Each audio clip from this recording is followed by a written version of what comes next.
Tantor Audio, a division of Recorded Books, presents To Love a Scandalous Duke by Liana de la Rosa, narrated by Gabrielle Baker.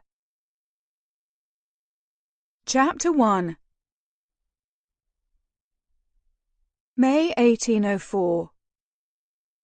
And so it begins, that which I've dreaded. The Diary of Lady Margaret Gordon. London, 1828. There are times when the roar of 100 voices can cause its own peculiar brand of silence. Lady Alethea Swinton supposed she had encountered one such time when she returned to discover the weight of the audience's stare had fallen on her like an anvil.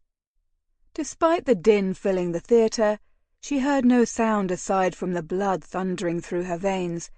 She wondered briefly if this was how the performers felt when they stepped onto the stage.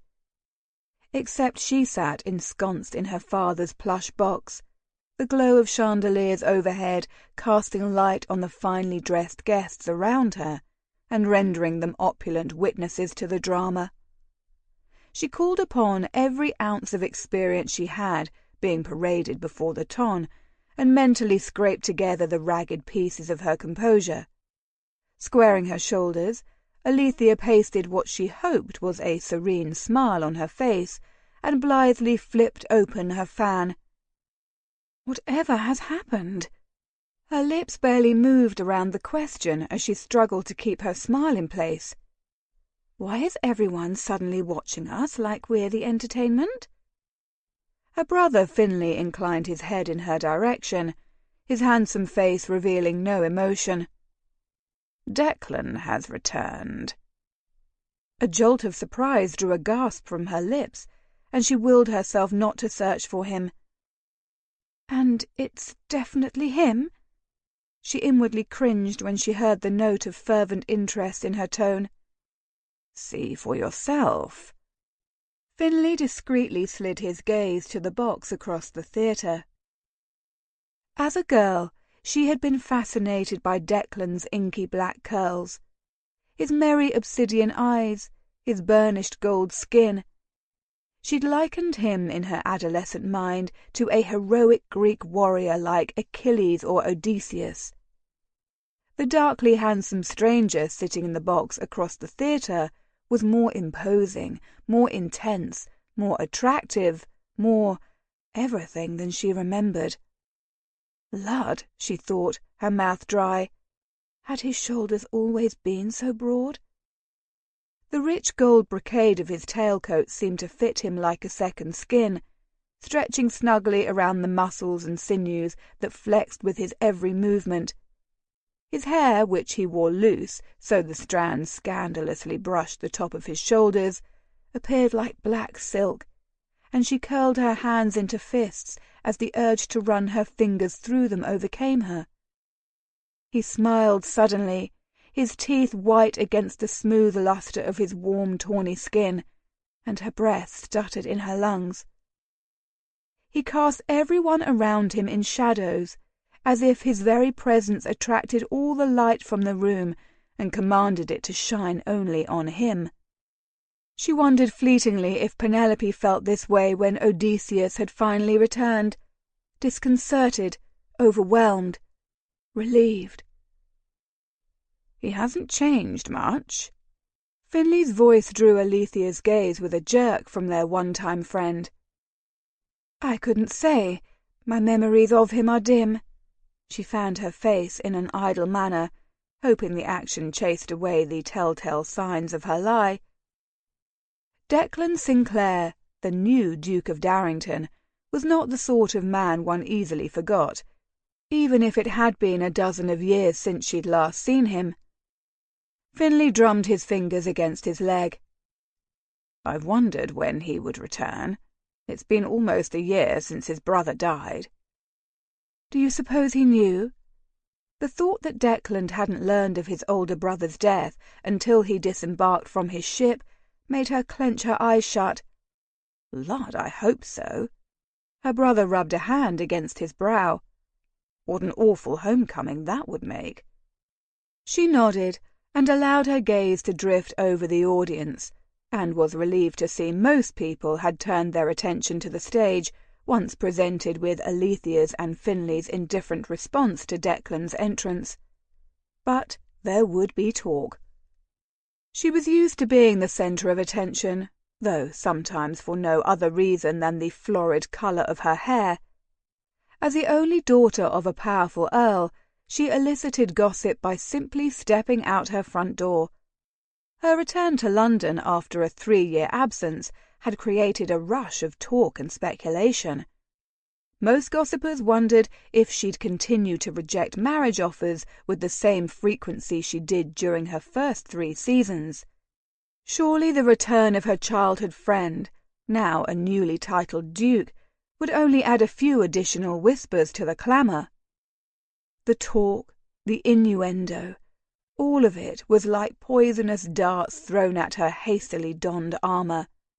Despite the years that had passed since the scandal that sent Declan from England and his father into an early grave, the Ton remembered the details the way the devout remembered their Bible verses, and they would delight in reminding him of it.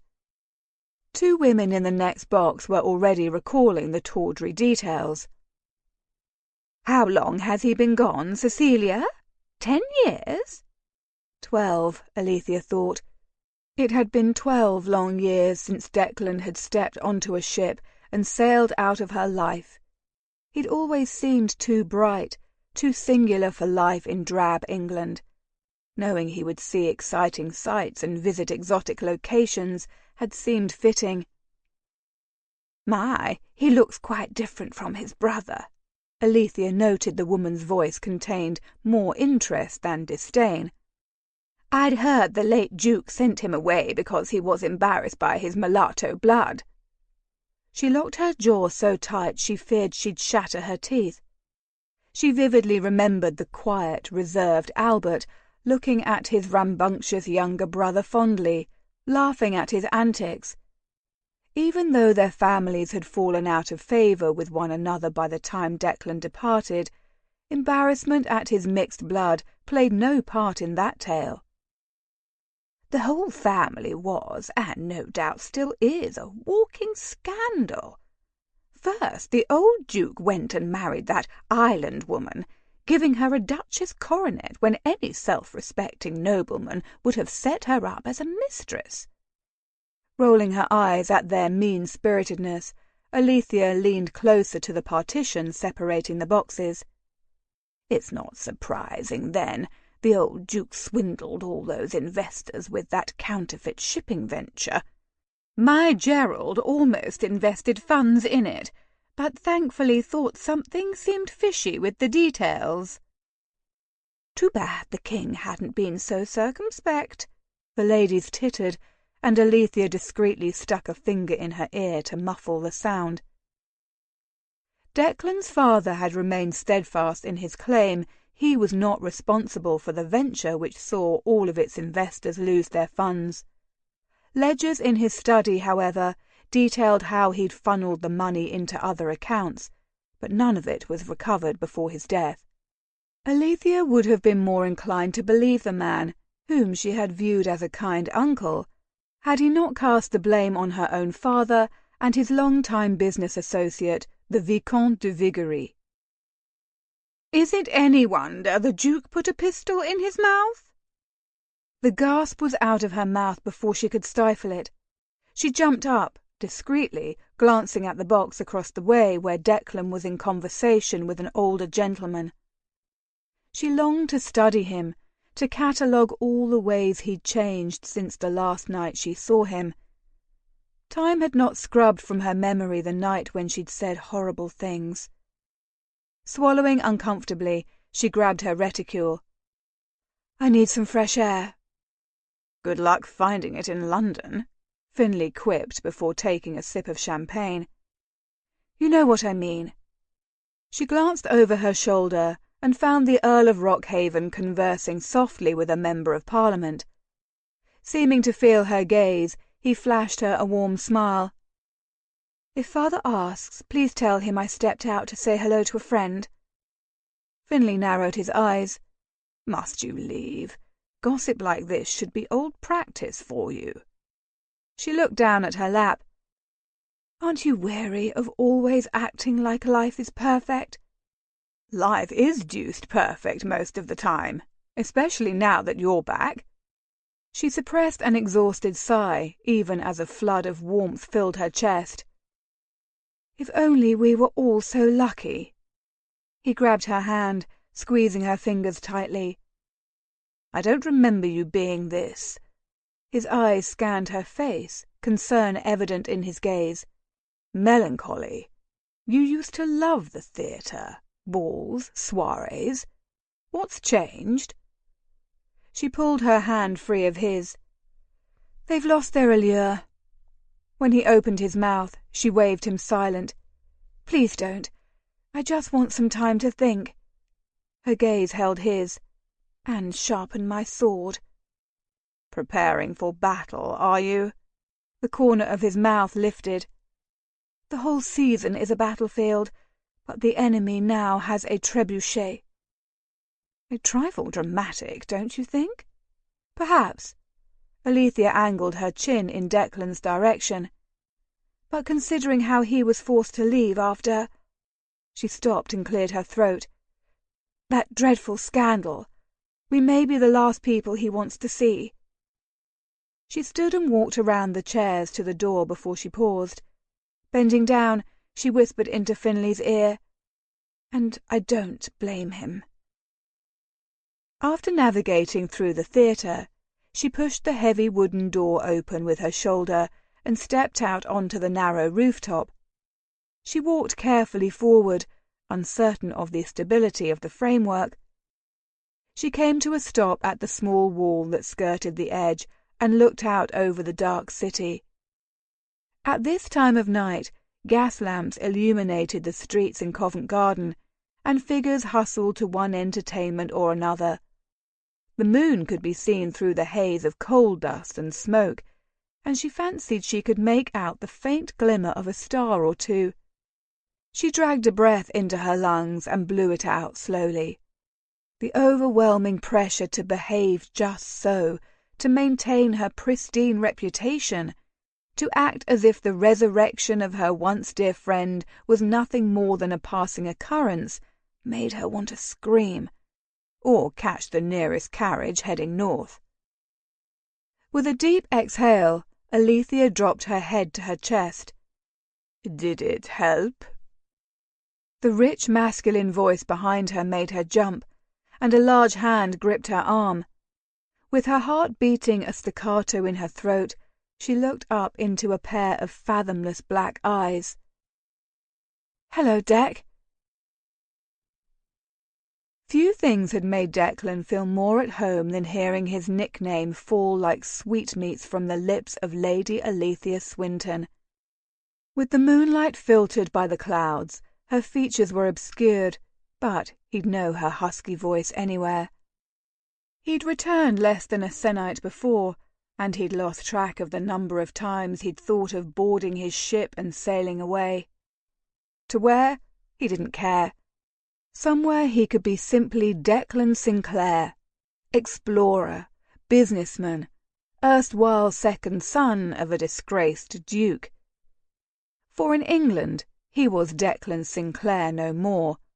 Here he was the Duke of Darrington, no matter how ill the title fit him, no matter that his father and brother had both filled the position more adroitly than he ever could. No matter that no one expected the title to be his.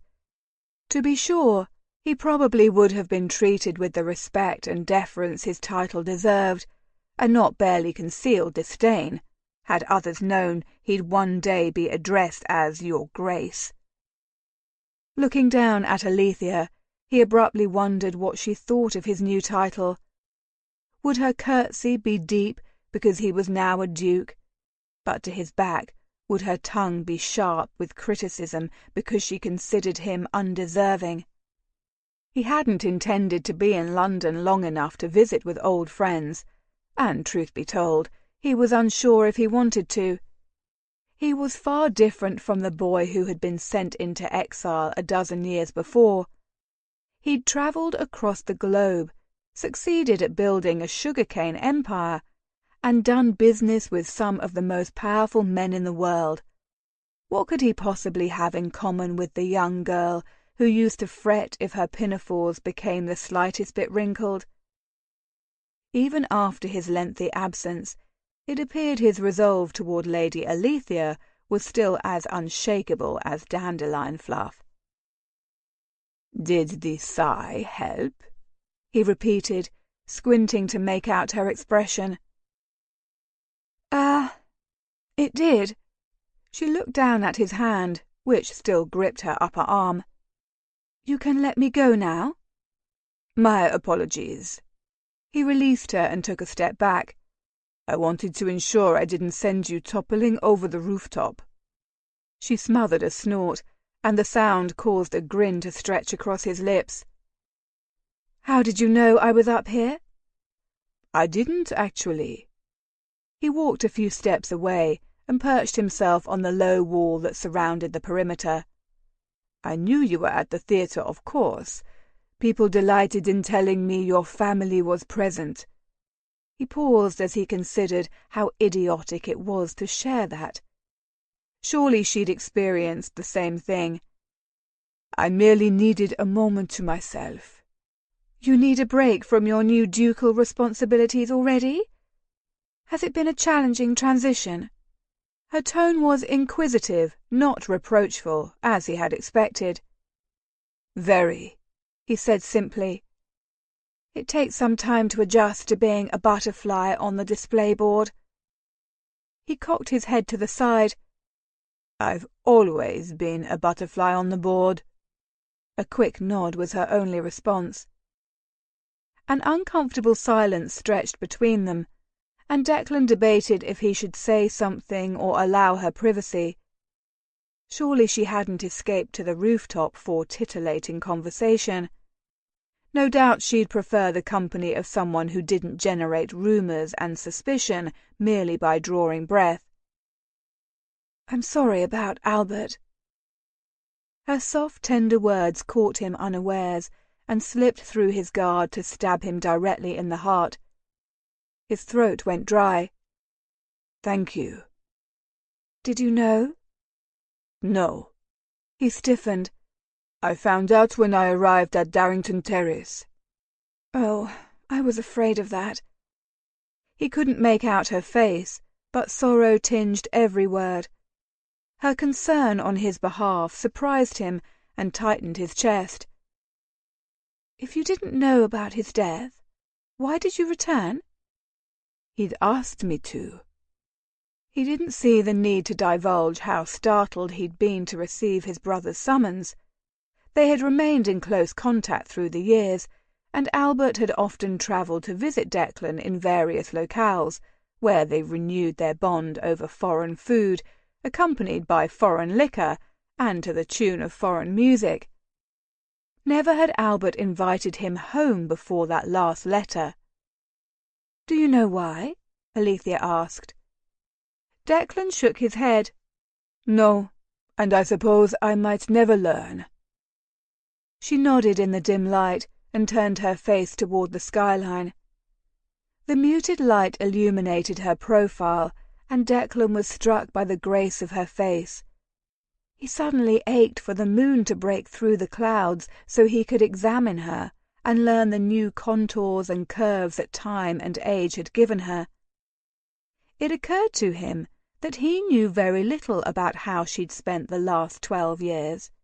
While he'd thought of her and Finlay whenever his mind wandered to his birthplace, he'd never written. And Albert had never spoken of the friends he'd been forced to leave behind. He shifted, guilt settling heavy on his shoulders. After the venomous accusations he'd levelled at Lord Rockhaven before he left, he knew he owed his son and daughter an apology. And yet, a part of him still believed every word he'd uttered that day so long ago.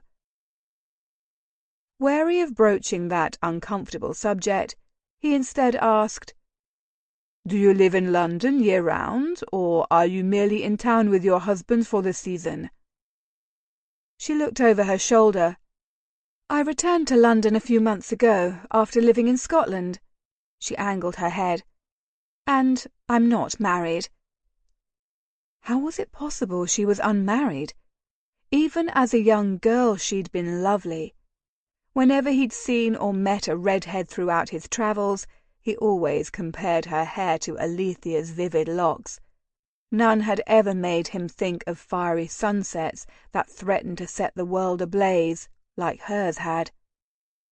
He blinked at his fanciful thoughts and gave his head a shake. "Why were you in Scotland?" "My mother and I sojourned to her family's home in the Highlands when she became ill. I stayed after she died." Her voice was monotone, as it often had been whenever she'd discussed her mother. "I'm sorry to hear of her death." Despite Lady Rockhaven's tendency to ignore him, he empathized with Alethea. He remembered how hard she'd sought to win her mother's approval. In silhouette, her shoulders twitched as if she sighed. "Thank you." "Did you like Scotland?"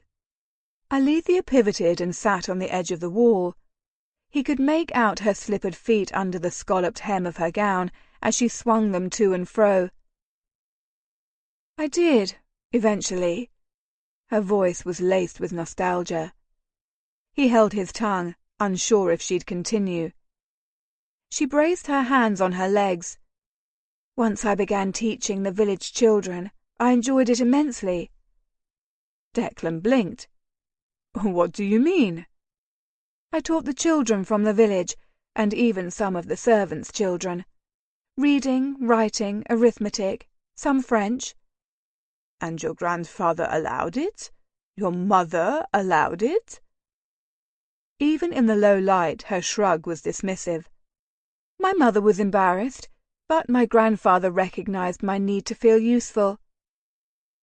The idea of Lady Alethea, the bossy, always proper girl from his memory, instructing Crofter's children seemed gloriously improper. He suppressed a smile. "And you enjoyed it?" "I did."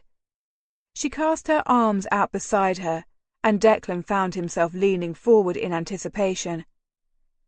"Everyone knew who my family was, but no one treated me differently. To be judged on my own contributions was a heady thing." Her words reflected so much of the way he thought of his time away. His travels were not always enjoyable, but he learned to be self-reliant, resourceful, and intuitive. He learned the importance of a hard day's work, an honourable vow, and a respectable name. Declan wasn't confident he would have acquired such appreciations had he stayed in England, content to occupy the role of the younger son.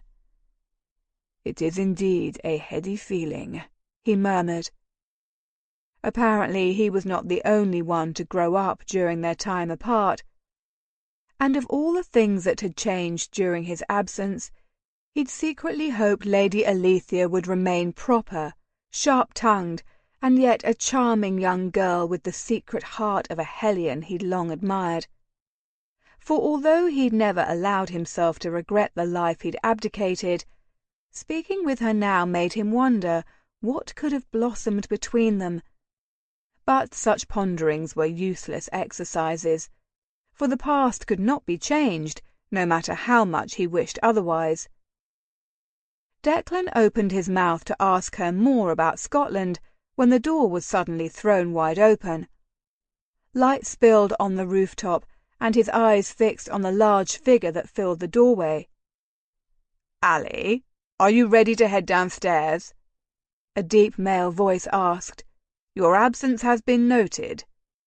Unconsciously, Declan's hands curled into fists, irritated any man would address her so familiarly.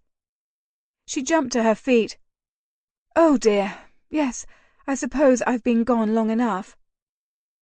Alethea hurried forward and then suddenly spun around in a swirl of green silk. "Pray, forgive me for my rudeness.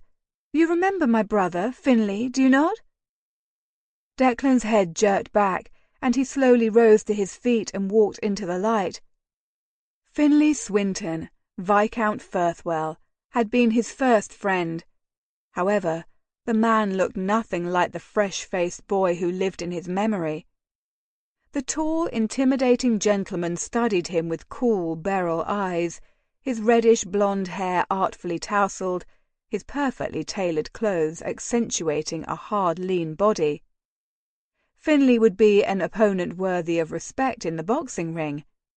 And he was a man who, quite obviously, considered himself his sister's protector. "Of course I remember. How do you do, my lord?" He bowed, his actions smooth despite the caution stiffening his limbs. When he stood upright again, Finley met his gaze before he bowed in turn. "Aside from an extra foot of height and some more meat on your bones, you look just as I remembered." Declan snorted. "I wish I could say the same for you. I almost thought a berserker had arrived to punish me for conversing with Lady Alethea."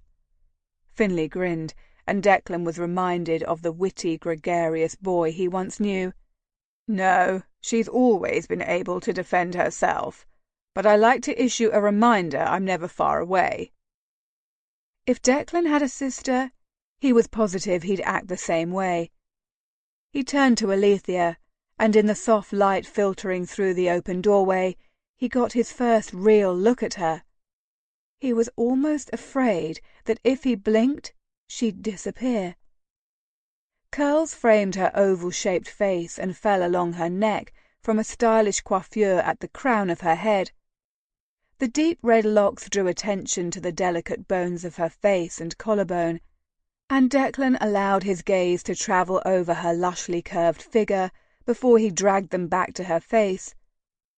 Large jade-green eyes, heavily fringed with dark lashes, regarded him curiously, and a small smattering of freckles along the bridge of her nose and her cheeks added character to her smooth alabaster skin.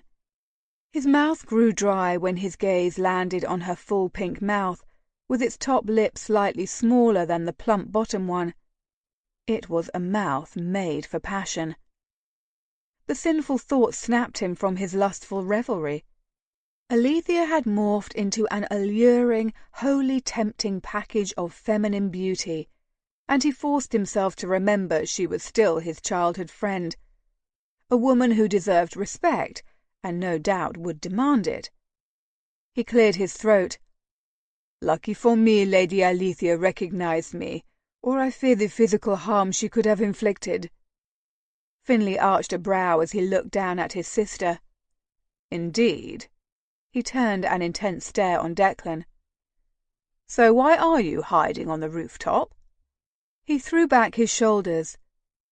Fresh air beckoned. He needed a reprieve, Alethea told her brother. "They won't stop talking until they figure you out, and then they'll talk more." "A warm welcome home indeed."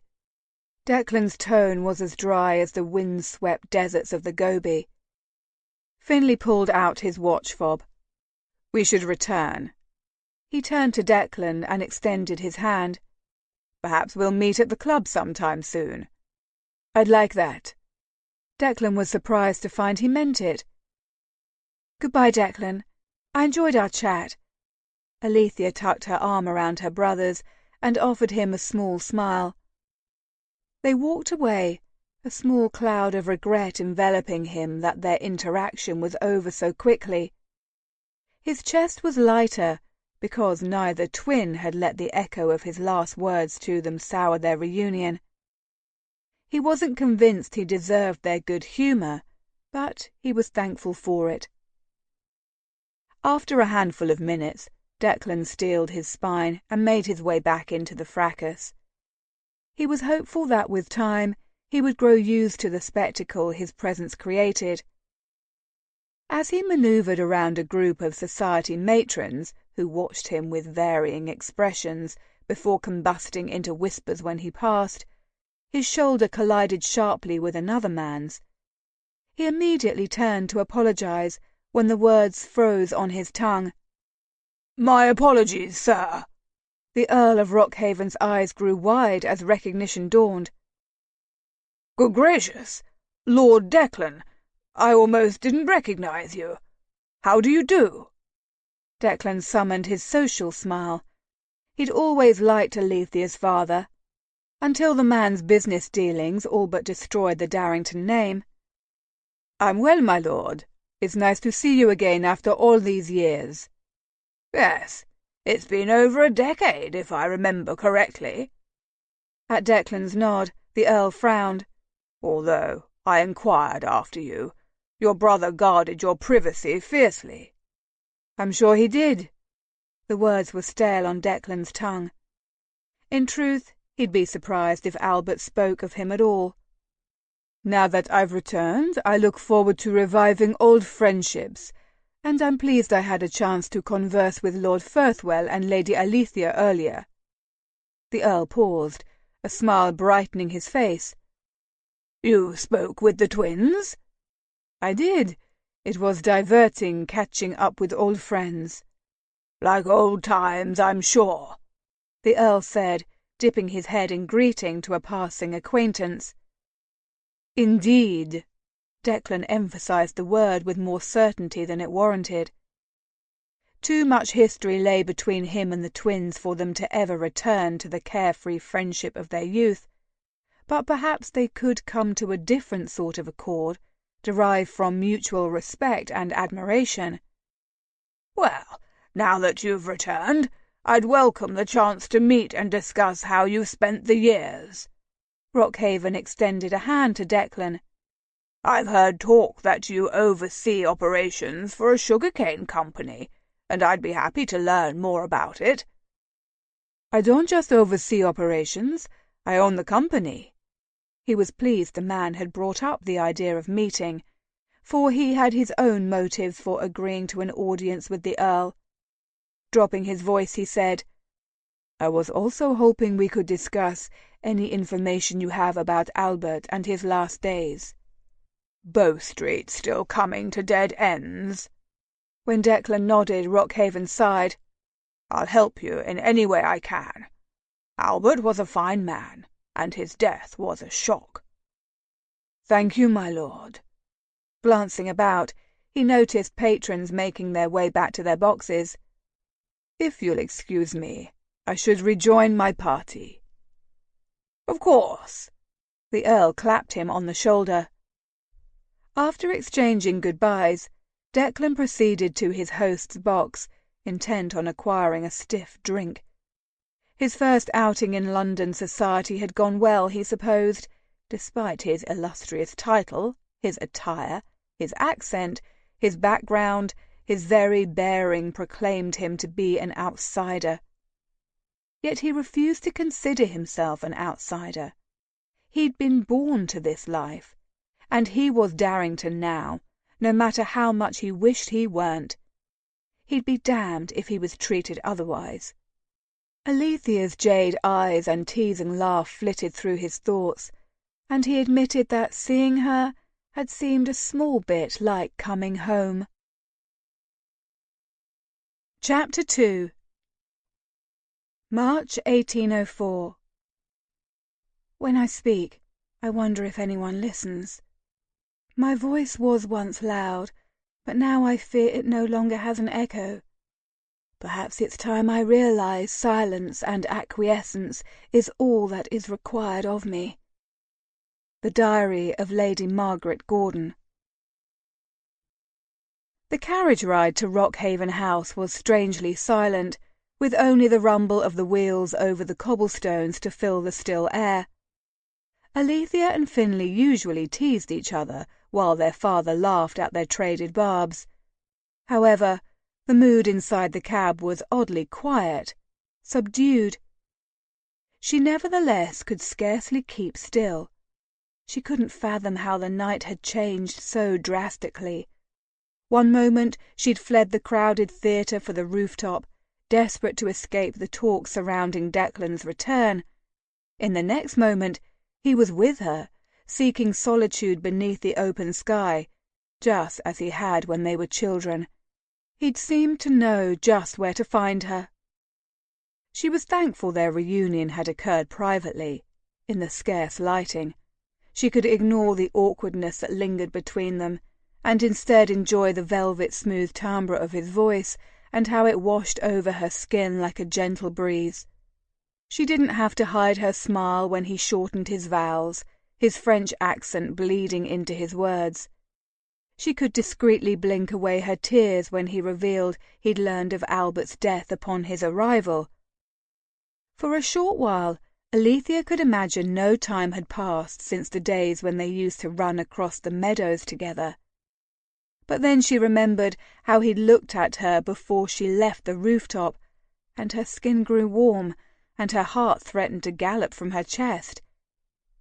Inexperienced she may be, but even she recognized the admiration and desire that burned in his gaze. She clamped her eyes shut and pressed her lips together as she replayed the very satisfying moment Declan realized she was a girl no longer. "How did you enjoy the performance?" Finlay looked at Alethea, no doubt assuming the Earl's question was directed at her. She managed not to roll her eyes.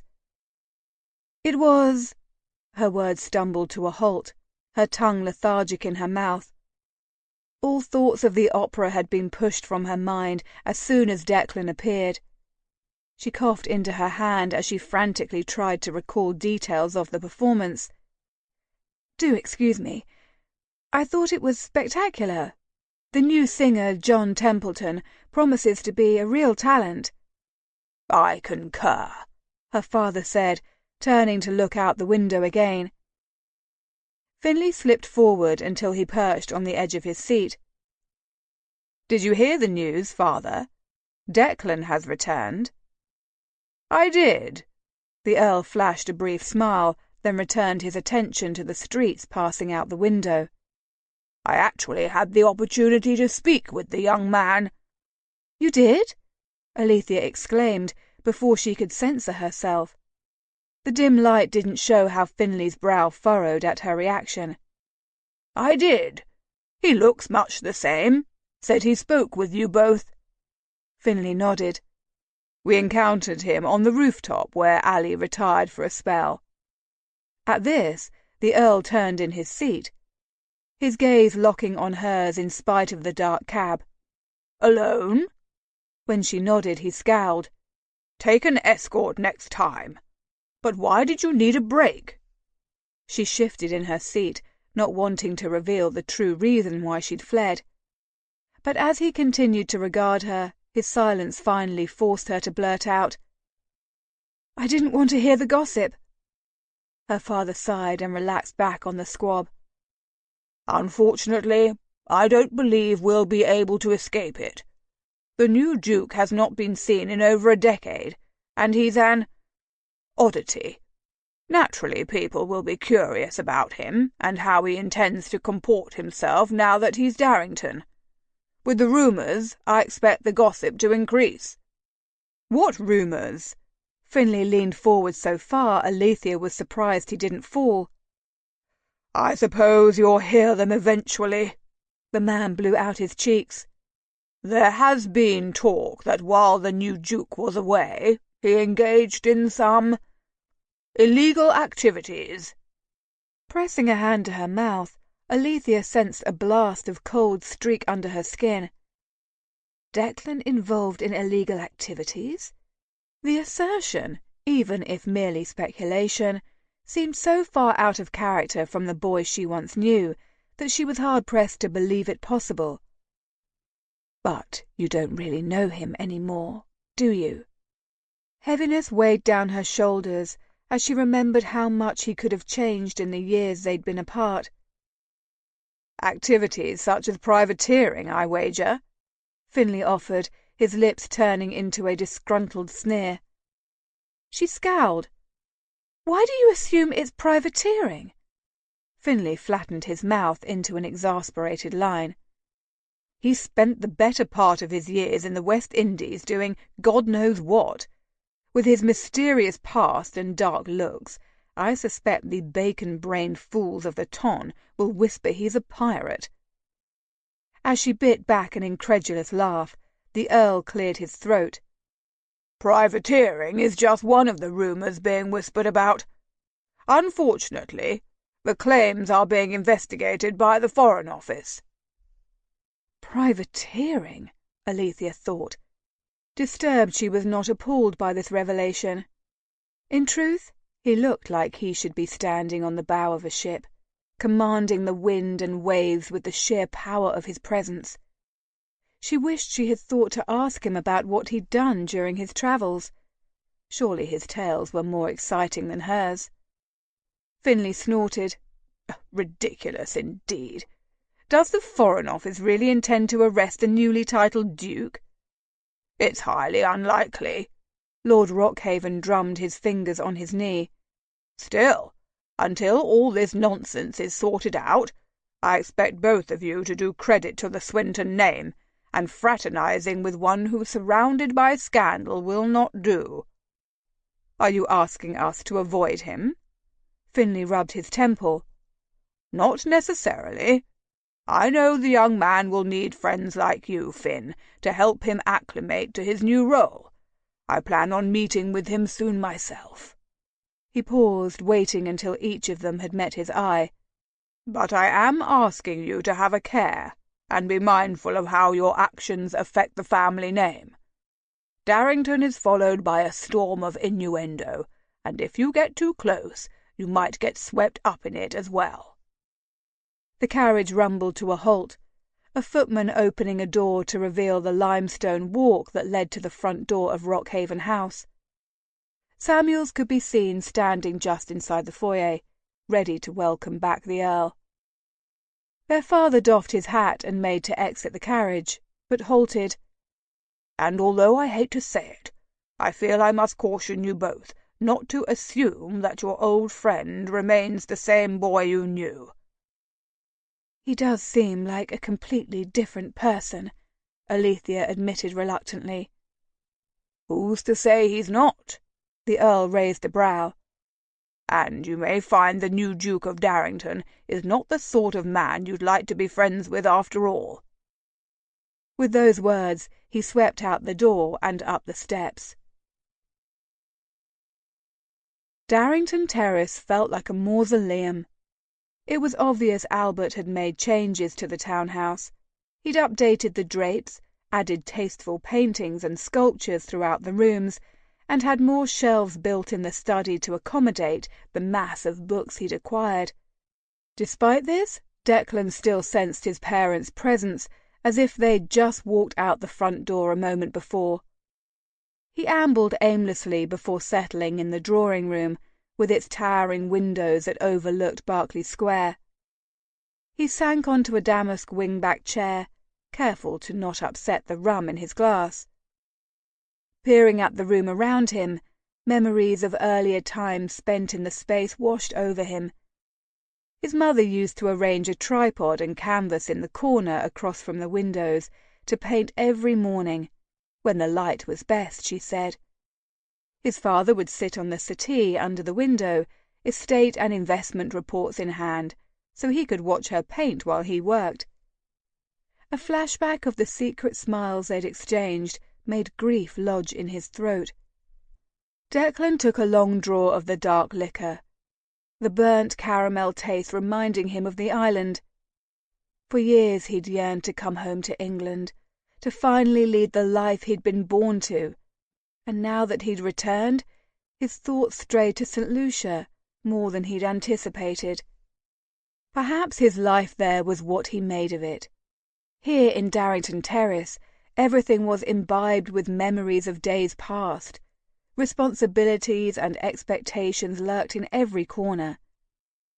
Declan peered hazily at the elegant chairs across from him, remembering when Finley and Alethea Swinton had come to call the day before he was to sail to France. The awful words he'd flung at them still haunted the space. "My father may be dead, and he may be the one everyone blames for stealing the money, but we all know who the real thief is. If it weren't for your father, we never would have let that horrid Vicomte into our lives. He never would have been able to destroy everything. Don't bother defending the Earl, Ally. You're his daughter, so of course you think he's innocent. But I know the truth, and so do my brother and mother." Alethea had tried to defend her father, tried to explain how he'd been fooled too, but Declan refused to listen. He'd needed someone to blame, and Lord Rockhaven was a convenient target. Even now his heart pounded as he remembered the all-consuming rage he'd felt toward the Earl. He regretted how his words had hurt Alethea, but he did not regret saying them. "Excuse me, Your Grace." The long-time Darrington Terrace butler stood just inside the room, his hands clasped behind his back. "Yes, Lockley?" Declan asked. The man took a step closer and cleared his throat. "I thought you might like to know Thomas, his late Grace's groom, works at Tattersall's now." Why Declan was supposed to care about this information he didn't know. He offered the man a bland smile. "Does he? Good for the lad." "Indeed," Lockley agreed, taking another step forward and spearing Declan with a direct look.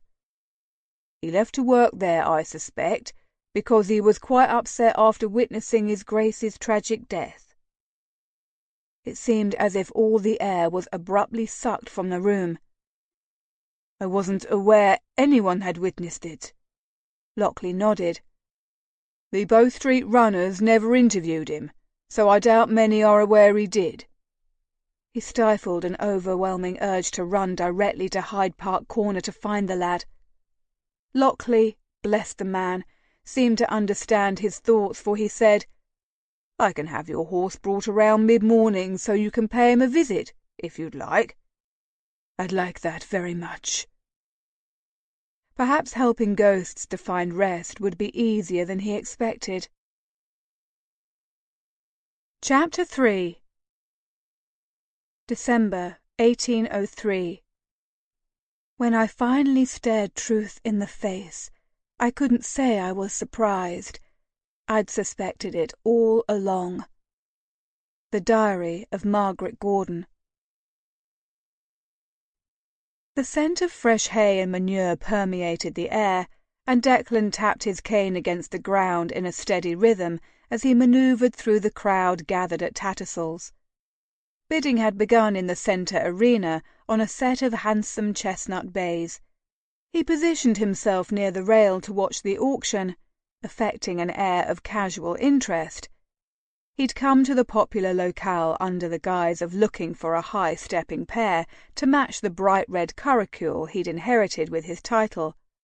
However, his real interest lay in flushing out the witness to his brother's death, and he hoped the young man could still be found among the muck and the rabble. Even with Lockley's description of the lad, Declan was unsure how he'd possibly locate him in the sea of people who crowded the grounds of the famed horse trader. Nevertheless, he strolled to the inner stables. Rows of stalls lined both sides of the walkway. He meandered, sometimes stopping to admire one horse or engaging a passing groom in conversation about another horse's behaviour. A stable boy inadvertently aided his cause. "Excuse me, sir. I'm sorry to be interrupting when you be admiring Samson here, but I need to get him to the arena for auction. Thomas'll have me hide if I'm late," the boy explained, his hands nervously worrying the brim of his dirty hat. Thomas. Albert's former groom was named Thomas. "Well, perhaps I'll walk with you, lad. I'd like to ask Thomas a question or two about this lad's behaviour in traffic." Declan patted the horse's neck before he allowed the stable hand to lead him out of the stall. They approached the south side arena, and a young man, no more than a handful of years older than the stable hand, exited the grandstand box and hustled over. The stable boy transferred the lead to the other man's hand and scampered back to the stalls. Declan watched his actions until the man brought his head up. "Is your name Thomas?" The man crooked a brow. "Who's asking?" "The Duke of Darrington." He leaned casually on his cane. Thomas's mouth fell open before scepticism narrowed his eyes. His gaze roved over Declan's face, no doubt looking for the physical similarities between the brothers. "The late Duke was my brother." The man frowned, and Declan clenched his jaw in frustration. No one seemed to recognize the litany of physical characteristics he and Albert had shared, and despite experiencing a lifetime of dubiousness, it still chafed. "My half-brother." Thomas nodded his head curtly and turned back to the horse. His strokes against the animal's neck were halted and agitated. "I was hoping I could ask you some questions about the night my brother was killed," Declan began slowly. "It's been a year since I worked for the Duke," Thomas said.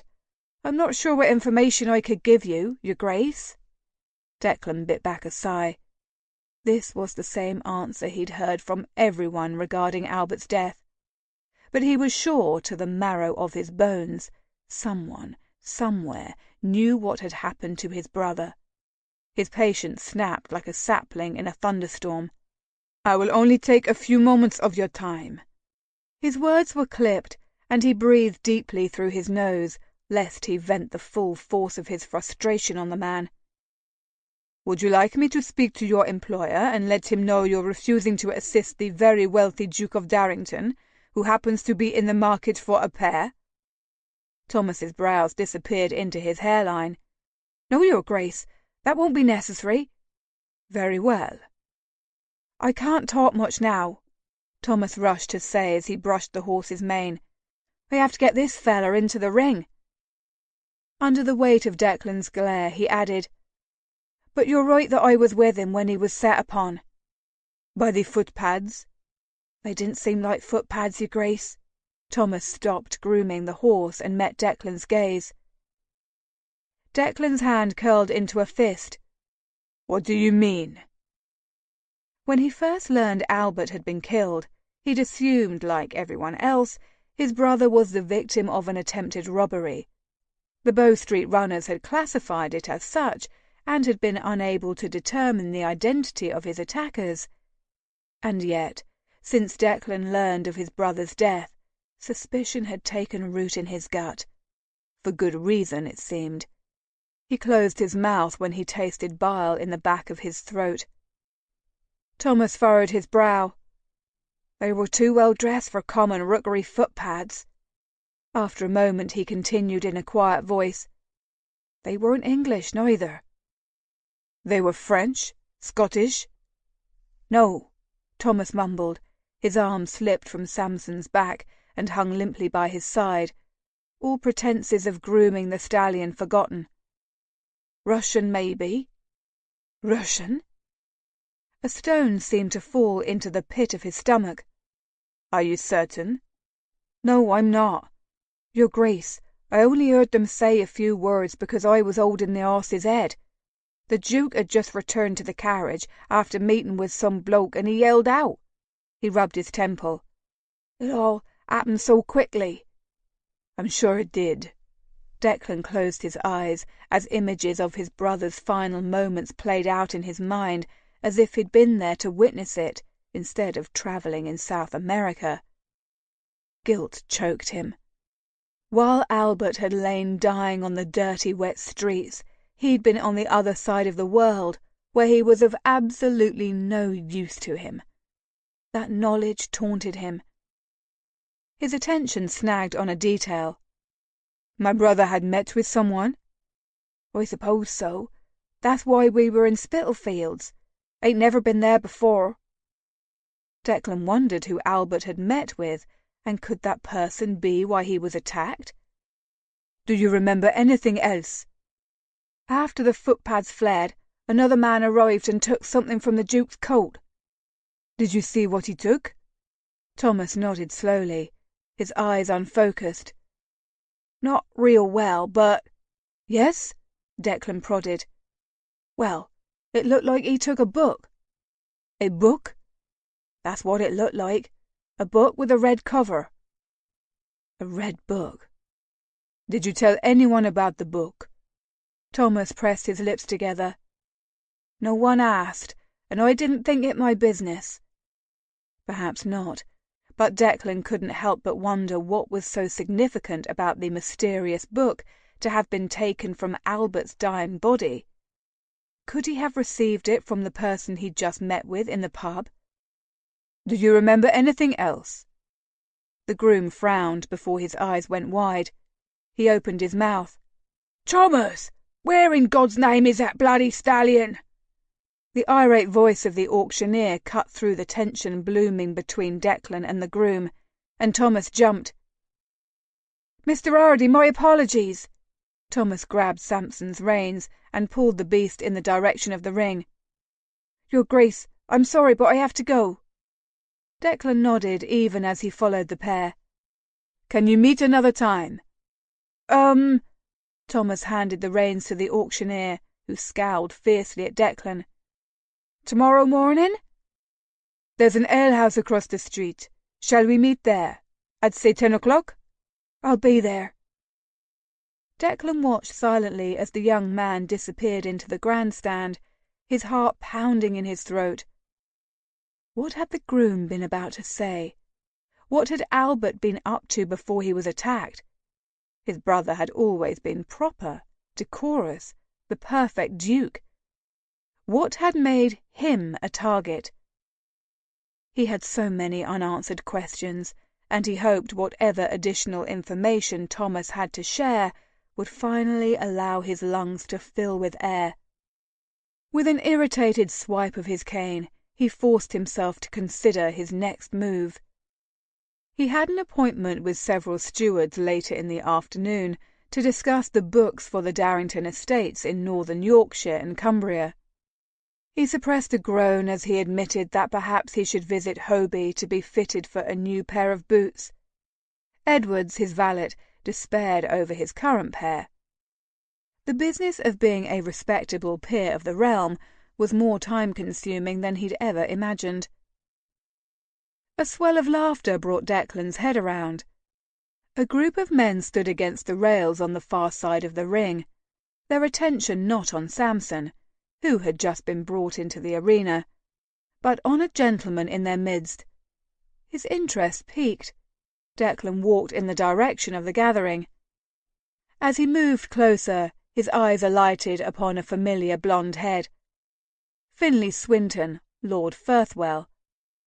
Declan found himself standing outside the circle of men surrounding the Viscount, who appeared to be acting out a story with elaborate facial expressions and hand gestures. "I fear this story grows more theatrical upon repeated recitations." Her smoky voice teased his ears like a siren song, and heated sensations tripped down his spine. "Many would argue it's the storyteller that truly makes the story," Declan answered, unable to stop himself from glancing down at her. Alethea, resplendent in a blue walking dress, pursed her plump lips and considered her brother, even as another roar of laughter rose up from the group. "In Finn's case, I think you may be right. Lord knows there's nothing interesting about this story." "I confess I haven't heard it at all. What's it about?" "Me?" Her tone was clipped, and when Declan raised a questioning brow, she waved a gloved hand. "He delights in sharing how I shocked a game warden in Scotland by riding bareback." A chuckle escaped his mouth. "That poor warden. I'm confident he'd never seen the likes of you before." "Indeed," she said primly, angling her head away. The brim of her bonnet shielded the majority of her face, but couldn't mask the fleeting smile that danced across her mouth. That small smile made Declan's breath catch. It was dangerous. She was dangerous. "I saw you speaking with a groom. You appeared upset. Is everything all right?" Oh, she was very dangerous, he thought as he looked down into her big green eyes. She gazed at him curiously, and before he could stop himself, he said, "He was Albert's former tiger." Alethea pressed a hand to her chest. Was he with Albert when he was killed? Did he tell you what happened?" she asked. He could simply say no and leave it at that. He didn't know her any more, and sharing Thomas's speculation would be like spreading a trivial piece of gossip, and she could easily funnel the information back to her father. Despite the years that had passed, Declan doubted he would ever fully trust the man. He allowed the gaze to trace the alabaster curves of her face and decided he wanted her to know. The groom's not convinced the fiends were simple footpads. Oh, Dec, is he certain? Alethea laid a hand on his forearm. I wish I could say he was. He refused to look at her hand, which was as hot as a flame, even through his sleeve. But in the fracas of the attack, he's dubious of what he saw. I didn't buy the robbery explanation. Her firm tone caught his attention. You didn't? Alethea snorted. Of course not. I doubt my father did either. What business did a duke have in a neighbourhood such as that? Declan clenched his jaw. Her question matched one of his own. I've long thought he was lured there. She dropped her hand from his arm, and he immediately missed it. He inhaled deeply. If only you were a runner, perhaps there would be no mystery for me to solve. I can help. Help? He took in her earnest expression. Discover what happened to Albert.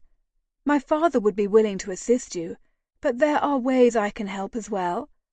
Your time away has made you a stranger to London. I can hire men who know London. I'm positive you can, but will they know the ton? Will they be privy to the gossip that circulates through Mayfair ballrooms?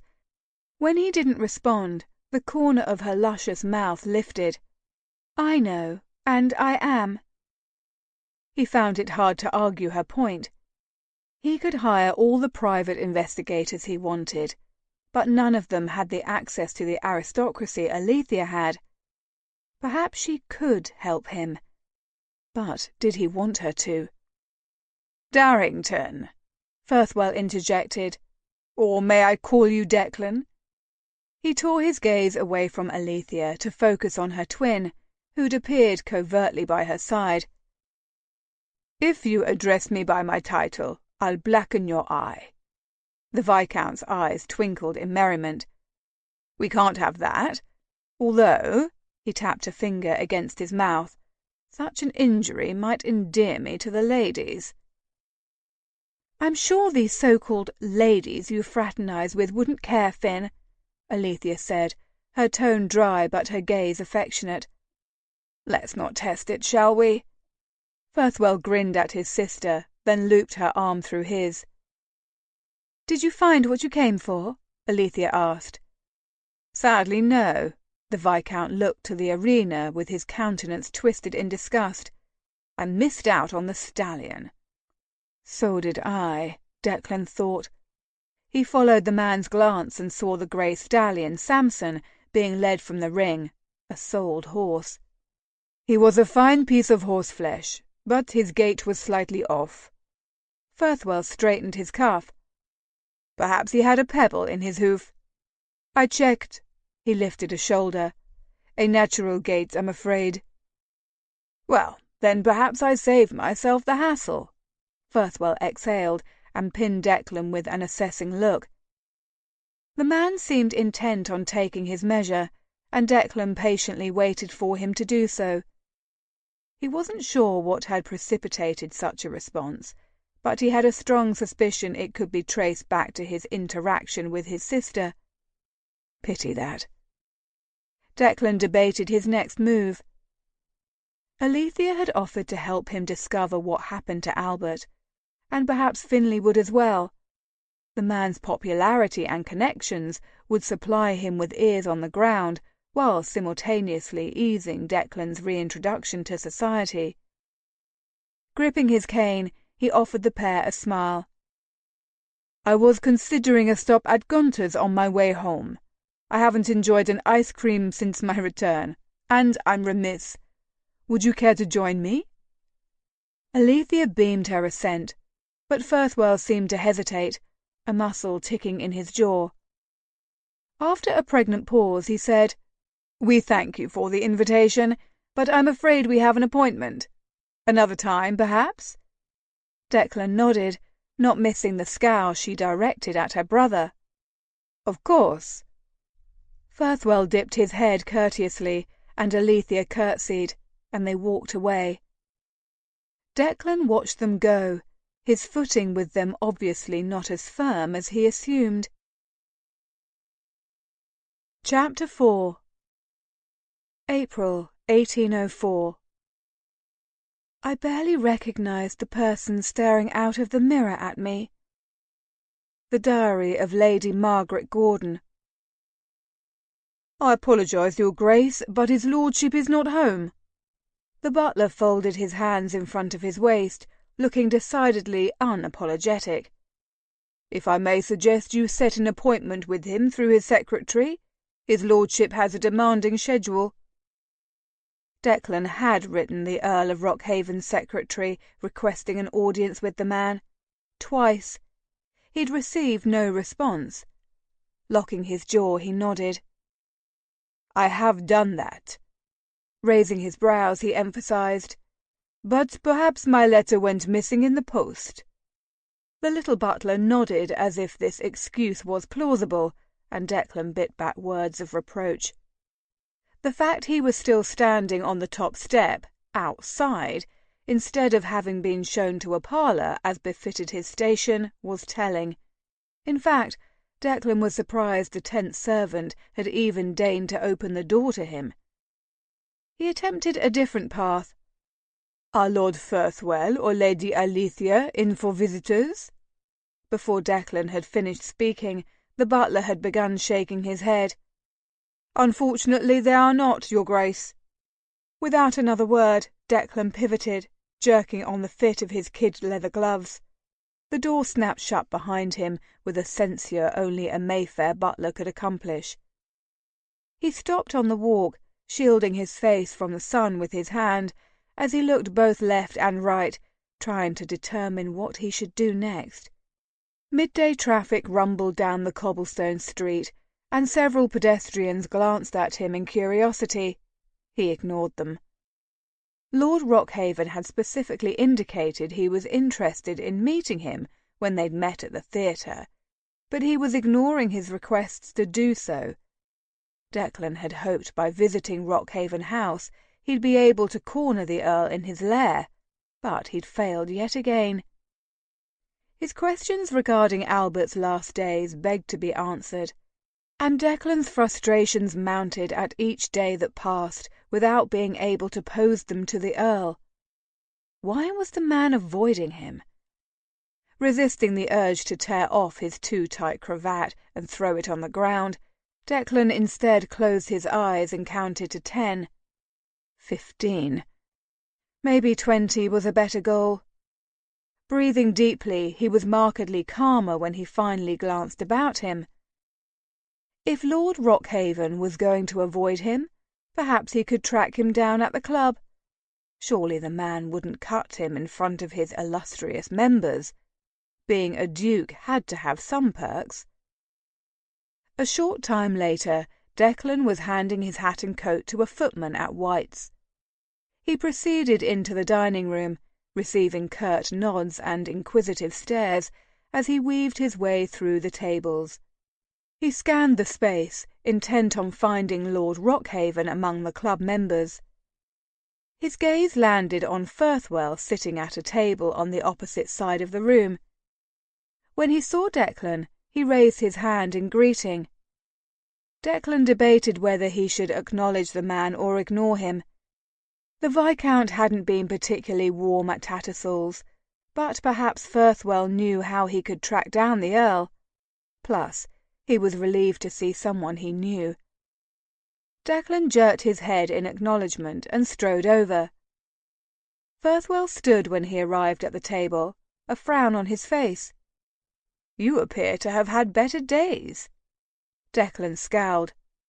"Why do you say that?"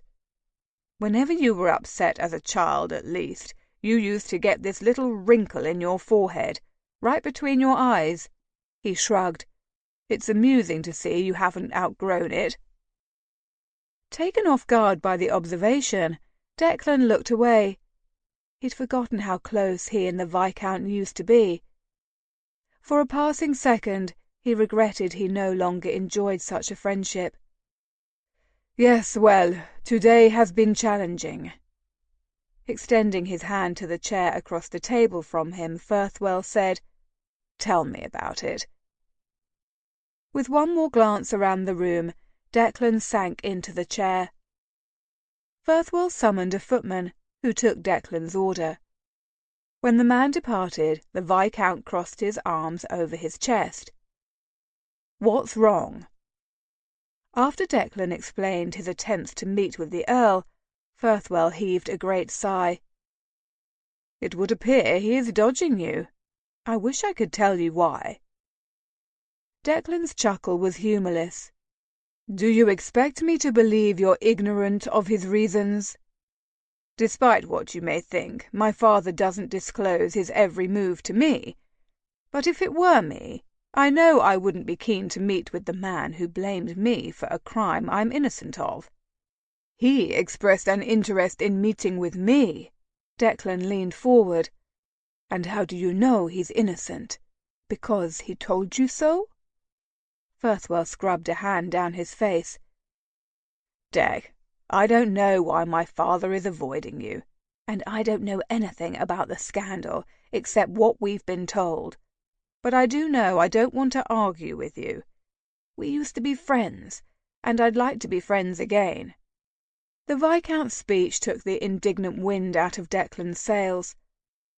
"I'd prefer not to argue with you either. I know I said things out of anger to you and Alethea before I left. I regret I vented my frustrations on you when you were innocent of the transgression. But you don't regret you said them?" Catching the Viscount's teasing smile, Declan relaxed and even offered a smile of his own. "I'll see what I can do to help you meet with my father. In the meantime," Firthwell extended a hand to him, "tell me about the West Indies." Declan grasped the man's hand. "My pleasure." Alethea had quickly soured of her weekly afternoon rides in the park with her father. Today she wished she possessed a good excuse to cancel. Since the night at Drury Lane, the gossip surrounding Declan's sudden return had grown into a bonfire. Every time she stepped out of the house, she was sure to find herself caught in a web of questions and conjectures about him and his past. Many people wondered if the new Duke of Darrington would follow his late brother's lead and shun society events, presumably to avoid the shame associated with their father's death. Based on his appearance at the theatre, she guessed not, which was a small relief. She'd made herself unavailable to the steady stream of visitors who called at Rockhaven House, and wished she could stay in until the worst of the talk faded under the cloud of a new, and therefore more interesting, scandal. But the Earl believed it was best to maintain their social schedule, and seemed to have no qualms with the cloud of whispers that floated over them because of his association with the late Duke, smiling through the inquiries and sidestepping the questions. But she knew her oh-so-proper father despised being the focus of past scandal. Alethea stood in front of the windows in the drawing-room, her eyes trained outside for when the groom brought her horse around. She tapped her crop impatiently against her leg and cursed the pleasant weather. The sun peeked through high, thin clouds, and a slight breeze tugged on the boughs of a birch tree that stood directly in front of Rockhaven House. The sunny skies seemed a waste on her dour mood. A noise from the side yard brought her head around, and she caught sight of Finlay riding into the mews. Since their outing at Tattersall's the previous day, he'd avoided her, and she was determined to have her say about his high-handed behaviour. Grabbing the train of her riding habit, she dashed toward the lower level and managed to manoeuvre her way through the narrow exit without trapping her skirts in the door. Finlay's tall figure stood before the horse stalls, a brush in his hand, as he groomed his mount. A stable hand stood nearby, waiting to relieve the Viscount. "Finley!" Alethea exclaimed. She advanced on him with rapid steps. "Care to explain why you were so rude to Declan yesterday?" He paused his ministrations. "Do you truly believe I was rude? I wasn't trying to be." Alethea scowled. "Why did you decline his invitation?" "Father cautioned us to have a care in regards to him. With the constant talk, I thought it best not to be seen with him so soon after his arrival." His mouth twisted. "Although I did just that not long ago." "What do you mean?" "I had lunch with Declan at the club." "Oh." As her ire bled away, she considered this information. "Did he tell you why he was upset at Tattersall's?" Finley snorted. "He was probably upset because the grey stallion had an uneven gait." "No. He was upset because he'd learned his brother's death may have been more than a robbery." Her words pulsed through the space between them, and Finley blinked rapidly. "What do you mean?" Alethea told him of her conversation with Declan, the information he'd learned from his brother's former groom, and finally of her offer. "How do you propose to help him?" "I'm not certain." "Declan has employees at his disposal to assist with such matters." She compressed her lips. "He said as much." "I sense you're withholding a but. Out with it." "But," she said with all the exaggeration, "will his investigators be able to move through the ton like we can? Albert was a duke. It stands to reason someone in society knew what he was about. What possible reason could he have for being in that disreputable neighbourhood? It doesn't make any sense." "Perhaps we should mention it to father and see if he can help." Alethea ran her fingers along her mouth. "I think it best to let Declan speak with father, if he so desires." "If father ever agrees to meet with him." Finley relayed his conversation with Declan at White's. "Do you suppose he's avoiding him on purpose?" "Of course he is." He grimaced. "I just don't know why." Finley ran his brush over his horse's coat, whispering affectionate words to the beast. After a moment, Alethea asked, "Ride out with father and me?" His bubble of laughter met her request. "Sorry, but I have plans." Dropping her head to the horse's neck, she sighed. "Leaving the house is like stepping into a hornet's nest. I tire of smiling when I really want to tell people to mind their own business and leave him alone."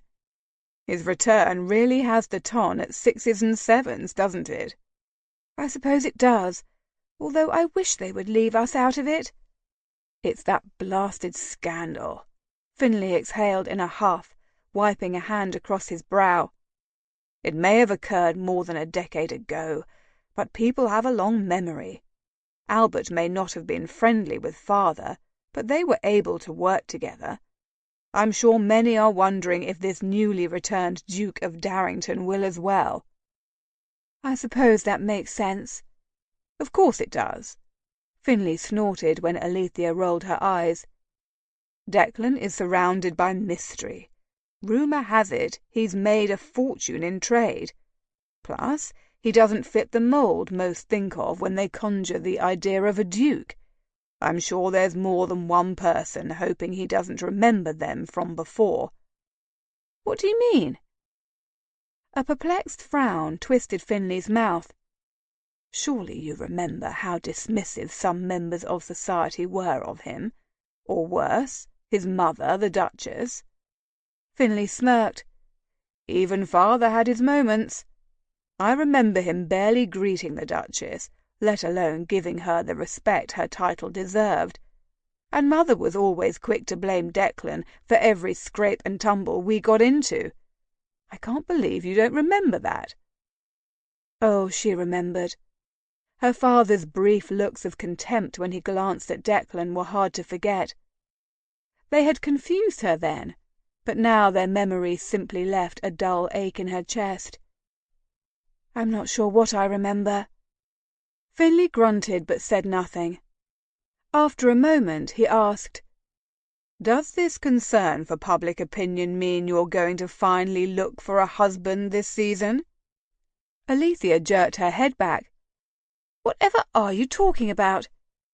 "I assumed you were bothered by the gossip because you thought it could hurt your ability to make a strong match." "Don't be ridiculous." "You have turned down scores of eligible suitors since you debuted." "They were only eligible on paper, and even then not really," she scoffed. "Lord Morrison was more than twice my age." "That's not uncommon." He spread his arms. "And if you're lucky, your husband will live for only a handful of years, and then you'll be rewarded for your obedience with widowhood."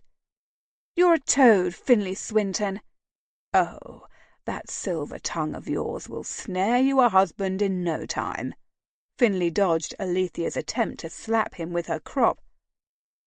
She went still.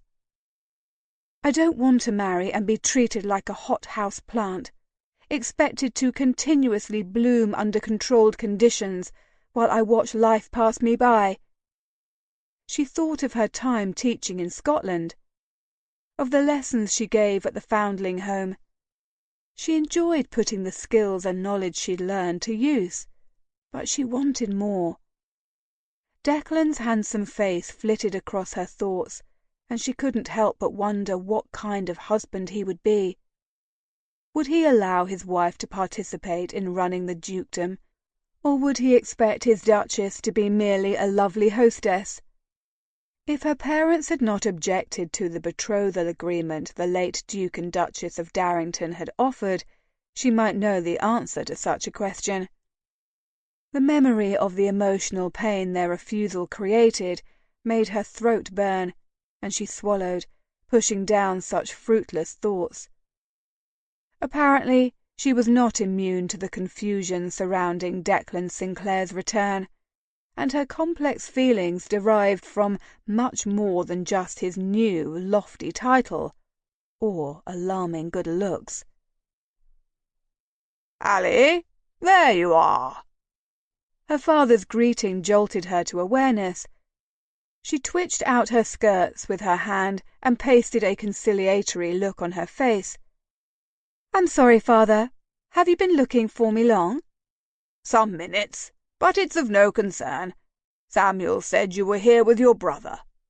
Lord Rockhaven considered Finley. "Were you going to ride out with Allie and me? You know we always welcome your company." "No, unfortunately I have plans." He narrowed his eyes. "I saw Darrington at the club. Said he's been trying to make an appointment with you, but hasn't received a response." "Yes, my secretary told me he'd written. Anders was to send him a list of dates I'm available."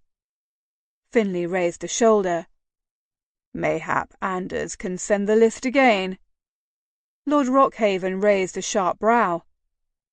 "Very well. But tell me why you're so interested in having me meet with him."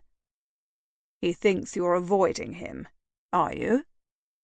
"Don't be ridiculous." The Earl made a rude noise. "I have no reason not to meet with the young man. I've merely been busy. I'll see to setting an appointment when I return from the park." Finley looked at Alethea askance, then nodded. "Thank you, father. Enjoy your ride." He ignored the disgruntled look she threw him and disappeared into the house. The Earl nodded to the groom who brought his mount and adjusted the straps on his saddle. "Well, let's hurry before the park becomes so crowded we can't even move." She was just slipping her foot into the groom's hand to mount when a voice halted her motion. "My lord, you have a visitor." Alethea looked over her shoulder to see Samuel standing with a tall, reedy man she'd never seen before. The man's attire was stylish and expensive, and he wore a friendly smile. His amiable demeanour didn't reach his gaze. Instead, it was critical, seeming to look right through her. and that made her uneasy. Lord Rockhaven pinched the bridge of his nose and sighed. "Please bring him to my study, Samuels. I'm sorry, but it appears I won't be able to make our excursion today, Ally." The Earl dismounted, tossed the reins to a waiting hand, and then kissed her lightly on her cheek. "Please take a groom and enjoy the pleasant weather. I'm sure you will find many friends at the park to keep you company." She laid a hand over the spot he kissed as he disappeared into the house. What sort of business could her father have with the man, and why did he make her so uncomfortable? Chapter 5. May 1804. As the day grows closer, I fear my bones grow colder. I don't know how I will bear it. The Diary of Lady Margaret Gordon.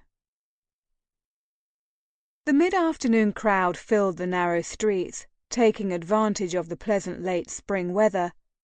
Pedestrians didn't amble. Conscious clouds could build suddenly and drench the city, leaving those caught unaware in a stew of water and muck. Although the warm sunshine cheered Alethea, it couldn't completely bleach out her confusion.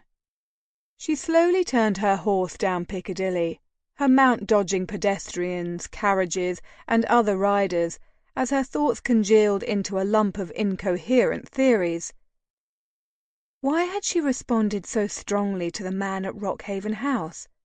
What business did he have that would make the Earl cancel their riding date? Was her father really ignoring Declan, or had it been an oversight as he claimed?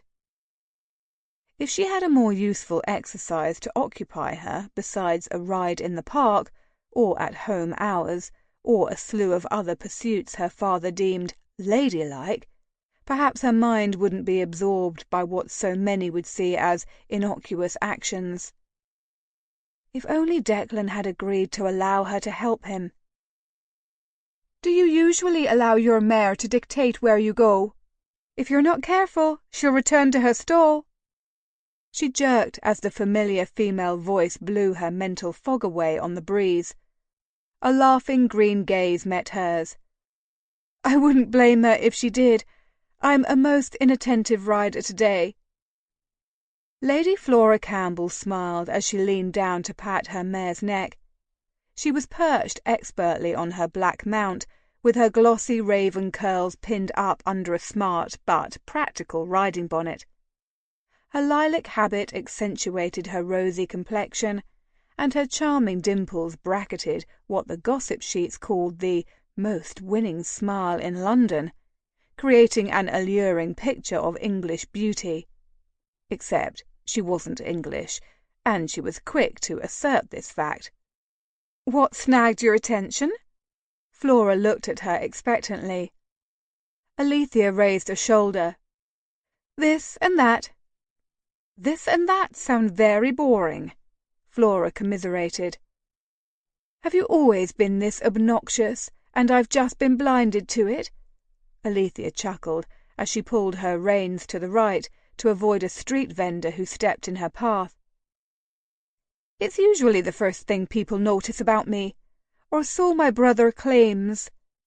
And we don't like your brother because he's pressuring you to marry, correct? Any time you want to exchange brothers, I'd gladly participate. At least Lord Firthwell doesn't worry your tongue will scare off potential suitors. Maybe not scare off suitors, but perhaps say things that might reflect poorly on the family," Alethea said as she turned into Hyde Park. "I don't see how that's possible." Flora's green eyes snapped wide. "You always say just the right thing, or so my aunt likes to point out." Alethea nibbled on the inside of her cheek. "Well, I may have overstepped myself. I offered to help the Duke of Darrington find out what happened to his brother." "I thought—" Lady Flora glanced about to ensure no one had heard. Dipping her chin, she continued, "I thought the late Duke was killed by footpads." "So did Darrington," Alethea said, proceeding to explain what she'd learned. In the following minutes the only sound was the steady clop of their horses' hooves on the park path. Geese honked in the distance, and faint chatter and laughter came to them on the gentle breeze. Morech, if there's something more to the Duke's death, how do you propose to help? Flora asked, her brogue making Alethea's heart constrict with longing for the Highlands. I honestly don't know. She stared straight ahead. I figured I could discreetly ask questions.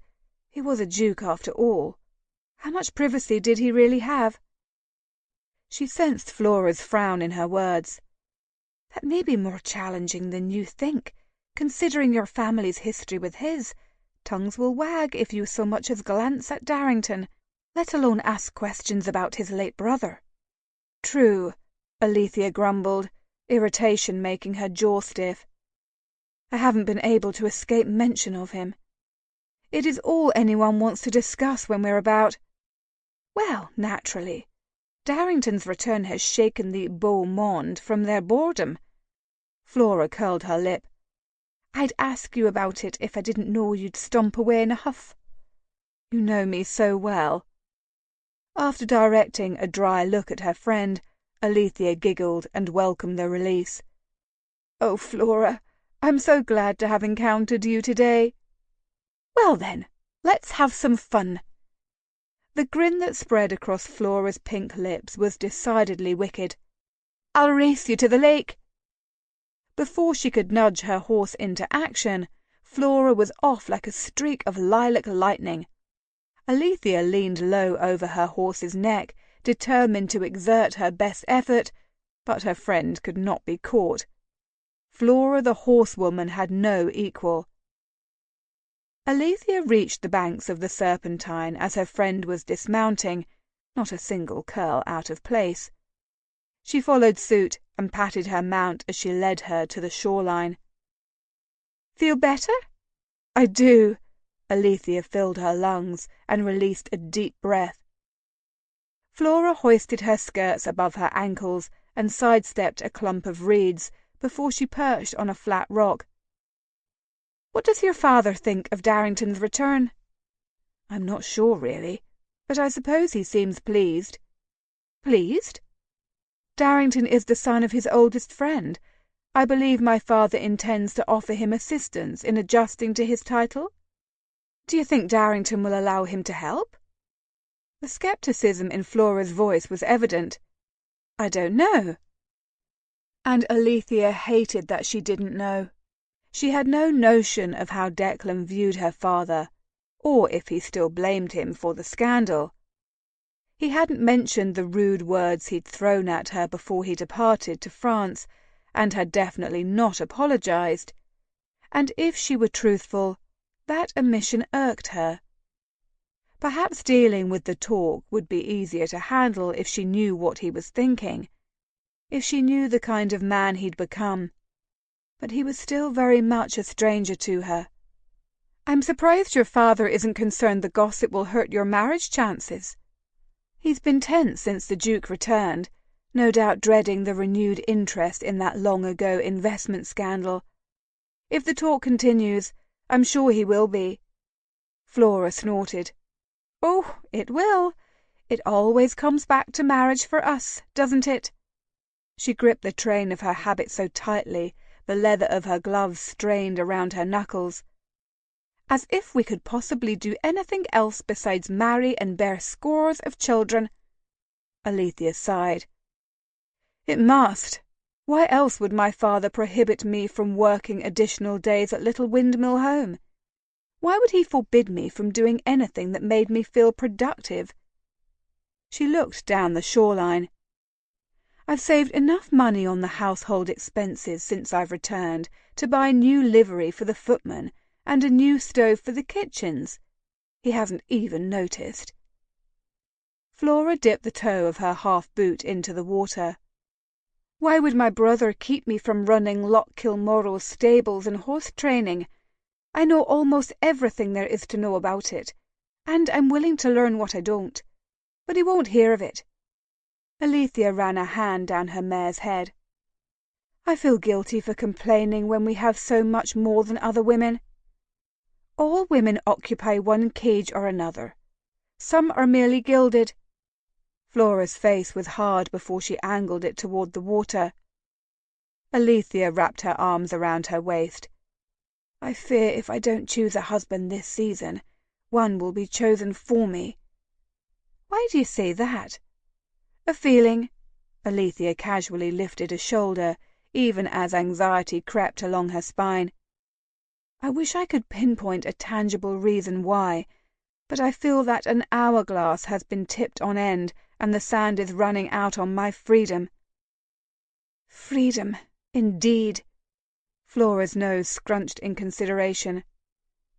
Why haven't you accepted any of the proposals you've received? Why haven't you accepted any of the gentlemen who've offered for you? Because I've never desired to marry, let alone marry a chinless younger son with political aspirations who views me as a way to wealth and political connections. She tilted her head to the side. But you want to marry, do you not? I do, if it's the right man. Define the right man. Alethea's gaze focused on a group of ducks dipping their heads under the water, their orange feet bobbing in the air. A man who is content to let me be his partner and doesn't view me as a woman to take in hand, or worse, a delicate creature to coddle and protect. I want someone who makes me laugh, who greets me at the breakfast table with a smile, as if he's thrilled to share a scone and cup of tea with me. She reached up to pat her hair.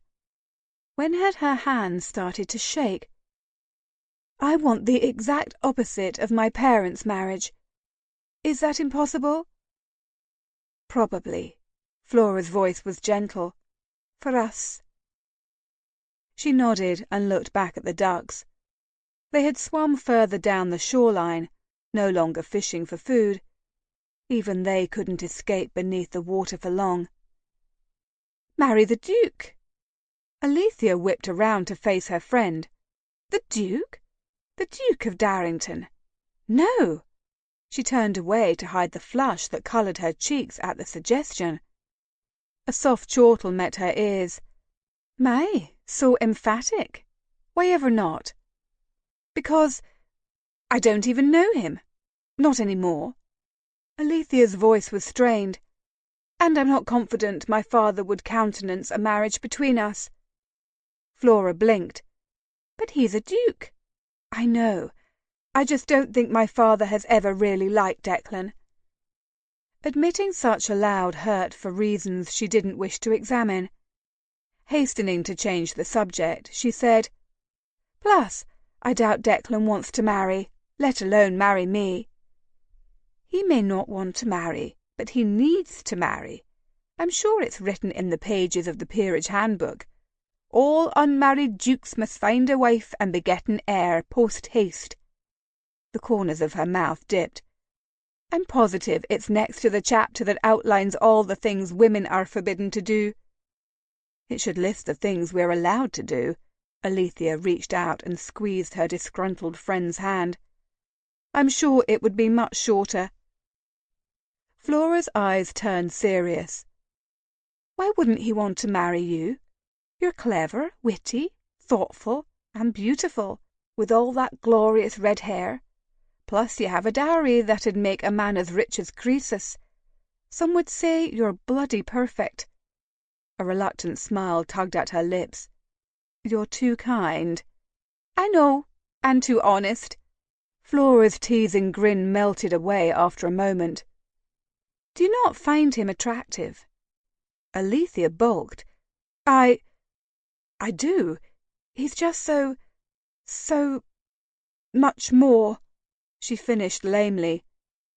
Well, I should hope so. How long do you suppose you have until you receive the marriage decree? I can't say, she said, shifting on her feet. But I doubt I'll have a choice when the time comes. Ladies like us can rarely do as we please. Sadly, neither can dukes. Alethea jumped at the unexpected deep voice, her foot slipping in the soft, wet ground. She pitched forward, her arms extended to break her fall, when she was suddenly jerked back. A firm, warm arm wrapped around her waist and steadied her, and when her feet met solid ground, she experienced a pang of loss as it slipped away. "Are you all right?" Declan's breath tickled the sensitive skin behind her ear. She shivered before she could suppress the reaction, and her internal temperature exploded into a rapid boil. She thought she felt him run his nose lightly across her lobe, but when she turned her head, he was watching her from a few feet away. Alethea looked at him greedily for a moment before she busied herself with straightening her cap. But in that quick assessment, her eyes gorged on the way his rich green riding jacket complemented the deep gold of his skin, and how his buff-coloured breeches conformed to the firm, lean lines of his legs and thighs. She pressed a hand to her chest. "Yes, thank you.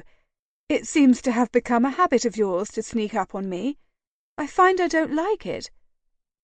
Straight white teeth flashed as he grinned, the expression more amused than chagrined. "My apologies, my lady." He rocked back on his heels, a playful smile on his distracting mouth. "Although I wouldn't have been surprised had you fallen to your knees all on your own. You wouldn't be the first woman to do so."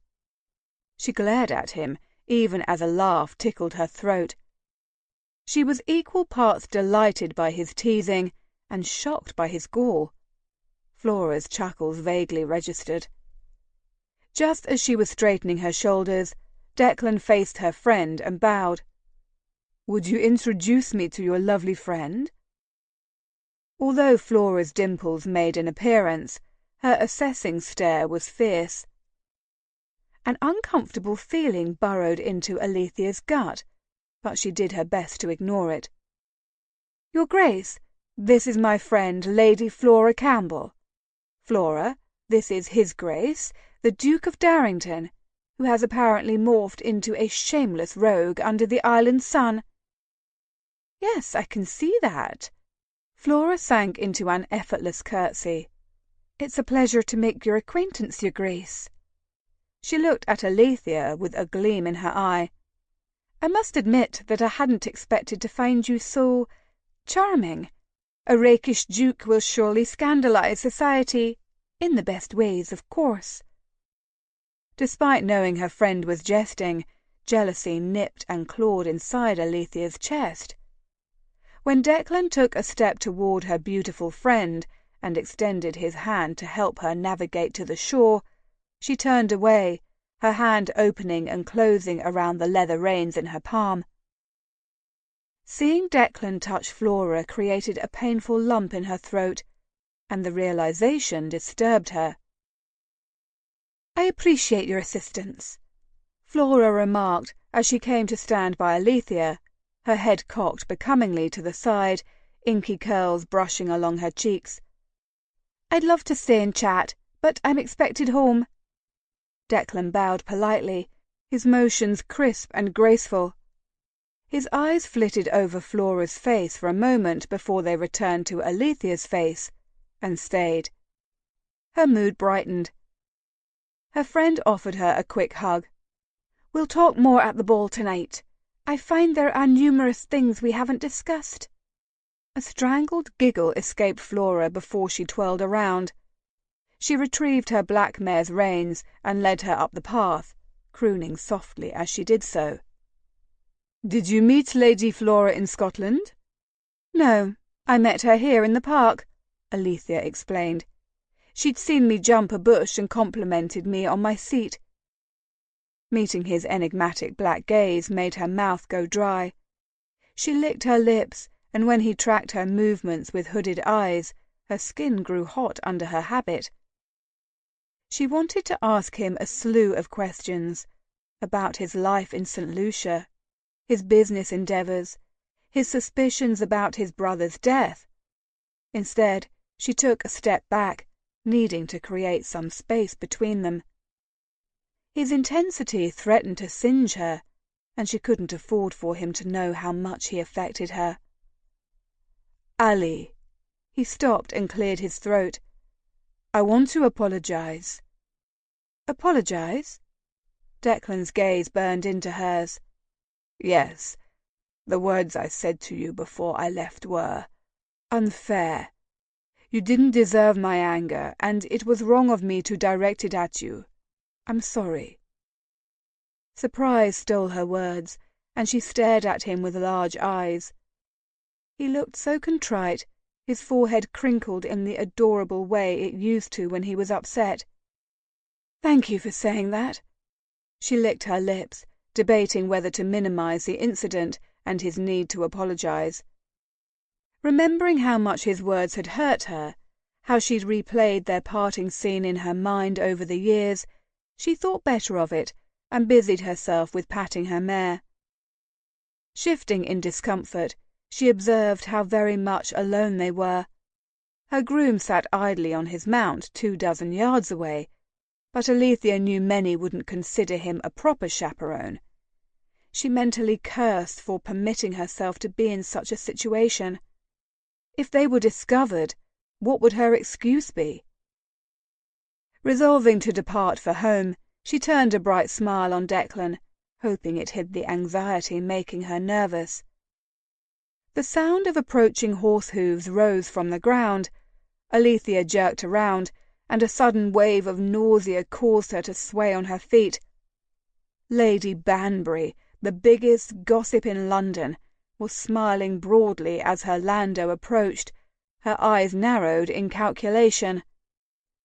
Hopes of escape dashed, Alethea clenched her eyes shut as she considered whether her fortitude, or more importantly her reputation, could survive the encounter to come. Chapter 6. May 1803. Reputation, family history, respectability, duty. How I loathe the words. Diary of Lady Margaret Gordon. The look of horror that flashed across Alethea's face at the sound of the carriage wheels, before she quickly shuttered her expression, soured Declan's cheerful mood. The landau full of women approaching were the sort he'd learned to avoid, and if the predatory gleam in their eyes was any indication, they had Alethea and him in their sights. Apparently avoidance was harder to come by as a duke.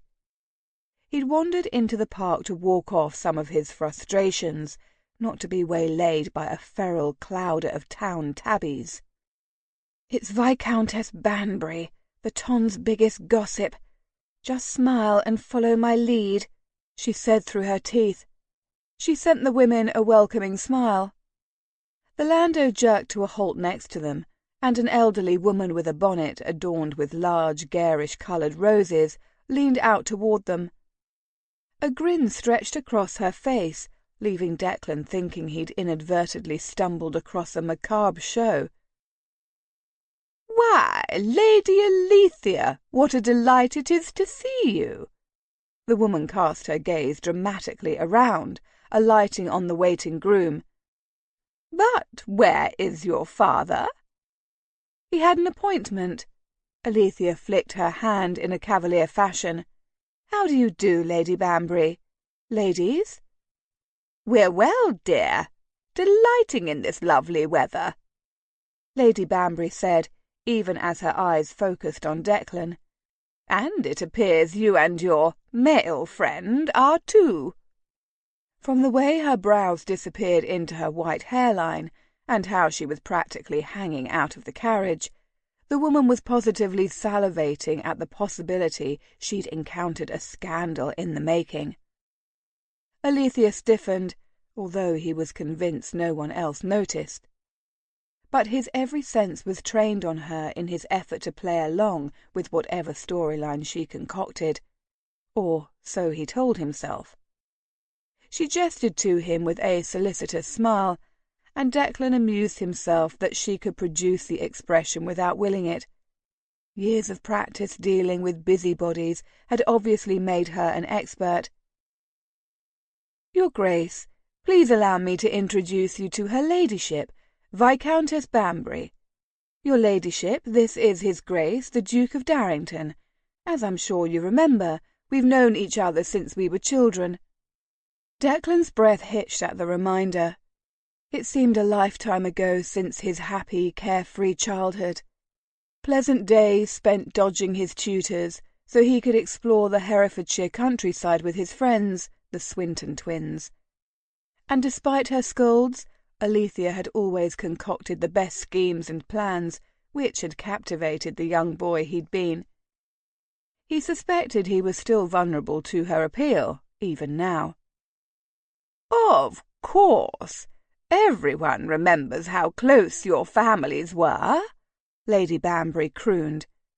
Her filmy eyes grew wide, but the shrewd light in them was recognizable. "Not that I meant to call attention to your mutual past." He smothered a snort of disbelief. "I would like nothing more than to continue the close friendship our families have always shared." The ladies tittered in approval, but Alethea clenched her jaw. "I'm sure Lord Rockhaven would be thrilled to hear it," another lady in the conveyance interjected. "My husband, Lord Worthington, has always said how devastated the Earl was by what transpired with your late father." From Albert's letters, the Earl of Rockhaven had supposedly been distraught after their father's death. Although his brother long blamed the Earl for bringing the Vicomte de Vigery into their sphere, he reluctantly admitted to Declan the Earl had been generous with his time and was of great assistance when he took up the ducal title. Declan glanced down at the same time Alethea raised her gaze to his. Sorrow lurked in her jade-green eyes, and he marvelled that she still understood him so well. She didn't assume his years away had somehow erased the burning pain that seared him whenever he thought of his father, and now of his brother, and that insight smoothed the tattered seams of his temper. Alethea may have matured into a tempting armful who made his body ache in want, but the low cadence of her voice still comforted him in ways no one else ever had. "Lord Rockhaven and my father were long-time friends. I have no doubt the Earl was much affected, as we all were, by what transpired." When Lady Banbury opened her mouth to let loose with what he assumed to be another barbed comment, he rushed to continue. "Now, ladies, please reassure me that glorious days like this are commonplace during the summer months. I find my memory of English weather is lacking." The women clamoured to describe the horrid, unpredictable weather, and Declan listened to them with barely concealed impatience. Throughout the exchange, Alethea stood quietly beside him, a polite smile on her face. When Lady Worthington began to recount a time she'd become trapped in the rain on Bond Street in a new velvet wrap, Declan allowed his attention to rest on Alethea. In her dark green riding habit, with a ridiculously impractical cap adorning her vivid red curls, she looked breathtaking. Glimpses of the girl he once knew came through in the alto of her husky laugh, which used to encourage him to laugh along with her. Except now, the sound drifted down his spine like a fingernail, raising goosebumps and other excitable parts of his anatomy. Declan's eyes tracked how she rocked back and forth on her feet, her hips swaying ever so slightly with the motion. The Alethea of his youth had loathed to sit still, although her mother's rigid rules and the weight of her father's approval had curbed her natural exuberance. Perchance that's why they always gravitated to each other. They were two sides of the same coin. She, desperate to escape the strictures of her sex and position, and he, anxious to cast off familial expectations and determined to run from the critics who whispered he'd never live up to his brother's stellar example. But now Declan was Darrington. He realized that no matter how much time elapsed, they'd always be reduced to an event neither had any control over. Every interaction, every accomplishment, Every failure would be forever tainted by the scandal. If he were a good man, he would leave her alone. If he were Albert, he'd invent an appointment and leave the park immediately, before the shadow of his past and the uncertainty of his future soured Alethia's prospects and sullied her reputation. "I'm sure the weather in England in no way compares to the sunny, warm days you experienced in the Caribbean. Is that not right, Your Grace?" Lady Banbury's voice pierced through his thoughts. "Yes," he said as he patted his gelding on the neck, "but then few places can compare to the tropical beauty of the West Indies." "What is St. Lucia like?" Alethia's voice was breathless and her eyes unfocused, as if she were envisioning his mother's island homeland. Declan thought of its verdant, fragrant rainforests, filled with exotic wild sounds. He thought of how he'd lay on the warm, gritty sand and watched the sun set over the iridescent waters of the ocean, and how the reds, golds, and oranges reflected off the mirror-like waves, and the world seemed as if it were on fire. And more than once he swore he'd heard her laugh on the breeze. "The words capable of describing its beauty are not part of my vocabulary." She nodded slowly, her gaze travelling over his face, as if it held a kaleidoscope of the sights his eyes had beheld, but his tongue was unable to convey. "Have you spent all your time away in St. Lucia, Your Grace?" Lady Worthington asked. "No," he managed a brittle smile. "I spent a great deal of time with my mother's family there, and also in France, but I've travelled to many places." "How wonderful that must have been for you!" Lady Banbury flipped open her fan and waved it in front of her face. "I've heard you visited all the port cities up and down the European and African coasts." Declan choked back a laugh, and Alethia's lips twitched. He couldn't say he was surprised by the Viscountess's line of questioning, as he'd expected to hear pirate innuendos at some point. Considering his long absence and his uncommon background, gossip would eventually turn that way. "I visited port cities all over the globe. My favourite has been Shanghai." "The Orient!" the third woman in the carriage exclaimed, censure and excitement flavouring her words. "How peculiar!" He opened his mouth to retort, but Alethia lightly brushed her hand with his. He felt that touch throughout his body. "I think it's fascinating. Our world is vast and full of wonder, and sadly the farthest place I've travelled is the Highlands." "There are many people who say there's no place more beautiful than the heather-covered mountains, valleys, and glens of the Highlands." Declan ran a hand along his horse's snout, when he longed to run a finger down Alethia's smooth cheek. "I look forward to testing that claim." Her gaze held him captive. "As do I." "I'm surprised your father allowed you to stay in Scotland for as long as you did," Lady Banbury sniffed. Alethia took a step back. "I asked to stay. I enjoyed the time I spent with my Scottish family." "Oh, but what a waste for Lord Rockhaven to have let a diamond of the first water, such as yourself, rusticate in the far reaches of Scotland." The third woman in the landau shook her head. "Now that you've returned, I can't say I'm surprised your father has you attending every ball and Venetian breakfast. No doubt he wants to see you finally settled." Viscountess Banbury swatted her friend on the hand. "Nonsense, Mrs. Pottinger. Her absence hasn't affected her status at all. She's still one of the most sought-after dance partners at the balls I attend." She lowered her voice as she turned her head to her friends, aside from that hoydenish Scottish chit. Although he had only just made her acquaintance, Declan would wager Lady Flora wouldn't object at being labelled a hoyden. "Lady Alethia will have no trouble bringing some young buck up to snuff, whenever she deems it time to choose from her court of suitors. Is that not right, my dear?" Lady Banbury eyed her expectantly. A white-hot inferno of fury rolled through Declan's mind at hearing the Viscountess's words, and he whipped his head toward the lake as he breathed deeply. Just the thought of Alethea in another man's arms set his teeth on edge. He scolded himself.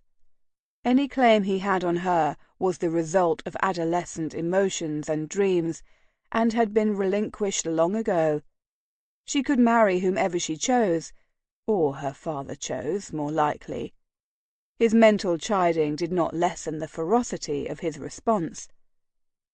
Nevertheless, the reminder of whom her father was, and the ever-present suspicions Declan still nursed against him, dampened his spirits. In truth, he was not certain his conscience would allow him to claim Alethea, even if it were possible. Alethea's voice was higher pitched than he recalled it being. "Yes, well, I appreciate the confidence you have in me, my lady."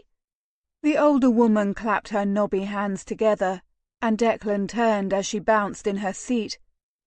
"And what of you, your grace? Do you plan on taking a wife sometime soon?" His head was already shaking back and forth. "Truthfully, I haven't thought that far in advance, my lady. I didn't return to England expecting to find myself the new Duke. There are still many things to accomplish before I'll devote time to a courtship, let alone a wife." "Many people would say a duke's most important responsibility is to the succession," Lady Worthington said, as she pointed her fan at him. "I'm sure those people are mothers with unmarried daughters." Alethea's dry delivery surprised a chuckle from his lips, and his eyes met hers. Her emerald depths sparkled in merriment. "As the last in your line, you should reconsider the importance you've placed on securing an heir." Lady Banbury leaned forward. "Your brother's untimely death should show you how important it is to have a contingency plan. The future is not fixed, and tomorrow is guaranteed to no one." Her sage words caught him unaware, and he was forced to admit she was right. He held his tongue, however, refusing to concede the point to the older woman. Heaven knew she did not need additional tidbits to spread about him. Mrs. Pottinger sighed loudly. "Pity the Duke never married. I remember hearing a rumour years ago that Lord and Lady Rockhaven had proposed a betrothal between you and the late Duke." Lady Worthington clasped her hands. "Was the rumour correct?" Alethea cast her eyes down and cleared her throat. "Actually, the Duke and Duchess proposed a betrothal between Lord Declan," she gestured to him with her hand, "now his Grace, and me." "But Lord and Lady Rockhaven wanted Lady Alethea to marry the heir," he intoned. A lifetime's worth of resentment and anger steeped in every syllable he uttered. He'd not thought of his embarrassment and dismay when his father told him the betrothal had been rejected by the Earl and Countess until just that moment. He'd obviously squashed it deep down where he banished all the other indignities he'd encountered in his life. He wondered what Lord Rockhaven thought of him now that he was the Duke, instead of just the mulatto second son he could easily ignore.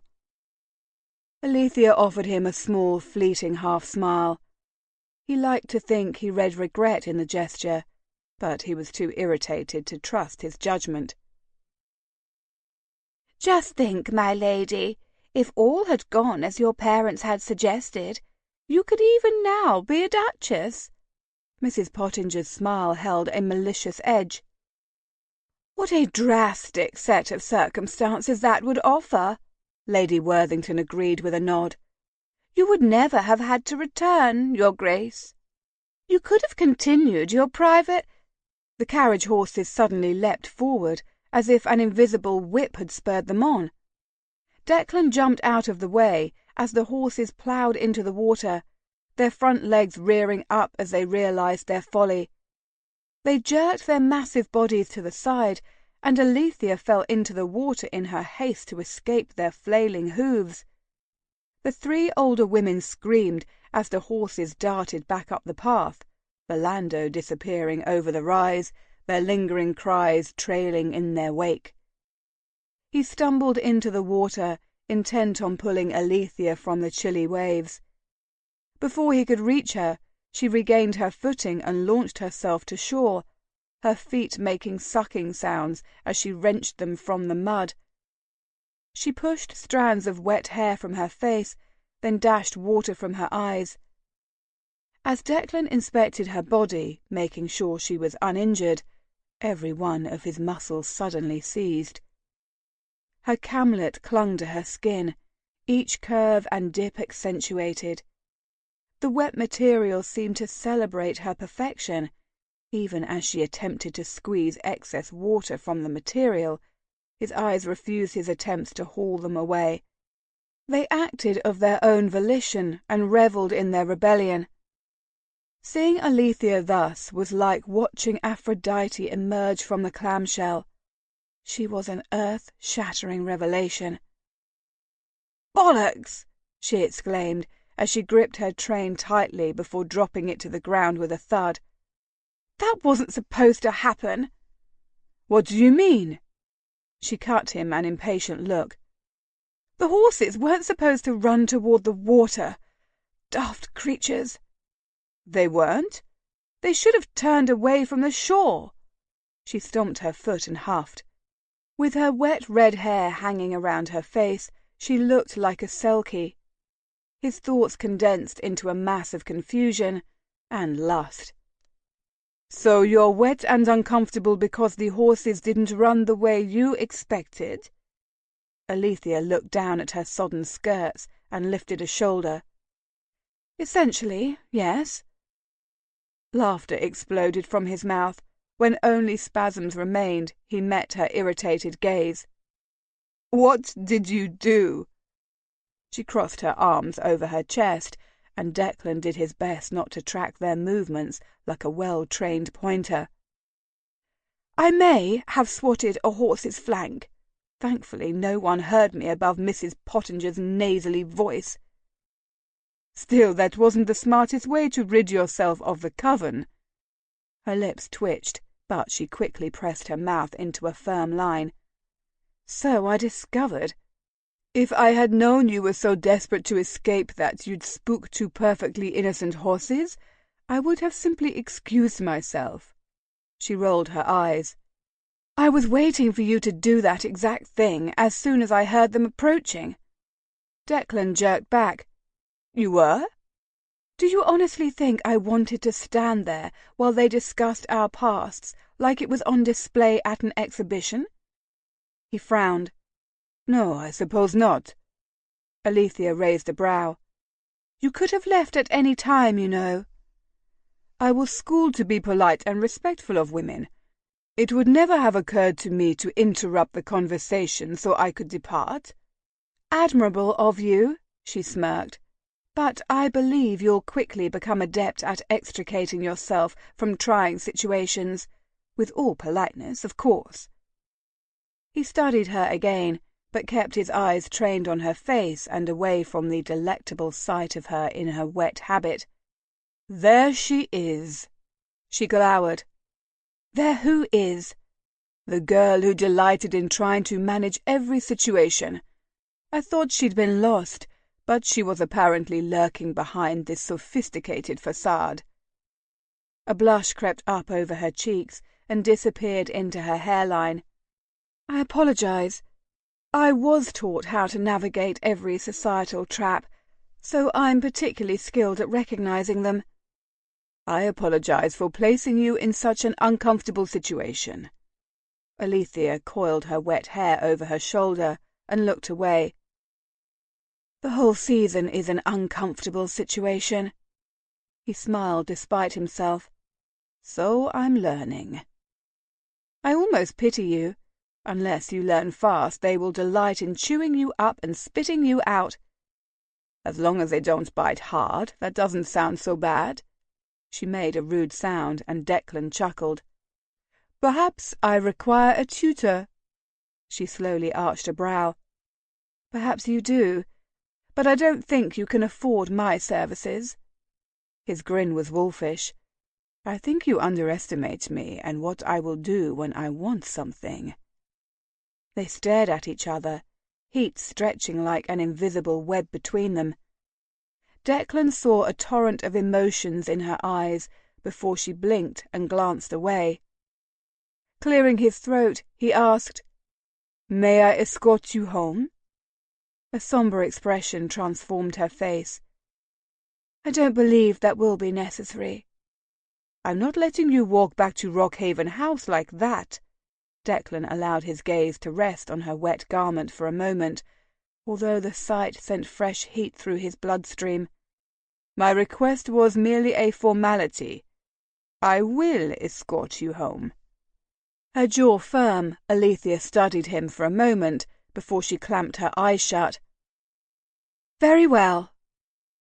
With her soft affirmation, he followed her to her horse, where he helped her mount, ignoring the enticing feel of her hips under his hands. Once he'd settled in his saddle, he met her gaze. "After you, my lady."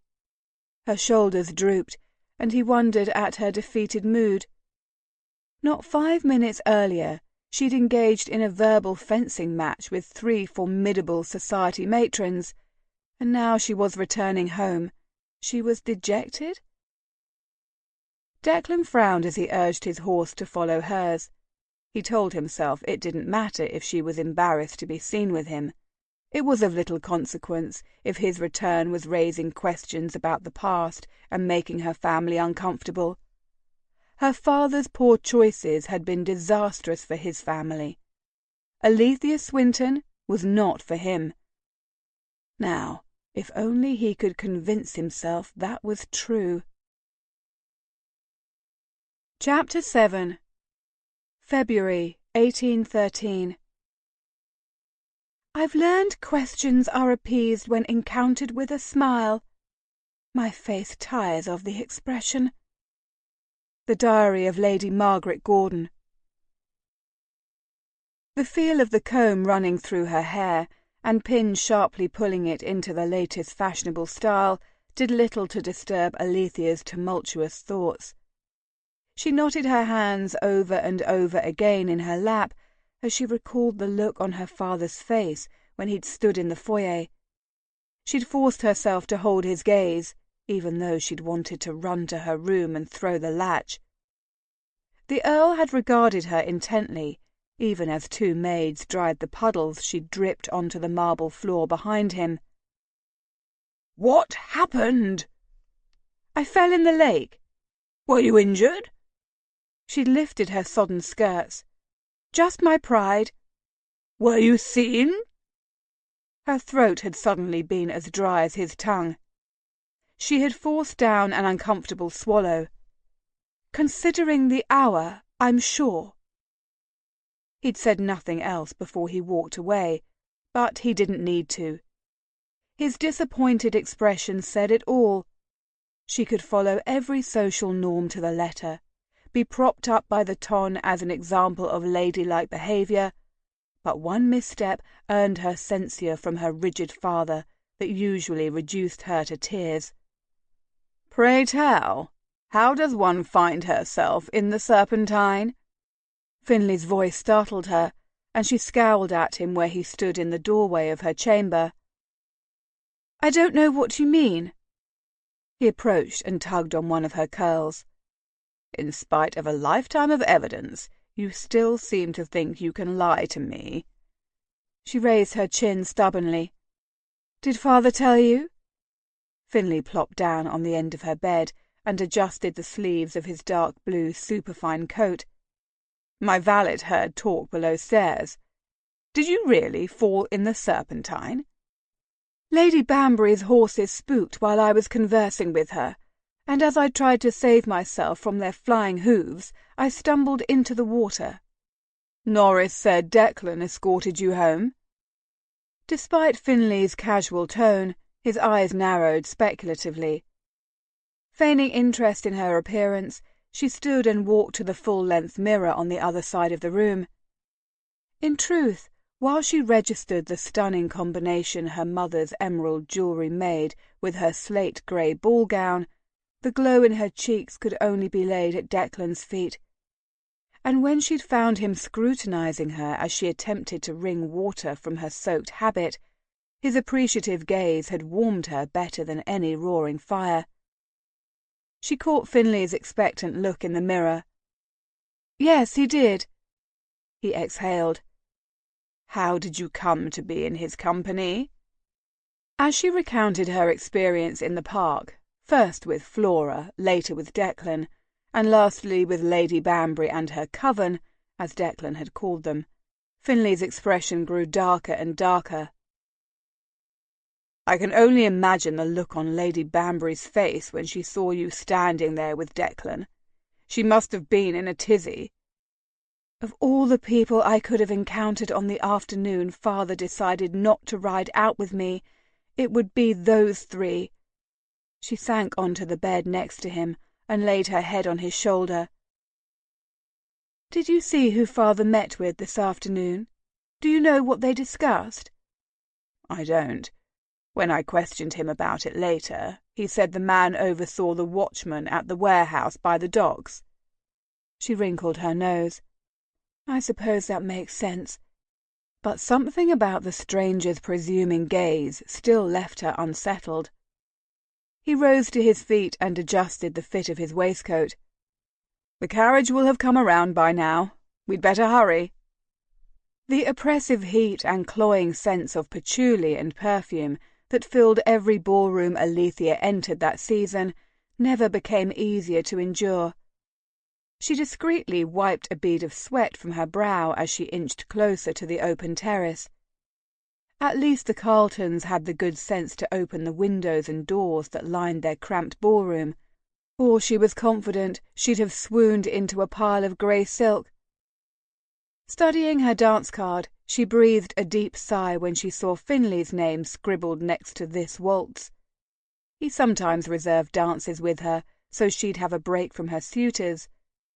But now that she'd found some relief from the heat, perhaps she'd simply watch for Declan, if she could find him in the crush. "Alethea, there you are. I've been searching for you." Apparently her break was not to be had. Plastering a welcoming smile on her face, she turned in the direction of her father's voice. Her smile stretched as she took in the elderly gentleman standing next to him. "My lord, here's my daughter, Lady Alethea." Her father inclined his head at the gentleman. "And you remember Lord Connington, do you not?" Of course Alethea remembered Viscount Connington.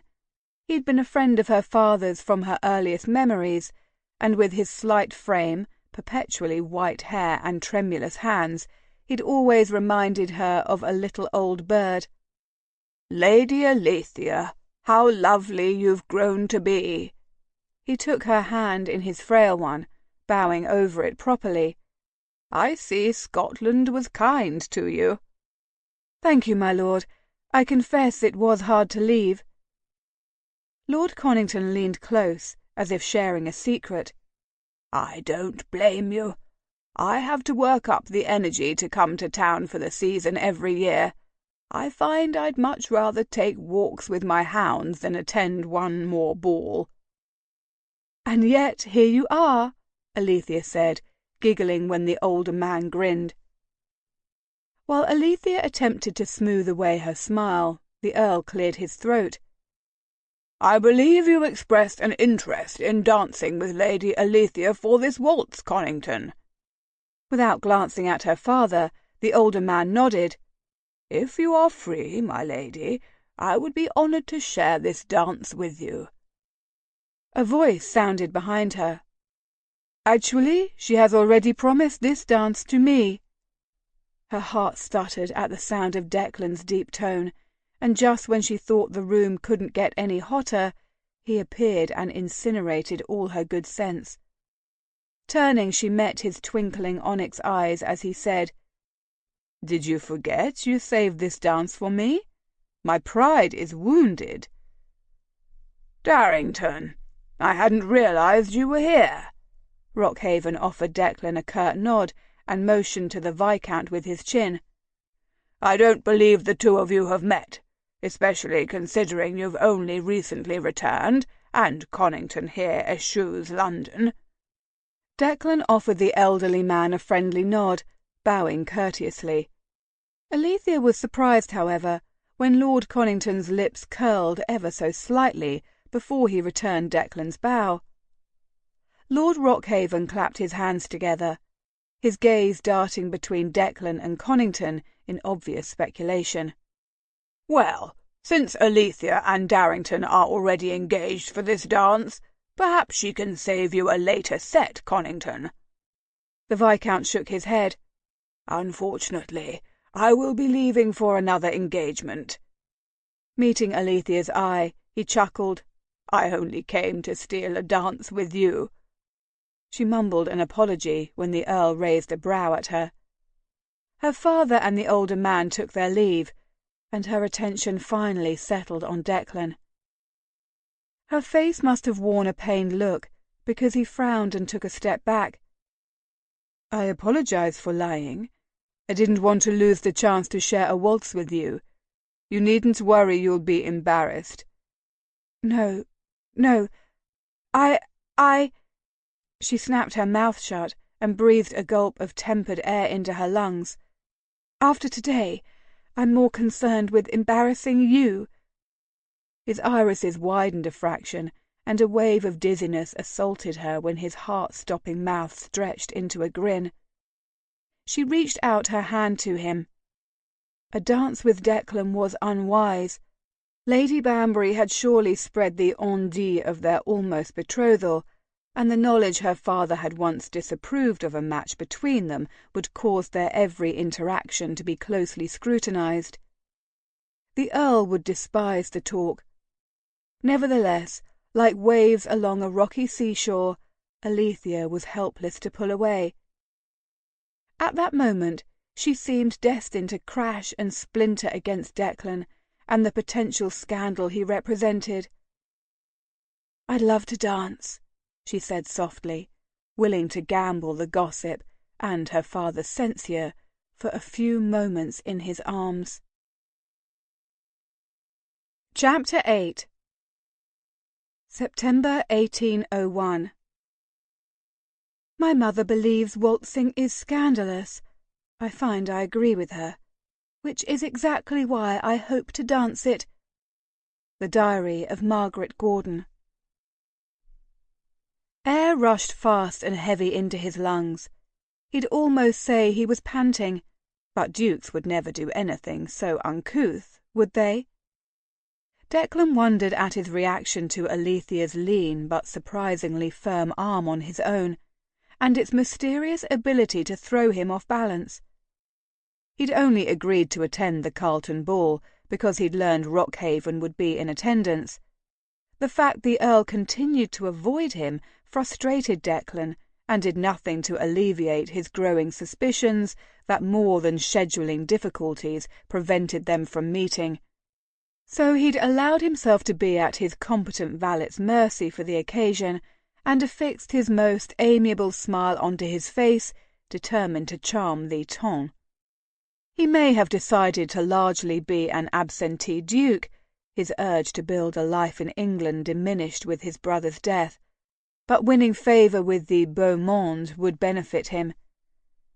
Albert had worked hard to return respectability to the Sinclair name and the Darrington title, and he would do nothing to compromise it. And until he was able to solve the mystery of his brother's death and return to the Caribbean, he would make pretty with the very people who'd so often turned up their noses at him as a child. Suddenly Declan found himself battling the urge to tug at his too-tight cravat, longing for the lightweight Madras shirts that used to be his uniform. He'd managed to manoeuvre through his first ton ball, in spite of the whispers and assessing glances he garnered. Little doubt word of his encounter with the old dowager, Lady Banbury, had been bandied about, and he could only guess what they made of his near engagement to Alethea. Let them say what they want, for he had more important things to consider. like questioning the Earl of Rockhaven. However, when he'd finally located the Earl, instead of demanding answers, he'd commandeered a waltz with his daughter. He bit back a sigh at the realization his ironclad discipline fled him once again as soon as Alethea was near.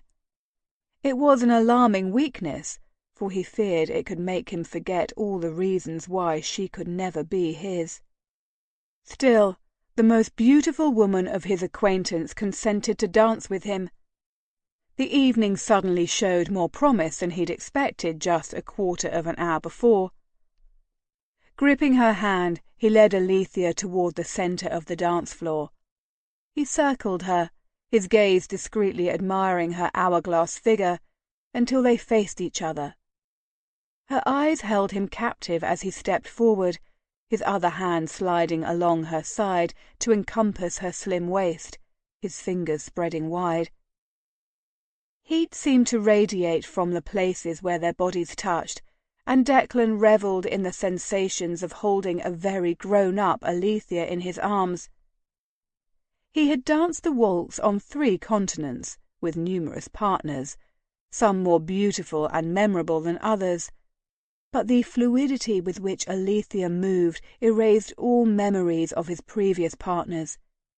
She swayed gracefully, her grey silk skirts swishing around her ankles, her shoulders and arms held perfectly aloft, her neck arched in a manner that displayed her elegant build.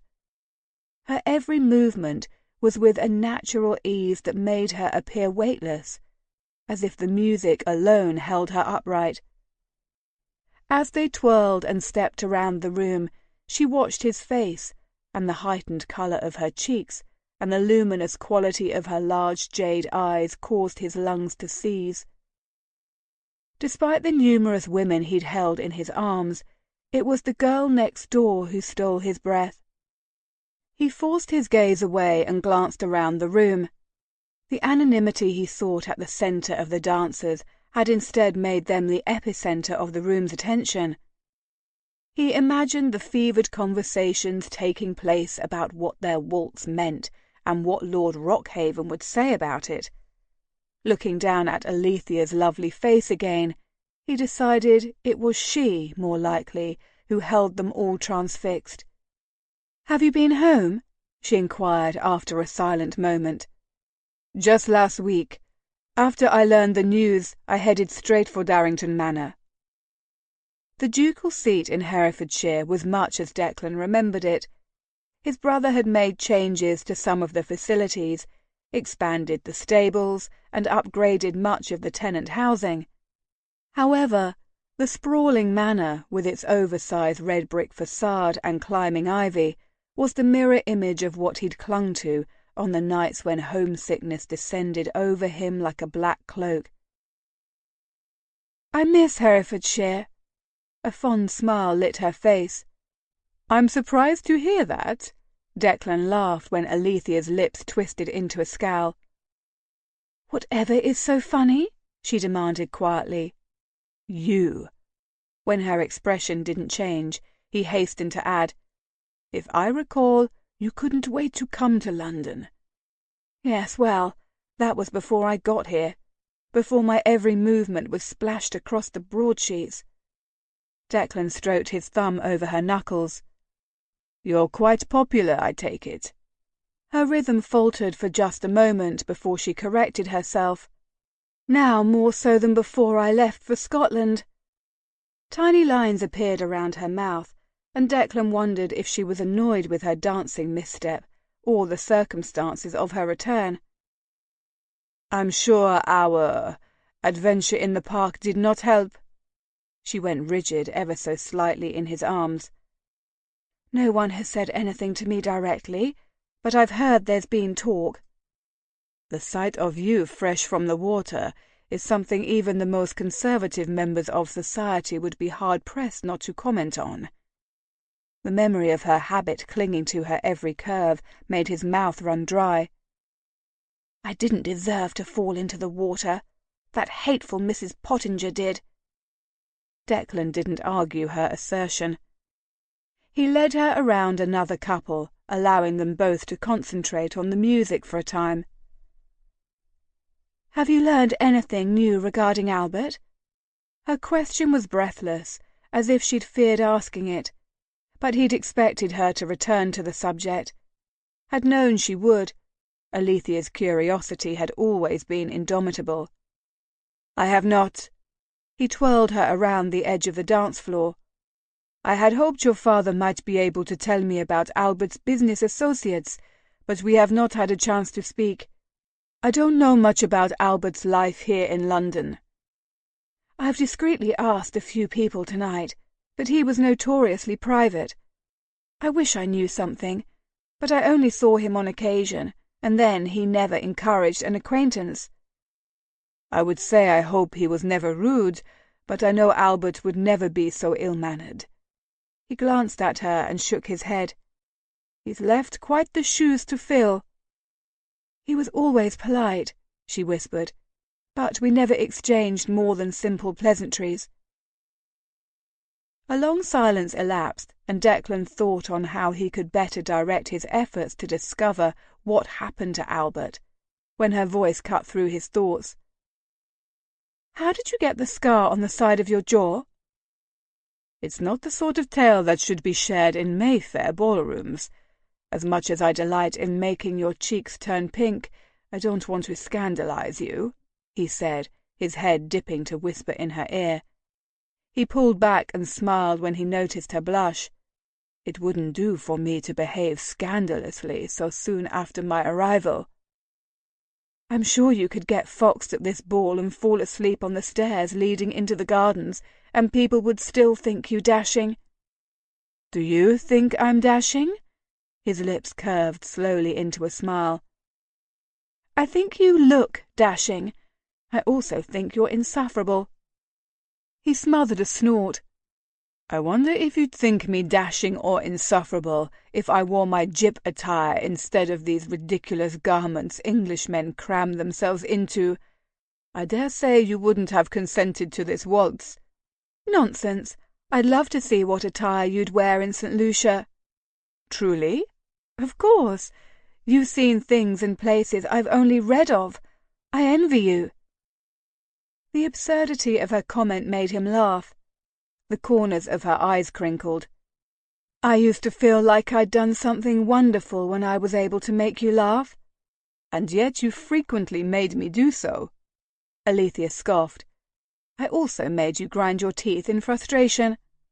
"Indeed, and you haven't stopped."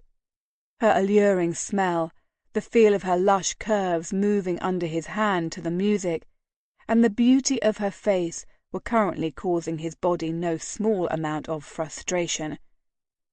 Her green eyes fixed on a spot over his shoulder, her mouth pressed into a frown. He spun her around another couple and darted his gaze in the direction she had been looking.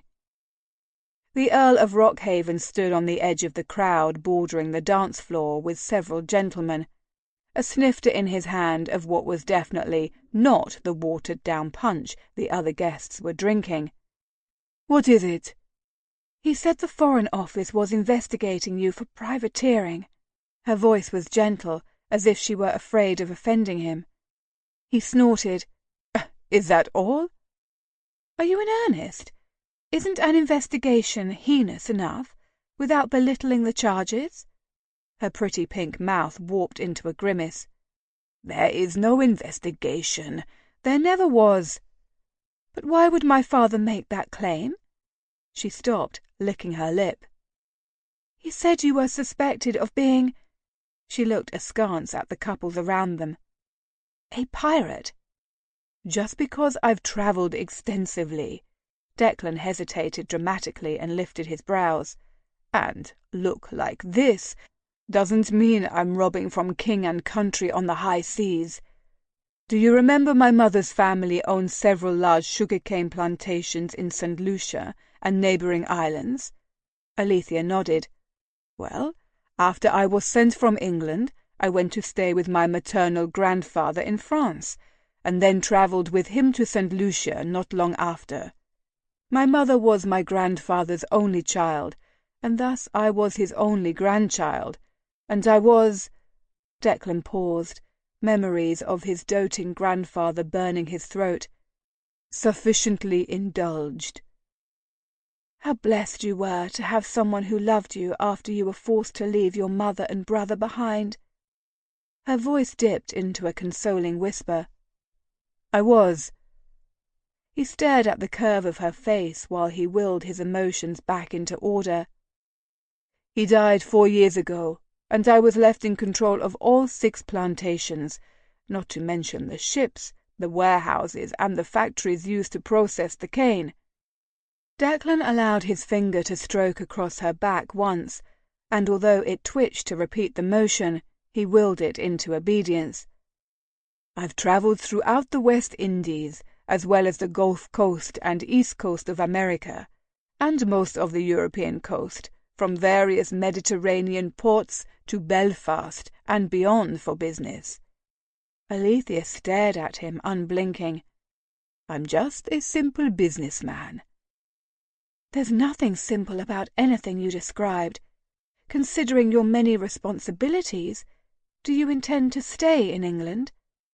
The last music notes echoed through the ballroom, and couples brushed past them as they exited the dance floor. They didn't move. She remained firmly locked within his arms, and Declan found he didn't possess the resolve to free her, especially not as he considered the breathless way she asked her question, as if his answer was important to her. "Until I settle my concerns regarding Albert's death, and your father," he thought. "I do." Chapter 9. December 1806. I'm made to feel as if I owe him an apology, for not being enough, for not being another. Diary of Lady Margaret Gordon. Friends to lovers? We hope so. What is the old adage, "Where there's smoke there's fire"? Well, it appears to be true when used in reference to the newly returned D of D and the ever-popular Lady A.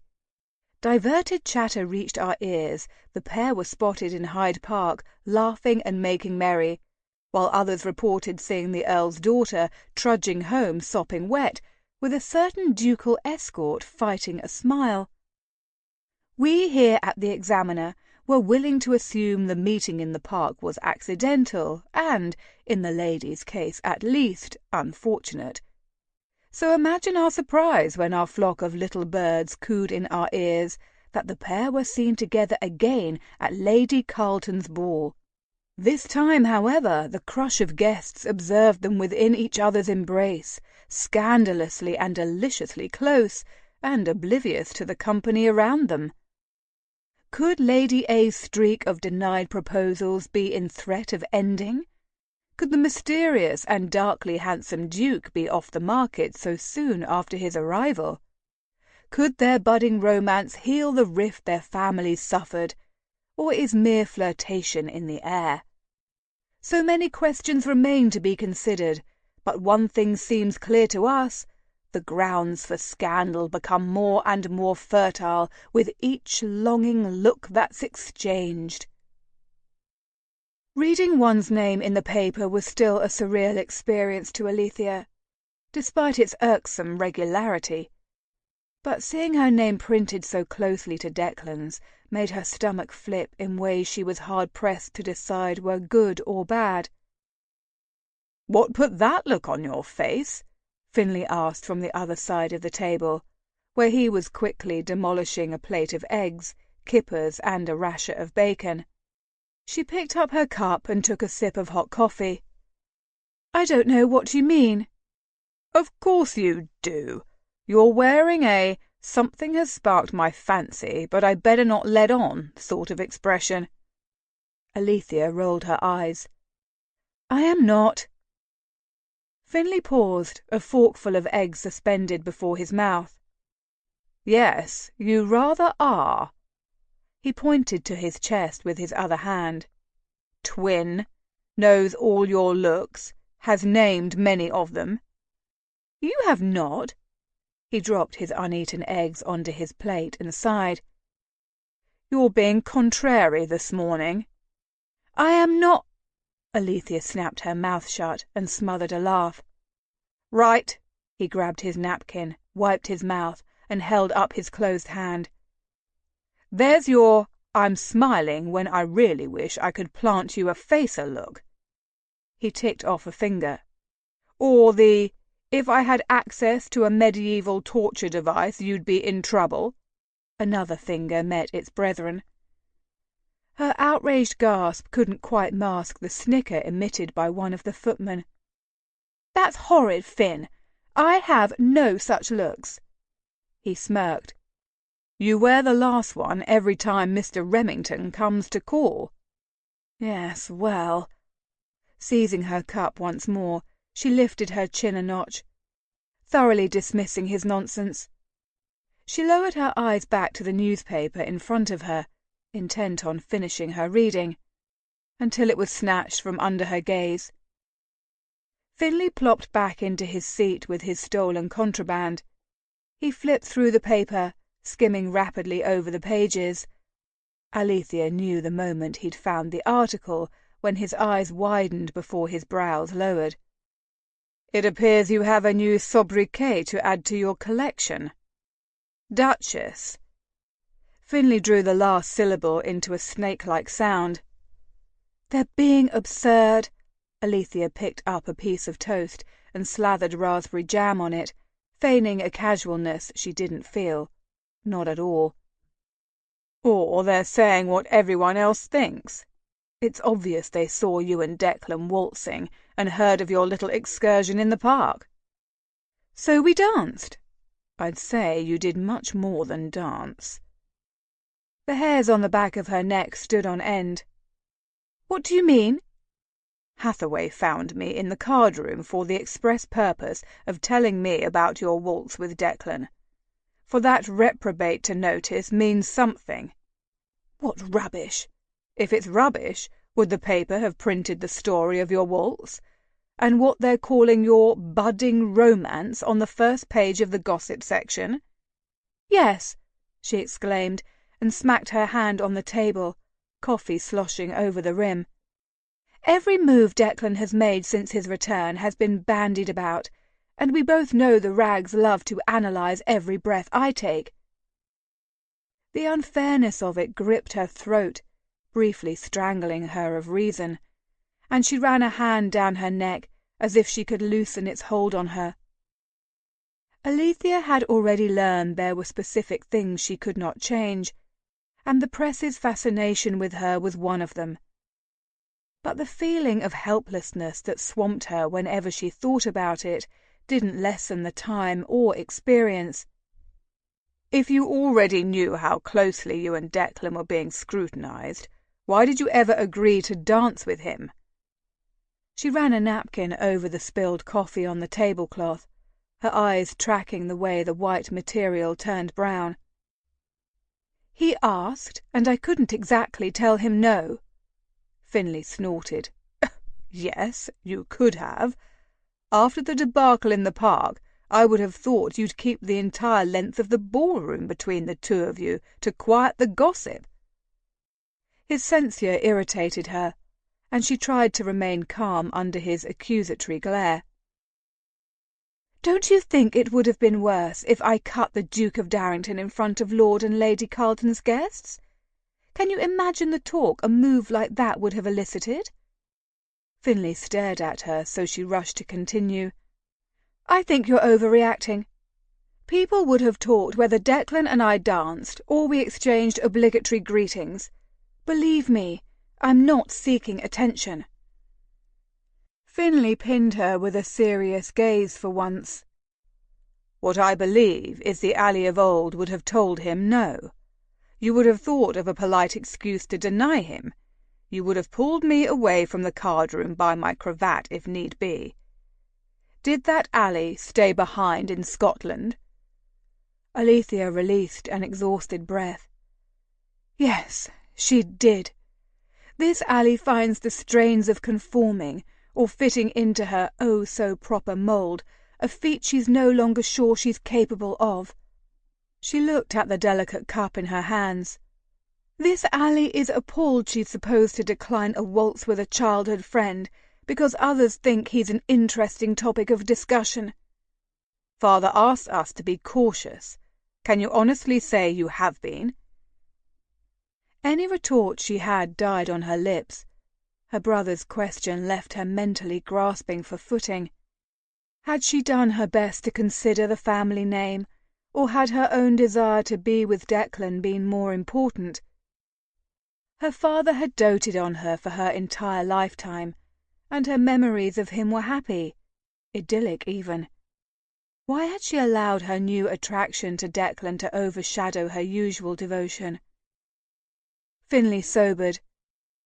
You should know that when Father and I met earlier, I glimpsed preliminary marriage settlements among his papers. Her cup dropped to the table with a thud, brown liquid once again spreading over the tablecloth she'd so recently cleaned. Are you in earnest? I fear I am. They were incomplete, but it was obvious they were being drafted. Good Lord, Finlay! I haven't consented to marry anyone. Surely they were just papers Father pulled out to ensure we're in order, should I settle on a suitor. Surely, Finlay repeated, although his tone was anything but reassuring. She groaned and covered her face. Why ever did I leave Scotland? You couldn't have stayed there indefinitely. Your place has always been here. Alethea peeked at him through her fingers. Are you sure of that? Why wouldn't I be? With his creased forehead, Finlay appeared genuinely confused. How could her brother be so confident of her place in London, but her feelings on the subject be so unclear? Mother never even wanted me to have a season. She wanted me to marry Lord Framingham as soon as I was of age. Finlay's lip curled slightly. Yes, well, we'll be thankful that particular match never came to fruition. Because he died. His snort of laughter quickly puttered out. I never understood why she was so adamant about that engagement. Why would she want to chain her only daughter to a man almost 3 times her age? I have a theory, she said quietly, her eyes briefly cutting to where Samuel stood by the doorway. The butler turned immediately and ushered the footman out of the room. Alethea ran her fingers through the hairs at her nape, the sensation calming. It's the reason she was determined I go with her to Scotland when she fell ill. Which is? She didn't like me. Even saying the words was like shoving a red-hot poker down her throat. She had long ago recognized the animosity that tinted every interaction she could remember with her mother. While her mother was never cruel, she wasn't warm either. Her cool manner always made Alethea feel she was lacking, like she was a failure. But it was the times she sensed her mother's gaze and found the woman staring at her with an odd mixture of longing and despair that left her confused and uncertain. She felt Finlay's deep sigh more so than she heard it. I don't think she liked many people, or many things for that matter. The Countess was taciturn to everyone she encountered and rarely showed emotion. Except when our carriage turned onto the downhill drive into Aboyne Castle. I looked over at her. She was crying. She made no sound, but continued to stare out the window at the passing landscape as tears streaked down her cheeks. I've never been so out to sea as I was at that moment. I feel out to sea just hearing your recounting. Finlay took a drink of tea. So you think she made you accompany her to Scotland because... I think she was punishing me for not accepting any of the offers I had received during my seasons. I truly believe she thought I would be itching to return to London within a fortnight, and I would submit to her demands to ensure I did. How wrong she was. Alethea smiled. She was. I'm sure my unwillingness to play along with her scheme was just another of my many failings." "You didn't put stock into her criticisms, did you?" Finley's eyes flashed concern.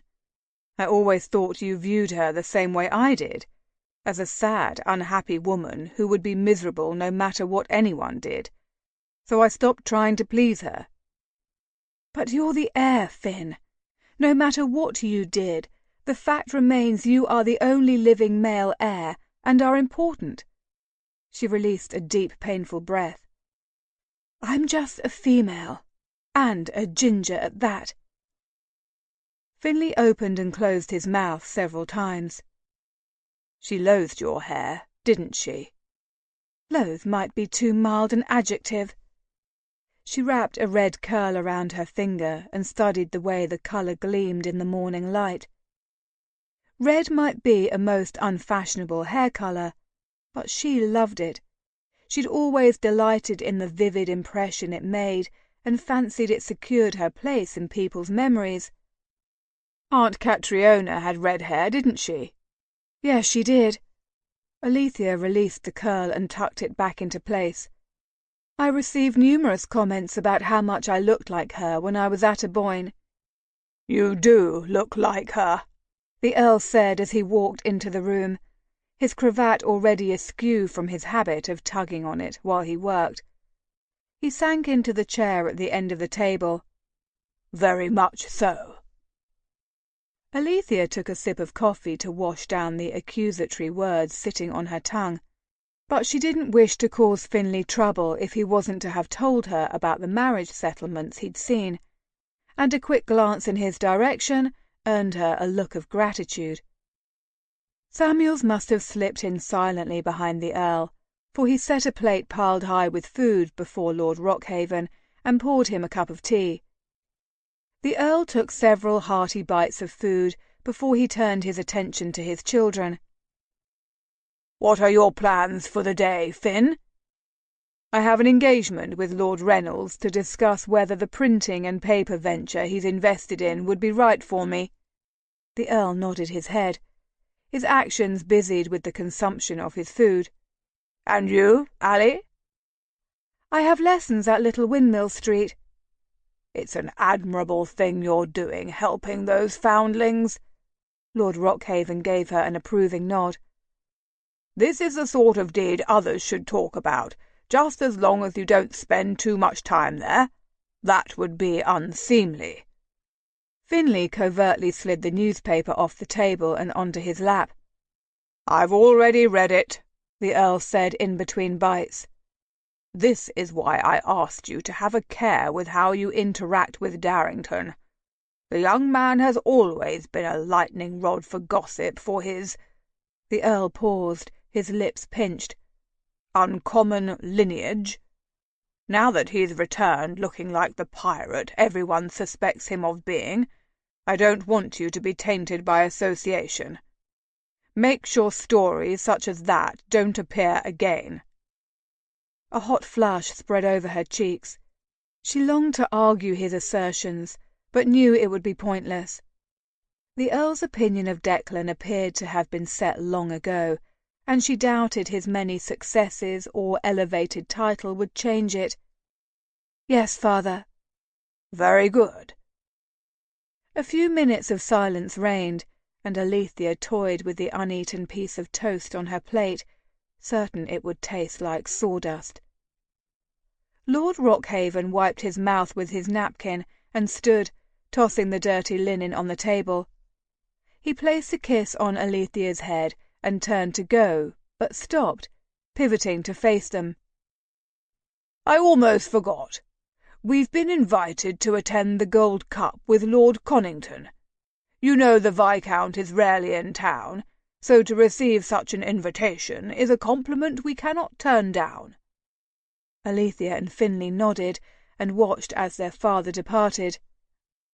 "Perhaps we'll know who father is considering as a suitor for you by who's at the Gold Cup," Finley said before he followed the Earl out of the room. She collapsed back into her chair, a sudden bout of nausea making her grateful she hadn't eaten the slice of toast. Chapter 10.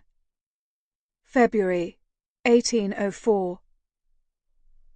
No one tells you what you're to do when you discover everything you thought you knew was a lie, or the life you always coveted was as tangible as a ghost. The Diary of Lady Margaret Gordon. Thomas had not been seen for a se'nnight, or since the last time Declan had visited Tattersall's, when the young man had agreed to a meeting to discuss what happened the night Albert was killed. It was an appointment Thomas had not kept. Declan resisted the urge to kick the heavy oak door that admitted visitors and customers to Richard Tattersall's richly furnished office. The man had been polite but apologetic when he shared that Thomas had disappeared a week prior and no one had seen or heard from him since. How bloody convenient, he thought, as he stomped back through the crowded grounds to where he'd left his mount. Mr. Tattersall hypothesized the young man had returned to his family in Cornwall, where he'd told fellow employees his mother and siblings still lived. Word was he'd spoken of returning home since he'd been hired. Plastering what he hoped to be a considering expression on his face, Declan had nodded, but he'd known instantly Thomas wasn't in Cornwall. More likely in the Thames or some other dark and forbidden place poor souls found themselves when they crossed the wrong people. And if his testimony was to be believed, the wrong people had found Albert and extinguished his life. Declan curled his hands into fists, his knuckles straining and the leather of his gloves popping with the motion. A simple robbery seemed like less of a possibility with every new detail that emerged. He came to a stop by his horse, Tamosi. He had a stack of reports and business correspondence to see to, and instead he contemplated seeking out a fencing partner, eager to burn off an abundance of stress and sexual frustration. Two things he could lay partially at Alethea's lovely feet. The last time he'd seen Albert was 2 years before in Liana, where they'd sipped deliciously expensive port at a little cafe not far from the harbour.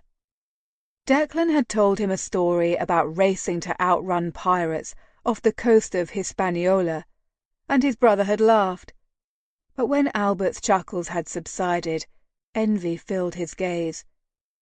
The sight had left Declan confused and uncomfortable, but instead of asking what had caused it, he'd poured himself another glass. "You've done well for yourself, brother. How I wish I could travel with you and see the world, leave England behind for salty sea air and ports unknown." Declan had offered him a strained smile, his insides a cauldron of bitterness and disorientation. He'd wanted to yell, "How I wish I could return home, to the place where my parents are buried, to where my brother lives." But he'd held his tongue, forcing himself to embrace the fact he was destined to be a wanderer and a stranger to his homeland for reasons his brother had never divulged. Declan stared unseeing at the grassy lawn leading to the show arena, his mind replaying the words he'd whispered in Albert's ear as he hugged him goodbye. "When may I come home?"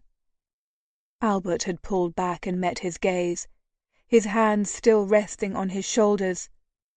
"I don't know." Then he'd turned and walked the gangplank to his waiting ship.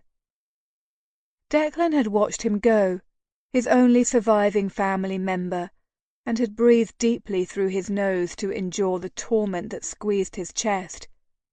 Now a humorless chuckle escaped his lips. What had made Albert decide 6 months later the time had come for his wayward brother to return? He shook his head and patted his horse on the neck. Whatever it was, Declan was beginning to suspect his brother's reasons were the possible catalyst for his death. He removed the feed bag and rubbed behind the beast's ears when Tamosi smacked his lips together in protest. As he ran his hands over the animal's sides and inspected the saddle straps, Alethea's softly spoken question suddenly echoed through his thoughts. "Do you intend to stay in England?" He regretted his answer was tied to Albert instead of his own wishes and desires. But she deserved honesty, and with his brother gone, England had lost much of its allure. He wasn't sure if he wanted to contend with the beau monde and their guarded reaction to him. He had a successful business to run, and he no longer had to prove himself and his worth to his partners. Then there was Alethea herself, and the confusing storm of emotions and lust she inspired in him. She made him want to forget the snide comments that tinged every conversation, the assumptions others made of him simply because of the colour of his skin, their insulting surprise upon learning of his birthright, and then of the business empire he worked hard to build. Declan had learned to expect such a reaction from others, but Alethea would be stunned. She'd been raised in the bosom of the ton, and was a darling among them. She wouldn't know how to handle their censure. She wouldn't know how to protect their children from the cutting remarks and dubious looks they might receive. She'd vibrated with anger in the park at the nosy remarks of society dowagers. What then would she do should such behaviour be directed at a son of theirs? One thing he knew for sure was he had no intention of leaving until the mystery surrounding Albert's death was resolved. With Thomas's disappearance, his ability to do just that seemed less secure. He untied Tamosi's reins from the post, certain a ride down Park Lane to Hyde Park would clear his thoughts. He led his horse to the mounting block and waited for a groom to appear. When a movement to his right caught his attention, his gaze fell upon a familiar-looking boy. "Your Grace, do you remember me?" the urchin asked as he took a step toward Declan, his gaze scanning the surroundings in the dim overhang of the barn. Considering the way he dashed to Declan's side and tucked himself up against Tamosi, rubbing the beast's big neck, all while nervously surveying the grounds beyond, left him convinced the boy was frightened. "I do. How can I help you?" "I heard you're looking for Thomas."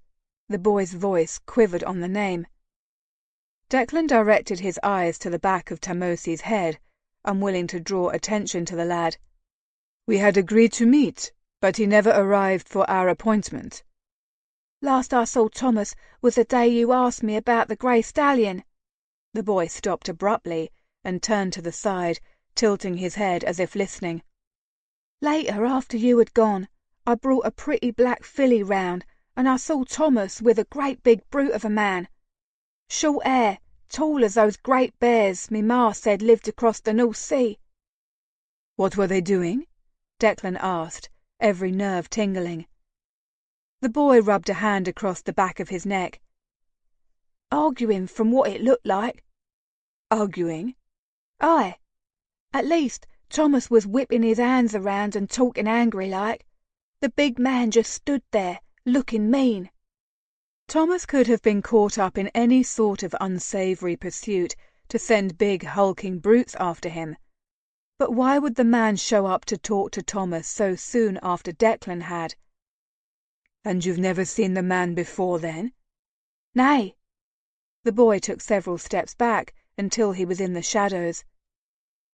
Urgency rose in Declan's throat, and he latched his hands tightly to the reins, determined not to snatch up the boy and demand more information. "If you saw this man again, would you recognize him?" "Oh, yes, your Grace." The boy swallowed, his eyes wide and focused on a point behind Declan. "He be right there." Declan whipped his head around in time to see the broad figure of a man disappear around the corner of the farthest barn. Shifting to thank the boy, he found he was alone. The sprite had disappeared. Smart lad. Mounting Tamosi, Declan spurred him on with a firm nudge to his flanks, and he hastened to the spot he'd seen the man disappear. Coming to a halt just before the corner, he carefully walked his horse forward, eager to discover who the man was and what he knew about Thomas. But there was no one in sight. Chapter 11. March 1814. I long to pull her into my arms and bestow all the love and affection I keep buried deep down in the farthest caverns of my soul, but my pride will not allow it. The Diary of Lady Margaret Gordon. Late morning traffic crowded the dusty streets, many returning from the morning market with their fresh meat or produce for the day's meals. Still others ventured out to the shops that lined Bond Street or Piccadilly, eager for a deal before the fashionable crowd arrived and bargains were locked tightly away. Alethea and Flora waited on the street corner with their maids for a break in the traffic. Alethea rocked back and forth on her feet, nervous anxiety making it difficult for her to stand still. Ever since the gossip article appeared in the paper, and her father's scolding, she'd been on edge. She used to look forward to her twice-weekly visits to the foundling home where she taught French, but now, just stepping out the front door of Rockhaven House had her gritting her teeth. "Are you waiting for trumpets to sound and a royal escort to take you across the street?" Flora's humour-filled voice sounded in her ear. "My apologies," she mumbled, allowing Flora to grasp her arm and tow her to the opposite corner. "I'm guessing your thoughts are on the article in the paper." A long sigh slipped through Alethea's lips. "I know it's ridiculous to be bothered by it, but I am. Is it because they linked you with Darrington?" A lodge lumped in her throat as she considered how Declan was trying to establish himself in society, intent on representing the Darrington title the way his brother had. Continuously having his name linked in the gossip pages to clandestine affairs could hinder that. "Possibly," she admitted, refusing to share her thoughts. Instead she said, "My father was also annoyed." "Why would he be annoyed?" Alethea frowned, recalling the look on his face. "No doubt he feels the talk casts aspersions on my character, and, most importantly, the Swinton name. Don't forget, it's all about family honour with him. You'd think he'd be keen on seeing you linked so frequently to a man of Darrington's standing. Who wouldn't want their daughter to be a duchess?" Flora voiced with a disbelieving laugh. The women walked in silence for several blocks, Flora seeming to sense Alethea needed time to sort through her thoughts. They turned a corner, the lane becoming narrower along with the buildings. While still respectable, they no longer tread where the wealthy and fashionable did. Within minutes they came to a stop in front of a neat townhouse with a blue door. Flora nodded to their two maids who waited a few feet away, and they turned to the back of the house and the servants' entrance. "You need to know that the gossip has been much worse than what's been reported in the papers." Dread bored a hole into her chest. "What are they saying this time?" "They're saying you were brazen during your dance with the Duke, that he's newly returned and unaware of the proper dictums of society, so he might not even be aware of how the waltz is danced in London. But you should know better." Flora's recitation was dry and without inflection, as if she were reading from a script. "At least they're not blaming him." "It's nonsense, but I wanted you to be aware." Flora looked toward the little windmill foundling house's front door, her jaw hardening. "Praemonitus, praemonitus." Alethea nodded. "Forewarned is forearmed." Many spiteful ladies and their mothers would delight in her topple from grace. Just a hint of scandal floating around her name would have their jaws snapping with unfettered anticipation. It was what her father warned her of. A campaign of whispers could harm her reputation, as well as if she'd been caught in a footman's closet with a rake of the highest order. And even if her father approved of a match with the Duke, Declan had made it clear he only intended to stay in England for as long as it took to bring Albert's killers to justice. She could not count on him to save her reputation, so why did she keep harming it to spend time with him? The smell was not something Alethea thought she could ever get used to. She'd been inside stables throughout her life, but the stench on the grounds of Ascot was more potent and concentrated than anything she'd experienced. The pungent sense of manure, hay, sweat, hopeful expectations, and crushed dreams was a combination that made her nose crinkle. Alethea had slipped away from Lord Connington's gathering to amble about. A throng of illustrious guests filled the space, each eager to witness the prime racehorses compete in various races and bask in their owners' successes. Her father had quickly found friends and acquaintances to chat with, but she grew tired of these sycophants and their tedious, vapid conversations. Even the presence of old acquaintances, women who made their debut with her, did little to ease her boredom. All of them had long since married and become mothers, and Alethea found she had little in common with them to carry a conversation. If she didn't want to speak of Declan, that is. A walk about the grounds seemed in order. Unfortunately, she had underestimated how busy the course would be, and grew tired of dodging the crowds, the afternoon heat causing her to seek the cool, dim interior of the barns. Now she stood in the far corner of the structure, away from the bustle of the grooms and trainers preparing their mounts for the races. Alethea discreetly rubbed her gloved hand under her nose, hopeful her position away from the action would hide her. How Flora was able to spend so much time around such a scent was beyond her. "Are you contemplating trying your hand as a jockey? Have you moved on from shocking unsuspecting game wardens to scandalizing all of England?" Like honeyed brandy, Declan's voice sent heat coursing down her spine. She met his gaze, taking in the half-smile that curved his sinful lips. "I honestly had not considered it, but now that you've given me the idea—" she tapped a finger against her mouth. "Although I'm quite sure I'm not built to be a jockey." "Too voluptuous?" he asked, his mien serious, but his coal-coloured eyes laughing. "Too tall," she managed, cheeks aflame. "Oh, yes, that would be a hindrance." He clasped his hands behind his back, the action allowing her a fleeting perusal of his person. His buckskin trousers highlighted his taut muscular thighs, the gold of his waistcoat complemented his dark skin, and his green superfine coat showcased his wide, wide shoulders. He'd managed to contain most of his ebony curls under his top hat, but a few lone strands brushed against his neck and cheeks. Catching his cocked eyebrow, Alethea ducked her head, confident she was as red as her hair. She blurted out, "I should have known you'd be here. You always fancied a good race." He paced to a stall where a chestnut horse watched them with big brown eyes. He ran his hand along the horse's neck. "You remember that, I see. A supply invited me, and I was hard-pressed to say no." "Lord Connington invited us."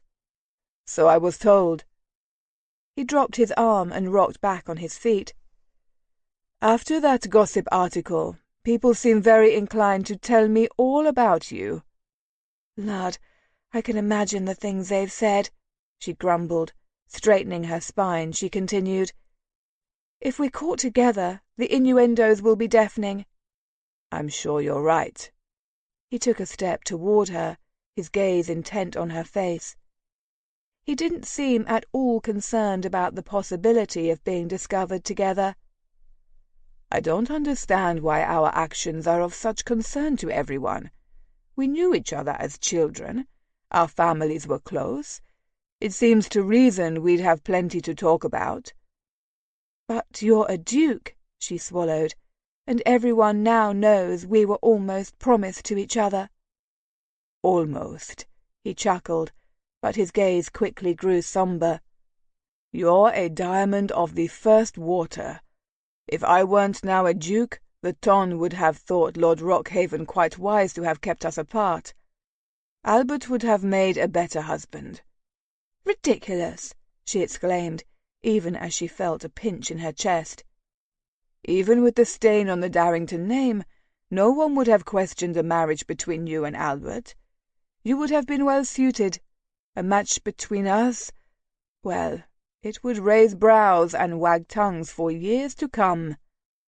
When she opened her mouth to argue, he added, "And Albert would have stayed, Ally. He would have been attentive and doting, but more importantly, he would have been present." He scrubbed a hand across his brow, dislodging his hat. "With my business, I can't promise to do the same. Even if I could, I wouldn't subject you to the scrutiny." "Oh, how kind of you! You're so magnanimous to take from me a decision that should rightfully be mine to make." A painful lump lodged in her throat, and she gritted her teeth around it. "Since that's what you think is best, I think we should do our best to quiet the gossip, starting with avoiding each other." "I don't know if that's possible." An inferno of attraction fired between them, and heat streaked under her skin. His hooded eyes held hers, and any coherent reply she formulated evaporated into mist. She resented him for it. Alethea stepped back, desperate for room to gather her wits, when a voice interrupted. "My lady, I was sent by Lord Rockhaven to escort you back to the grandstands. Are you ready?" The pair jumped apart. When had they come to stand so close? And Alethea turned to the waiting groom. "Of course, thank you." With a gulp of air she looked at him. "Goodbye, Dec." She managed to walk out of the barns at a stately pace, the groom following behind, knowing Declan watched her every move. A ship was expected into port that afternoon, with a hold filled with sugar-cane Declan needed to inspect. But here he was. When he learned about the horse race, and the possibility Rockhaven would be in attendance, he could not pass up the opportunity to finally speak with him. Seeing Alethea, observing the sway of her hips as she walked away, more than made the sacrifice worth it. "Darrington." The Earl of Rockhaven said his name with all the warmth of a midwinter tempest as he stepped out from a dim side corridor. "I wish I could say it was a surprise to find you here, but that would be a lie." The Earl smacked his hat against his thigh, the gesture more irritated than the sang-froid expression on his face. "If I remember correctly, you always were horse-mad." "You have a good memory, my lord." He linked his arms behind his back, hoping to appear friendly, non-confrontational. "I've been hoping to meet you for weeks. How fortuitous to encounter you here." "Yes, well, I'm happy to finally be able to squeeze you into my schedule." The Earl had his gaze trained on the viewing stands behind Declan when he said, "What is it you've been so keen to discuss?" Declan's heartbeat accelerated. "I was hoping you could tell me about the last time you saw Albert." Rockhaven continued to look over Declan's shoulder. "I hadn't seen Albert in months. We conducted most of our business through letter." "Do you know of any business he may have had that would have brought him to Spitalfields?" "Not that I'm aware of." The Earl met his gaze for a passing second before looking away. "I have to say, I was surprised to learn he was there of all places. Surely he could have found company at any of the more upscale establishments in Covent Garden, but I suppose a coarser sort of woman has her place." Only years of masking his emotions aided Declan in suppressing the cutting words he wished to throw at the Earl and his vile assumption. Still his voice was a tad rough when he said, "His former groom told me he'd met someone at the tavern there." Lord Rockhaven nodded. "Did the young man say whom he met, or why they'd met?" Declan slowly shook his head. "It wasn't his place to know those things, which is why I had hoped you would." "Unfortunately, I don't know. I'm sorry I can't be more help." But he didn't sound particularly sorry. "Did you have any other questions?" Rockhaven pulled out his timepiece and studied it. "I really should get back before the next race." "Just one more question." Declan's eyes narrowed. "Do you know if Albert had any Russian business associates?" If he hadn't been watching the older man so closely, he would have missed the muscle that suddenly ticked in Rockhaven's jaw. Turning his head fully to meet Declan's gaze, he frowned. "Not that I'm aware of. Why do you ask?" "The groom noted the men who killed Albert sounded Russian." "Huh," the Earl mumbled as he rubbed his jaw. "What an odd detail. Was the young man sure?" "Very." Thomas hadn't been, but Declan refused to admit that. Rockhaven pressed his lips together and looked off toward the crowds. "Well, good luck on your search." "Thank you," Declan said, observing the Earl as he walked away. An additional question came to him. "Rockhaven, one more thing." The man didn't stop walking, so Declan yelled out, "When was the last time you saw the Vicomte de Vigerie? Do you know how I can reach him?" Rockhaven stumbled to a stop, as if he'd walked into a wall. He didn't turn, so Declan hastened toward him. When he was close enough, he heard the Earl say, "I haven't seen the Vicomte in many, many years, and you don't reach him. He reaches you." Glancing over his shoulder, his cold stare was piercing when it met Declan's. "Have a care with Alethea's reputation. I won't see it tainted by the likes of you." He swept out of the barn, his retreating back the most cutting censure Declan had ever received. Chapter 12. April 1816. I used to view the world with rosy optimism. How I wish I could go back and warn my younger, naive self of what was to come. The Diary of Lady Margaret Gordon. "Your Grace, a letter has arrived for you by messenger." Declan raised his head from the piles of paper stacked haphazardly on the narrow table before him to find Lockleigh standing in the doorway. Leaning back into the stiff leather seat back, he ran a hand through his already unruly hair. "Is a reply expected?" "Yes, Your Grace." His butler extended a salver toward him, the said letter on top. "Is it from Keene?" His operations manager needed his signature on a contract for new metal rollers for the processing plant, and Declan had been waiting for its arrival. Turning the square of paper over in his hand, his gaze lit on the crest of a factory West Indies interest used to refine its raw sugar into the fine white granules British kitchens were accustomed to. Declan ripped the seal open, unfolded the parchment, and scanned the sparse lines. Propping his elbow on the desk, he reached for a quill and hastily scribbled a reply. Folding it, he extended it to Lockleigh. "After delivering this to the waiting servant, please have Edwards prepare a bath and lay out my evening wear." Smacking his hand on the desktop, he grinned. "It appears I'm to be wined and dined at Vauxhall this evening." Lockleigh nodded, shutting the door behind him. He darted a glance to the clock on the mantel. An evening of entertainment mixed with business seemed the perfect way to occupy his thoughts. Since his confrontation with the Earl of Rockhaven, he'd replayed their conversation over and over on a loop, attempting to decipher every word. He needed a distraction.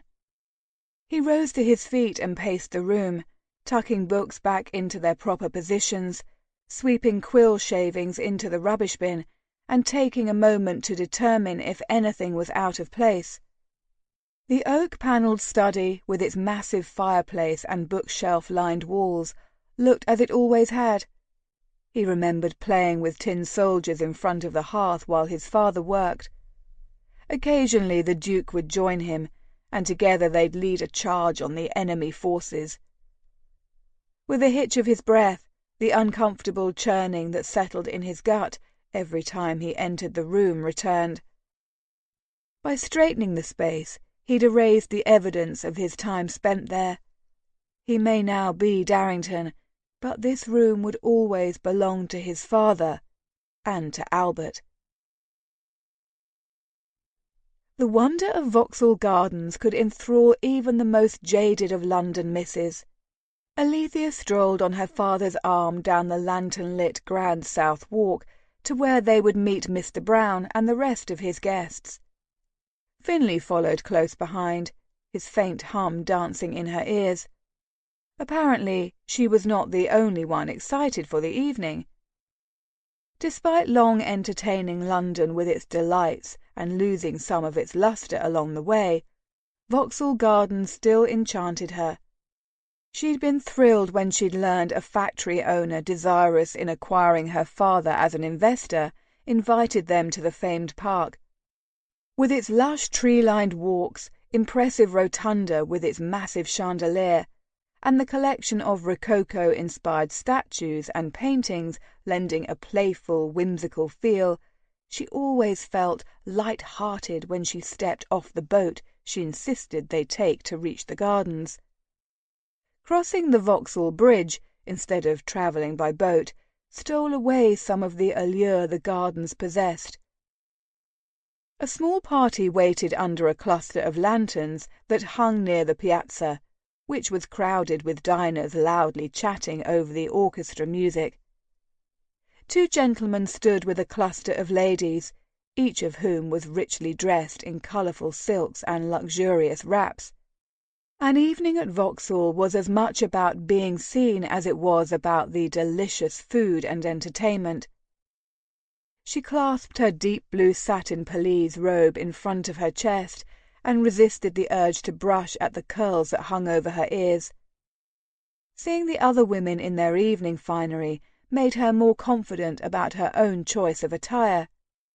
She wore her new cerulean silk evening dress with its tier of flounces at the hem, which bounced and swayed against her ankles with her steps. Alethea felt attractive, and the feeling afforded her confidence, which she was severely lacking. Normally she had no qualms accompanying her father on the occasional business or political dinner, and she had been well trained to be a hostess should he decide to entertain at Rockhaven House. Lately, though, she'd noticed the weight of her father's disappointment in her, and she longed to regain his good opinion. Her father drew her to a stop beside a portly gentleman. "Mr. Brown, I hope you have not been waiting long." "Not long at all, my lord," Mr. Brown said after exchanging greetings with them.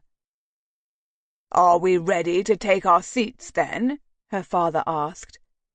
The man glanced around the crowd, mulling about them. "We're waiting on one more guest." Her father pinched his lips. "Who's the gentleman we're waiting on? Quite rude to be late." Mr. Brown's eyes went wide. "Oh, he's only the man whose business has helped push the factory into the black for every quarter since we signed our contract. I'm sure he'll be here at any moment." Alethea frowned, curious who it was, when a familiar crisp scent wafted to her on the breeze.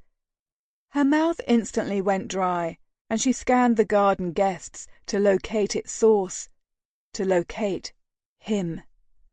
"Indeed, I value promptness," a familiar voice said, "and despise being late."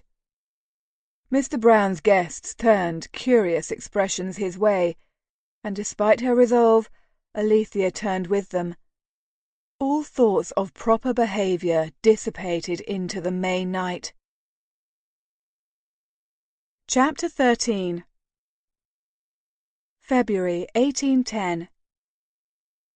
I long to do something daring, bold, something that will make him notice me again, but I'm not sure he ever did. The Diary of Lady Margaret Gordon. He couldn't keep his eyes off her.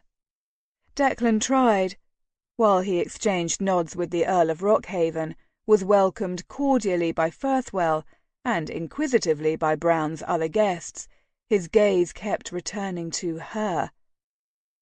Alethea outshone every woman in the vicinity. The celestial blue colour of her evening dress made her vibrant locks, piled artfully on her head, almost glitter under the lantern glow. Her skin was rendered a warm golden hue, and he ached to run his finger down her cheek to see if it was as soft as it appeared. Ripping his gaze away from her, he offered an apologetic smile to the group. "I apologize for keeping you waiting. I confess I took a boat from Westminster. I had no idea the Vauxhall Bridge existed until I'd arrived." The ladies in the group tittered, and a gentleman, a Lord Rothfield, if Declan remembered correctly, clapped him on the back. "It was built when you were gone, Your Grace. Makes getting here deuced easier." "Easier, perhaps, but much less romantic," a pretty blonde returned, her blue eyes travelling over Declan with unabashed interest. Mr. Brown led the group down the grand south walk toward the handled piazza, Rockhaven in stride next to him. Lord Rothfield walked next to Declan, a tall brunette on his arm, and the blonde, who he'd learned was Lord Rothfield's sister, Lady Miranda Ramsgate, latched onto his arm, a bright smile alighting her face. He glanced ahead to where Alethea walked with Firthwell, and he was relieved no one else tried to claim her arm. Oh, but they watched her.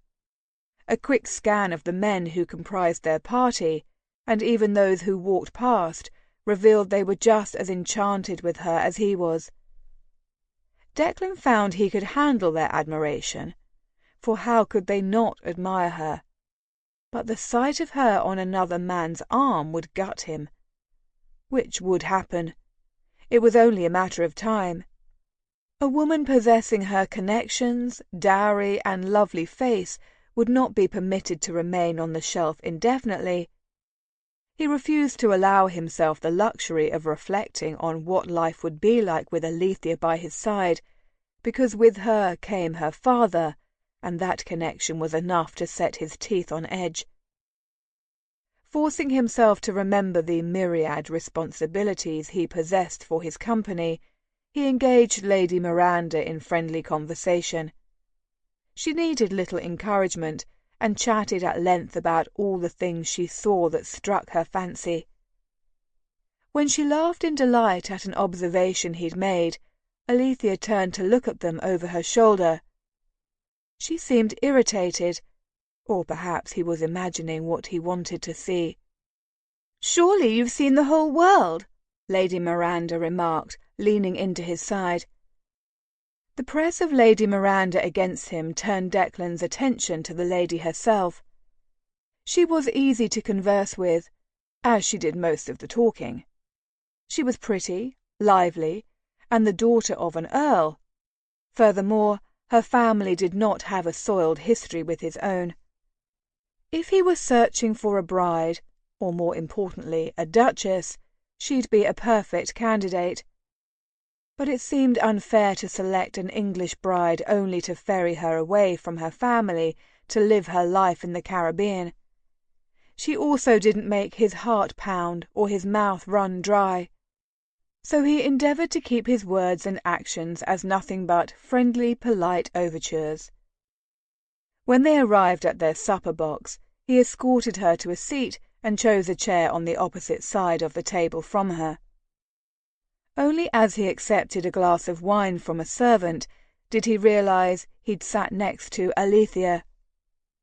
He leaned forward slightly to see if the Earl sat on her other side, and noted Lord Rothsfield instead. The man acknowledged him with a nod and addressed Alethea with inquiries about her preference for music. And although she answered the gentleman's questions, Declan knew she was as aware of him as he was of her. Her leg tapped up and down under the table, and she gripped her glass of ratafia so tightly her hand shook. A lifetime later, or so it seemed to Declan, Lord Rothsfield engaged Lord Rockhaven in conversation.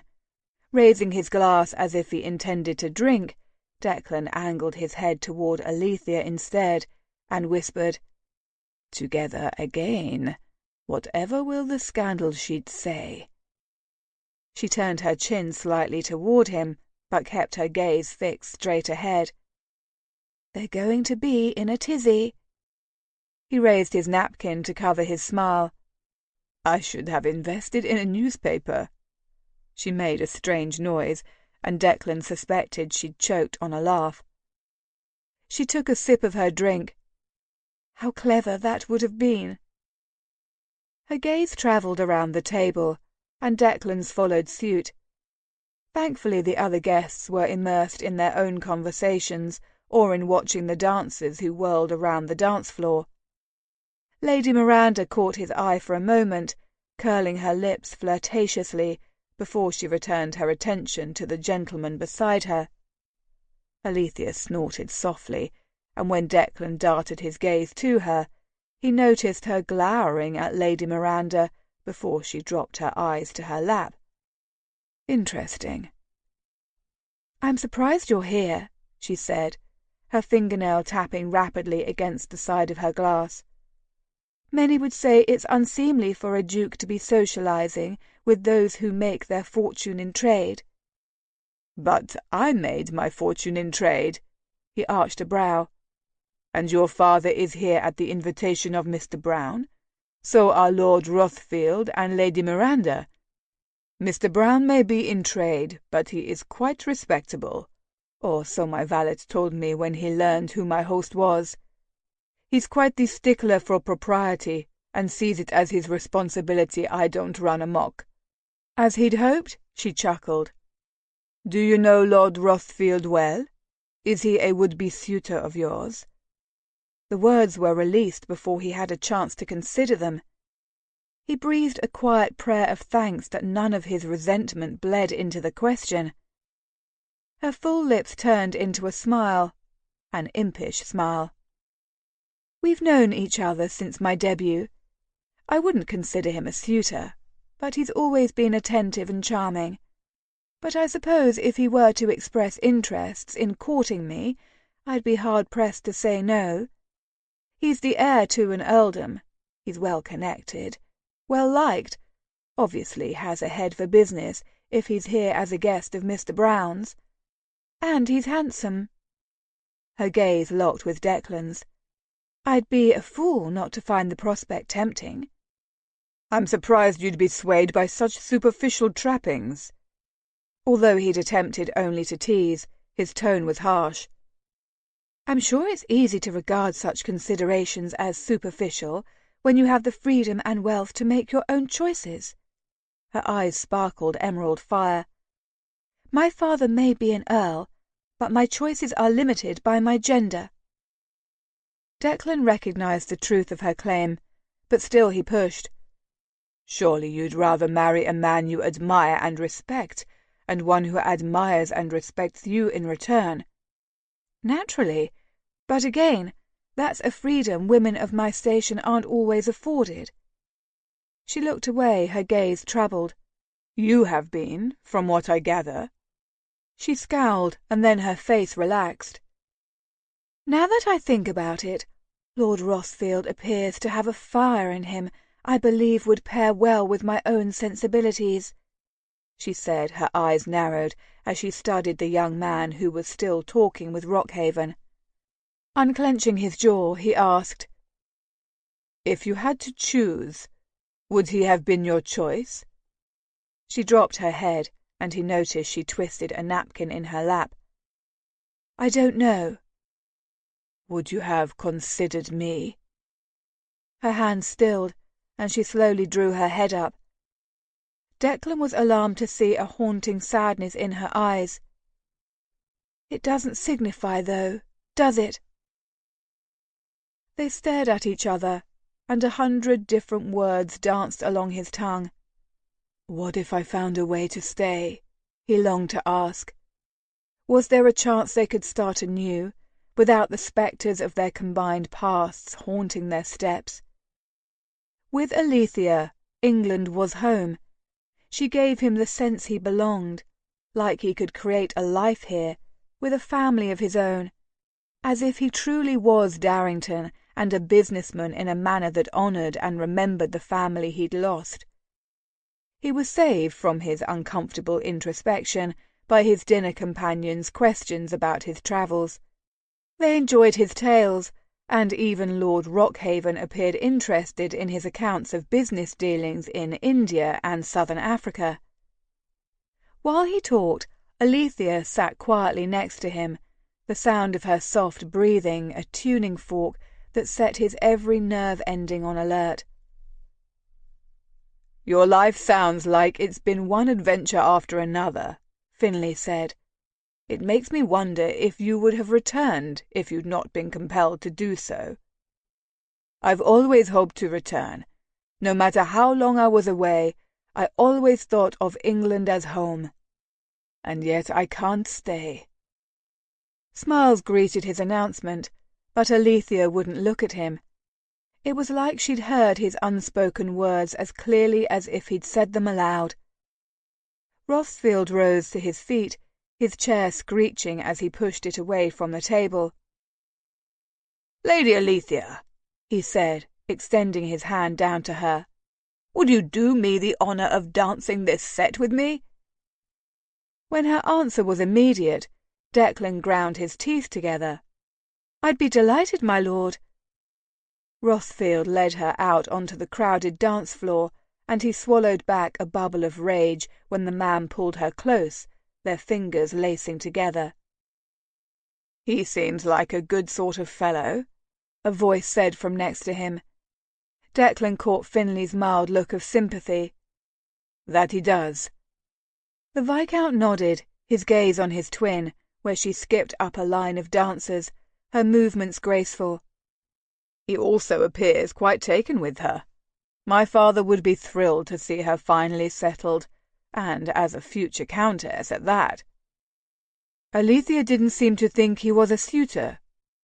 "Tell that to him," Finlay snorted, as he looked from Rothfield to Declan. "That stupid expression on his face tells me otherwise." Declan observed the man for a moment, grudgingly conceding Rothfield looked charmed with his dance partner. He didn't blame him. Holding Alethea close, being marked by her attention, made one feel powerful, and just a bit spellbound. "The only thing better, short of her capturing the eye of a foreign prince, would be, well, a duke." He cocked a brow. "Are there many eligible dukes to offer her a coronet?" Finlay paused dramatically. "One that I'm aware of. I've seen the way you look at each other, and heaven knows neither of you has been able to keep away from the other." "I'm not staying, Firthwell." His voice was firmer than his resolve.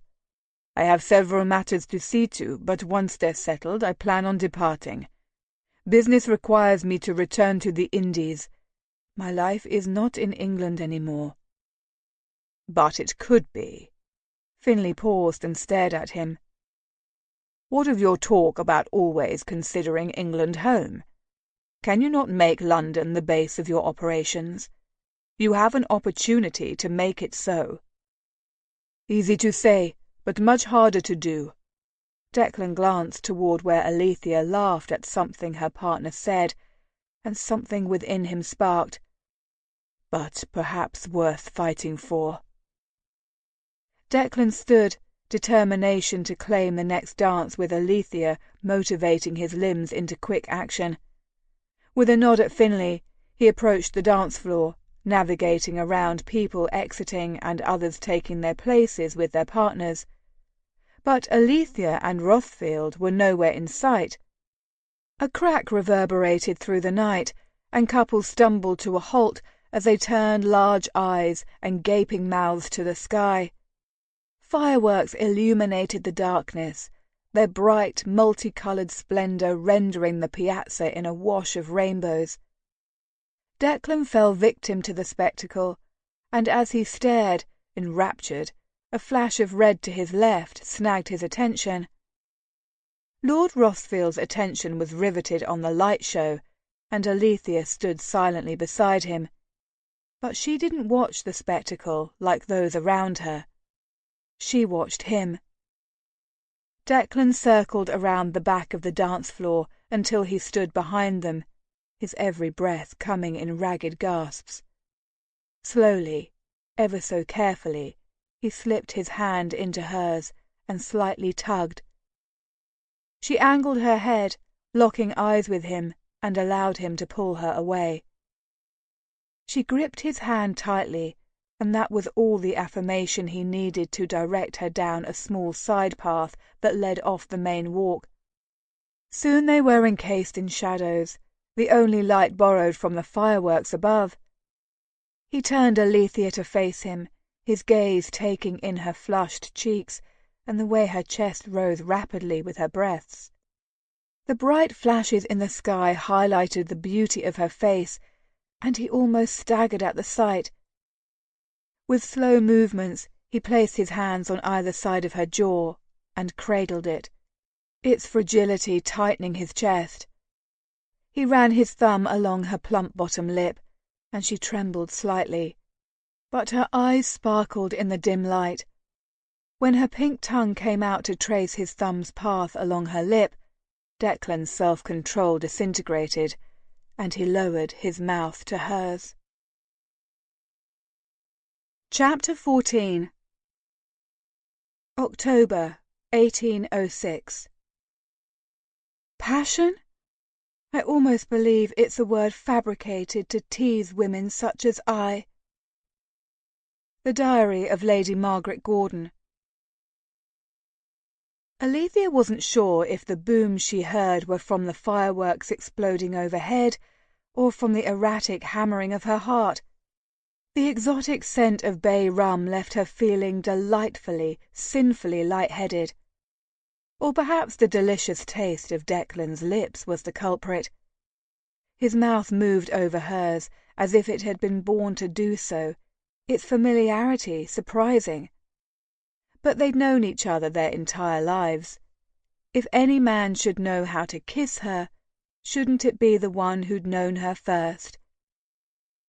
Declan ran his hot tongue against her lips, and a low moan rose from the back of her throat. Her toes curled in embarrassment from the wanton sound, yet the coarse noise seemed to jolt him, because he dropped his hands from her face and twined them around her back, his grip tight as he pulled her flush with his hard body. Her sense of propriety told her she should feel scandalized by his firm lines pressed so close to her own. She should balk at the way his hands roamed from her waist to her hips, back around to her arse, where they hauled her even closer. But protest was not on her tongue when he ripped his lips from hers to trail them down the length of her neck. Instead, she sighed his name. "God, I want you always to say my name like that," he said, his breath tickling the sensitive spot beneath her ears. An involuntary sputter of laughter echoed around them. "I'd be sent back to Scotland if I publicly addressed you in such a manner." His tongue flicked against the skin at the base of her throat, and she shivered in delight. "We couldn't have that," he murmured. "Plus, I feared the havoc your innocent passion would wreak on other men."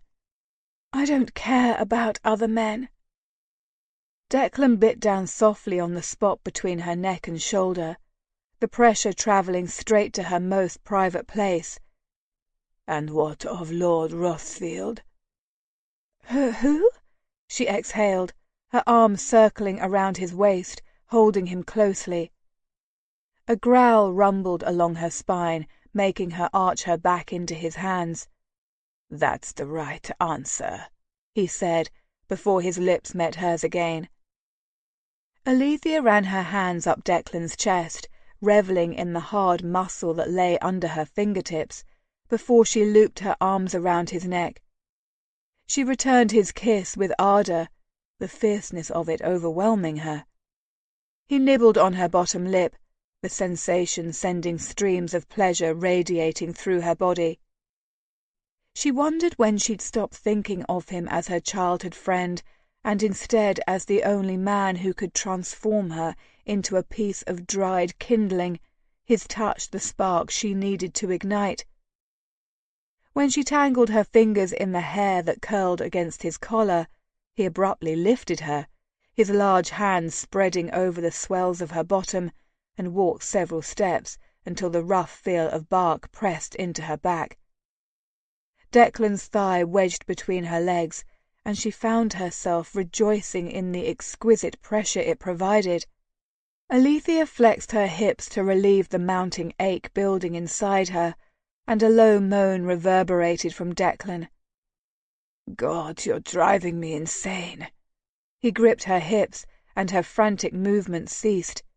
"Do you understand what's happening between us?" She huffed, her breath blowing back a red curl that lay across her face. "You must think me a veritable ninny. You're not the only boy I've kissed, Declan Sinclair." He inhaled sharply, and his fingers pressed into her waist. "What do you mean?" "Exactly what I said." Alethea placed a kiss at the corner of his mouth. Before she ran her nose to his ear, she whispered, "I've enjoyed a kiss a time or two." "A time or two?" The words were strangled. "Who was he?" "I think the proper question is, who were they?" He made a rude sound, and she giggled. "Are you trying to provoke me?" he demanded, his hand sliding up her back to grip the base of her neck. "Of course not," she said, angling her head back into his hand and presenting him with the long line of her neck. "But who I shared my kisses with is inconsequential. All of those experiences pale in comparison to this." Declan dropped kisses down her heated skin, pausing at the tops of her breasts. "The thought of any man touching you, tasting you, enjoying the wonder that is you makes me see red." "Oh, Dec," she breathed, gripping his forearms. "We shared kisses. I'm confident you've experienced much more with the women you met on your travels." He shrugged. "I remember not a single face, let alone names." She snorted. "I'm sure my kissing partners have long since forgotten our interludes." His breath teased across her cheek. "Impossible. How could one possibly forget the moment they held the sun in their arms?" Thick, suffocating emotions condensed into a ball in her throat, and her eyes welled with hot tears. She blinked rapidly, determined not to let her reaction to his searing words ruin their stolen moment together. Instead, she reached up and beckoned him to her for another scorching kiss. After a long, steamy moment, he wrenched his mouth away from hers. "God, Allie, this wasn't supposed to be so hard." She pulled back to look into his face. "Am I supposed to apologize? Because I won't." After a long moment, she whispered, "This is why we need to avoid each other. You're destined to sail away again, and I'm destined to marry whomever my father selects." Declan went rigid. The sudden silence rang in her ears, and she realized belatedly the fireworks had ended. "Allie!" a voice called, causing him to jump away from her. Alethea felt the loss of his warmth, of his touch, acutely. "Allie, are you out there?" "It's Finley," she hissed, tucking curls back into place and adjusting the fall of her skirts. Once he'd helped her put herself back in order, she leaned back into the tree and breathed in deeply through her nose. The sound of footsteps echoed from close by, and she turned to Declan with wide eyes. After a lifetime of proper behaviour, she wasn't ready to let scandal sweep her into marriage. "I don't want to be caught like this. You've made your intentions clear, and I won't allow you to take away my choices." A muscle ticked in his jaw as his gaze darted to the darkened walk behind them. "Please," she whispered. Declan jerked his head to her, his gaze travelling over her face, their search intense. She offered him a small, sad smile in return. He crossed to her and slid his hands along her jaw to her nape, his lips meeting hers with a wildness she sensed in her toes. And just as quickly, he was gone, his figure disappearing into the trees. Alethea raised a trembling hand to her mouth, the sweet pressure of his lips a memory she refused to relinquish. "There you are!" Finlay exclaimed as he appeared at the curve of the pathway. He came to a stop before her and peered at the gardens around them. "Why are you way out here, and by yourself? Foolish, that." "I'm sorry." She took his extended arm. "I thought the fireworks might be brighter away from the glare of the piazza lanterns." "Yes, I'm sure that was your motivation." Finlay returned sharply, his jaw clenched. His gaze travelled around them once more, and Alethea prayed Declan had heeded her advice and returned to the party. She brushed off Finlay's comment and allowed him to steer her back up the path. "Did anyone else notice my absence?" "I can't say." Finlay's hesitant tone made her suspect it had been noted. "With so many people crowded around watching the fireworks, it was hard to keep track of where anyone was." She swallowed down a lump of doubt. "Thank you for noticing I was gone and coming to find me." "Always. But perhaps consider asking for a chaperone next time. You never know what kind of rogue you could encounter out here." "Indeed," Alethea said as her brother led her away. Declan watched from behind a copse of saplings as the twins departed. Turning, he stormed away until the sting of a tree branch whipping across his face brought him to a halt. He rubbed at his offended cheek and then gripped the bridge of his nose between his thumb and forefinger. Skulking about in pleasure gardens and stealing kisses from beautiful women were not activities he'd ever engaged in. He was Darrington, and he'd wager such behaviour was unbecoming in a duke. But Alethea... He'd not realised the powder keg he'd held in his arms until she'd gone up in red-hot flames of passion. Just the memory of her eager responses made him achingly hard. Surely the taste of her lips, the feel of her breath dancing across his skin, and the weight of her in his arms was more potent than opium. He'd gladly be an addict if he'd get to experience her in such a way again. Soon. Or for the rest of his life. Declan braced his hand against a tree, the bark cutting into his palm. What was he thinking? The circumstances of Albert's death and growing suspicions about her father's evasive behaviour hung like a shroud over him. He was a bounder for not focusing all his attention on solving that mystery. But Alethea... If anyone could sympathise with the torment he'd suffered with his father's death and his subsequent exile, it was she. They'd always been of an accord, and despite the years they'd been apart, that connection had not diminished. If his raging arousal was any indication, their connection had only matured and evolved along with the years. Perhaps he'd been hasty when he declared his plans to leave England. Alethea was clever, witty, and used to navigating through the treacherous Ton waters.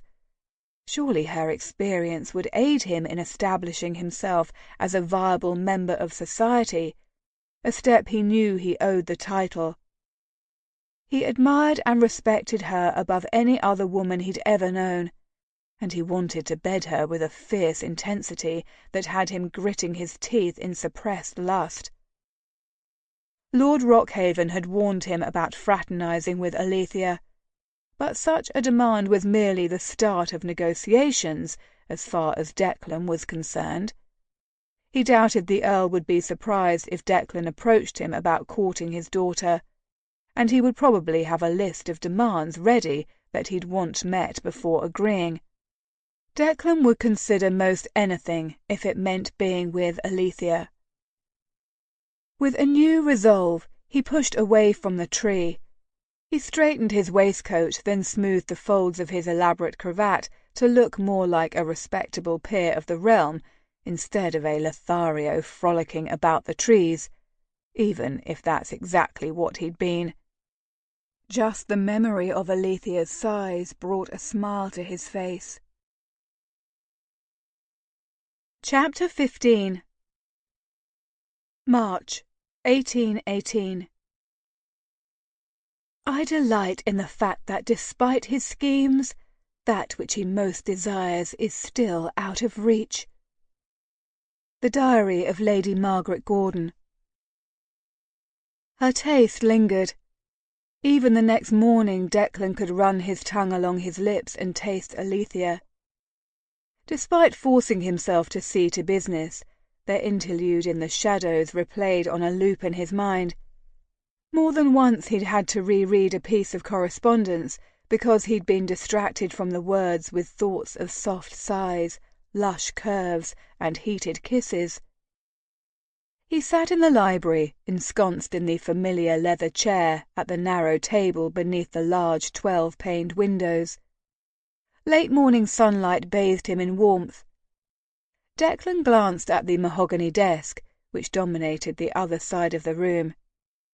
It had been his father's, and then his brother's, but he was not quite ready to make it his own. A knock sounded on the door a few seconds before Lockleigh opened it. "Your Grace, Mr. Saunders has arrived for your appointment.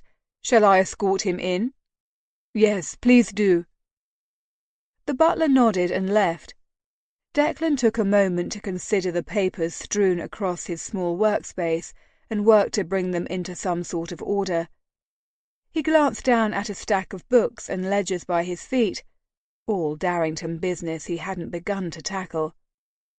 Mr. Gregory Saunders, a long-time Darrington solicitor, bustled into the centre of the room, his gaze and feet taking him to the empty desk before he stumbled to a halt. Turning, he plopped into the seat indicated and smiled, his front teeth slightly crooked. "Your Grace, it is a great pleasure to finally make your acquaintance. I knew your brother, the late Duke, his entire life, and he spoke of you frequently. I almost feel like I know you myself." Declan nodded. "And you look like him too," Saunders continued.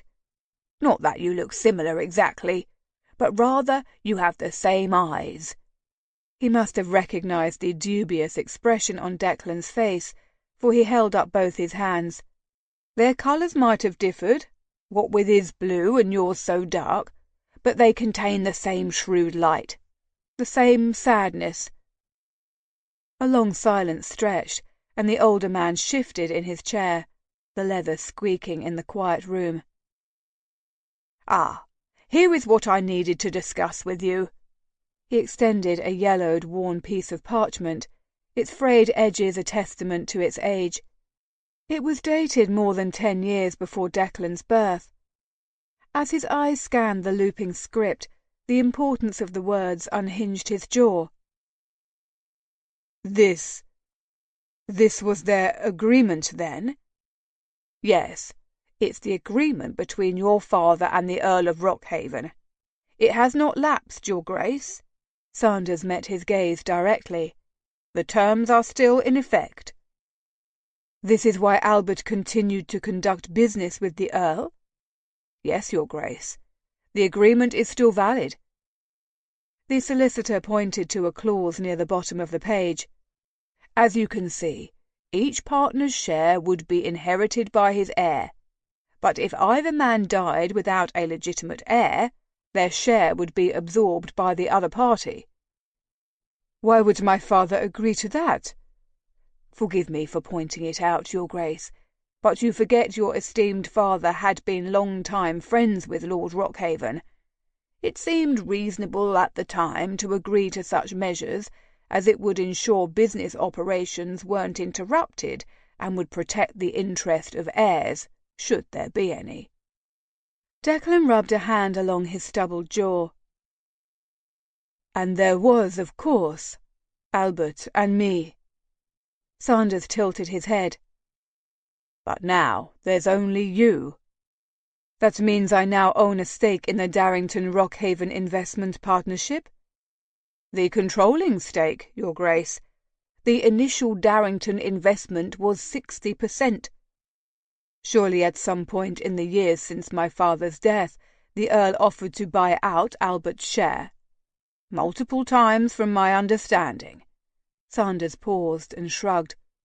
"But ultimately, the men decided to work together instead." Declan stared at the desktop. "Albert never mentioned it. We never talked business." "His Grace and the Earl had many successful ventures together." The older man dropped the papers and massaged the bridge of his nose. "Every investment proposal had to be cleared through the late Duke, as the controlling partner, so he was the ultimate decision-maker. I always suspected Lord Rockhaven resented it." Declan's forehead furrowed. "Why do you say that?"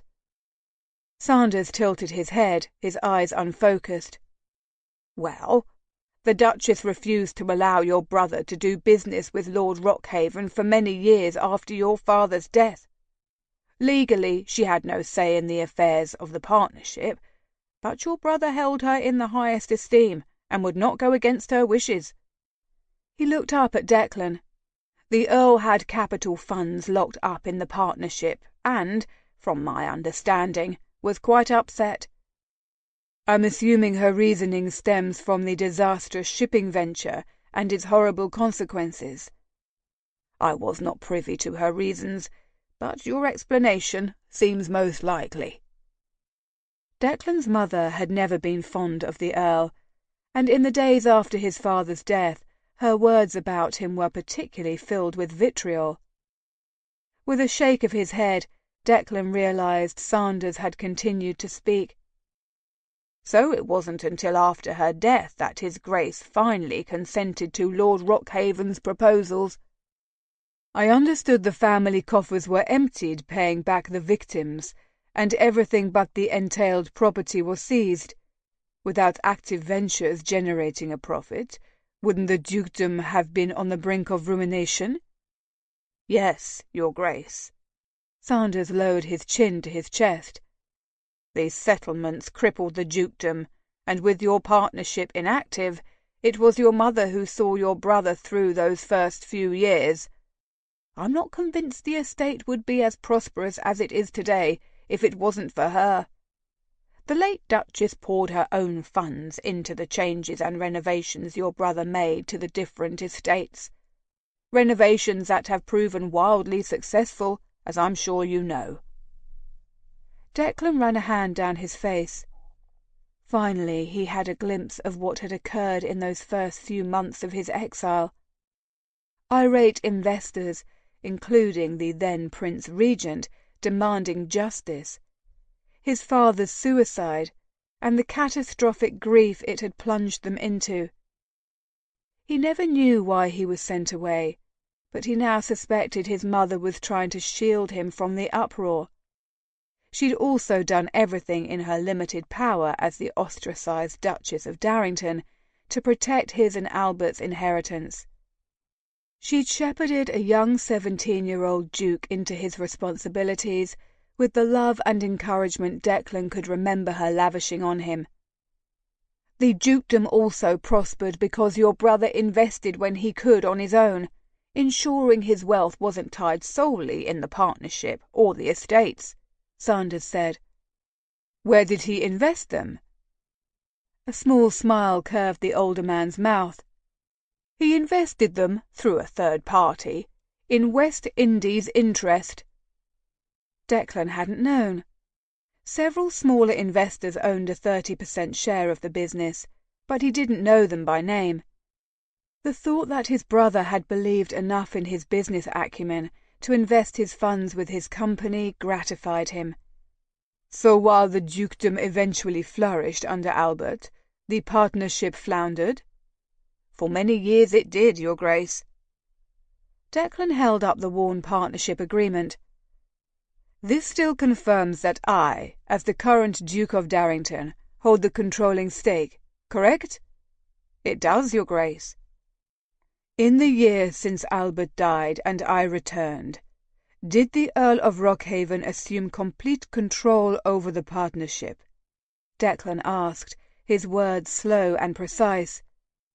Sanders delivered a quick nod, a scowl darkening his face. He did. Despite my protests to await your return, the Earl argued you were probably dead. He couldn't fault Rockhaven for thinking such, yet something about the Earl's attitude bothered him. Do you know the current status of the Earl's finances? Albert had been wise to diversify his investments, but Declan wondered if Rockhaven had done as well. The older man grimaced. Unfortunately, I do not know, but I can research it if you'd like. That's quite all right. I'm sure you have enough Darrington matters to keep you busy. But I do have one last question for you. He drummed a finger on his desk. Do you have any knowledge of the Vicomte de Vigerie?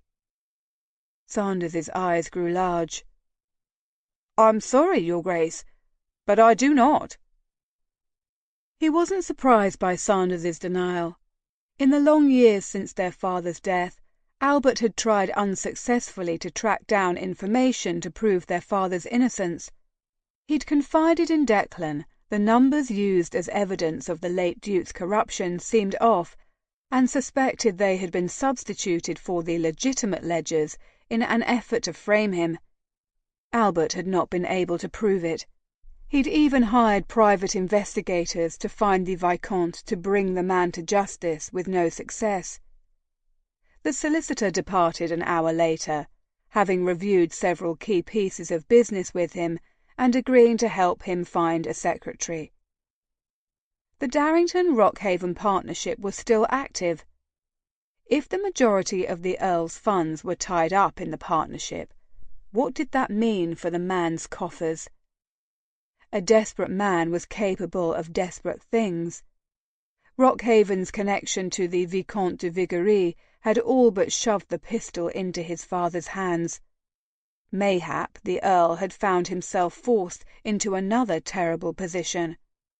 He pitied the Earl for such a predicament. Alethea's face, softened with desire, came to mind. He wondered what she would make of his sympathetic thoughts for her father.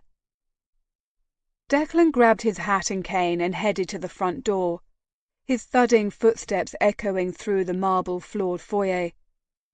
He placed the letter he'd just dashed off in the salver by the door, the name Guillermo Torres written in large letters across the folded parchment. Clues would be found with Torres's capable hands. He allowed Lockley to help him into his coat, and he headed into the fading light of evening, his destination White's. Hoping to distract himself from the suppositions Sanders just laid at his feet, Declan thought to turn his attention to another search. Surely within the panelled walls of the club he might glean some more information about Albert. Mild salutations and handshakes greeted him when he walked through the door. After exchanging small talk with several members, he asked if there was anyone present who'd been friendly with his brother.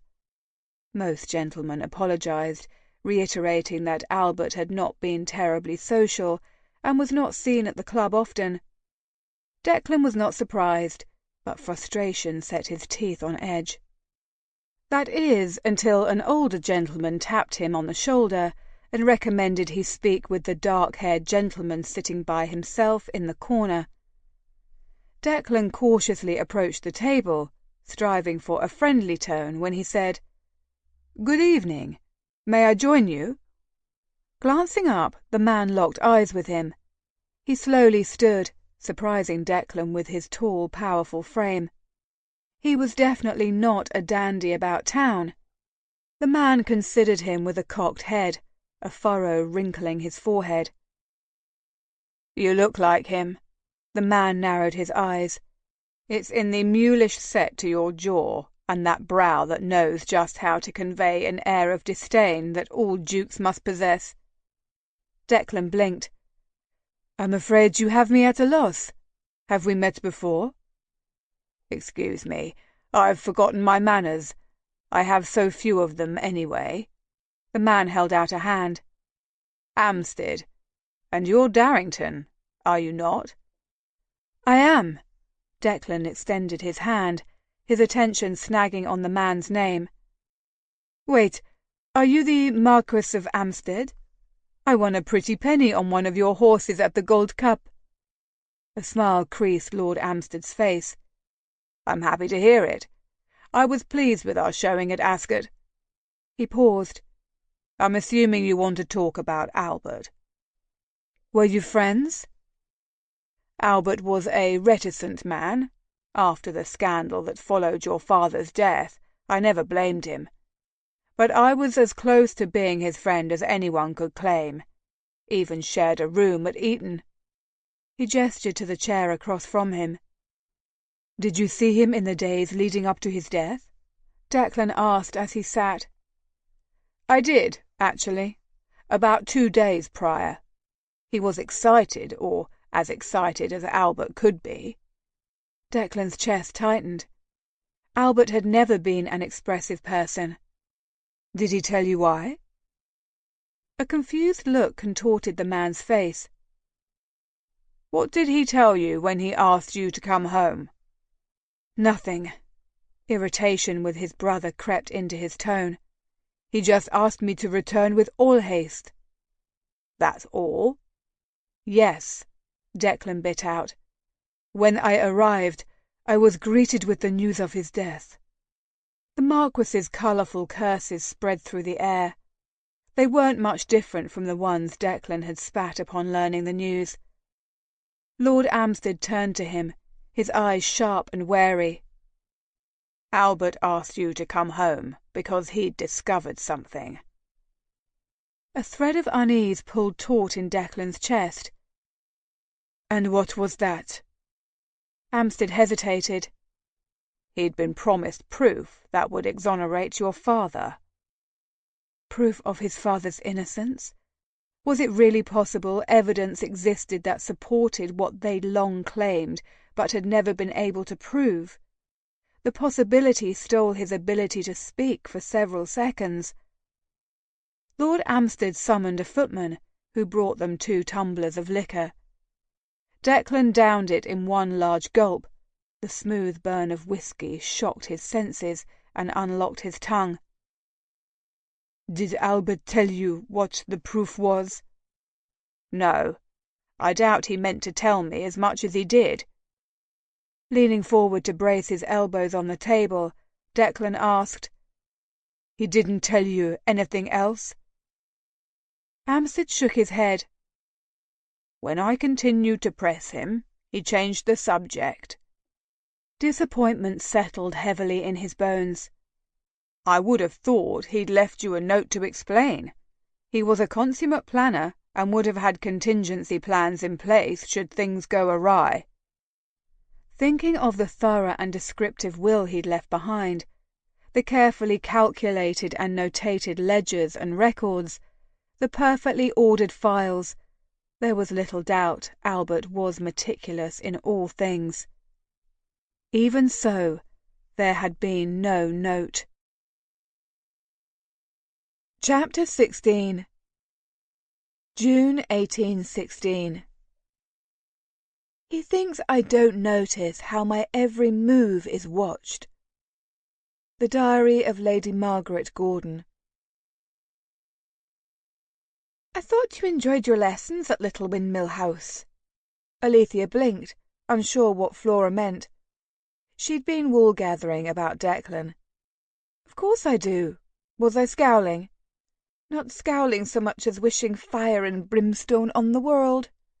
A snort of laughter slipped from her mouth, and Alethea raised a hand to smother others. "I apologize. If I'd spent an evening at Vauxhall and enjoyed all the excitement of the pleasure gardens, I'd wake up with a smile that stretched ear to ear." Flora stopped, uncaring that she blocked morning traffic on the busy sidewalk. "It was exciting," Alethea frowned, struggling to remember the details of her evening entertainment. Every memory of her night at Vauxhall centred around a man whose possessive embrace, masterful lips, and skilful hands roamed her body, as if it were a treasured artifact. Even thinking Declan's name brought a flush to her face and an erratic beat to her heart.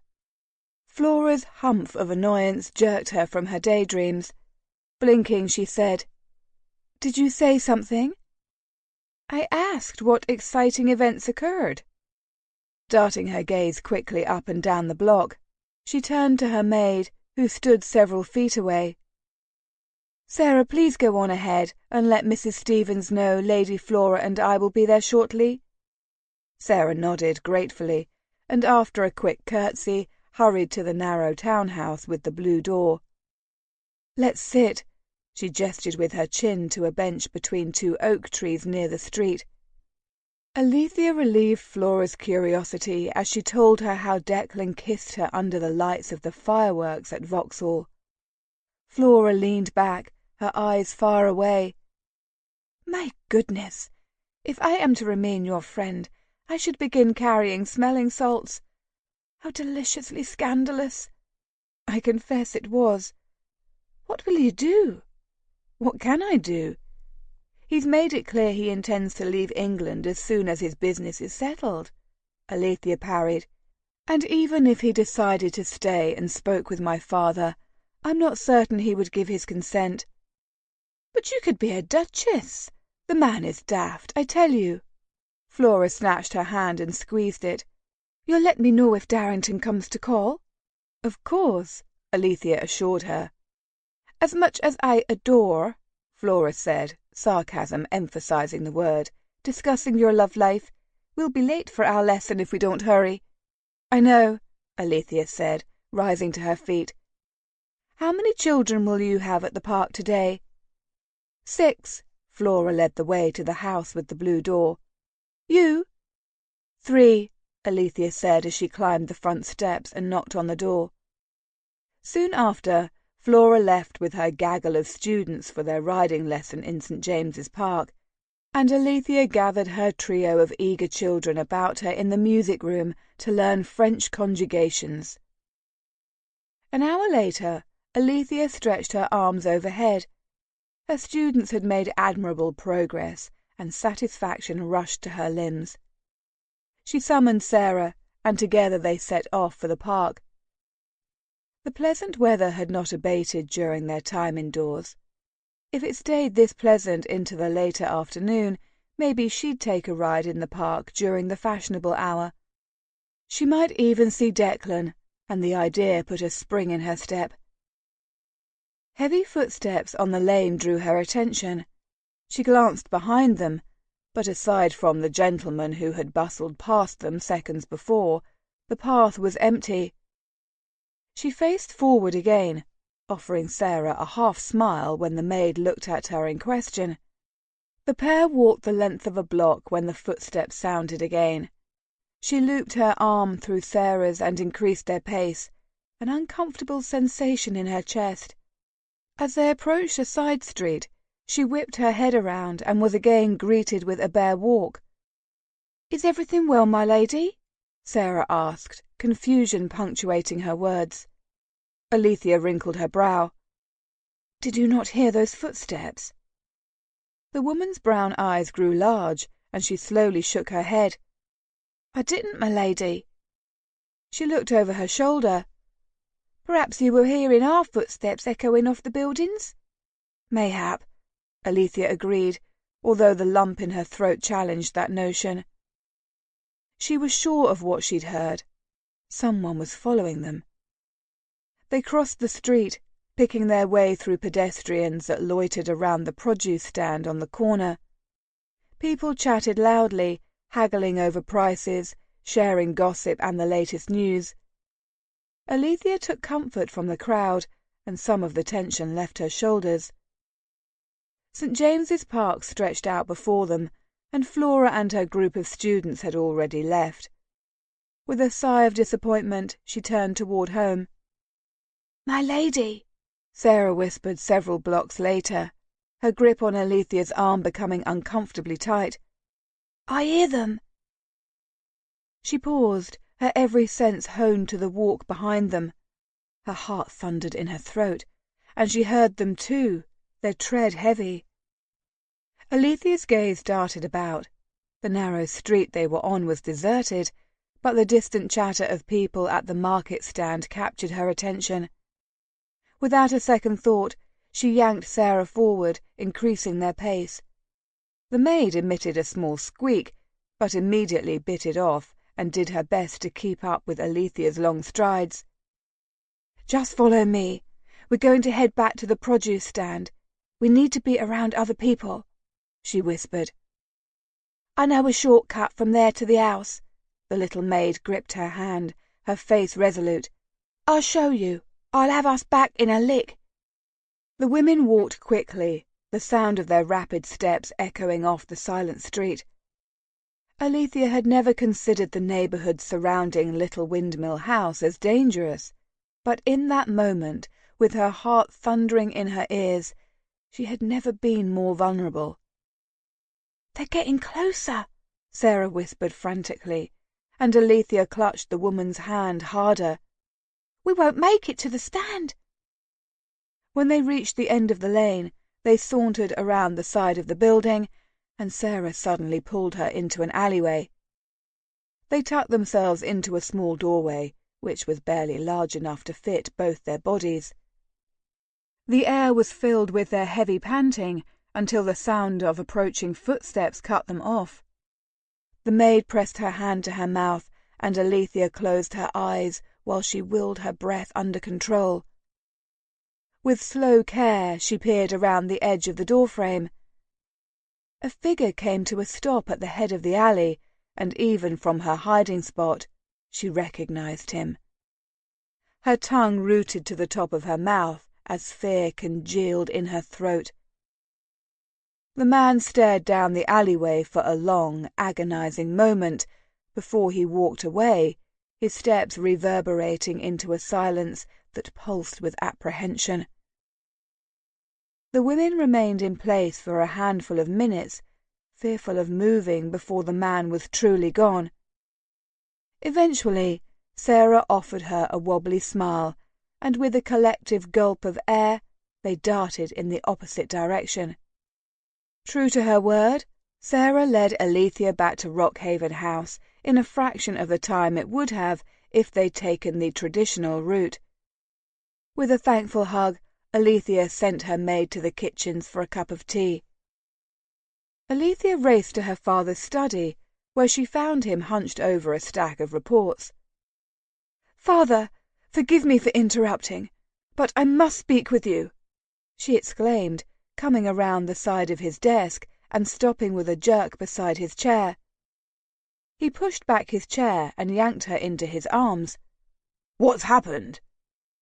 "Sarah and I were followed when we left Little Windmill House today," she mumbled, her face buried in his chest, his sandalwood scent soothing her nerves. Lord Rockhaven pulled her back to look into her eyes. "You were followed?" His voice was tight with worry. "Did you see who it was?" "It was the man who came to see you the day you cancelled our afternoon ride." Alethea knew she'd never forget the man's intimidating smile. The hard lines of the Earl's face relaxed, and he rubbed his hands down her arms, offering her a consoling smile. "You don't have to worry about him." She frowned, uncertain she'd heard him correctly. "I don't?" Lord Rockhaven released her and took a step back. He gestured with his hands for her to take a seat at one of the chairs before his desk. She followed his directive on shaky legs. She felt like she'd been out to sea for months and had suddenly taken her first steps on solid ground. "The man you saw, Mr. Cartwell, is a business associate. I asked him to keep an eye on you." "I don't understand. Why would he need to do that?" "I feel your judgment has been clouded as of late." "I beg your pardon?" "I am trying to help you make a smart match." The Earl pinched the bridge of his nose. "And you seem to be doing your best to undermine it." Alethea's head snapped back. "Undermine a match with who?" "Lord Connington has made an offer for your hand." "Lord Connington?" Alethea leaned forward, her hands clutching the armrests. "Why would he do that?" The Earl huffed. "He needs an heir, Ally, and to get an heir he needs a wife." Her mouth gaped, but no words came out. "You seem to get along well together, and he's quite fond of you." But he's old enough to be my grandfather. Why would he possibly want me for a wife?" She stopped, blood rushing to her head and clouding her vision. "Have you been encouraging his suit?" "I've already accepted his offer." Alethea felt as if she'd been dunked under water. Every sensation suddenly dulled, except for the burning in her lungs. "You accepted his offer? I'm to marry Lord Connington?" "As soon as we finish with the settlements, yes." Alethea jumped up, darting around her father's desk to stand in front of him. She gripped her skirts with talon-like fingers, fearful she'd use them to shake him. "How could you do this? Why am I not free to make my own choice?" The Earl rubbed his temples. "I asked you to mind your reputation, and you haven't. Instead, you have decided to indulge your childhood tendre, and your name has appeared in the scandal sheets with alarming regularity. It's obvious you can no longer be trusted to act with any sort of propriety. Therefore, Mr. Cartwell will ensure you do until Connington takes you in hand." "Takes me in hand? I am not a child to be minded," Alethea bit out. "Your actions of late have proven otherwise." Her father walked to the sideboard and poured 2 glasses of brandy. "I've allowed you to dawdle instead of settling down, because I haven't wanted to rush you. But then you were in Aberdeenshire for those years, and now that you're back, it's time to see to your duty." To her surprise, he set one of the glasses in front of her. "My duty?" Her brain struggled to understand his words. Was he speaking English? "Your duty to marry, and marry well." She shook her head. "But—" Her father held up a hand. "I will not discuss this with you. Lord Connington is wealthy, respectable, and titled. You will be well secured." "But well secured is not well loved." The words were raw and mere breaths of air. "Love is not a requirement for marriage. You should know that." Her breath whooshed from her lungs as if she'd taken a punch to the gut, and her mouth opened and closed. She'd always known she'd have to marry, and in truth she wanted to, but not under such an order. After being a witness to her parents' cold marriage, she'd always desired more for herself. While her mother had railed at her for every proposal she declined or suitor she spurned, her father had been content to let her make her own choices. But now her doting, loving father was a stranger. Licking her lips, she squared her shoulders. "If you're insistent upon me marrying, does it have to be Lord Connington?" "A match between you and Darrington is absolutely out of the question." the Earl uttered softly, even as his face turned a florid shade. "But why?" Alethea cried. Lord Rockhaven slammed a fist on the desk. "He is not good enough for you. He may have found himself with the title, but that doesn't mean there is anything ducal about him. He may not even be the true Declan Sinclair for all we know, and even if he is, his whole family has been embroiled in one scandal after another, and it's only a matter of time before he finds himself in another one. I refuse to have you and the Swintons' good name tainted by association. You will stay away from him." But— "Enough!" The ice of his words made Alethea flinch. "You will marry Lord Conington. I will discuss it with you no further." Alethea gulped, desperate to hold back a torrent of tears. "Finlay is leaving in the morning to settle a dispute between two of the tenants at Rockhaven Court. I'd go, but I have business here to attend to. I think it best if you accompanied him. He'll only be gone a week, but a respite from London might be just what it takes to remind you of your duty." With those words he stepped around her, dropped his empty snifter on the desk with a thud, and walked out the door. The glass in the window panes shook with the force of the door slamming.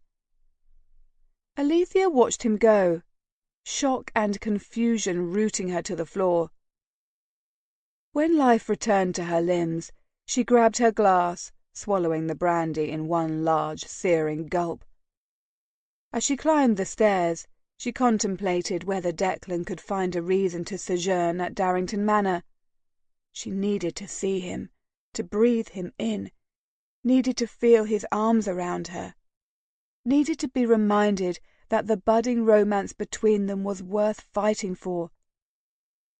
In the confines of her chamber, she scribbled a note to Flora, alerting her of her trip and asking her to notify Declan, and set Sarah to packing her trunks. While the maid hummed behind her, Alethea stared out the window at the manicured garden. Surrounded by the constant sounds and smells of the city, the Rockhaven House garden was a little spot of verdant nature that beckoned with its soothing and comforting space. She pressed her head against the cool window pane and realized that her soul craved more than the small garden could possibly fill. Perhaps a trip to Herefordshire would be a welcome relief, more than an exile. Chapter 17. October 1818. How I adore leaving London behind for the countryside, for the hills and valleys. Only in the fresh country air am I truly home. The Diary of Lady Margaret Gordon. He knew she'd be here. Declan had stepped out of Darrington Manor in Herefordshire, intending to call at the Earl's estate, but like a lodestar, his feet had taken him to this place. Perhaps the echo of happy memories spent with the Swinton twins in a meadow between their two country homes had drawn him, or the need to connect with a small part of his past rooted in happiness, in innocence. As he approached the ancient elm that stood as sentinel in the clearing, he glimpsed Alethea asleep under its extensive canopy. A shuddering breath he hadn't realized he held eased from him. Her mouth was ever so slightly ajar, and the sight made him ache to kiss her awake, his very own sleeping beauty. Instead, he unbuttoned his coat and sank onto the ground next to her. With her face sleep-softened, her mouth slack, and her dark lashes fanned out against the smoothness of her cheek, she was remarkably lovely, vulnerable. His chest tightened at the sight. Minutes passed as he watched birds swoop down from the trees to frolic in the grasses, and chipmunks scuttled about the branches high above, their cheerful chatter an indelible part of summer. He arched back until he relaxed against the broad trunk. Declan! A soft, exasperated huff. So help me, if I have to call you your grace to rouse you, I will smack you."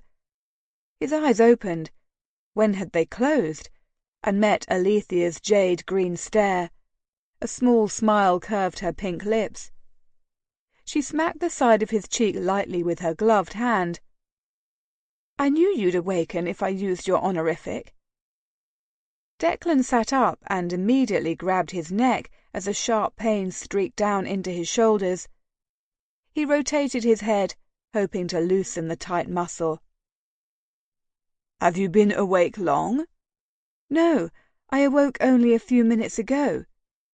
She stopped and timidly grabbed his hand, even while a becoming blush spread over her cheeks. "She told you, I assume." "Lady Flora?" She nodded, and a lock of flame-red hair fell along her face. "I hoped you'd come." Relief relaxed her expression.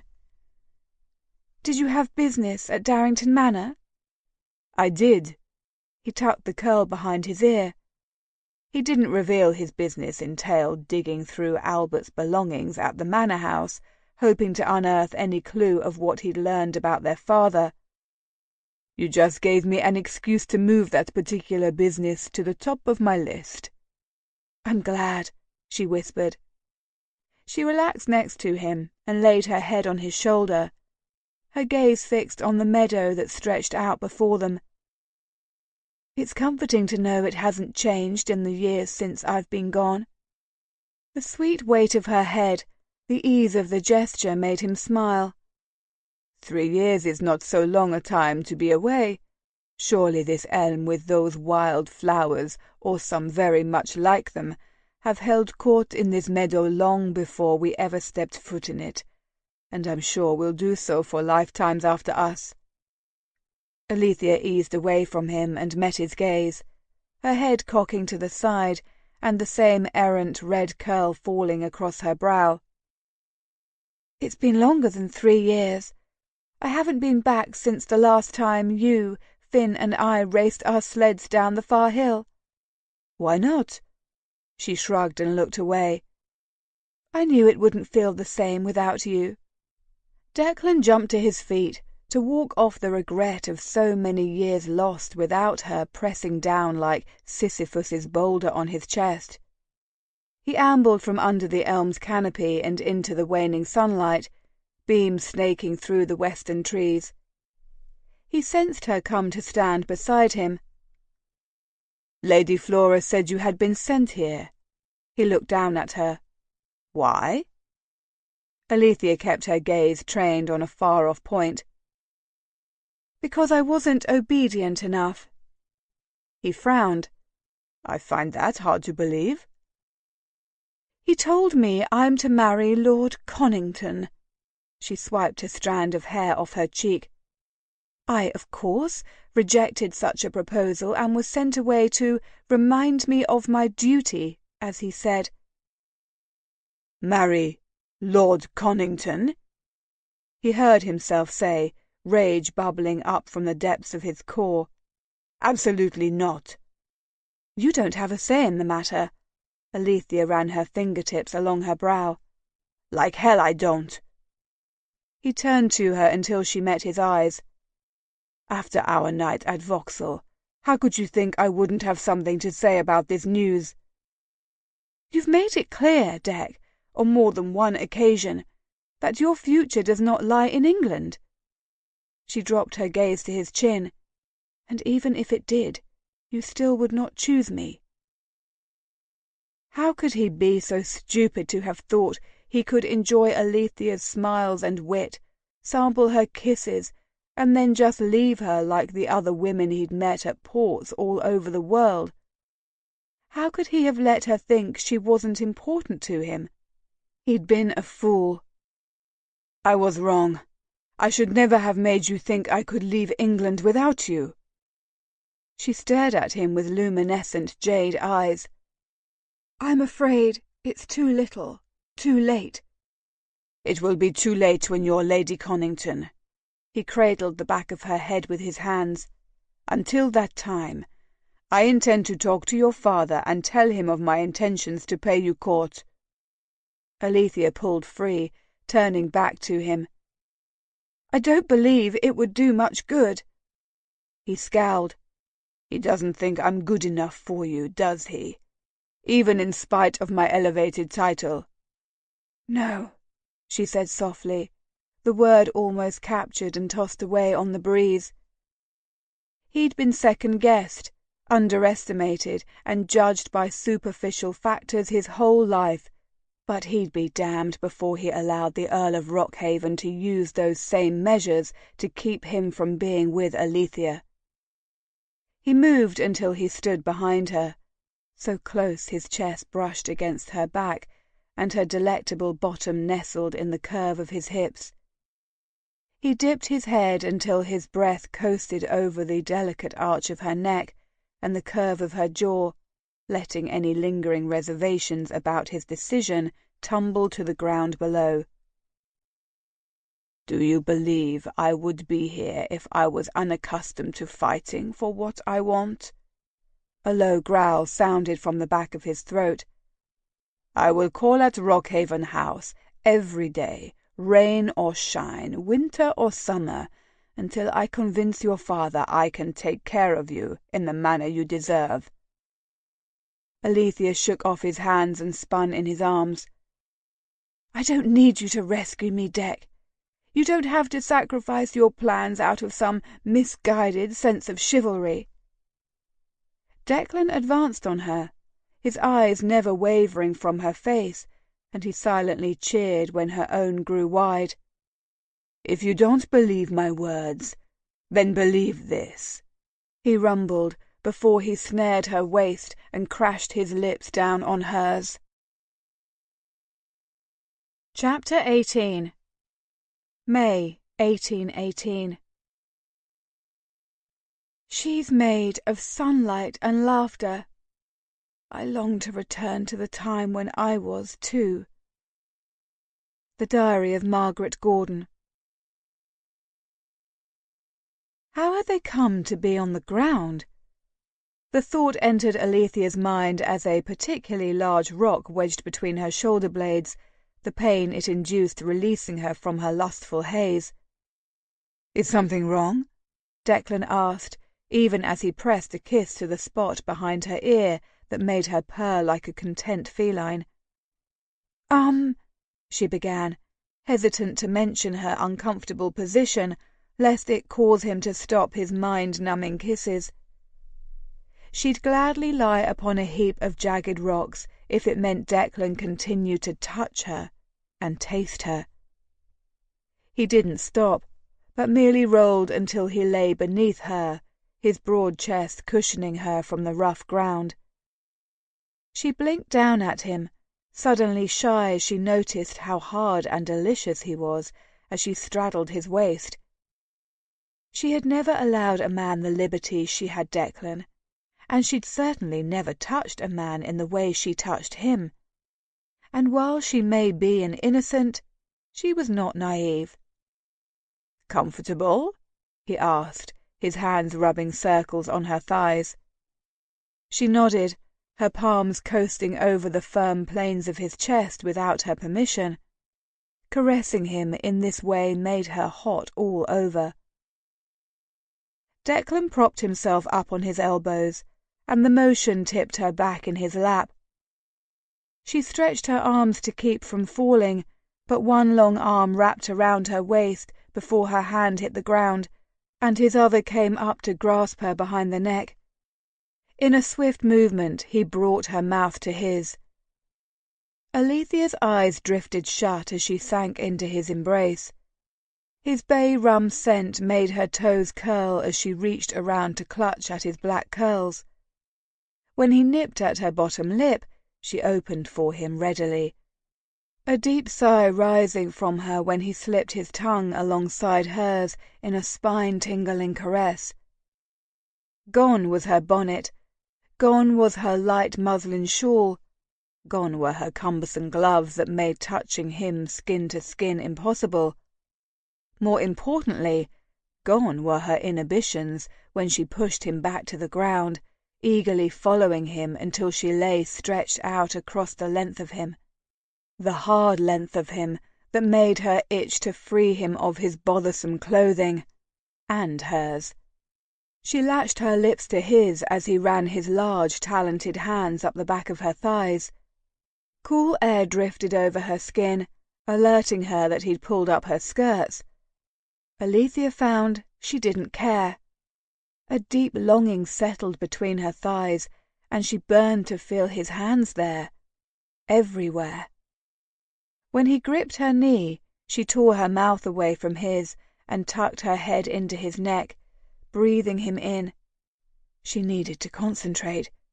She wanted to allow all her senses to revel in the magic of Declan's touch on her bare skin. Skin that had never been as sensitive as it was in this moment. His calloused palm slowly released her knee and started a slow ascent, the rough feeling causing goosebumps to explode across her body in places he had yet to touch. Oh, but she hoped he would. "You have the softest skin," he breathed in her ear. His voice was thick and raspy, and she felt every word as if he'd said them with a kiss to her body. "I didn't know it would be like this." "I didn't either." Deep down inside, though, she'd suspected it would be this perfect. His hand drifted higher, his touch setting off sparks between her legs.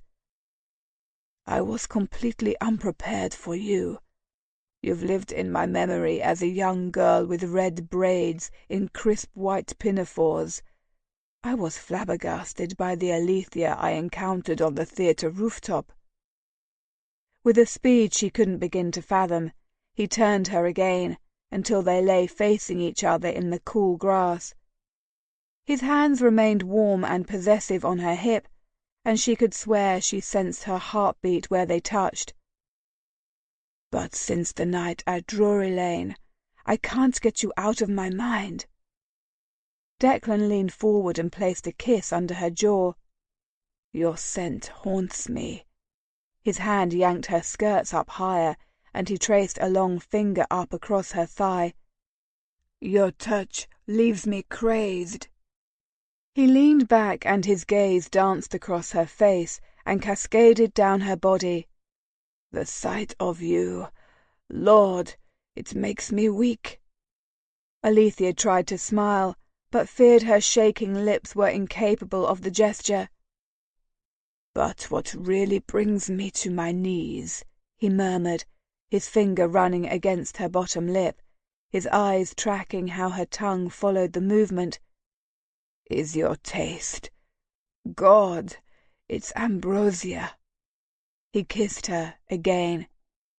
But kissing seemed like such a mundane, simple word, for surely a kiss was an everyday thing shared between couples, between mothers and their children, between acquaintances, between lovers.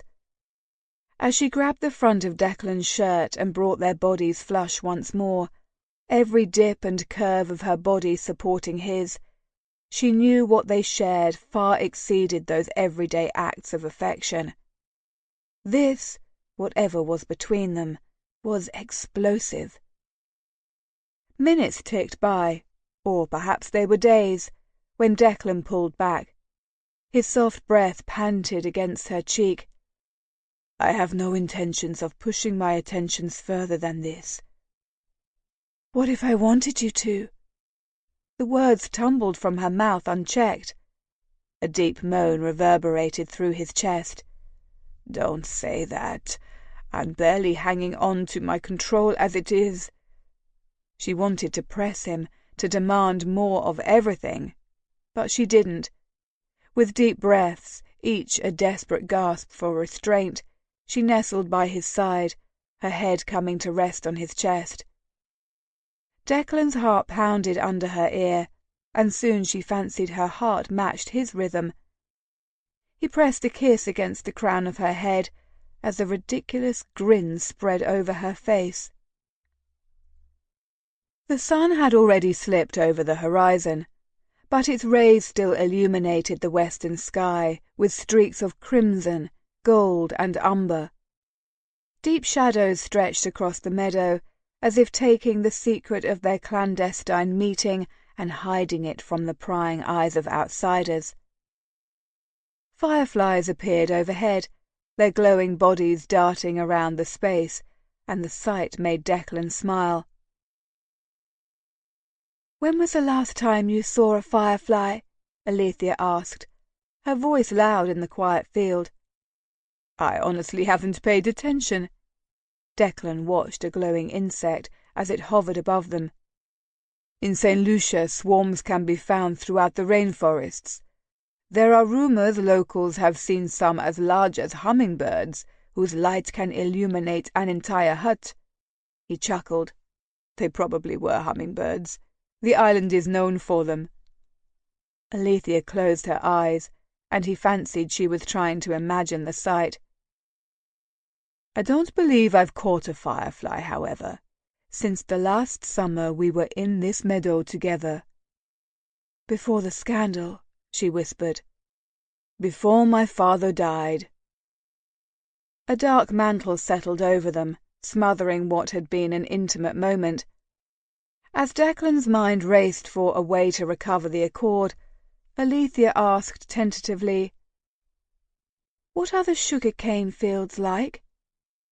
Declan's breath traced across her cheek as he considered his answer. "They're beautiful but dangerous." "What do you mean?" "Imagine acre after acre of dense, sweet-smelling crops that grow well over a man's head. It's easy to become lost and disoriented. Plus snakes, foxes, and large insects all lurk in the plants. It's not a place I'd like to find myself under the cover of darkness." "How many employees do you have?" Alethea paused. "They are paid employees, are they not?" The answer mattered. Her sudden stillness told him she awaited his words. Alethea had always had a strong sense of right and wrong, and the moral ambiguity of business would be as foreign to her as if he spoke to her in the Carib language. He stared up at the darkening sky, where faint stars were beginning to emerge against the inky blue expanse. He twined a strand of her hair around his finger, gathering his thoughts before releasing it to start again. "About 200 people work in my fields in St. Lucia alone," he offered quietly. "My family's business has long utilized island or slave labor in the fields. It was argued that the people were used to the climate and terrain, and heaven knows they were in no position to negotiate wages or conditions." He stopped, the silence stretching as he grappled mentally. "The West Indies' interests' reliance on slave labor ended, however, when my grand-père met my grand-mère." She laced her fingers with his. "Tell me." "She was a fisherman's daughter." He waited for her to scoff at his grandmother's humble beginnings. When she merely squeezed his hand, his heart contracted. "Grand-père was tramping through the forest with a guide, scouting the suitability of the location for additional fields. He saw her paddling in a small boat to shore, having finished her own fishing excursion in the ocean." "So she was a fisherman, or rather, fisherwoman, in her own right?" He nodded. "She was. She specialized in harpoon fishing." "Impressive." "Indeed," Declan said, running his fingertips against her arm. "My grand-père said she also looked impressive. Grand-père said for a moment he thought her an island goddess or sea nymph." He kissed Alethea's hair. "It was love at first sight. For him, at least." She giggled. "But not for her?" Declan snorted. "Definitely not for her. He was the sugar-cane plantation owner, and was not the most popular man in St. Lucia. Not that he was cruel," he added seriously. "But between the French and the British battles over the island, most white men were viewed with contempt. It took a steady, ardent campaign on his behalf for my grand-mère to soften toward him." Declan smirked as he remembered the stories his grandfather had shared about his courtship. She consented to marry him if he freed the slaves who worked for him and hired them instead. Alethea jerked into a sitting position and looked on him with round eyes. And he consented? Just like that? He studied her face in the dim lighting and tugged her down until she hovered over him, a breath away. Her lips were just within reach, the ghost of their feel and taste teasing, but not satisfying him with their memory. "There was no 'just like that,'" Declan murmured, his voice a low timbre. "They argued fiercely. She refused to see him. Grandpère knew it was only a matter of time before slavery was abolished, but his investors fought him, valuing profits over lives. In the end, though, it was their separation, his feelings for her, that became more important than profit. My grandpère bought back the shares, silenced his detractors, and freed the slaves." Alethea's teeth bit into her bottom lip. "I don't know of a love that strong. I've only ever seen curt exchanges and forced smiles when duty dictated. Cold indifference." He pulled her down and captured her lips with his own. They melded together as surely as if they'd been forged by the same hand to fuse this way for an eternity. She pulled away to suck in a breath of air, and Declan tucked her against his chest once more. His hands stroked over her hair and down her back. "You may not know what love looks like, but I do. I may have faded memories of my parents, but I witnessed their adoration for each other. Consider my father was an English duke, from an old wealthy lineage, who travelled to the Indies to see first-hand the sugar-cane enterprise he was keen to invest in." He ran his thumb along the shallow dip at the base of her neck, where her pulse raced. "And there, in St. Lucia, leagues away from Mayfair and the life he'd known, my father saw a lovely mulatto woman who eclipsed the sun." Declan pulled her back so he could meet her eyes. "That's how he described seeing my mother for the first time. Even after all these years since his death, I still remember when my father compared my mother to an eclipse. I know what love looks like, even with all the loss and grief I've suffered. I am so incredibly lucky to be able to claim that." For a span of time they lay entwined together. He hadn't intended to share so much with her, but it seemed right to do so. He trusted her. He raised her hand and kissed the back of it before clutching it to his chest. "Does it relieve you to hear my business doesn't rely on slave labor?" She nodded, and her breath shuddered out of her. Long, silent minutes passed when caresses were exchanged instead of words, and Alethea asked, "What do we do now?" It appeared to echo about the still field. "I plan to talk to your father. I have much to discuss with him, so he can't avoid me forever." "Deck, he'll never approve." She clenched her eyes shut. "Perhaps I can use the partnership as leverage, but I won't allow you to marry Lord Connington." "I don't understand why he's doing this. For my father to grant me no say in whom I marry is inexcusable." "I know." "How do you know?" she demanded, arching her back to break from his embrace. "You're a man. You've never had your choices ripped away from you." "I was sent away to another country when all I wanted to do was grieve my father. I was prohibited from returning to my homeland for reasons that remain a mystery. I wasn't here when my mother and brother died." He cleared his throat. "I'd say I have a passing acquaintance with the topic." Alethea raised herself up and met his gaze, her eyes shiny and wet. When she kissed his cheek before burying her head under his chin, he accepted her unspoken apology. I don't see a path out of this. My father will not change his mind." "I never knew you were such a pessimist," Declan chastised, even as he suspected she was right. "How can I not be? Surely we torture ourselves with interludes such as this? After everything that has happened between our fathers, I don't understand how you can be so certain, so assured of a future together." When she pulled back to look at him, he reached up and kissed her, her lips slowly branding themselves upon his soul. He released her mouth, but they still hovered a hair's breadth from each other. "You're mine, Allie, and I'm yours. From the first time our lips met, I knew you were the only woman I would ever want, ever covet, ever desire. I'm a man who's not afraid to fight for what he wants. I'm not afraid to fight to win your hand." Chapter 19. April 1804. It sometimes feels like the night is never ending, or perhaps it's my own personal darkness that shadows my steps.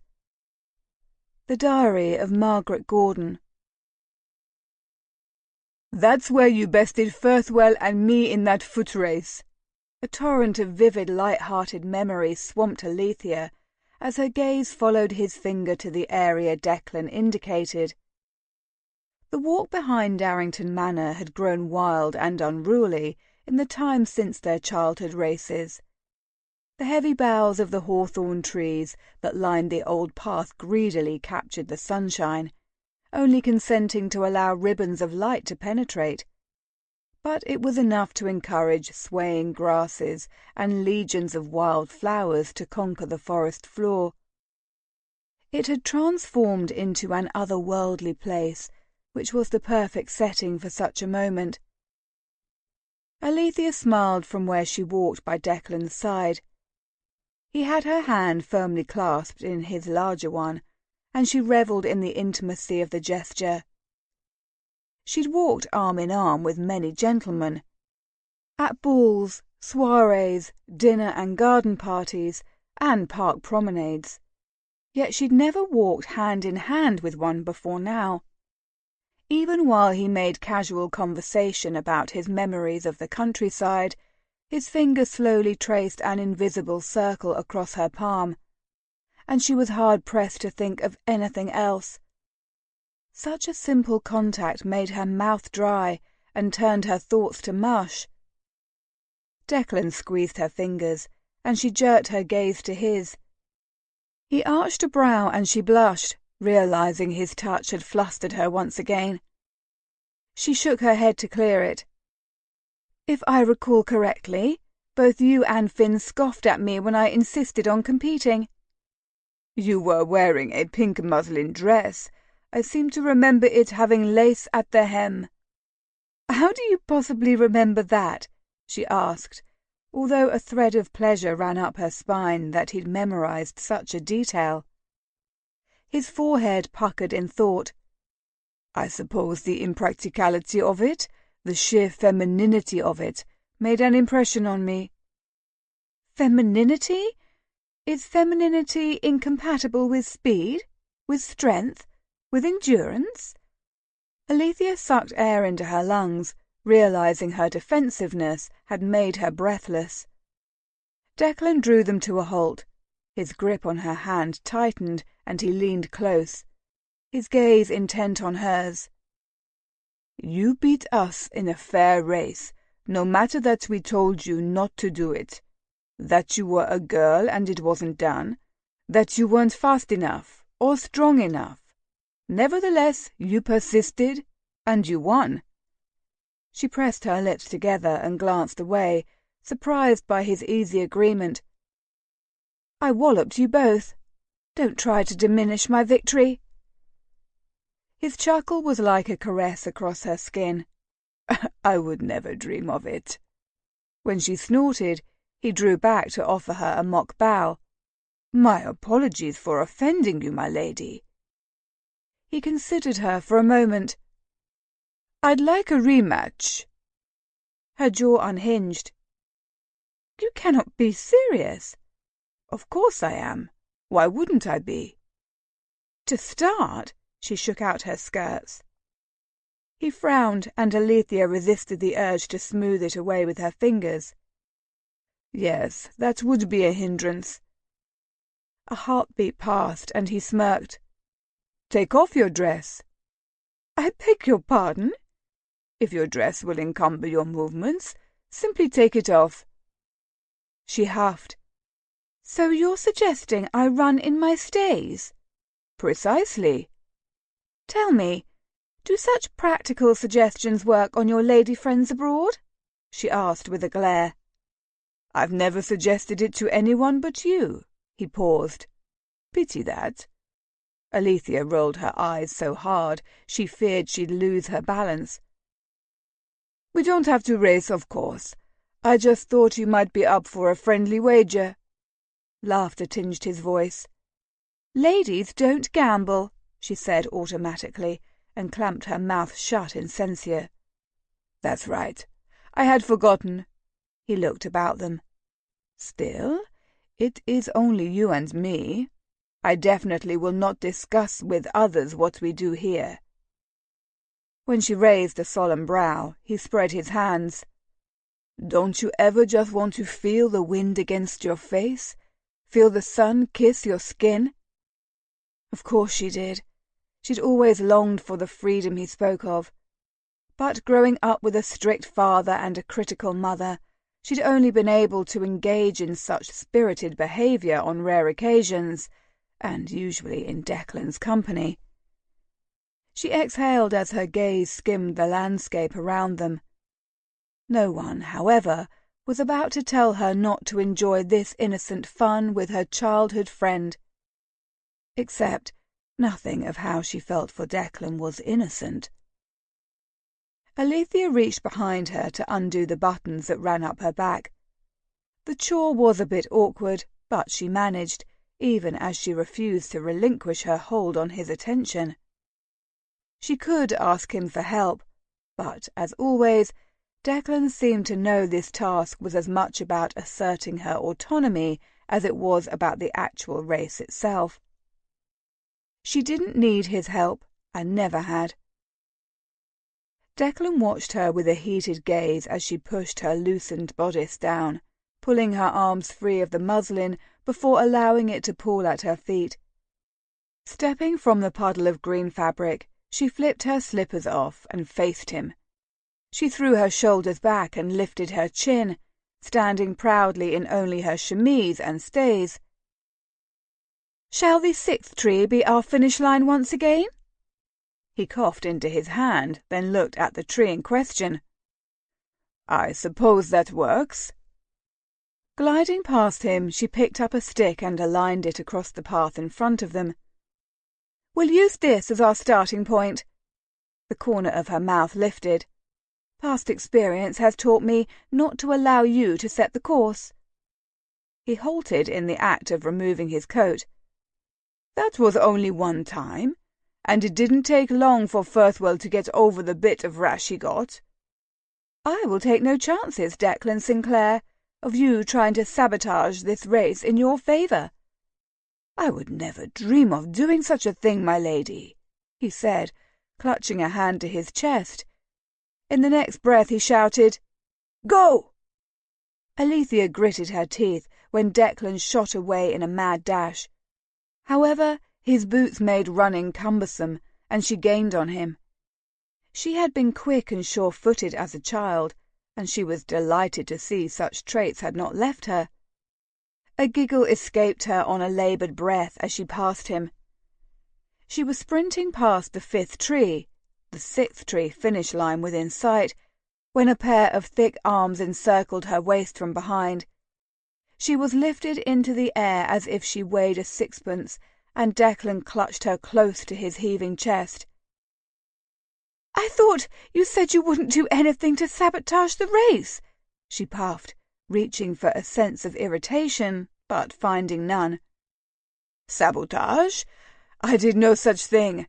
I was chasing after you, And I caught you." She twisted in his arms and smacked his chest. "We were supposed to be racing each other to the 6th tree, and you know it." "Poppycock, I was chasing after you. I merely thought the 6th tree marked the spot where I'd have to relinquish my pursuit." "What rot!" she laughed. He walked her backward with a wicked smile until her back pressed against the rough bark of a tree. He looked down at her for a long moment, his gaze skimming over her face, and murmured, "Is this rot?" a second before his mouth claimed hers. La, the man could kiss, Alethea thought in a daze as he nibbled on her bottom lip until she opened to him. His tongue swept in to intertwine with hers, and heat pooled in her belly. She reached up to knot her hands in his hair, while his drifted from where they rested on either side of her head to slowly travel down her arms, pausing at her breasts.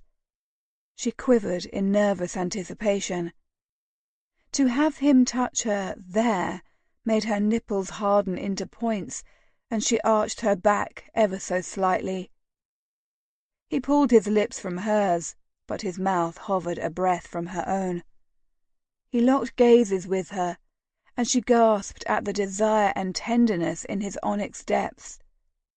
Alethea swallowed, hoping and praying he would satisfy them both. Instead, he dragged his nails down her flesh, then gripped her hips, drawing her against his body. Declan ran his nose against her cheek, down to her jaw, where he nibbled gently until he reached her ear. "You seem disappointed."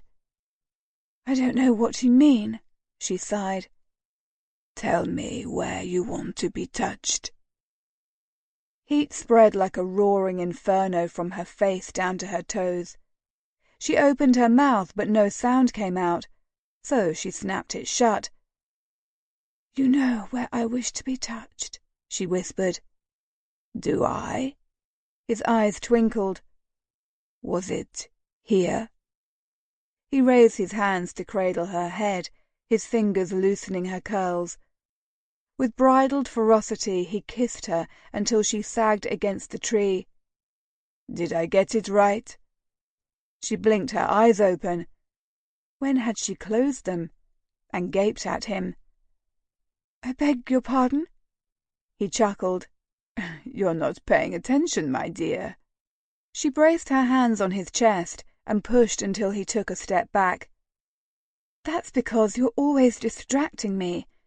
And you knew I was going to win, so you changed the rules." "Don't be ridiculous." Declan leaned close, his gaze fixed on her mouth before drifting down her body. "I always knew I would catch you." Alethea's breath caught at his words. He raised his gaze to meet hers, and a fist squeezed her heart at the certainty she saw there. "I want to satisfy my lady. I can't do it if she's not forthcoming with me." She opened her mouth, but he held up a staying hand. "I was merely hoping you would tell me, with your mouth, what your body is so obviously saying with its actions." Her skin grew hot, and she waited a heartbeat before she said, "You like kissing me against trees, don't you?" Declan laughed. "Now that you mention it, I suppose I do." She smiled up at him, her lungs expanding until she could nigh breathe. Just being near him, hearing his merry laugh, had chased away the pain of her father's betrayal and gave her a respite from her troubles. For today, at least. In theory, 3 stories didn't sound particularly high, but now that Declan stared up at her window, he understood the scope of his endeavour. A vine snaked along the Rockhaven Court facade, and he considered whether it would support his weight or if he'd find himself nursing a bruised posterior. Or a broken head. Neither possibility appealed to him as he glared at the balcony far above. For the past 2 days he and Alethea had enjoyed getting to know each other again. stolen hours spent talking, reminiscing, and sharing tales of their years apart underneath the boughs of the elm tree in their private, secluded clearing, had renewed their bonds of friendship. Playful jests and bouts of laughter had allowed them to relax into the easy harmony they once shared. But feverish kisses and slow caresses had eased them into new, uncharted territory, where neither was just the boy or girl next door. Now each viewed the other through a lens of mutual desire. Earthquaking, volcanic eruption-level desire. Declan studied the balcony on the 3rd floor and replayed in his mind the words she'd uttered as they lay entangled under their elm tree. "I wish I could lie in your arms tonight. I have to believe it will be the first of many nights together." For all their past adventures, her chamber was one place he'd never been. Until now he'd never considered it. Still, he couldn't tell her no. She was due to return to London, and the easy freedom they'd exploited would be no more. It was well past midnight, and the house was dark. Although she and Finlay were the only family members in residence, an army of servants resided inside the manor walls, but the home was as quiet as a crypt. But if he were discovered lurking among the immaculately maintained flower beds that hugged the exterior of the limestone manor, the entire house would light up like the fireworks at Vauxhall Gardens, and Finlay Swinton would lead the charge to defend his sister's honour. Just that morning, Firthwell had been lying in wait for Declan when he walked into the stables at Darrington Manor. Albert had expanded and improved the facilities during his tenure as Duke, and Declan had still not familiarised himself with all aspects of the large building. Stalls seemed to stretch out in all directions, and since his attentions had been focused on an enchanting redhead, he hadn't taken the time to investigate what the new buildings had to offer. Thus, the Viscount had the luxury of catching him unawares. "Will you make it a habit to kiss my sister every day in the meadow by the estate line, or only on those days ending in Y?" Declan had spun around, his hand reaching for the knife he always kept tucked into his boot, but Finlay's curious expression, as he leaned casually against the stall door, relaxed him. "I don't know what you're talking about." "Is that the tack you intend to take, then? I saw you and Alethea locked in each other's arms so tight I would have needed steel tools to pry you apart." He shuddered. "Not that I would ever want to get that close." A chuckle wrenched from Declan's mouth. "It was just a The Viscount crossed his arms over his chest. "How quickly you both forget the meadow had been my playground too. Did you think I wouldn't find my way there?" He cocked his head to the side. "What are your intentions?" "I intend to marry her." Finlay merely nodded, as if Declan had stated it would rain that afternoon. Declan frowned. "After my comments in London, did you expect me to object?" The Viscount's lips twitched. "Yes, in fact, I did." "It only makes sense. I'm surprised my father keeps pushing this Connington alliance when he could have a duke as a son-in-law."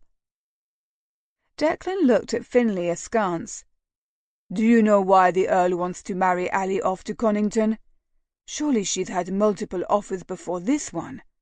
Why him? Why now?" The Viscount stared at him. "I don't know, but I intend to find out." After several minutes had ticked off the clock, Finlay had pushed away from the door and placed his hat on his head. As he pivoted to withdraw, he looked over his shoulder just as Declan glanced up from his work. "We leave in 2 days. I don't know what our schedule will be like when we return, but I would bet a month's allowance we'll be seeing more of Lord Connington.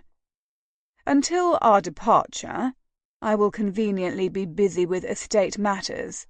I doubt I'll have an opportunity to see you again. Make the most of it, Your Grace." Finley's words rang in his ears now, as Declan stared up at the third-floor balcony. He was confident the Viscount didn't mean for him to take such scandalous steps, but sometimes such measures were warranted. Alethea would leave on the morrow, and once she was ensconced in her father's town home, he wasn't sure when he'd be able to see her again.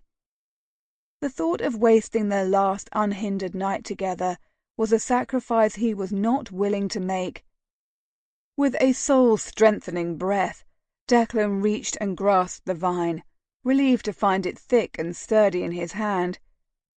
With methodical movements, he soon reached the railing and vaulted over it. One of the 2 double doors was propped open, allowing temperate summer air to rush unheeded into the room. He followed its path. The room was dark, but in the moonlight filtering around him, he could make out a figure in the large bed. He approached on cautious steps and came to a halt when the bed skirt brushed against his boots. Alethea lay curled on her side, her fist tucked under her chin. Her hair, which spilled across her pillow behind her, seemed to illuminate the space, as if it contained the glow of 100 candle flames. He curled his hands when they reached to bury themselves in her sleek strands. Belatedly he realized, and only when his cock rose to attention, that she wore only a thin chemise. The cambric barrier did little to shield her from his eager eyes, and they hungrily feasted on the gentle rise and fall of her full breasts, the shadowed profile of a dusky nipple clearly visible through the material. His gaze drifted downward to take in the way her body dipped into a small waist before flaring out to generous hips. Long, shapely legs lay tangled in the covers, and her dainty feet were barely visible in the pile of satin. As quietly as he could, Declan sank onto the mattress next to her, and exhaled when she didn't stir at the gentle rocking motion. Unbidden, his fingers laced into her riot of curls, and he picked up a lock and ran its feathered tip against his lips. "Am I dreaming, or are you really here?" Her sleep-laden voice drew his head up, and he found her watching him, a dreamy smile gracing her beautiful mouth. She reached a hand to him, as if to test whether he was corporeal or not. Declan grasped her hand and pressed a kiss to her palm, allowing his tongue to dart out and lick her sensitive flesh. A tremor raced down her arm. "I'm very much real. I wanted this to be our first night as well." With her hand in his grasp, he pulled until she sat up and he could reel her into his arms. She curled onto his lap willingly and was a warm, honeysuckle-scented bundle of silken curves. He buried his face into the crook of her neck.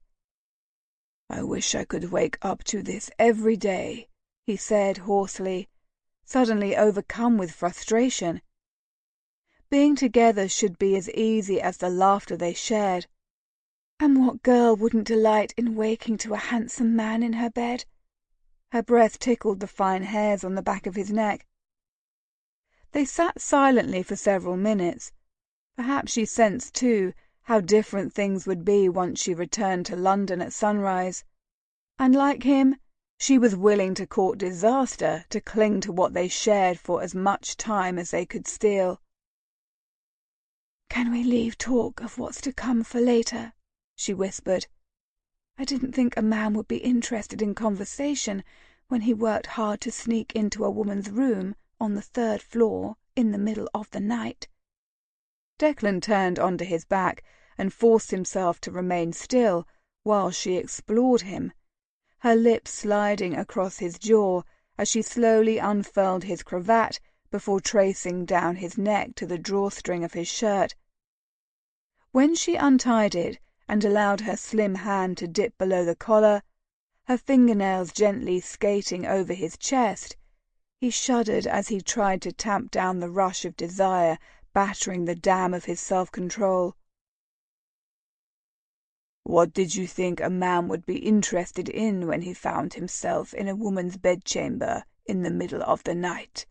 he asked through gritted teeth. She pushed his shirt off one shoulder and kissed the skin she revealed. "Things that involve kissing." She reached down and grabbed the hem of his shirt, and he raised his arms as she pulled it over his head. "Things that involve skin touching skin." Her hot hands drifted over his naked chest, and he fully expected to see burn marks on his skin in the morning. Alethea rose onto her knees and leaned close, her lips feathering across his ear. "Things that turn words into moans." She bit his lobe. With a growl, Declan pushed her back on the bed and straddled her, before he grasped the front of her night rail in his hands and rent it in two. "That was the single most exhilarating thing I've experienced in my whole life." Her words were breathless, and her eyes glinted with passion. He opened his mouth to respond, but the sight of her body unwrapped stole the words from him and wiped all thoughts from his mind. The sheer cambric had hinted at the treasures it covered, but nothing prepared him for Alethea in the flesh, in the smooth, pink flesh. His hands shook with reverence as he drew his fingertips over the line of her collarbone, down the valley between her breasts, and to her navel. She watched him with wide, trusting eyes, and Declan knew he would do everything in his power to honor her trust. He dragged his lips across the path his fingers had mapped, and smiled when he heard her sigh as any lingering nervousness left her body, and she lay limp and relaxed. Gooseflesh puckered her skin, and he hoped his warm breath chased them away. When he reached her breasts, he admired their shape and their pretty pink nipples, which pebbled and begged for his attention. When his lips closed around one, her soft moan travelled straight from her lips to his cock. He laved her tender flesh before turning to her other breast to subject it to the same treatment. Alethea writhed in his arms, her fingers running along his scalp before pulling on his hair. Her passionate, unbridled response nearly drove him into a lustful frenzy, but he gripped the reins of his control as tightly as he could, even as he reluctantly released her breasts and travelled farther down her body. Declan pushed her thighs wide, angling his shoulders between them, and she rose on her elbows to look down at him, but he ignored her, and instead ran a finger down her cleft, biting back a curse when he found her wet. Without preamble, he dipped his head and tasted her. "Oh, God! What are you doing?" she moaned, even as she gripped the sheets under her. He darted his tongue against her nub and smiled when her nails bit into his scalp. "I'm learning your body, my love. I plan to be its most dedicated student." He blew softly against her heated flesh, and she shivered. "Every touch, every taste, everything that makes you moan, makes you sigh, makes you cry out in pleasure, will be known by me." A strangled groan met his words, so he returned his attention to her delicate flesh. When he introduced a finger, she raised her hips greedily to accept it, and soon Declan found her undulating on his hand as she chased her release, her cries smothered by the fist she placed in her mouth. And when it came upon her, he observed it as proudly as if he'd taught her how to fly. When her tremors stopped, she collapsed onto the bed, and he crawled up to join her. He pulled her into his arms and ran a hand down her smooth, naked back.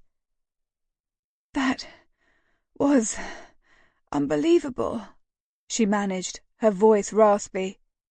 "It was, but then you are too, so I can't say I'm surprised." She turned in his arms and looked up at him, her expression one of deep contentment. "But what of you?" "Helping you find your pleasure brought me pleasure." "But," she glanced down at the bulge in his trousers, "it would bring me pleasure to touch you." Declan swallowed and reached for the falls of his breeches, alarmed to find his hands shook. When the last button was undone, his cock sprang free, and Alethea took him in hand with only a second's hesitation. She explored him for several minutes, which seemed like painful decades to Declan, until he took her hand and wrapped it around him. He showed her how to stroke him, and soon he was arching into her touch. When his release came, it exploded from him, and he tucked his head into the crook of her neck as the shudders faded away.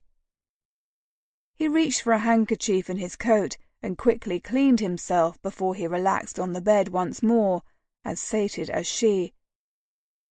Her fingers ran through the hairs on his chest. "Why did you not consummate our relationship?" she asked. "There are many ways to experience pleasure, and I intend to show you all of them, if you'll let me. When we finally consummate all that is between us, I don't want it to be a stolen moment where we have to watch the level of our cries lest we be discovered."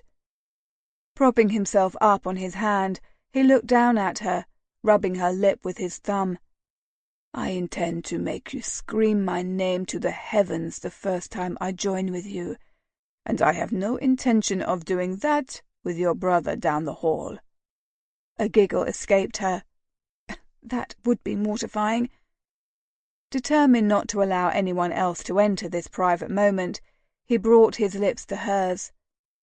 Their kiss was slow, sensual, and relaxed, as if they had all the time in the world to indulge themselves in this way. As if the sun wouldn't chase away this interlude.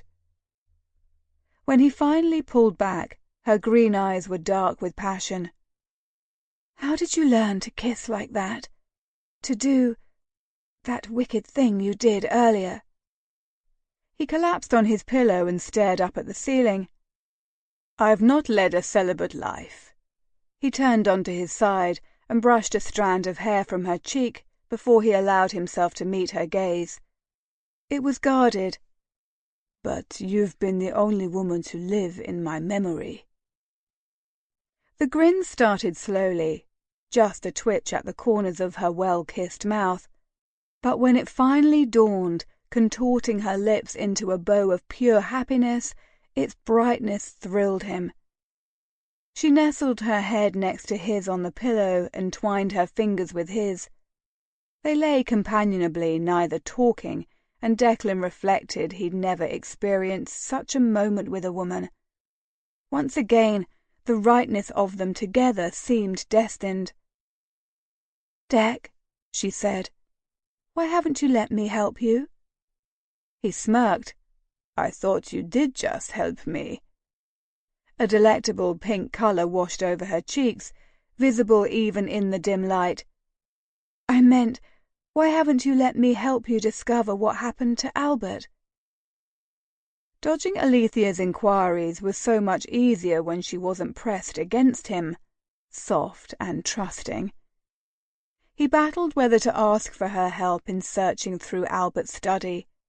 He hoped to unearth a note or some sort of correspondence that he may have received offering proof of their father's innocence. The long breath he released shook his entire body.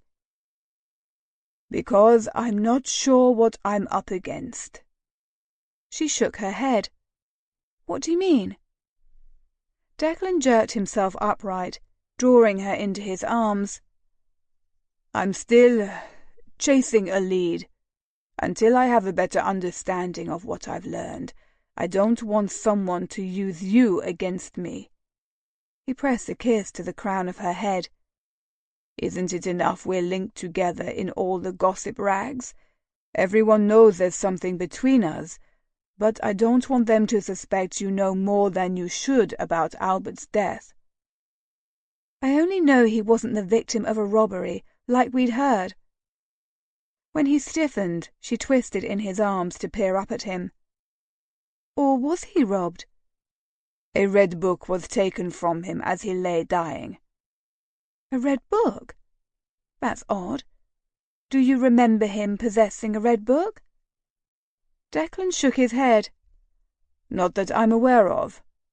I'm no closer to determining the significance behind it than I am determining why Albert was in Spitalfields, or the identity of the men who killed him." She stared into his eyes for a long moment, the sadness in her own visible even in the moonlight streaming through the open balcony door.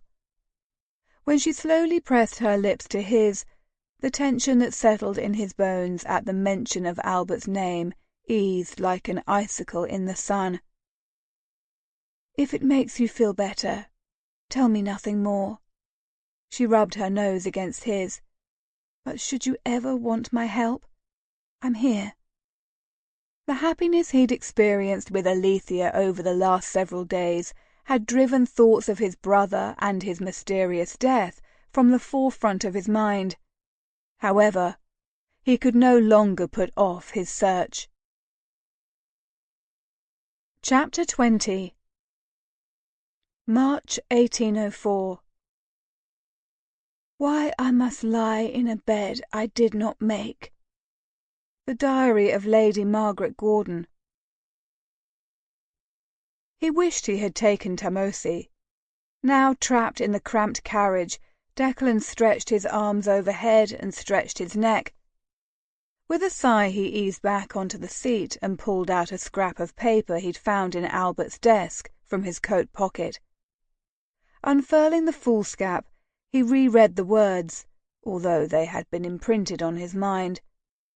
With 2 simple sentences his brother had been lured to his death. "I have the ledgers. If you want them, meet me at Jaunty Molly's in Spitalfields on Thursday at 10 o'clock. Albert had been found by the watch on a Thursday night in Spitalfields. But what ledgers was the sender referencing?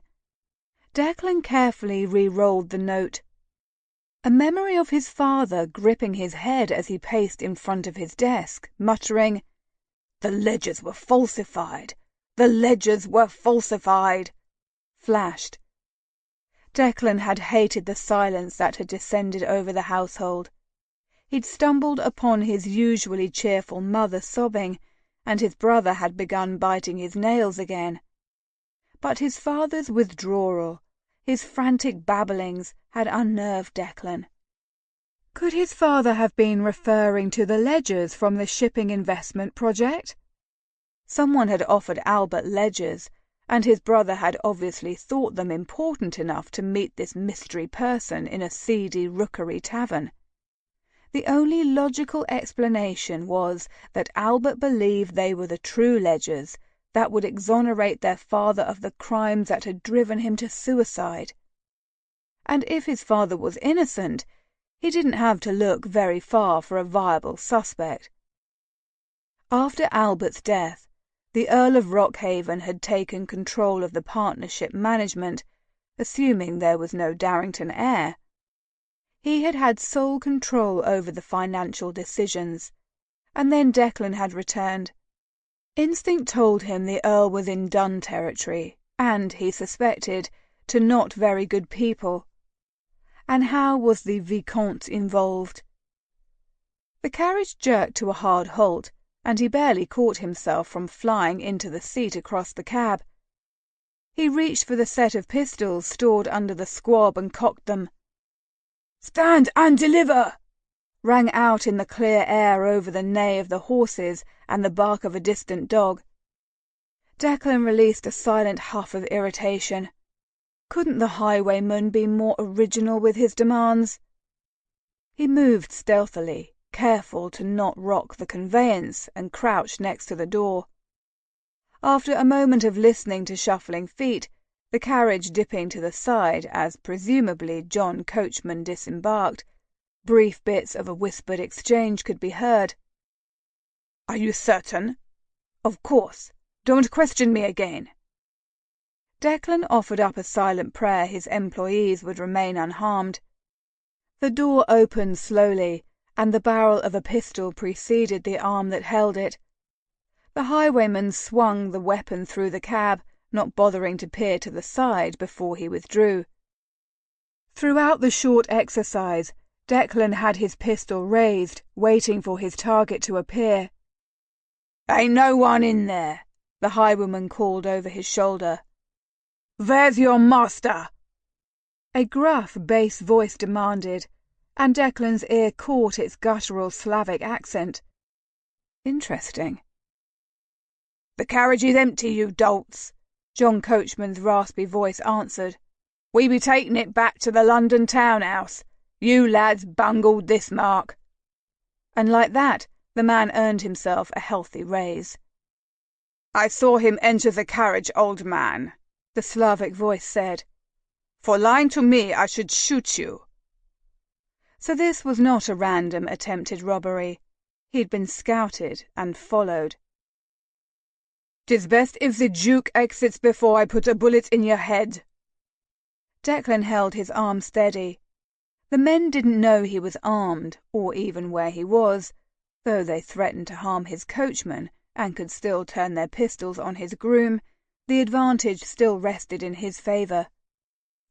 A shadow appeared in the doorway once again, and he didn't hesitate to put a bullet between the man's eyes when he swung his head in Declan's direction.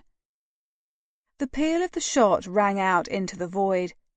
When the sound died away and the smoke cleared, he threw himself through the door and rolled on the ground, coming to a halt with his pistol pointed at the man gripping John Coachman, a pistol pointed at his greyed head. "Duke, you're most gracious to join us," the towering, gruff-voiced man said. "So sure was I you'd allow your coachman to die needlessly while you hide in the carriage." A sense of irony teased his mind as he stared into the brown eyes of the man from Tattersall's. "No one will be dying needlessly this day." He slid his gaze to the fresh corpse which lay across the opening to the carriage. "Except for that man." The highwayman smiled, flashing a set of yellowed teeth. "You will come with me, or a bullet I will put in this man's skull." "I thank you for the invitation, but I find I must decline," Declan said, his tone the epitome of politeness, as if he'd been asked by a Mayfair hostess if he'd like another piece of shortbread. All the while, his mind calculated what actions he could take to overcome the man before he hurt his coachman. "I've appointments to keep, and don't have time to deviate from my schedule." Declan darted his gaze across the scene and noted his groom was nowhere in sight. He hoped the lad was not harmed or already dead. The highwayman cocked his pistol, his expression lethal. "Consider your schedule cleared."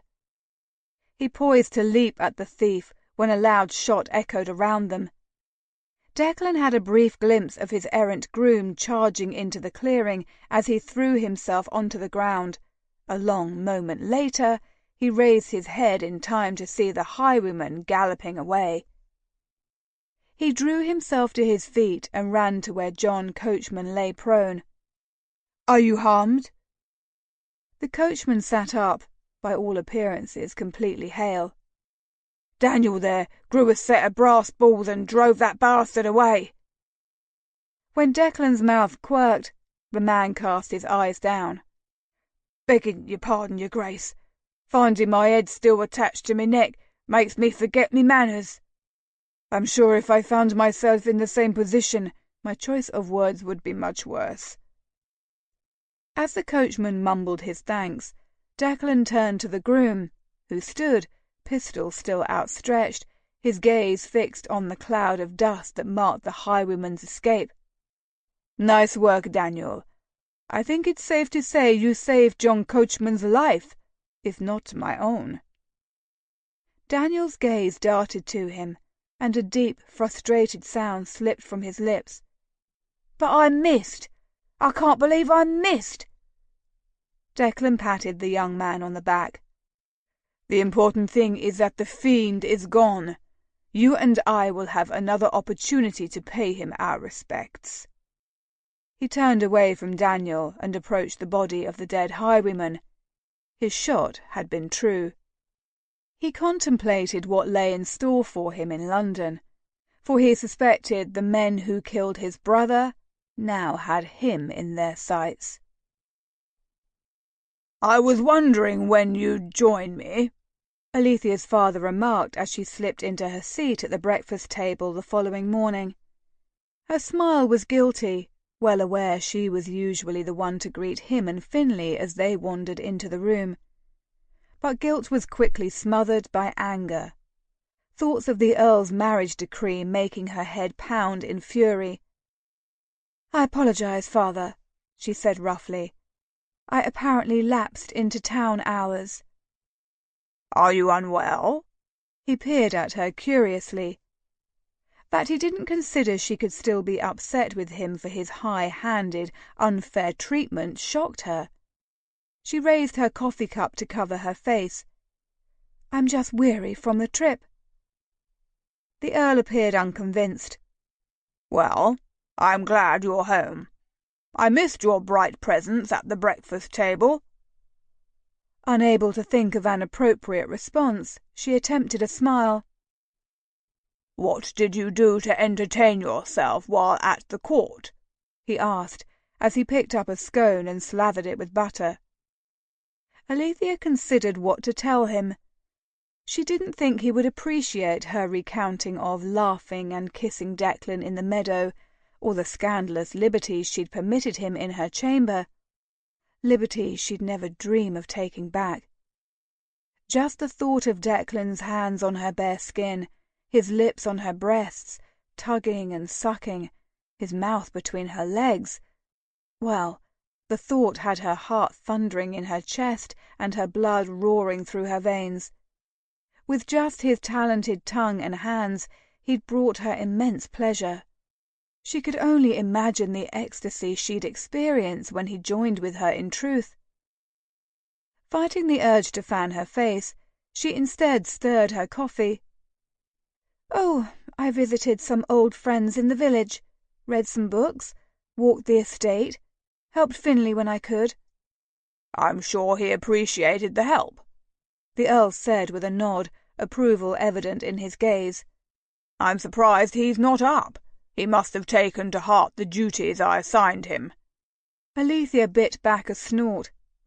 If Finlay was tired, it was because he'd stayed late at the tavern in the village the previous night, and then visited White's upon his return. "What are your plans for the day?" the Earl asked. "When do you resume your lessons at the Foundling Home?" "Not until Tuesday," she answered absently, her thoughts straying to when she'd see Declan again. "Very well, very well," Lord Rockhaven mumbled as he threw his napkin on the table. He rose to his feet and walked to the door, stopping to kiss Alethea on the forehead. "I love you, daughter. You make me proud." Samuels approached her several minutes later as she sat ruminating. "My lady, the post has arrived. I know you enjoy receiving it first." "Yes, thank you," she murmured, while the butler placed the stack before her. She sorted the various correspondences with rote movements until she experienced a burn on her finger. Looking down, she realized she'd been cut by the edge of a small piece of folded parchment. Alethea popped her finger in her mouth and turned the letter over to ascertain if she'd dripped blood on it. It was addressed to her father, and the seal on the back appeared to have come from Parliament. Knowing he'd want such correspondence as soon as possible, she climbed to her feet and went to find him in his study. The door was slightly ajar, and as she reached for the handle to enter, her father's angry voice stayed her hand. "It was the easiest assignment. All they had to do was stop the carriage, shoot him, and make it appear to be a robbery. Bloody fools!" Horror glued her tongue to the roof of her mouth. Had her father just spoken of having someone killed? She was surprised her frozen limbs were capable of holding her up, and she sagged against the door for support as she strained to listen. "Rookhaven, you should know better than to carry out such foolish plans.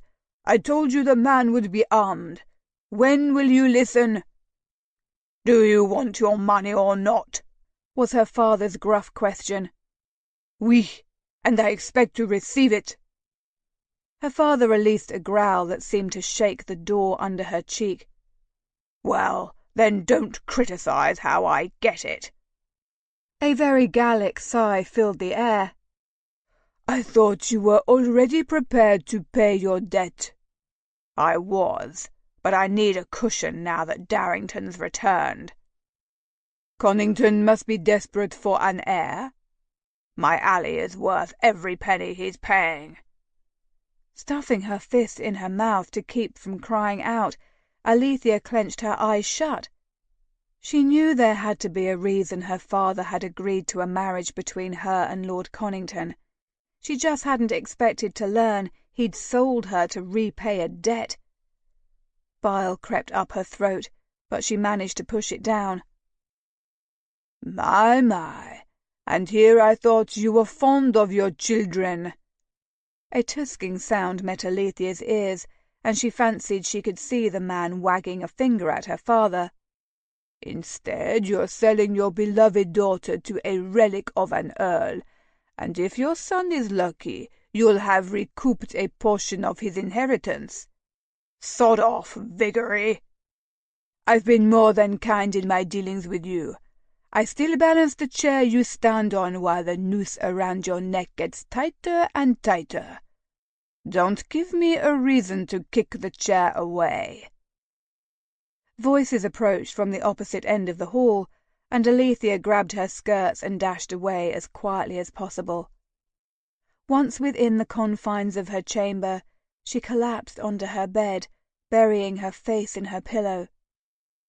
She yearned to cry, to release the pain of betrayal that burned like a hot coal in her chest, but tears would not come.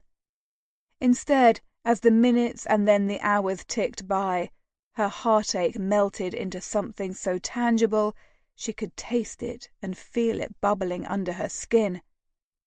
Anger. And her anger refused to allow her to continue as a compliant actor in this tragedy any longer. Chapter 21. January 1817.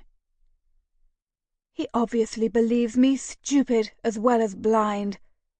One day he'll learn I've been watching and recording his misdeeds for years. The Diary of Margaret Gordon. "Edwards, must you make that face every time you take my fencing clothes away?" Declan grumbled, before dipping his head beneath the steaming bath water his competent, if squeamish, valet prepared for him. "I don't know to which face you're referring, Your Grace. If I am making any face, it's one of relief to find you've arrived home safely." Declan stopped himself from rolling his eyes. "You heard about the highwayman, did you?" "I know everything that affects you, Your Grace." Edward somehow managed to infuse the words with more ducal disdain than Declan could ever muster. "John Coachman shared the tale during staff breakfast. Everyone was quite impressed with your heroics." "Heroics?" Declan snorted and reached for a bar of soap. The rich bay rum scent reminded him of the island, and for a moment he was overwhelmed with a wave of homesickness. But England was home, and always had been, even if it didn't always feel as such. Shaking his head of his wayward thoughts, he regarded Edwards. "Did he not tell you of how Daniel drove the remaining fiend away?" The valet nodded his head briefly, seeming to forget the offensive clothes he held in his arms. "Indeed he did. But you were the one who killed the first villain, and John Coachman was convinced you were preparing to put a bullet in the other man's head before Daniel chased him away. Right kind of the lad." "I thought so too, which is why I gave him a raise."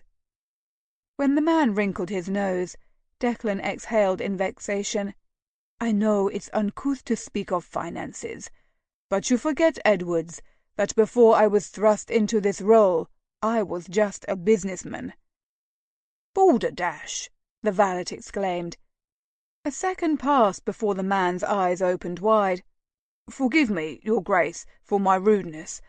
I merely meant to point out that you were never just a businessman. You've always been the son of a duke. You may consider yourself just a businessman, but all your servants here know who you really are." With those words Edwards departed, taking Declan's soiled clothes with him. And Declan was left with a sense he'd been scolded but complimented equally. Emerging from his chamber a short time later, Declan headed to his study, hoping to find a letter from Torres. The incident on the road from Herefordshire made him more determined than ever to discover everything there was to know about Albert and any Russian connections he may have had.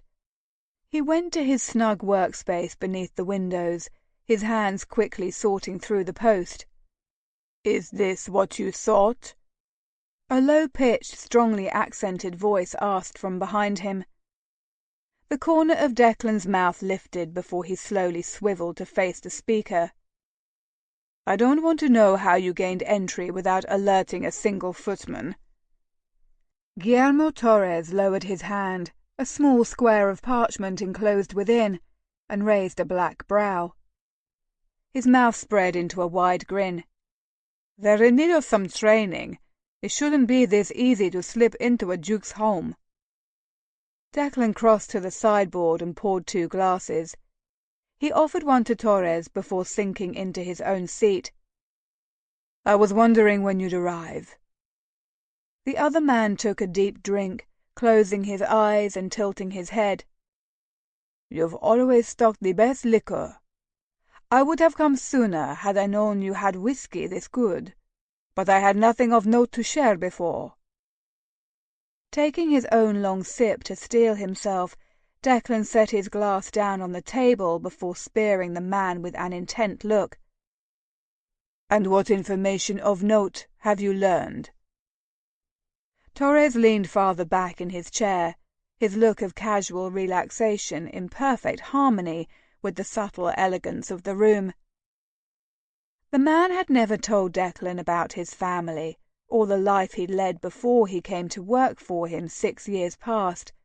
However, he wouldn't be surprised to learn Torres was a member of the nobility, perhaps an Andalusian prince who rendezvoused as an investigator. "I've learned the Earl of Rockhaven has dangerous friends," he stated, "much as you suspected. His lordship is in quite the scrape, although it took significant digging to unearth the particulars. And truth be told, I don't have all the puzzle pieces in my possession just yet." Declan crossed his arms behind his head and waited for the man to continue. "It appears the Earl has been the victim of a series of bad investments. Most recently, a ship carrying various oils and spices from China capsized off the coast of Portugal, and my sources tell me the accident cost Lord Rockhaven a substantial sum." "I remember that accident. The Clementine, correct?" The man raised his almost empty glass to him in a toast. "Good memory. Aside from the Clementine, I also found his name tied to a slew of other investments which ultimately failed. Collieries in the Midlands, vodka imports, the fur trade in America. I'm at a loss as to why a nobleman surrounded by solicitors and advisers would continue to find himself the victim of such investment disasters. I didn't see any of those on the partnership books. You wouldn't have, because it appears the Earl has been speculating on his own. Perhaps after he and Albert made a profit together, he thought to branch out on his own." The Spaniard scoffed. Apparently, he needs sharper eyes to advise him. If speculating was judged by how much money you lost, Rockhaven would be a great success." Declan chuckled, rolling his eyes at the man. "Tell me, has he gutted his daughter's dowry and bled his son's inheritance dry?" "No. The late Countess left each of her children a large settlement." Declan frowned. "I'm surprised she was so generous with her children. She was certainly never generous with her affections or praise."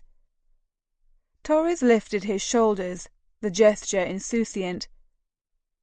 "The Countess probably didn't have a choice. Her father no doubt employed an army of solicitors to draw up the marriage settlements in just such a way that tied up the funds until Lady Alethea married and Lord Firthwell reached his majority." Yes, Declan thought with relief. The marriage settlements were most definitely ironclad.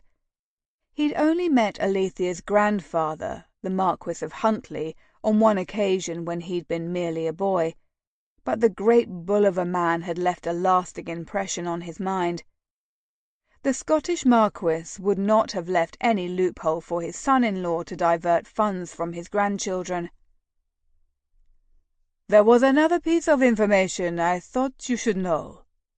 Lord Rockhaven appears to owe the biggest portion of his debt to the Vicomte de Vigerie." Declan's vision went red. "But the Earl claimed not to have spoken with the Vicomte for many years. I knew he wasn't telling the truth." The Spaniard snorted. "I have it on good authority Rockhaven and the Vicomte met within the last few months, when the Frenchman was travelling from Paris back to St. Petersburg." A roar sounded in Declan's ears. "St. Petersburg?" "Yes. The Vicomte fled to Russia after the Revolution, and has lived there ever since." Torres quirked his mouth. "I'm surprised you didn't know that."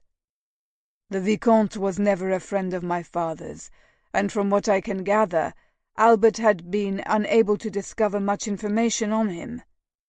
Torres leaned back in his chair, raising a hand to study his drink. "I can understand why. I'm struggling to learn about the man and his business dealings as well." "But learning he has ties to Russia just made this situation that much more interesting," Declan said, stroking his chin. "How so?" Declan explained how the groom from Tattersall's told him the men who killed Albert were possibly Russian. Next he touched on how the highwayman who accosted him on the road from Darrington Manor had a decidedly Russian accent. "So you see, the Earl had to have some hand in Albert's death, or, at the least, he knew it was going to happen and did nothing to prevent it. After all, it cleared the way for him to have sole control over the partnership." Declan spread his arms wide. "My solicitor said Rockhaven thought I was dead."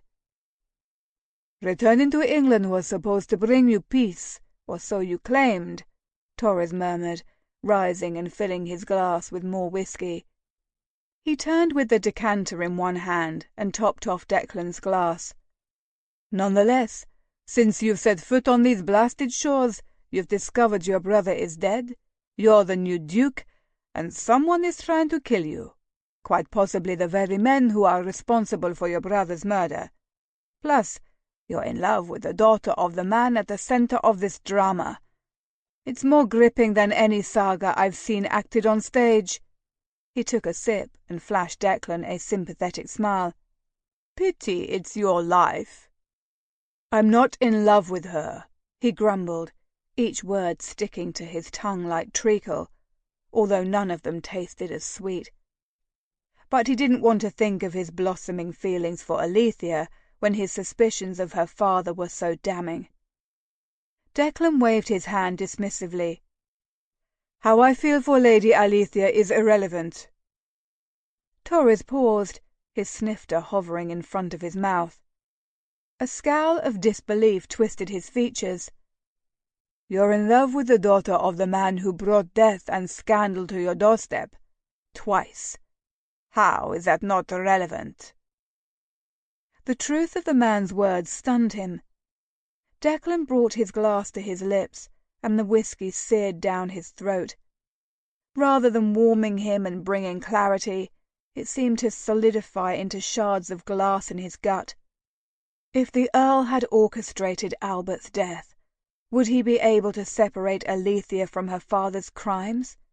Or would the two always be intertwined? Could he ruin the Earl, knowing he could possibly destroy any feelings she developed for him? Memories of his father's haggard face, as Declan remembered it before his death, taunted him. The sight of his mother kneeling next to her bed, her face pillowed in his father's dressing-gown, her shoulders shaking with suppressed sobs. A vision of Albert at their father's funeral, his eyes both distraught and incensed, the dukedom thrust on his narrow shoulders at just 17.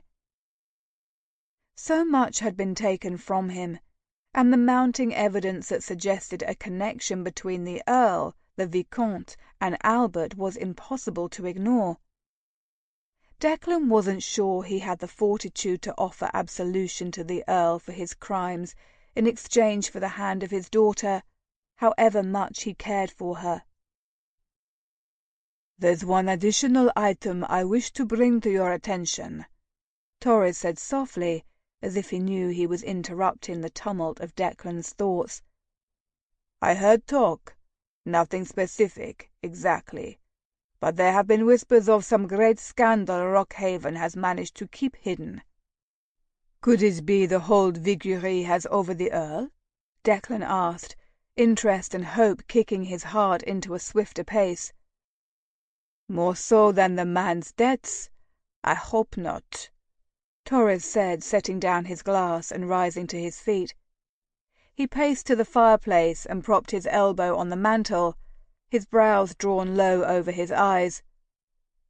"From what I've managed to pry from people around the Earl's estate, the family is involved in some manner." Declan cursed. Torres smirked. "Precisely." Declan considered the next path to take. "I want you to go to Scotland. Lady Rockhaven was from Aberdeenshire, and Lady Alethea returned from a 3-year stay there not long ago. It seems only right to see what you can scare up." "Are you sure?" Declan knew the man was giving him an opportunity to let sleeping dogs and secrets lie. He gritted his teeth. "Let me know what you learn." "Very well," Torres said, crossing the room to pick up his glass and drink the last bit of spirits remaining. "I'll be in touch." Pausing on the threshold, the man spun around. "I forgot to deliver this to you. Based on the handwriting, I thought you would be interested in reading it without delay." Declan crossed to the door and glanced down at the letter Torres thrust into his hand. Lady Flora's impatient script decorated the parchment. "But you waited until you had consumed 2 glasses of my best whisky before you surrendered it." "I didn't want to compete for your attention," the man said with an unapologetic grin. He stepped into the hallway, pausing to spear Declan with a look over his shoulder. "Because if our roles were reversed, Your Grace, I would ignore you in a heartbeat for a beautiful woman." Declan slammed the door on the man's departing back. He hurried to his seat as he ripped open the missive. A smaller note fell out, and he snatched it up from the ground. He unfolded it to reveal a swirling script that was achingly familiar. "Declan, I know I placed Lady Flora in an uncomfortable position by asking her to forward this missive to you, but I need to see you. It's important. I'm frightened. Ali."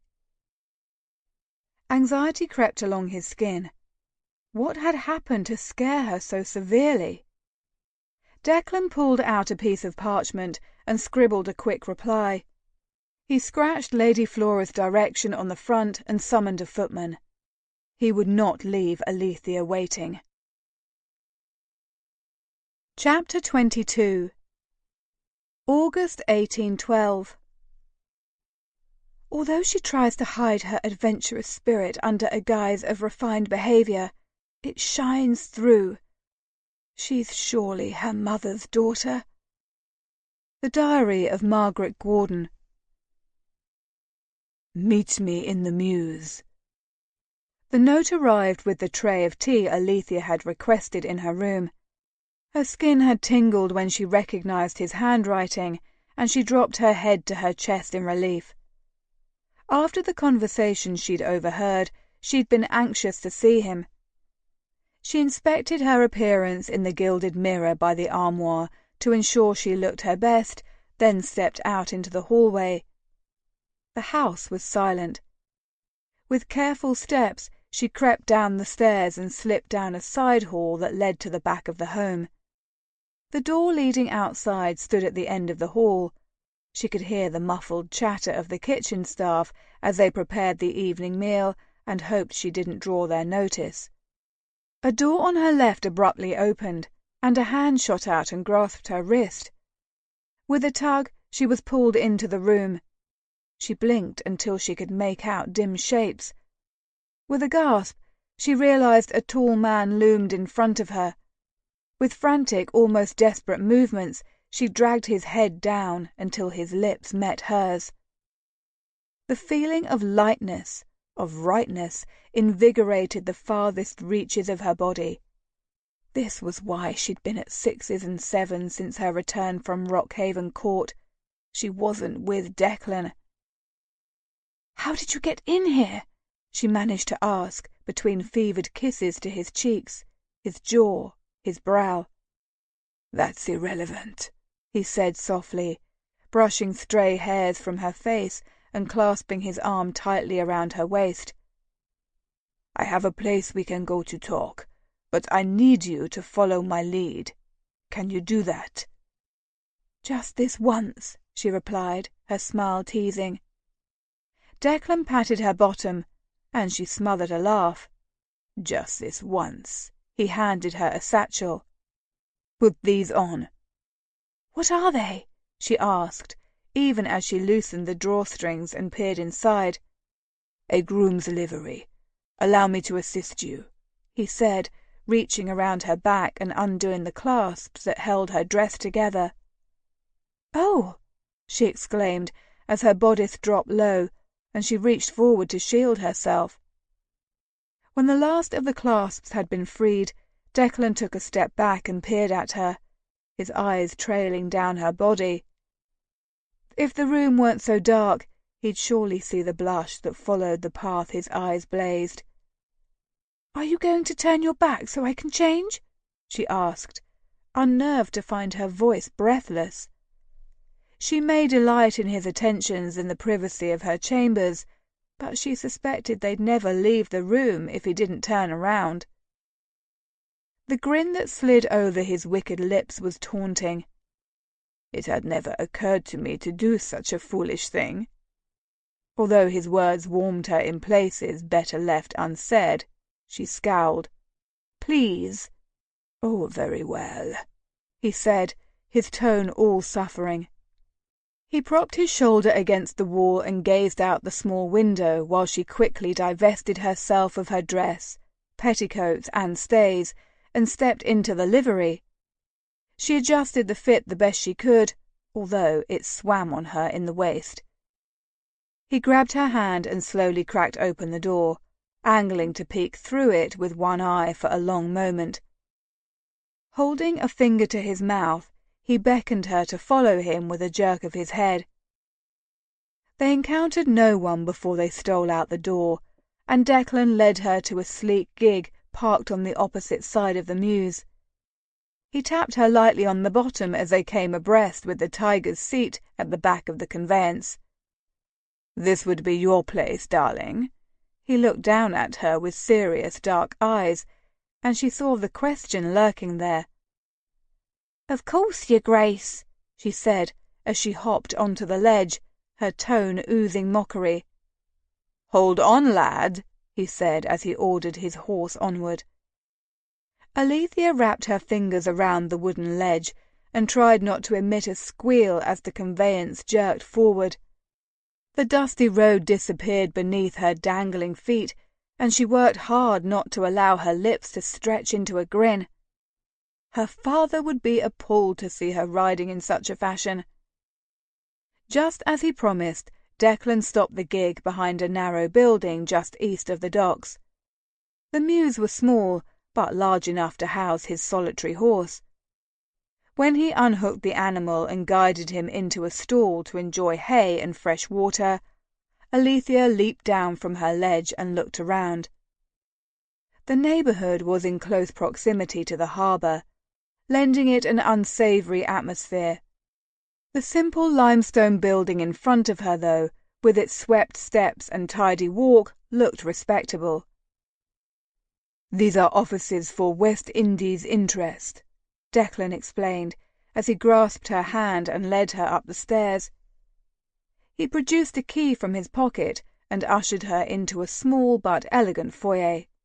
With wide eyes she took in the glittering chandelier over her head, which drew her attention even in its unlit state.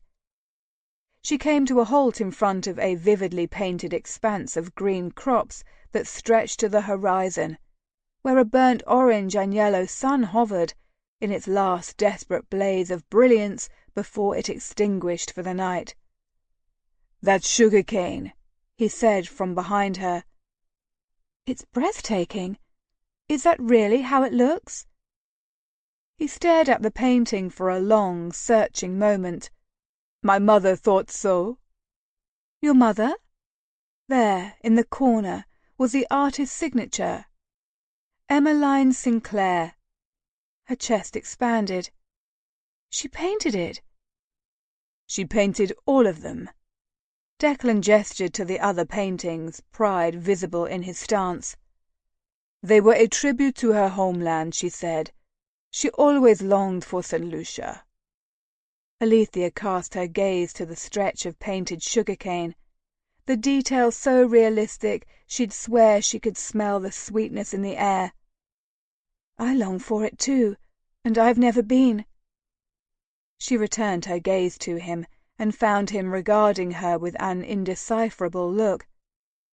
He slowly reached a hand up and ran it tenderly, the path achingly slow, from her temple and down her cheek. "One day I will take you there, I promise." She didn't know how long they stood there, an indescribable feeling of oneness deepening between them. But Declan abruptly snapped his eyes away and shook his head. "There's no one here at present. A ship just arrived in port, and they'll be gone for several hours still." Her heart rate spiked. "What should we do until they return?" He looked back at her as he led her up the staircase, a teasing grin brightening his face. "I can think of several things, albeit they're wicked things, but they're oh so enjoyable." She grasped for the fallen reins of her resolve and straightened her spine.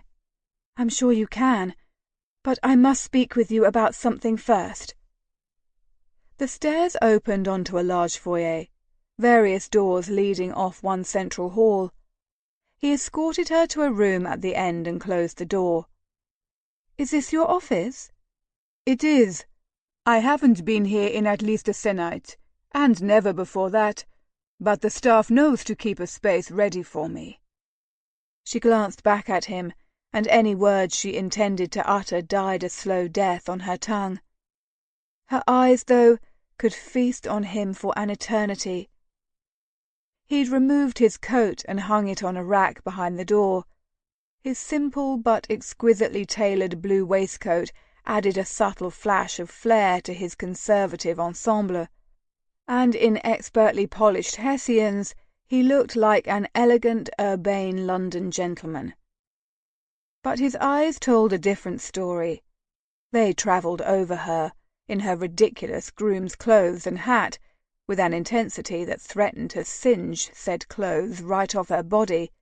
Not that she would complain. As she attempted to stand nonchalantly under his powerful gaze, she willed herself not to melt.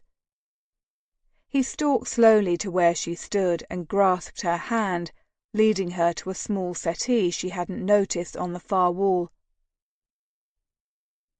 "Someone hired men to shoot me on my return to London." "What on earth do you mean?" Alethea exclaimed, incredulity heightening the colour on her cheeks. Declan recounted what had occurred on the road back to London, finding it hard to meet her eyes as he did so. Instead, he played with her crimson curls, coiling and uncoiling them around his fingers. "What aren't you telling me? I can tell by your expression there are things you have not divulged." Declan exhaled sharply. "Do you remember what I told you I'd learned about the night Albert was killed?" She nodded once, the gesture stiff. "What I didn't mention, because I wasn't positive of its importance at the time, was that the groom said one of the assassins spoke with a Russian or some such accent." Furrows appeared between her brows. "And you've now discovered a certain significance to this?" He lowered his brows. "The highwayman also spoke with a Russian accent." Her lips formed a perfect O. "They're connected," she whispered. "It would appear so." "Why would someone wish to kill you and your brother?"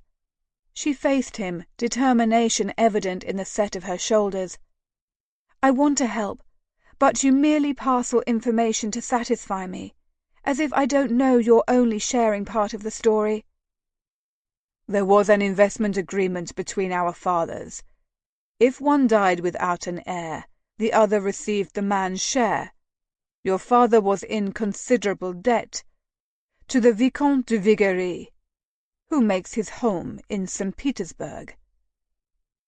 Silence rang loud, and Declan waited for the inevitable. "Of course." The two words contained 100 stones of bitterness. "Of course you'd find a way to tie my father to this." He attempted to grasp her hand, but she sidestepped him, pacing to the other end of the room. "Suspicions have hung over my father since that damn scandal, so why shouldn't he play a part in this as well?" She whirled toward him, pinning him with an irate stare. "The investment partnership died with your father." "It didn't. As my father's heir, Albert inherited the Darrington share of the company. It was the controlling share. The men worked together up until Albert's death." "And what happened after, before you returned as the new heir?" "Your father had sole control over the partnership's assets." A heartbeat passed. "So you believe that was his motive?" she scoffed. "In all the years since the scandal, I've never heard him discuss the partnership. Are you so sure it drove my father to hurt Albert?" "Tell me," Declan said, working hard to keep his mounting anger out of his voice. "Does your father regularly discuss business with you?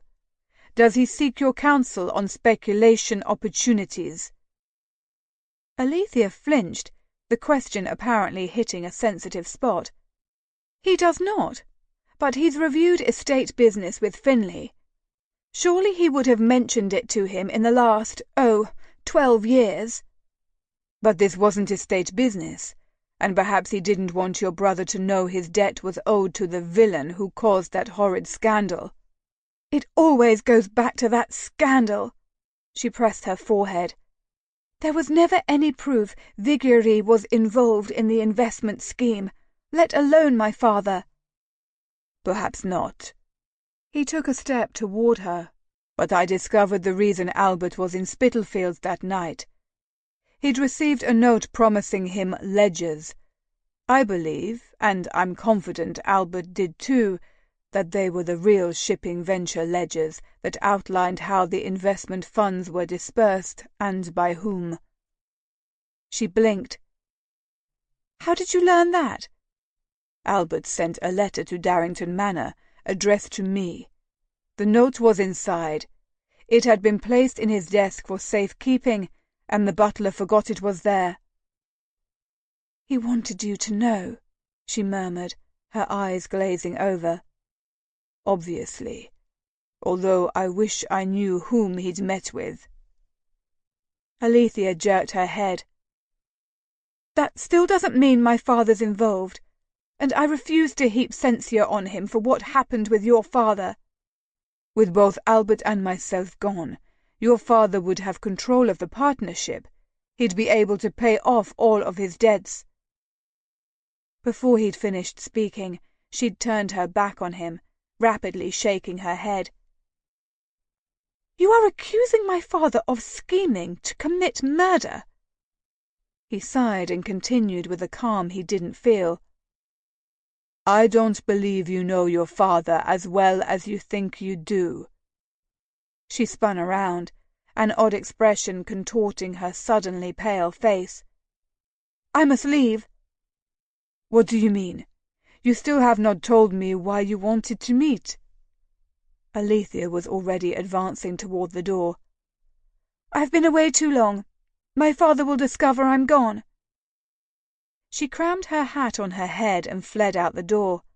He followed her down the stairs and said nothing as he harnessed the horse to his gig. She kept her face averted as he worked and hopped onto the tiger's seat as soon as he had completed the task. Ali, please tell me what's wrong. She glanced at him, her eyes shining with unshed tears. I can't. Chapter 23. February 1818. I've long thought the most powerful weapon one could wield was their words. I cling to this belief with both hands. The Diary of Lady Margaret Gordon. How had things gone so horribly wrong? Alethea paced at home several hours later.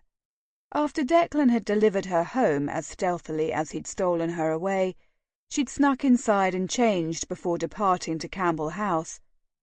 She had needed someone to talk to, someone who could view the situation with a level head, something she found she was sorely lacking. Once ensconced in Flora's chambers, Alethea had recounted the entire experience, including the details Declan had learned and his suspicion of her father's motives. My, that's quite the case. Lady Flora had paused, her gaze narrowing on Alethea in speculation. What do you think of his claims? Of course they're not true. She walked to the window that overlooked Grosvenor Street and pressed her head against the cool pane. Perhaps they are. I don't know what to think. She replayed the conversation she'd overheard between her father and the mystery gentleman. Based on his French accent, she assumed it was the Vicomte de Vigerie, a deeply troubling determination, yet she couldn't bring herself to tell Declan about it. If one paired what she'd heard with Declan's encounter with a highwayman, it would be too easy to believe her father had tried to have Declan murdered on his return trip to London. And if he was capable of ordering Declan's murder, surely he'd have no qualms orchestrating the death of another duke.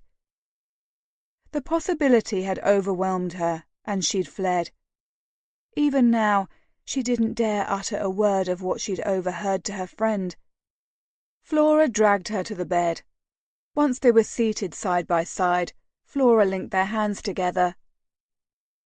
What you should think about is finding proof. She arched a brow.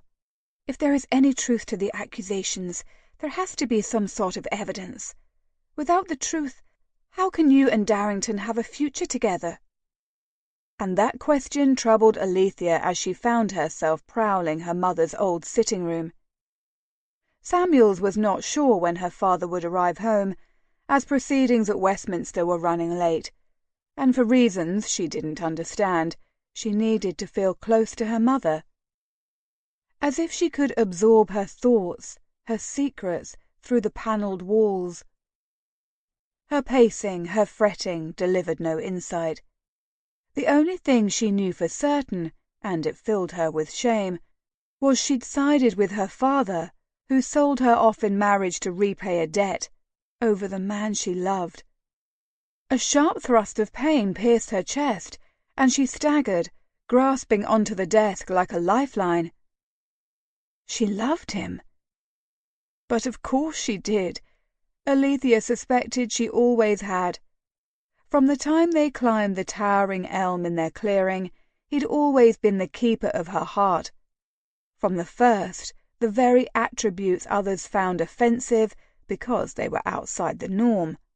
His unique background, his lovely gold skin, his success in trade, had made him singular in her eyes. Such traits, paired with his easy self-confidence, his droll humour and charisma, the love and respect he showed his family and their memory, left her completely defenceless from loving him. With a sudden burst of clarity, she realized why the men who courted her in the past had left her cold. Because her heart had lain dormant, waiting for its match to spark it to life once more. She sank heavily onto a plush chair, her movement causing the chair to crash back into the wall. The pictures clattered with the impact, all except one. Alethea angled her head to peer behind it, her eyes meeting her mother's steely blue gaze.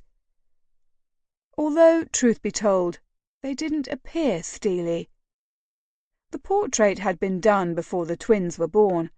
The twinkle in her mother's eye, a sight Alethea had always believed to be an artistic embellishment. But the rest of her mother's features were much as she remembered them, but different. Her blonde hair, which was usually pulled into a severe fashion away from her face, was free-flowing, like a golden waterfall down her back. Her face, usually stiff and immobile, was carefree and smiling. The Countess's demeanour even seemed light-hearted in the portrait. The Countess couldn't have been, not when she never allowed her daughter to be. Alethea stared at her mother for an indeterminate amount of time, almost expecting the Countess's lips to finally reveal why she'd always disapproved of her, why she could never bring herself to love her only daughter. She knocked her head on the wall beside the frame in disgust with herself. Once again, the frame didn't move. She reached a hand to the portrait and tugged. It gave way to reveal a safe hidden in the wall. By chance, her fingers twirled the levers, turning them to her and Finley's birth date. When it popped open, she wasn't surprised. Alethea swung open the door, disappointed when she saw only one item. She grasped it, pulling it into the light of the room. And when she flipped it open and read its contents, it robbed her of breath and almost knocked her to her knees. Since Alethea had fled from him the week before, Declan had been irritable, on edge. Her uncharacteristic behaviour and continued silence stung, sharply. In time, Declan had realised it was unfair to think she'd respond to such news in any other fashion, especially when he offered no proof of his assertions. She was loyal to her father, and until he could prove her loyalty was misplaced, he forced himself not to seek her out. With that realisation, any lingering frustration he'd experienced had dissolved. Still, what made his fingernails bite into his palms was that he still had no concrete proof to tie the Earl of Rockhaven to the investment scandal or Albert's death. Both he and Sanders had torn through years of old investment partnership records and journals to prove his father wasn't guilty of the crime that ultimately led to his death. The fact he could find nothing to aid his pursuit was like the thrust of a hot blade to the gut. Desperate to leave the suddenly claustrophobic walls of Darrington Terrace, he retreated to his club. Now, seated in a leather chair, a newspaper in his lap and a glass of the club's finest brandy in hand, he stared moodily at the wall, unseeing. His return to London was supposed to fill the hole in his chest he'd come to live with since he'd stepped on a ship bound for France. Instead of easing that pain, it had only widened, intensified. "Darrington." The sound of his name, low and without inflection, drew his head up. The Earl of Rockhaven looked down at him, his mien cheerful and his smile friendly. It was completely at odds with the tone of his voice, and set Declan's hackles up. "My lord," Declan said, inclining his head and extending a hand to the empty chair across from him. "please have a seat. How are you this afternoon?" Declan hoped his own smile was welcoming, even as anger and suspicion settled on his shoulders. "Well, well," the older man murmured, sitting and handing his top hat to a waiting footman. "This time it's me who finds this chance encounter fortuitous." "How so?" Declan toyed with the rim of his glass. "After our last conversation at the Gold Cup, it was my understanding you'd prefer to see as little of me as possible." The Earl accepted a glass of brandy from a footman, then directed his attention to Declan. "Perhaps I was unfair." When Declan arched a brow, the Earl waved a hand in the air. "I'm usually quite busy at this time of year, with the season's events and business at Parliament increasing. I should have shown more patience for your questions." Rather than contradict the man's recollection of their meeting, Declan sipped his brandy, welcoming the familiar burn. "I completely understand. Between my responsibilities to the West Indies interest and now the dukedom, patience is a virtue I often fail to achieve." "Exactly, my boy. Which reminds me. My secretary told me he's been communicating with you directly in scheduling meetings. You really must hire your own secretary as soon as possible." Rockhaven may as well have made a tusking sound, for all the censure his words held. "As the new Darrington, you'll need a man to keep your affairs in order. You wouldn't want anything to fall through the cracks, as they say." Locking his jaw, Declan stayed his tongue. He could handle the man's condescension. Just this once. "I appreciate the words of wisdom. I wanted to discuss a matter of great importance." Rockhaven paused, the silence pregnant with anticipation. Declan guessed he was expected to fill the void with eager questions, but opted to maintain his silence. He already knew what the Earl was going to say. Relaxing in his chair, Rockhaven cast his gaze to the ceiling. "When your father and I were young men, before we'd ascended to our titles, we both expressed an interest in growing our allowances. While our friends flitted theirs away on gambling, drink, and women, we joined together to invest our funds in various ventures." "That was the beginning of the Darrington-Rockhaven partnership, I take it?" "Yes." The Earl frowned. "I wasn't aware you knew about it." Declan shrugged. "Of course I've known about it, and my solicitor reviewed it with me." "Good." Rockhaven's mouth flattened into a line. "And did he explain the particulars?" "That I, as the Duke of Darrington, control the largest stake. That all proposals for use of partnership funds must be approved by me." Declan looked into his glass, swirling the fragrant liquor. "That in the year following Albert's death, you continued to invest the partnership's capital in proposals of your choice, as you suspected I was dead." He threw back the remaining brandy and set his glass down on the small side table with a thud. "Did I miss anything, my lord?" Rockhaven shifted in his seat, the only indication of his discomfort. "Your family's top-notch solicitor was unaware of your whereabouts, and couldn't even say when Albert had last heard from you. And seeing as you no longer have family for me to inquire with, I had to act." He cleared his throat and pointed a finger at Declan. "But now that you're here, I have a proposal we need to move on immediately." "What is it?" "I'll send you over the details. I've already spoken with the gentleman in charge, and we've worked out the terms." Declan's eyes narrowed. "I thought you wanted to act immediately. Since we're together now, should we not discuss it?" "I can't recall all the details at this time." Rockhaven took a drink. "But please be prepared to sign the contract approval when I send it to your home later today." "I'd like to review the terms along with the project analysis and the expected returns before approving it." Declan signalled a footman for another glass of brandy, suspecting he would need to shore up his defences. "There's really no need to concern yourself with those details. I've already reviewed everything with my solicitor, and in his opinion everything appears sound. We should turn a tidy profit by Christmas-tide." Declan straightened his shoulders. "That's not how I do business, my lord." "Your brother was not bothered by this method," Rockhaven retorted, his eyes turning flinty.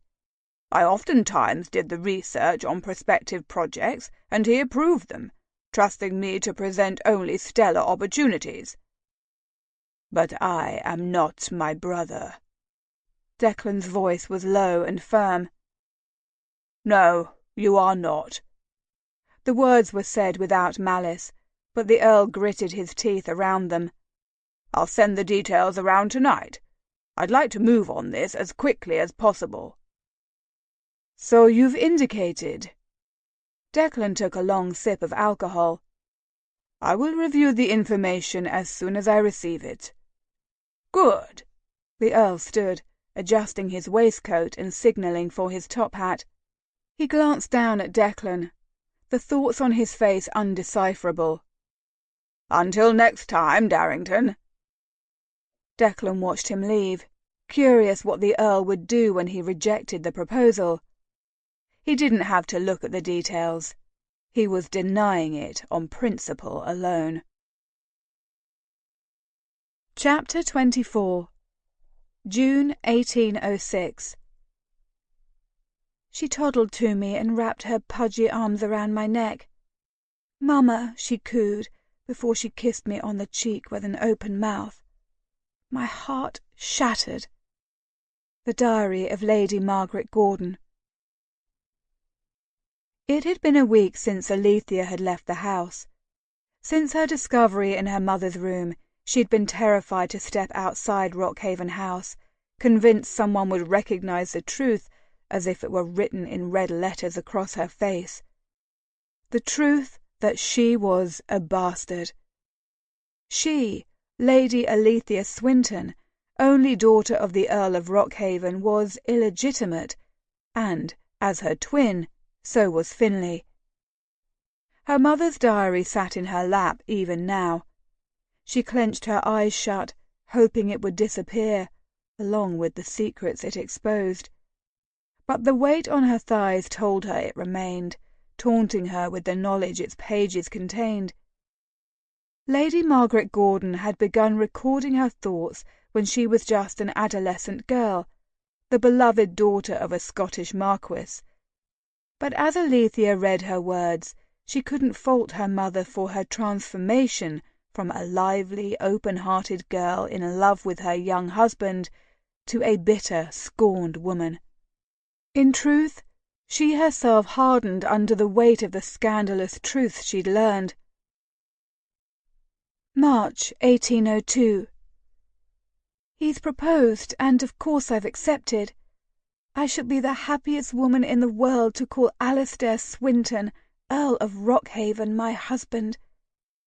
Only one thing tempers my good cheer. When I learned Lord Rockhaven had come to call on Papa, I hid across the hall from his solar, and saw their faces when they exited.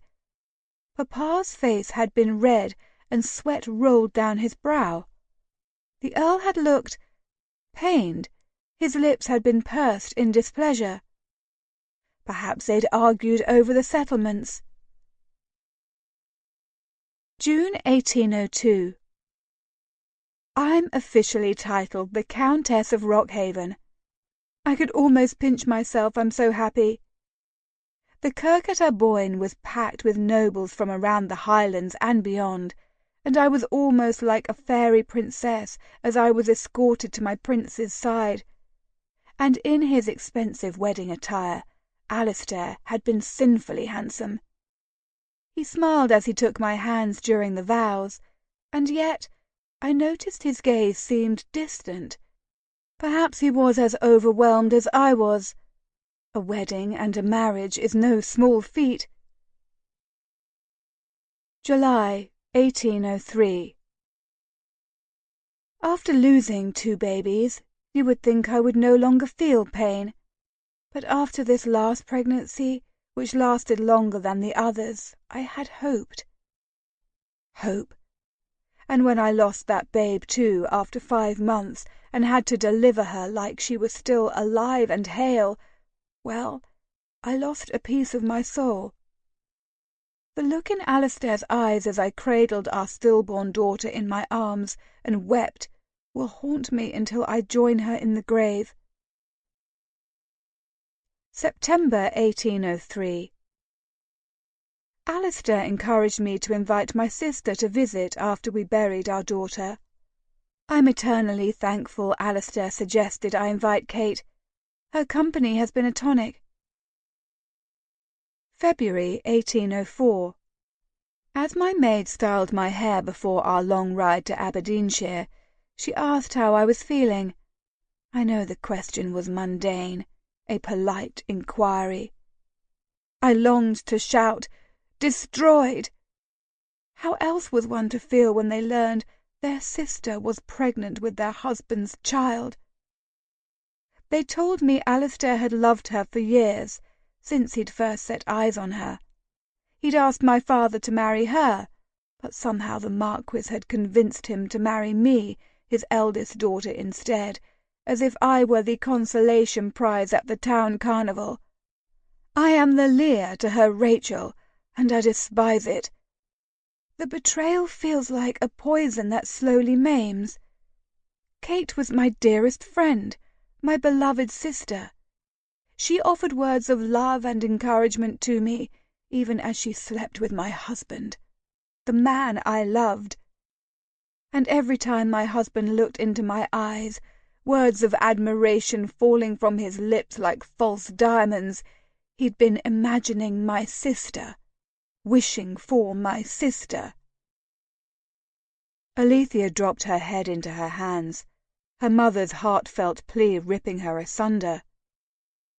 Finlay found her this way, sitting under the window in her chamber, her face buried in her knees. "Good God, what's happened?" He scooped her into his arms and carried her to the bed. She knew her face was swollen and red from her tears, but she didn't care. With her chin, she gestured to the book that lay on the floor where she'd sat. "Read it," she gulped in a lungful of air before she continued in a rush. "It's Mother's diary." Finlay opened his mouth, but nothing came out. After a moment, he looked at her and said, "Where did you find it?" She licked her lips. "In a safe behind her portrait in the sitting room. There's a note under the back cover." Her brother lifted the book and extracted the piece of parchment, and her breath stuttered when he read it aloud. "Dearest Finlay and Alethea, please do not judge me too harshly for the words contained in this diary. Love can blind us to a multitude of sins until we suddenly find ourselves stuck in mire so thick and unending it becomes our reality. Life may have dealt me bitter blows, but the 2 of you were never counted in that number. I'm sorry if I ever made you think otherwise. You both deserve so much better than the father you have and the mess you were born into.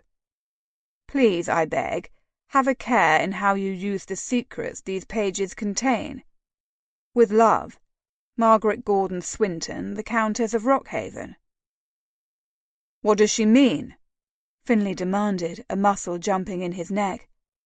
She whispered, "Read the entry from May 1804. Finlay lifted his head after skimming the entries, his mouth gaping. Is it any wonder she hated him? His voice was hoarse. God, I hate him for her. She hated the lot of them. Her grandfather for keeping her father and Aunt Kate apart, her father for proceeding with the wedding when he loved another, Aunt Kate for betraying her sister. But all Alethea could do was nod. Contained sobs would escape if she tried to talk. He turned to face her, eyes bleak. Her distant behaviour makes sense now. We were living reminders of the betrayal, she gritted out, and with my red hair, I looked just like Aunt Kate, or rather, our mother. I know it's not our fault, but my whole chest feels on fire when I think about it. He cleared his throat. What happened to Aunt? Do I still call her Aunt Kate? Read the next entry. Kate's fever hasn't broken and seems to grow worse. The midwife is worried. So am I. A part of me may hate her for what she's done, but she's still my sister. My prayers for her have been unceasing. She's gone. After the turmoil of the last 7 months, I find I'm still not numb enough to withstand this blow. She may have cut me deeply, but I loved her, and her children will never know what a wonderful woman she was. And if Alistair has his way, the children will never know she was their mother. He wants us to return to London with them, as if I spent my confinement in Scotland and gave birth to them here. He says since I cannot have children, this is the best solution. He would have his heir, and his children would be raised as if they are legitimate. Her whole life, Alethea strived to be the ideal daughter. She threw herself into mastering her various lessons, perfected whatever ladylike skill her mother set before her. She behaved exactly as she was told an earl's daughter was supposed to. Through it all, she hoped to gain her mother's approval, but it always seemed an impossible task. Now she finally understood why. Finn, there's more. I'm afraid to ask. Alethea waited until he met her eyes. You should be afraid, because even if no one learns the truth of our births, this news could destroy us. What could be worse than utter ruin? What could be worse than losing your good name, your position in the line of succession, your legitimacy? Learning our father was the mastermind behind the investment scandal that led to the death of the Duke of Darrington, Alethea whispered roughly. Finlay went still. You can't be serious. Turn to the entry from January 1816. The sound of rustling pages met her ears, followed by a long silence. A string of curses filled the air. It was him all along. She curled her hands into the coverlet, rage making them shake. He framed the Duke of Darrington, his friend, and let him take the blame. He told us the Vicomte de Vigory was the real culprit and fled the country with the money. Anything to deflect blame from himself. How could we have been so deceived? She shook her head. Even without proof, I suppose we saw what we wanted to see. Declan. If he discovered evidence existed of the Earl's treachery, he would stop at nothing to absolve his father's legacy. She doubted their newly discovered feelings for each other would prevent him from exposing the truth, even if she were ruined in the process. When it came to the heart of the matter, most men would do what they wished, regardless of how the women in their lives felt or would be impacted by such actions. Hadn't her grandfather betrayed her mother by forcing the Earl to marry her, knowing he wished to marry Aunt Kate instead? Hadn't her father betrayed her mother? Hadn't he promised her in marriage to Lord Conington to settle his debts?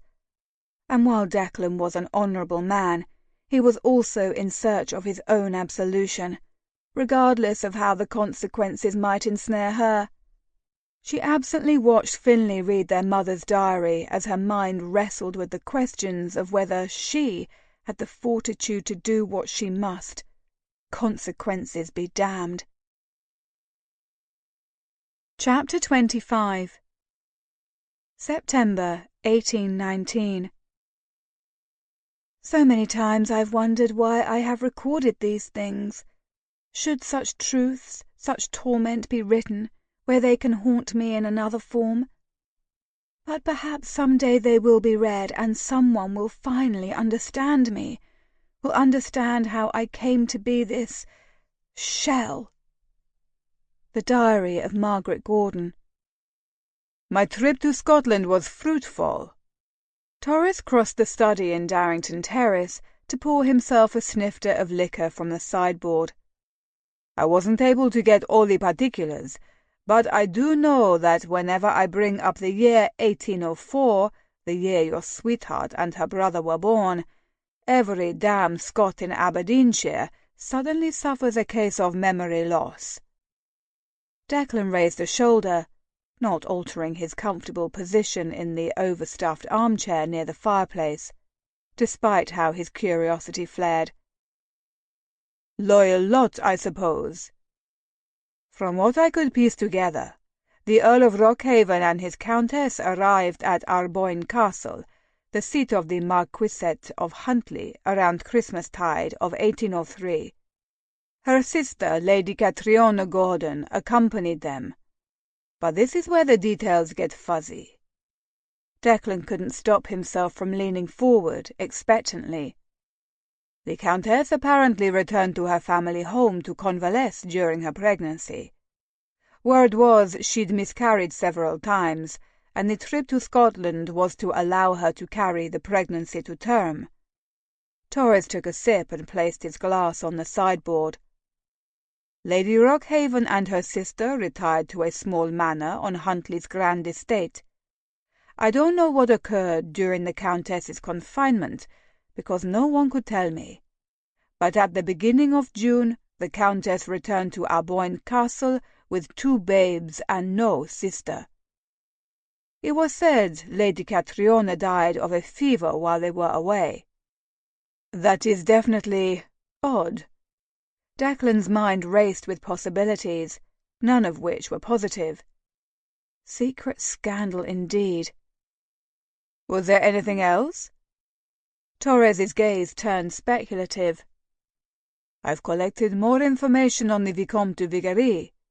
He's been travelling frequently between St. Petersburg and London for years, and despite the Earl's claims to the contrary, he's conducted business with Rockhaven on a regular basis.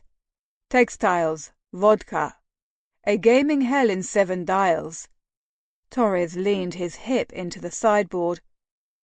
Considering how long he's been affiliated with the Earl, I don't see how he wasn't involved in the investment scandal. How so? Declan bit out, excitement making the muscle in his jaw tick. I'm not sure. The Frenchman is as elusive as an apparition, but... Torres accentuated the word by pausing to take a sip of his drink. I think Rockhaven somehow fell into debt with the Vicomte, which isn't hard to believe considering his history with the man. Desperate to settle his debt, he orchestrated the shipping venture and stole the money invested. No doubt the Vicomte helped channel the funds into various fictitious accounts. When the crime was brought to light, the Frenchman helped him frame your father. Declan's heart lurched at the possibility of seeing his father exonerated. He'd never thought the man capable of such a crime. I suspect the Vicomte has had Rockhaven under his thumb ever since, Torres continued, and I think the desperation the Earl must have felt to escape the Vicomte somehow played a part in your brother's murder. Yes, Declan agreed, rising to stare into the fireplace. Now we have to find out who sent Albert that note, and whether they'd be willing to arrange a meeting with me. How did midnight become the witching hour? Alethea considered this as she watched her clock, impatience creeping up her spine and along her scalp like fingers. Finlay still had not returned from whatever entertainments had drawn him from the house. Her father, however, had retired hours ago. Still, she hesitated. What if he wasn't there? Would she just wait for him like a loon, hoping he didn't bring anyone home with him? It was the height of foolishness to leave Rockhaven House at night, unaccompanied, only to then sneak into a bachelor's home. If she were caught, she would be completely ruined, or worse. She'd contemplated sending Declan a note through Flora once again, but was too impatient to wait for her friend and then him to act. She cursed for not allowing herself more time to plan an assignation. But the urge to see Declan had been swift and crippling. As she read through her mother's diary, her eyes skimming over words that reflected the Countess's despair, anger, and heartbreak, she'd experienced each emotion like a punch in the gut.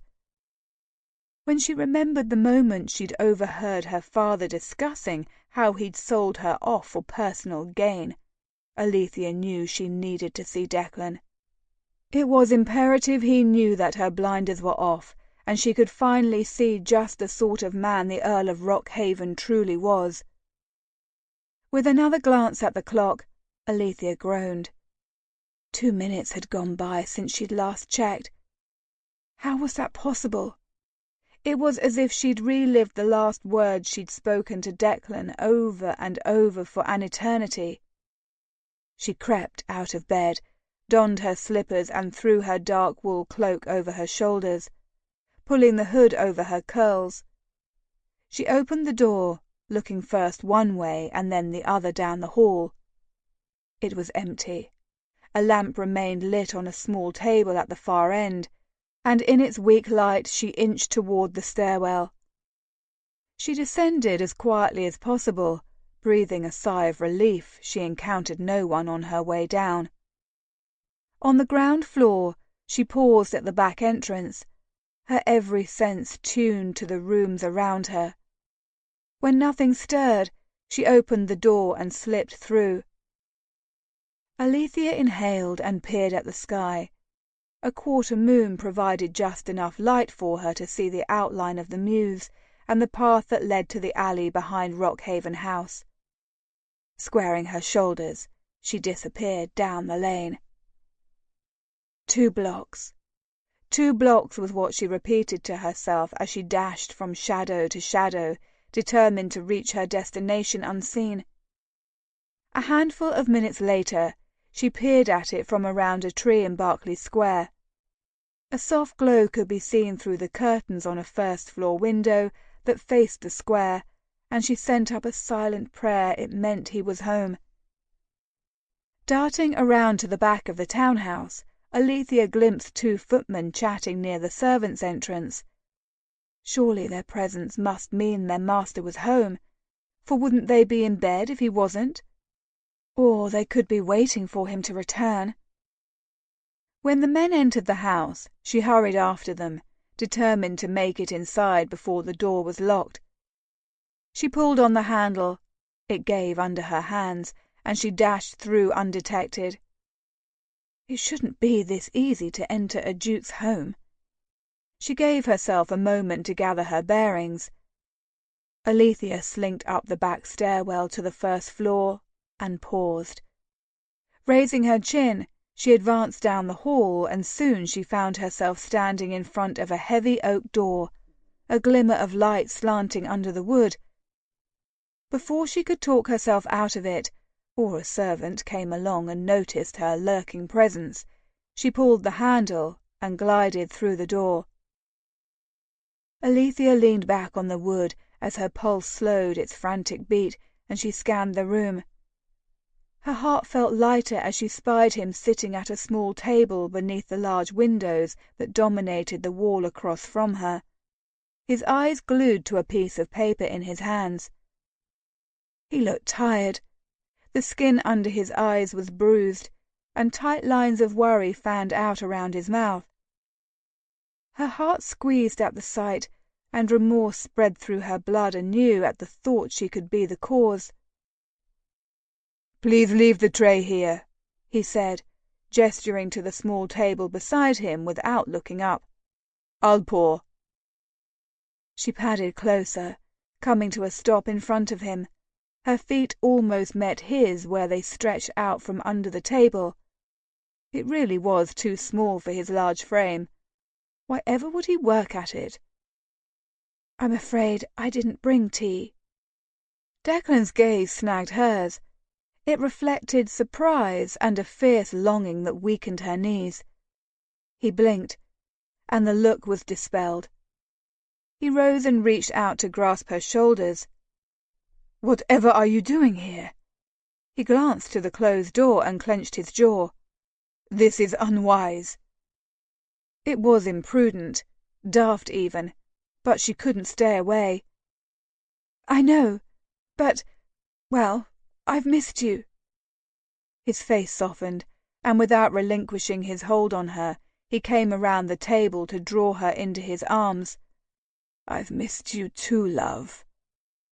She buried her face in his neck and breathed deeply of his familiar and comforting scent. "I'm sorry I didn't give credence to your claims about Albert and my father. I want to trust you, and I do because I love you." Declan went eerily still.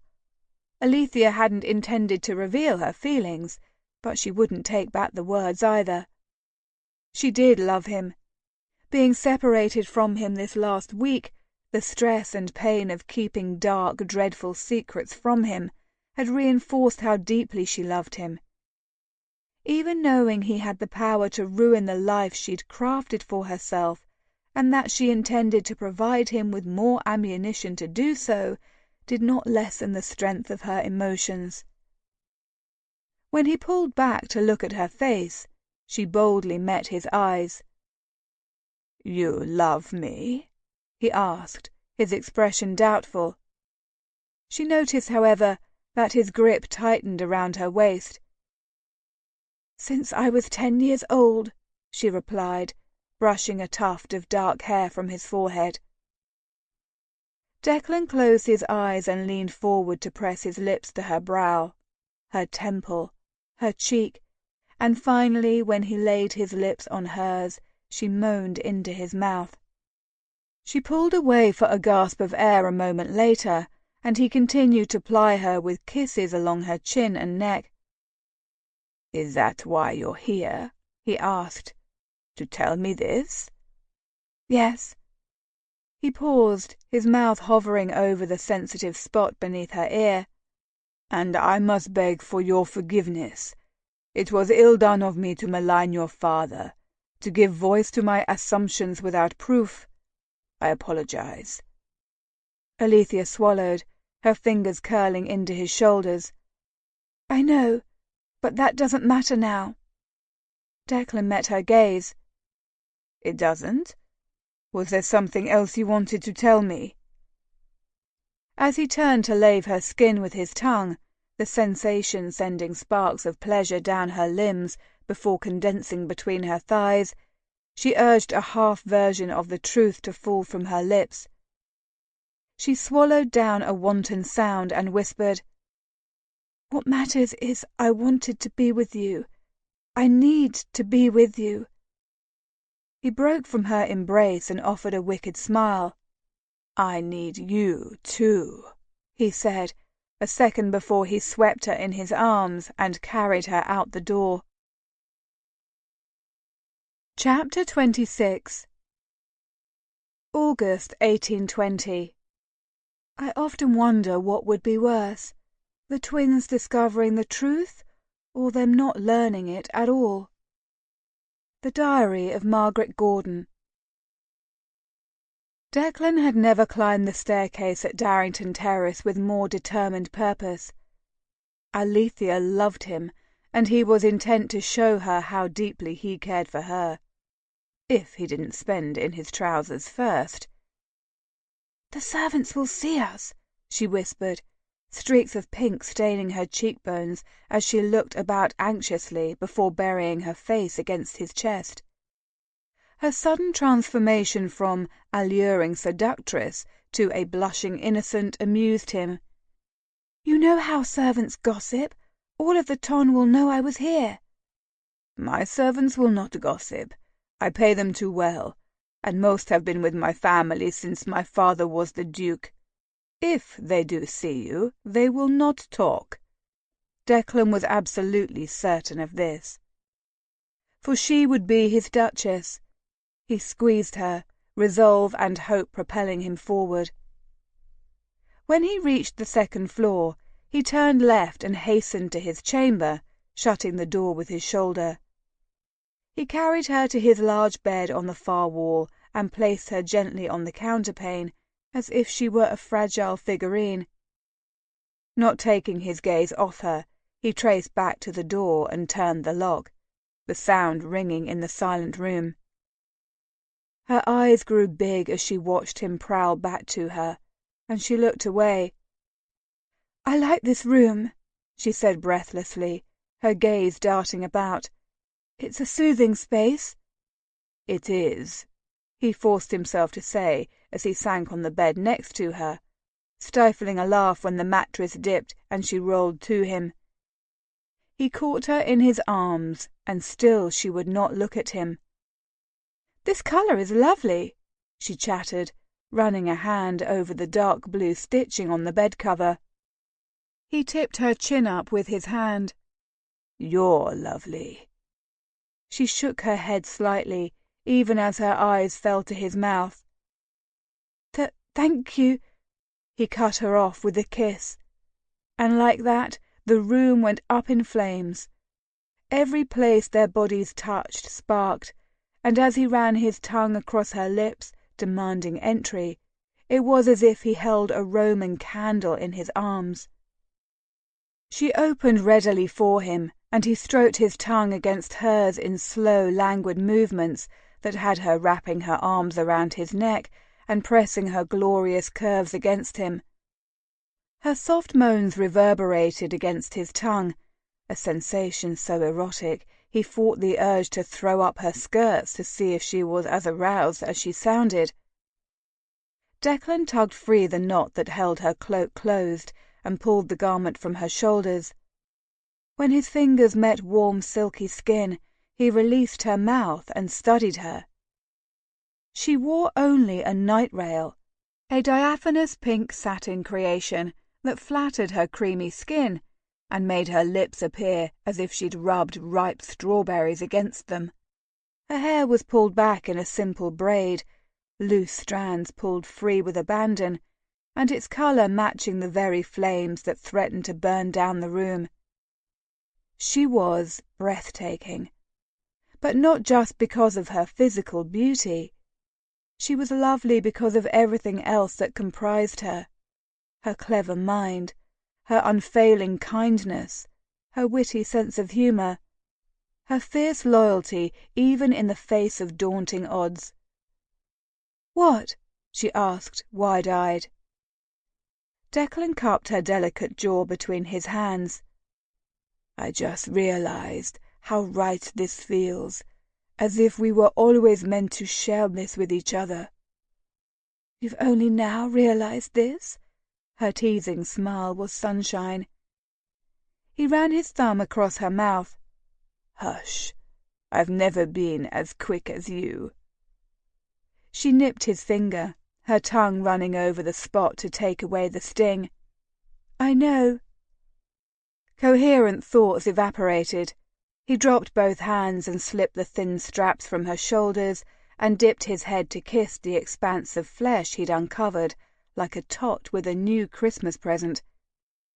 Alethea's head fell back as he kissed his way down her neck, pausing to consider the way her night rail hung loosely on her chest, snagged by her nipples that pebbled beneath the heat of his gaze. With an impatient hand, he tugged the material loose and indulged himself on her perfection for a moment. But she wasn't content for him to study her with just his eyes, and she arched her back, presenting herself to him in a manner he couldn't refuse. With a groan, he pulled one tight bud into his mouth. "Yes," she gasped, running a hand through his hair and clutching him closer. As he licked across one and then the other, he dragged his hand down her body until it reached the juncture of her legs. He found her wet, and he bit back an agonized groan. He ran a finger up her slit, rubbing the little bud at the crown of her sex with her moisture, and grinning when she angled her hips until she pressed into his hand. "Show me how much you want it," he whispered into her ear as he continued his ministrations. Her intoxicating scent left him light-headed. Or perhaps all the blood in his body congregated in his groin was the cause. Alethea ground down harder into his hand, whimpering and shaking as she chased her release. Just when he felt her start to quiver, he thrust a finger inside her sheath and experienced a surge of triumph when she cried out and her body clutched him eagerly. His cock was fiercely envious of his hand. She rested her head against his chest as she panted, and he gently laid her back on the bed. He divested himself of his own clothes as quickly as he could manage, his movements clumsy in the face of his intense arousal. The tepid night air stroked over his nude body and cleared some of the lustful haze that clouded his senses. He pulled her night rail completely off, trailing his fingers down and then up the backs of her legs. He grasped her knees and widened them, her languid state making the maneuver easy. His heartbeat thundered loudly in his ears. He nestled between them. She peered up at him from beneath half-lidded eyes. Her fiery red hair pulled loose from her braid, and she spread out against the pillow. She looked like all his fantasies, all his ill-repressed hopes and dreams. She looked like his. Rational thought was beyond her. With small tremors still streaking through her body, Alethea sensed Declan remove her night rail before settling between her thighs. She loved the feel of his firm hips situated there, and when she wrapped her legs around his waist to bring him closer, he chuckled, although it sounded strangled. "Ally mine, give me a moment, and then I'll help you wrap your glorious long legs around me." "Why do you need a moment?" she asked, running fingers through the dark hair that trailed down from his belly-button.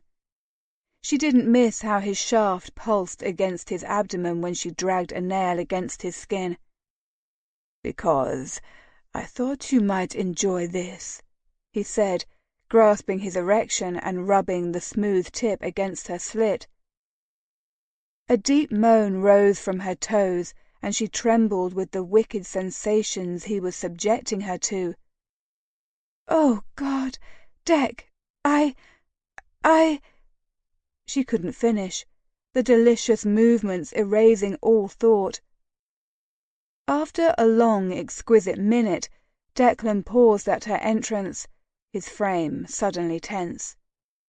"This may hurt, my love, but only for a moment." He grasped one knee and spread her legs even wider, breaching her as he did so. She willed herself to relax, but couldn't help but stiffen when it became painful. He lifted a hand and brushed a lock of her hair off her face, running his knuckles over her cheek, down her neck, and to her breasts, where he smoothed his rough palms over the tender tips.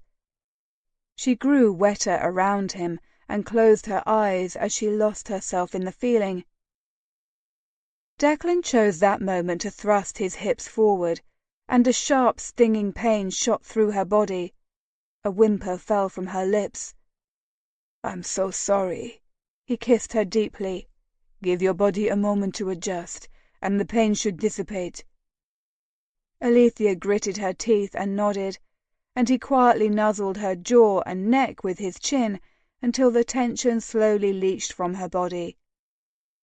He angled back to look into her eyes, and whatever he glimpsed there seemed to relieve him, for he smiled. "Now let me love you," he growled, sliding slowly from her body before thrusting back in, the motion sleek and sure. She gripped his lean hips as sparks of otherworldly pleasure shot from the spot their bodies were joined and emitted throughout her body. She curled her toes and arched her head into the mattress beneath her, clenching her eyes shut as the crescendo of bliss gathered inside of her. Thanks to the lessons in pleasure he'd taught her, she knew what was building, but the intensity was so much more than she was prepared for. She opened her eyes to find Declan staring down at her, a possessive light in his black eyes. A sheen of sweat coated his forehead, his lips pulled back over his teeth as he stroked in and out of her. "God, you feel like heaven," he gasped between thrusts. His words were like a douse of alcohol to the fire of her arousal, and her breasts pressed against the smooth granite planes of his chest as she clutched him to her. When he ground his hips against hers, she suddenly shrieked as she was thrown into the sky, fireworks detonating behind her eyelids. As she trembled uncontrollably beneath him, Declan stiffened in her arms, his guttural groan vibrating against her collarbone. Once his body relaxed minutes later, he pulled from her gently and sank down next to her. His body and arms curved protectively around her. She kissed his arm, which lay across her breasts. It was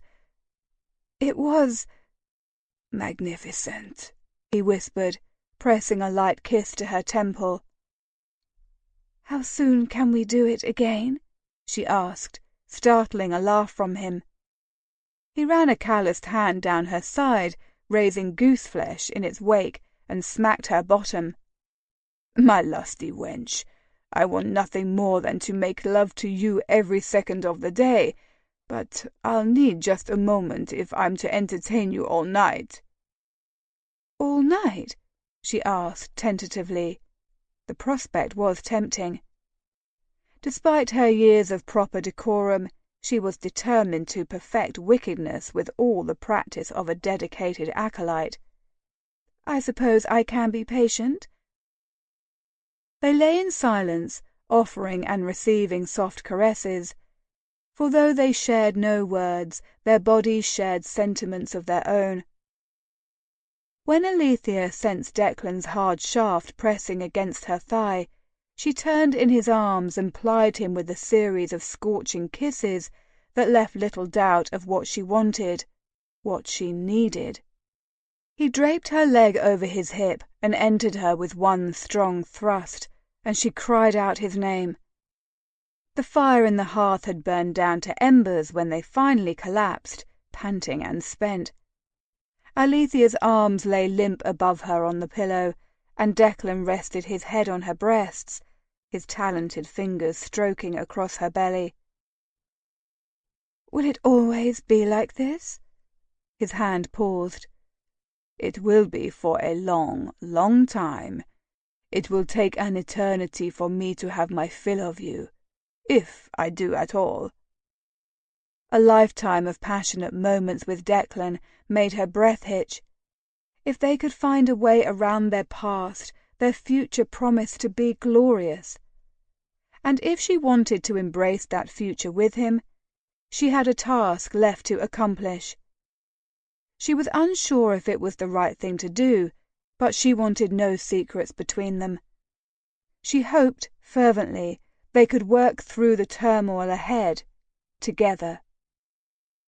Collecting all her strength, and praying her legs didn't give way, she kissed Declan's head and sat up.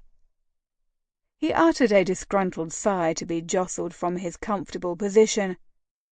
"Where are you going?" She blushed when she noticed how avidly he watched her. Steeling her spine, she crossed to where her reticule had been discarded on the floor, knowing he had a generous view of her bare backside. She refused to be embarrassed. Indeed, she felt attractive, decadently so. "I came here for 2 reasons tonight. One was to apologize. She grew slightly light-headed, but willed herself to continue. Untying the reticule strings, she bit her lip as she reached inside and grabbed the book. She extended it to him with a trembling hand. "The other reason was to give you this." Declan frowned, but accepted her offering. He turned it over in his hands, his brows furrowed. "What is it?" "My mother's diary." "Why are you giving me her diary?" She pulled the sheet up to shield herself and stared at the familiar leather cover, unable to meet his penetrating stare. "It contains information you need to know. There's a note tucked near the back." She licked her lips. "I think you should read it." Declan glanced at her curiously, but followed her directive. She clenched her eyes shut and dropped her chin to her chest as she waited with bated breath. The sound of crumpled parchment was the only indication Declan had finished reading. Her heart thundered in her ears as she awaited his reaction. "I still don't understand why you're sharing it with me." He slipped the note into its spot between the pages and closed the book, smoothing a hand over its cover. "It seems as if its contents should be known only by you and Finley." Still Alethea couldn't look at him. With a sigh she said, "Read the entry." Declan raised a brow but obeyed her, his deep voice filling the room. "March, 1816. I stumbled upon another meeting between Alistair and the Vicomte earlier today. They were discussing how to handle concerns arising from a pool of investors. This caught my attention because Alistair and the Frenchman had always done business together directly and had never included others, not even Darrington. So I hid and overheard the Vicomte ask how Alistair planned to settle it. I watched as Alistair held up a bound ledger. With this, he said. He explained how he'd filled it with fictitious calculations and figures. Alistair said he'd slip it into Darrington's study when they met later that day. I'm appalled he would treat his oldest friend in such a way. But whom can I tell? It would be Alistair's word against my own, and his wrath would be frightening. Once again it appears he will not be held to pay for his sins." Declan studied their clasped hands for several minutes, his throat working as he swallowed back ugly words, she imagined, but he never let go of her hand. "I'm sure you'd hoped for a proper, well-bred, well-connected bride to pave your reintroduction to society. With this," she said, gesturing to the diary, "I'd understand if you'd rather not see me again." "You would?" Declan asked, his face devoid of expression. "No," she spat out the word despite herself. I'd be quite angry." She'd also be devastated. Declan chuckled, but it sounded dry and coarse. "Good thing I have no intention of doing such a ridiculous thing." She blinked. "You don't? But my father—" "Your father is not you. You are not responsible." He lifted their connected hands and kissed her knuckles. "Plus, I'm already a scandalous duke, so shouldn't I have an equally scandalous duchess?" Exhaling deeply, she said, "There is something else I need to tell you." Declan quirked his brows. "Do you remember how I sent you a note, asking to meet, and then I left your offices before I told you why?" When he nodded, Alethea licked her lips. "Well, I also stumbled across my father in conversation with a French gentleman. He admitted that Connington had paid him for my hand in marriage. He also complained that the men he'd hired to kill someone had failed." Declan shot upright, his jaw slackening. "What did he say exactly?" He said all the men had to do was stop the carriage, kill their target, and make it look like a robbery. An awful silence seemed to thunder around them, and Alethea twisted her hands in the sheets to feel grounded. He was talking about me. Declan stared unseeing at the wall, his voice toneless. I know. She studied his face. What do you intend to do? After a pregnant pause, he reached out to cradle her jaw in his hands. I intend to marry you.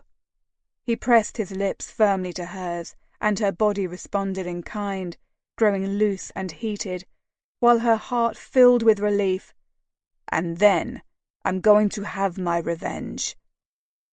But how? His gaze slid to the diary that lay forgotten on the rumpled sheets.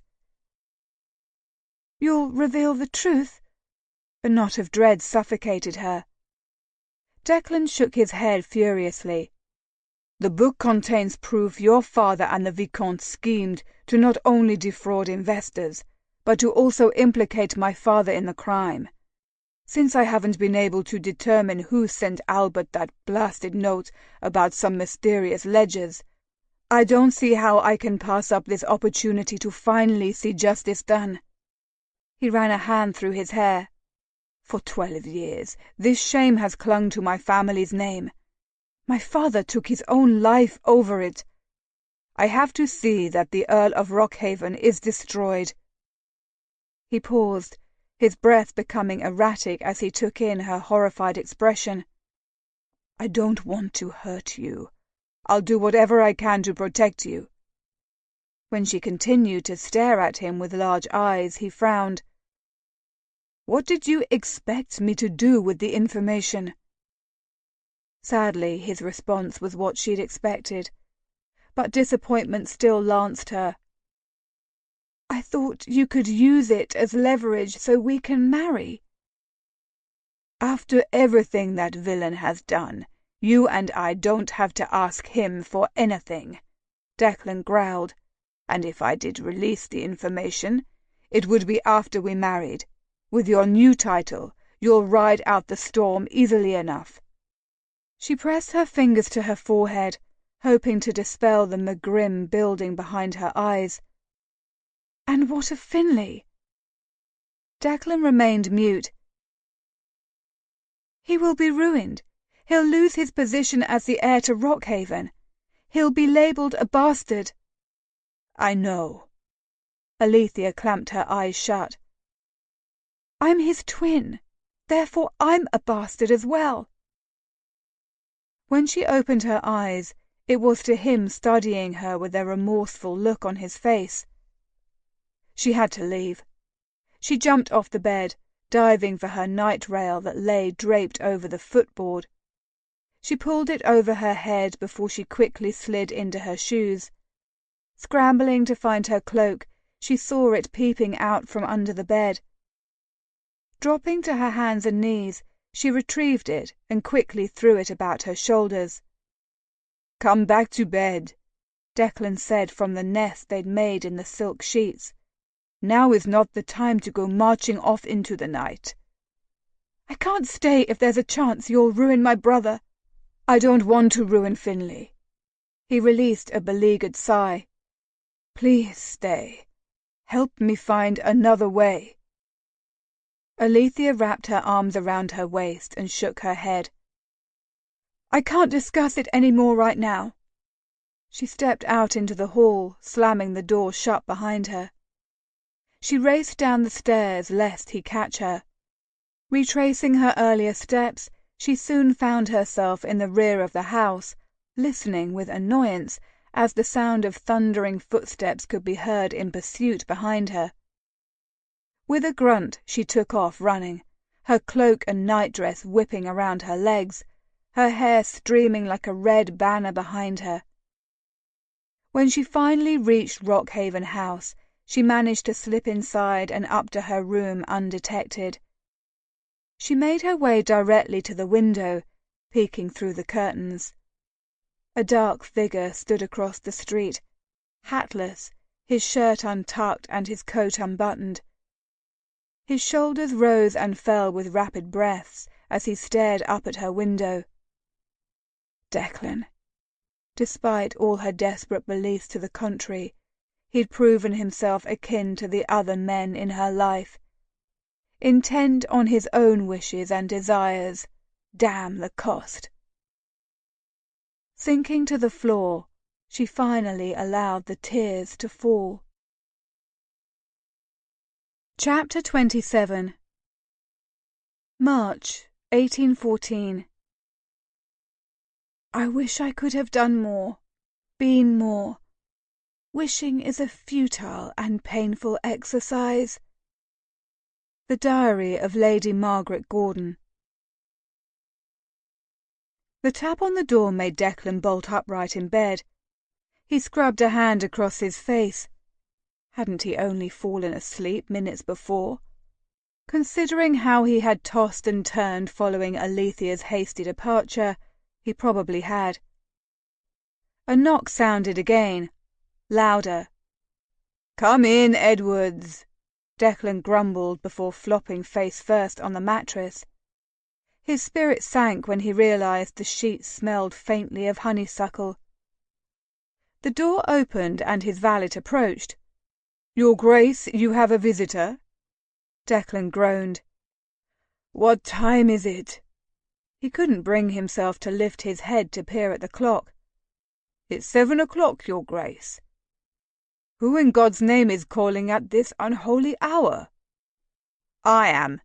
Get your ass out of that bed and tell me what you did to my sister." Finlay Swinton stood silhouetted in the doorway, looking every inch the berserker Declan had long ago compared him to. Edward slipped quietly into the hall, shutting the door behind him. Declan rubbed his eyes with his fists as he recalled Alethea's tortured expression as she threw on her clothes and fled the previous night. She'd declared her love and then given him her virtue in the most amazing sexual experience of his life.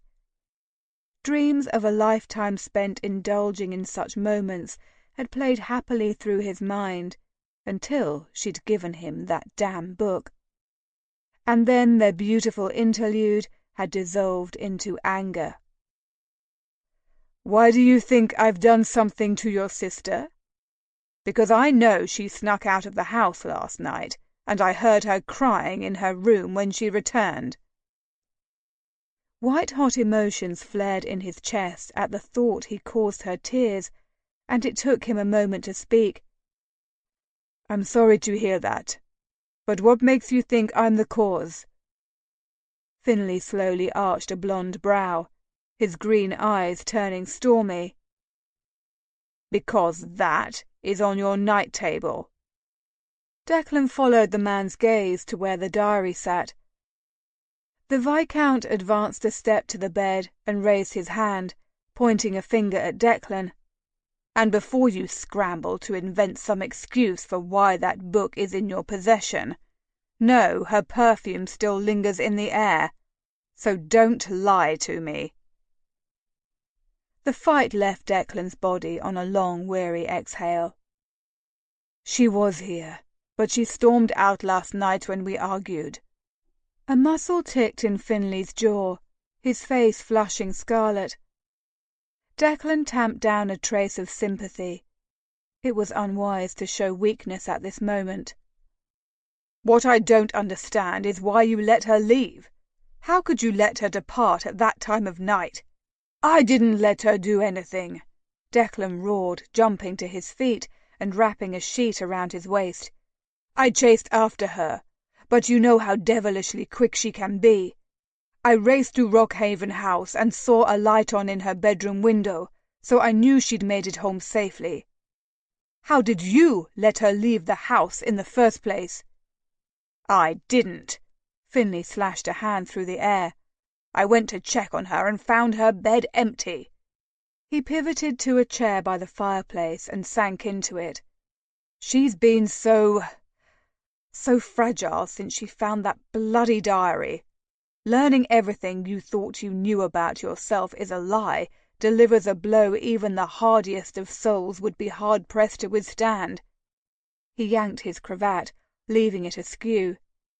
"I've made it a point to spend as much time with her as I could, but of course the one night I depart for dinner with friends is when she went skipping off to you. I'm honoured she came to me. I hope she always comes to me." Finley glared at him.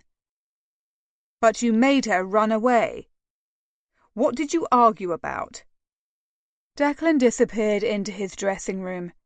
He certainly couldn't defend himself from Alethea's brother in nothing but a rumpled bedsheet. "Ah!" Finley's voice sounded from the adjoining room. "She must not have approved of your plans for revenge." Declan grunted as he buttoned his waistcoat. What had she expected him to do with such information? When he returned from his dash to Rockhaven House, he'd spent half the night considering everything she told him about the conversation she'd overheard, as well as the details from the late Countess's diary. He studied every possible avenue for revenge, and all of them left Alethea and Finley ruined. Had he received this scandalous information when he'd first arrived in London, concern for the twins would have been a non-factor. But now, the thought of hurting her, of causing her pain, robbed him of any pleasure he might acquire on his path to vengeance. He emerged from the dressing-room a few minutes later, catching a fleeting glance of Finley tucking the diary into his coat pocket. He opened his mouth to demand its return, but until he determined how best to proceed with divulging Lord Rockhaven's treachery, he'd let them keep their mother's diary. Despite the disastrous secret it contained, neither twin would destroy the book. When he stepped into the room, Finley turned to him, his eyes fierce. "How do you intend to make things right with Ally?" Declan raked a hand through his hair. "Apologize, although I suspect she won't see me." Finley let out a bark of laughter. "I think not." He glanced out the window, his gaze unfocused. "We're to attend the opera tonight. Perhaps you can approach her then. She dare not cut you in front of a crowd." "Are you sure of that?" Humour made his lips curve despite himself. Ally could always deliver a good set-down. "True." Finley grinned before his expression turned considering. "I'll ask her to accompany me to get refreshments at the first intermission, and you can steal her away for a private word." Declan extended a hand to the other man. "Thank you. I appreciate your help." "Don't thank me yet. You still have to win her forgiveness and then her hand." Finley took a step back. "She very well may prefer marriage to Connington over you." Puffing his cheeks on an exhale, Declan nodded. "Let's hope not." She feared her smile was slipping. After a quarter of an hour of mindless, insipid chatter, Alethea's social smile had turned bitter. She didn't care about Lady Caroline's new ball gown, or that Lord Needham crashed his curricle on London Road. She didn't even care that her father kept glancing at her with his brow furrowed. Her desire and ability to act like the perfect society lady had fled her when she'd run from Declan's home the night before. Stifling a sigh, she flipped open her brisé silk fan and idly waved it about. Just thinking about the night before, of finally surrendering to the desire that pulsed and sparked between Declan and her, made her blood run hot and her nipples harden in her stays. Nonetheless, when she remembered the expression on his face when he talked about destroying her father in the name of revenge and writing Finley off as an unfortunate consequence, anger clouded her vision. "Accompany me for champagne." Alethea slid her gaze toward Finley, who'd plopped into the chair next to her. "Are you asking me or commanding me?" He snorted.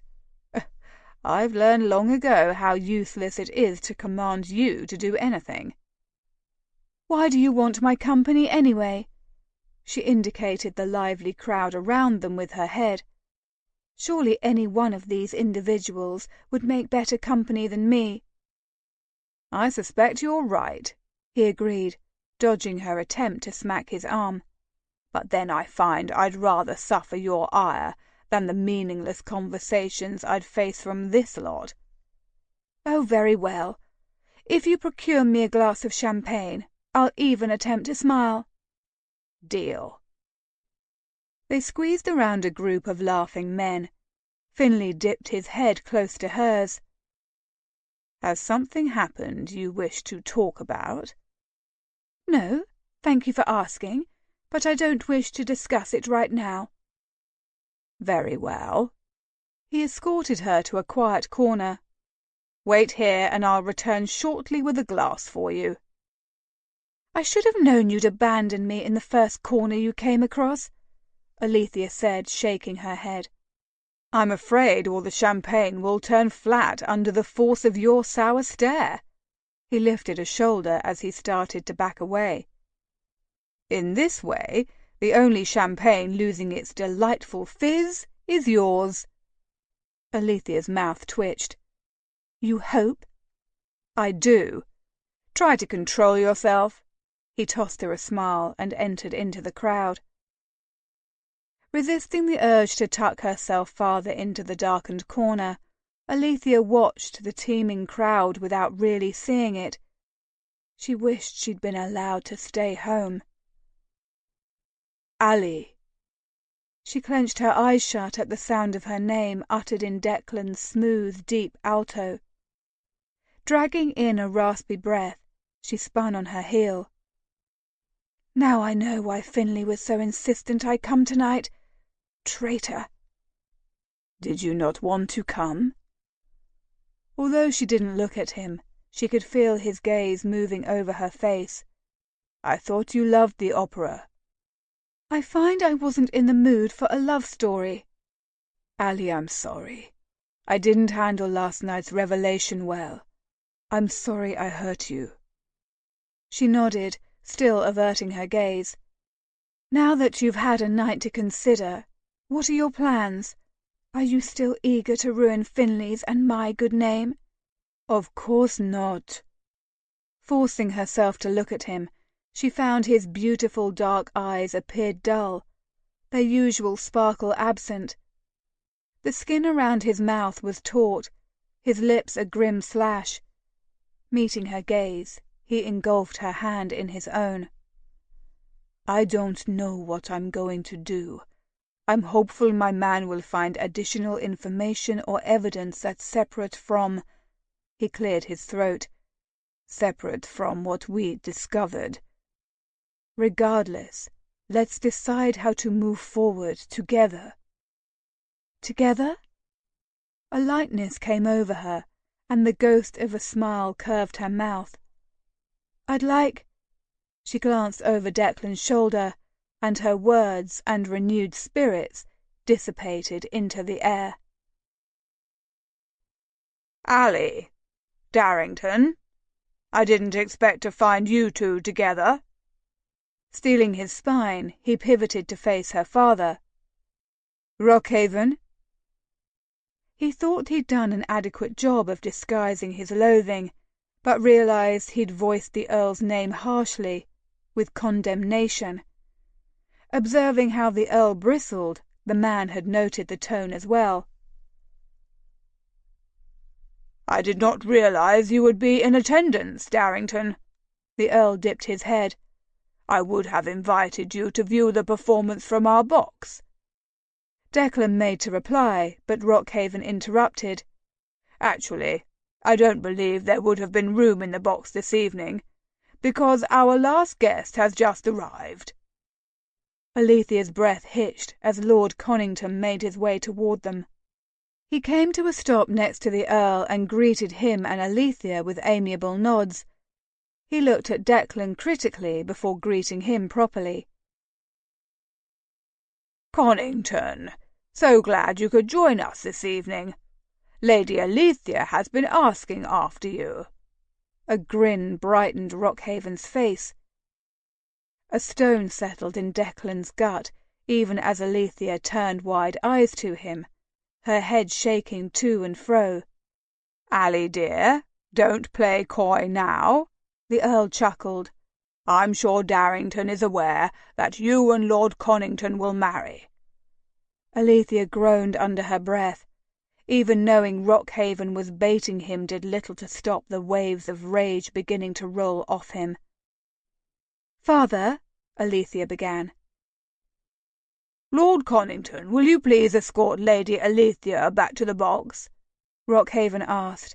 He raised his brows as he looked at her. "I need a word with Darrington. I'll return shortly." "No." Her voice broke on the word, but she visibly squared her shoulders. "I want to stay here with Declan." Setting her jaw, she glanced at her father, who stood in stony surprise. She slid her gaze to the elderly gentleman and winced. "I hope you understand, my lord, but I can't marry you." To Declan's relief, the older man took a step back, a wistful look on his face. "I do." Looking at Declan, he extended a hand. "Best of luck." He turned to leave, but paused, glancing over his shoulder at the Earl. "I'll send my solicitor around to your home to collect the settlement paperwork. They will, of course, be destroyed." Lord Conington walked away. Without removing his eyes from the departing man's back, the Earl muttered, "I knew your return would be problematic." Declan took a step toward him, his hands curling like talons, uncaring of the milling crowd. "When Albert died, did you think you were free of us Sinclairs? Did you think you would finally have control over the partnership and its assets? I imagine it smarted when you realized there was still one Sinclair left to deal with." The Earl faced him, his hands linked behind his back. "At first, I admit I was annoyed. After dealing with your idiot brother for all those years, having to petition him for approval, like he wasn't half my age and possessed a quarter of my intelligence, I was relieved to finally have what should have been mine when your father died. And then you strolled into Drury Lane like an arrogant prodigal son finally come home." He paused, his gaze narrowing on Declan's face. "But now I doubt you're a prodigal son at all." Alethea advanced on her father, her face twisted in anger, but Declan stayed her with a hand. "The prodigal son of the Bible wanted to leave. I was sent away to shield me from the havoc you wrought. I was just as much a victim of your supposed father's deceit as the other investors were," the Earl said, his voice amplifying around the foyer. "Supposed father?" Declan scowled. "Whatever are you talking about, Rockhaven?" The Earl curled his lip. "I don't believe you're who you say you are." Declan glanced around at the crowd to find scores of people staring in their direction, some beginning to wander closer. The hairs on the back of his neck stood at attention. Spinning to face the audience that had gathered in the periphery, Rockhaven gestured to him with a sweep of his arm. "How can we be sure you're really Lord Declan Sinclair, the second son of the late Duke of Darrington? He's been gone for more than a dozen years. You very well could be an impostor." As gasps and whispers erupted around them, Declan's stomach roiled. The fact that Rockhaven would make such a despicable assertion, and in front of a crowd of peers, made him want to break something. He slid his gaze to Alethea, who regarded her father with a paled face. "What rot!" His voice was more resolute than he felt. There are plenty of people who remember me from before I left to join my mother's family." He grabbed Alethea's hand. "Your daughter, for example." "My daughter?" Rockhaven scoffed. "Who do you think questioned your identity first?" Eyes clawed through his chest as Declan pivoted to her. "You?" She dropped her head to her chest. "I merely said you were a different person from the boy I remembered." "I intend to ask Parliament to perform an inquiry into your background to determine your real identity." Rockhaven directed his proclamation more to the crowd than to him. Resolution straightened his spine. "I am Declan William Aman Sinclair, 8th Duke of Darrington." Declan planted his feet and stared at the Earl. "I'm confident that will be proven in short order." With those words he swept from the foyer, cutting a swatch through the crowd, which whispered in his wake. Heartache was an unlikely armor, and the words slid off him and fell to the floor, much like his hopes and dreams. For how could he hope for a future with Alethea when his very identity was in doubt? Chapter 28. August 1824. I wish I could see his face when he hears of my actions. The Diary of Lady Margaret Gordon. "How could you?" Alethea whirled on her father, unshed tears burning her eyes and clogging her throat. "How could you call his identity into question, and in front of all these people? How could you lie and say it was my idea?" The Earl cupped her cheek. "I told you he wasn't good enough for you. You should have listened." He glanced over her head. "Finley, escort your sister to the carriage." An arm wrapped about her, turning her away from the watching crowd. "This way." When they had stepped outside, the cool air blew through her hair and billowed the cloak Finley placed over her shoulders. She welcomed the stinging bite. "What happened, Allie?" Finley grabbed her arm, his concerned gaze scanning her face. Hot tears slipped from her eyes and coursed over her cheeks. "Once again, Father has ruined everything." Animated voices rose from the theatre steps behind them, and glancing back, Alethea saw her father approaching, a small crowd of gentlemen about him. Her spirit sank lower when she recognized most of the men as lords or members of Parliament. "I can't ride home in that cramped cab with him. I can't do it, Finn. I may try to strangle him." She gathered her skirts in her hands and started walking backward down the lane, unwilling to take her eyes from her father. "Where are you going?" Finley followed her, his face crinkled in confusion. "I'll walk home, or take a hackney." She slashed her hand through the air. "But I refuse to be near him. Not now, not ever." "Allie, where are you going?" Hearing her father's call, she turned, increasing her pace. Darting around the corner, she stepped toward the road, raising her arm to hail a hackney, when an all-black carriage jerked to a hard stop in front of her. She stepped back as the door was thrown open, and before she could open her mouth, two large hands grabbed her and hauled her into the carriage. When she was released, she stumbled and cracked her head on the handle of the opposite door. Her world went blank. Tamosi was in need of a good hard run. So was Declan. Pity it was the middle of the night.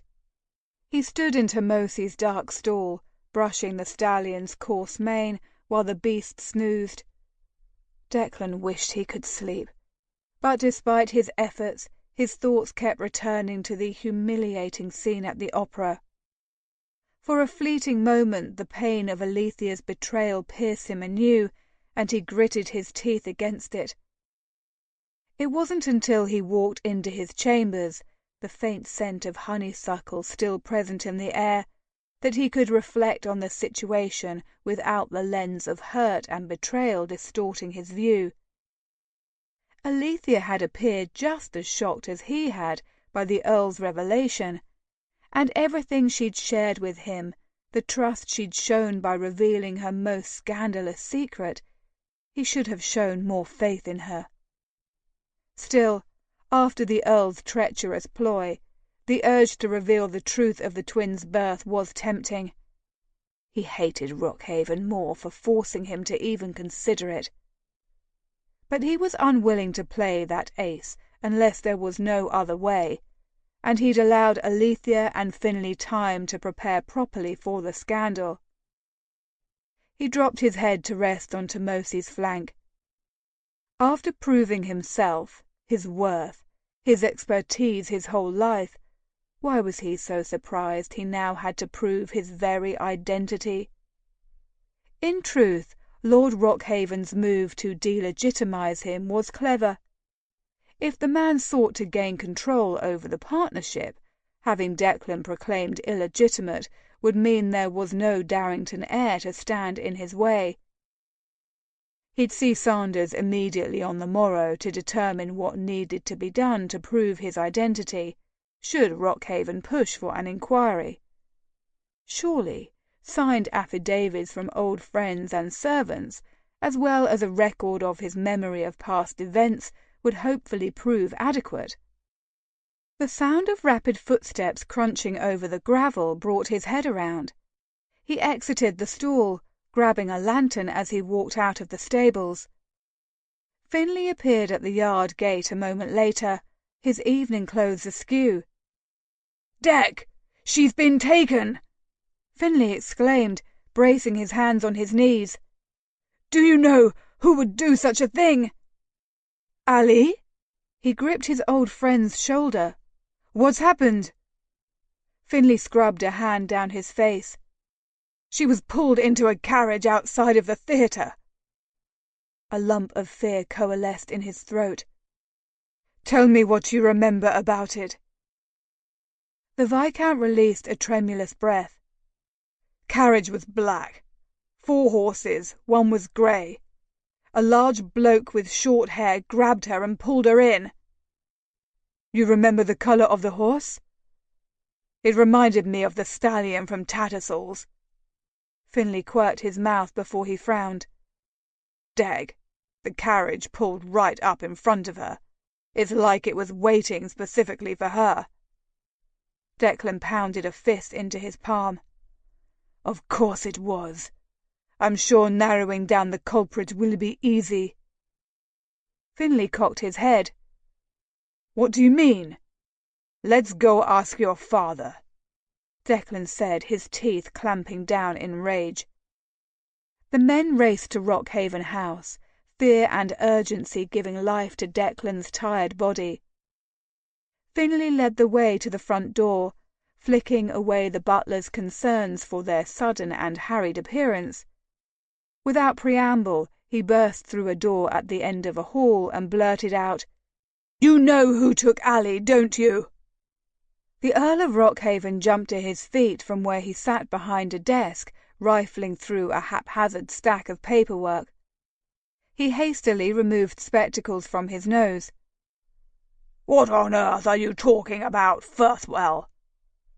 Finlay approached until he stood directly before him, toe to toe. The younger man's chest rose and fell in agitation. His eyes narrowed and irate, while the older man looked at him in question. Never had their similarities been more apparent than at this moment, Declan thought. "Who took Ali? Declan seems to think you already know, and I'm inclined to believe him." Finlay jabbed his father's chest with a finger. The Earl nodded slowly, his face ghostly pale. "It was the Vicomte. He sent a note to tell me he had her." While Declan experienced a small bit of satisfaction at being right, Finlay braced his hand on the desk. That's a name I had hoped never to hear again." He glared at his father. "Why did he take her?"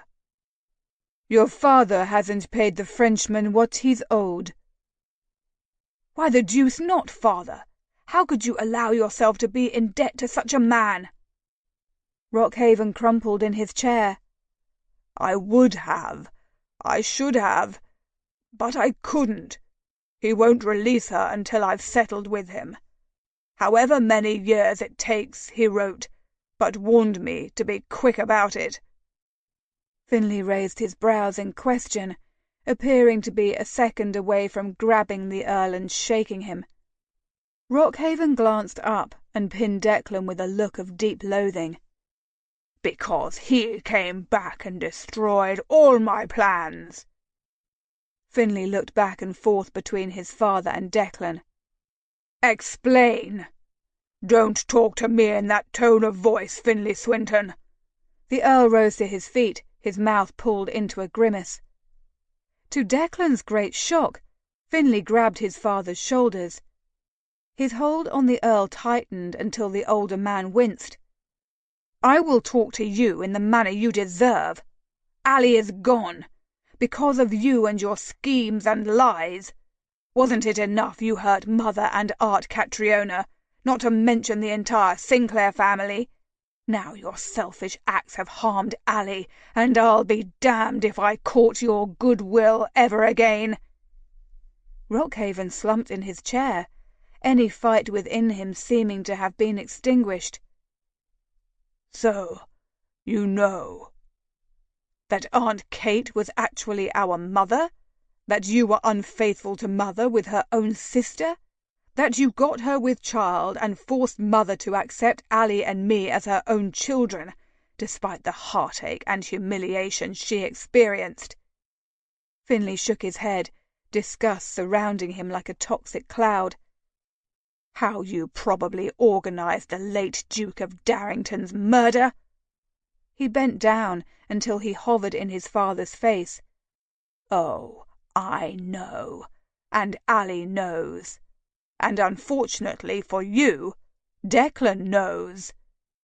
His father blinked until his gaze slid to Declan. "This never would have been an issue if he'd stayed away. After those disastrous investments, Albert died and the partnership and its assets were finally mine to do with what I wished. I had a chance to settle with the Vicomte once and for all." The Earl's face turned red. "And then he ruined everything." Declan approached the man. A million words raced across his mind. Threats, claims, demands. But when he opened his mouth, he found all of those concerns paled in comparison to his concern for Alethea. "Despite everything you've done, all the ways you've hurt your family and mine, and my pledge to kill whoever was responsible for Albert's murder, I love your daughter. The very thought of her out there with men who will bring her to harm for offenses you've committed makes me want to tear you limb from limb. She deserved better from you, Rockhaven. You failed her." The man clenched his jaw resolutely before he nodded. "Where would she have been taken?" Declan demanded. He would worry about holding the man accountable for his many crimes once Alethea was safe in his arms. Until then, he could go to the devil. "I don't know. The Vicomte has properties across the country and the continent." The Earl gripped his hair and closed his eyes, a picture of panic. After a long moment he relaxed, his gaze speculative. "His main base of operations is St. Petersburg. I'd wager he'd hold Ally somewhere along the coast, so if he had to raise anchor immediately, he could." How would they possibly pinpoint where Alethea had been taken, when all of England could hide her? A spark of hope flared suddenly in his mind. He turned to leave, only realizing he was alone when he reached the hall. Backtracking to locate Finley, he hovered on the study's threshold. A small part of him knew he should allow Finley privacy with his father, but he needed to hear his words. "I want you to contact the Vicomte and arrange to pay the debt." "I don't have the—" "I'll pay the debt," Declan growled. He'd pay any sum to see Alethea safe from harm. Finley held up a staying hand. "Just negotiate with the man so we have time to discover where she's being held. Can you do that?" The Earl turned pale green eyes to where Declan stood, and he dug his nails into his palms to keep himself from shaking the man into agreement. Rockhaven nodded. "Of course. I'll stall as long as I can. Just bring her home." Finley said, "I want you to leave, Father. I don't care where you go, but leave England as soon as possible. If you are not gone by tomorrow, I will bring you before the authorities myself. We have Mother's diary in our possession, along with her recollection of a particular conversation you had with the Vicomte. I'm sure Parliament would be very interested to know the details of it." Rockhaven glanced down at the desktop, grief etching itself into the lines of his face. "I want to see Allie before I go." Finley hesitated.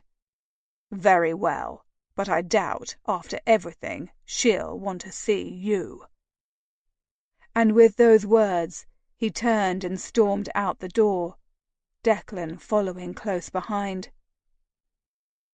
Alethea's eyes snapped open, and she blinked at the roof of the cab as she collected her bearings. Her neck was stiff, her mouth dry, and her head pounded to the drum of the horses pulling the travel carriage racing down the road. Her last memory was fleeing the theatre, desperate to escape her father. She scanned the cramped space until they alighted on the tall man sitting at her feet, Mr. Cartwell, her bodyguard. "You!" she shrieked, attempting to sit up, but she instead pitched forward to tumble off the squab. Her hands were bound behind her back, and with nothing to break her fall, her shoulder crashed into the floor. It absorbed the majority of the impact, but her chin cracked sharply against the carpet.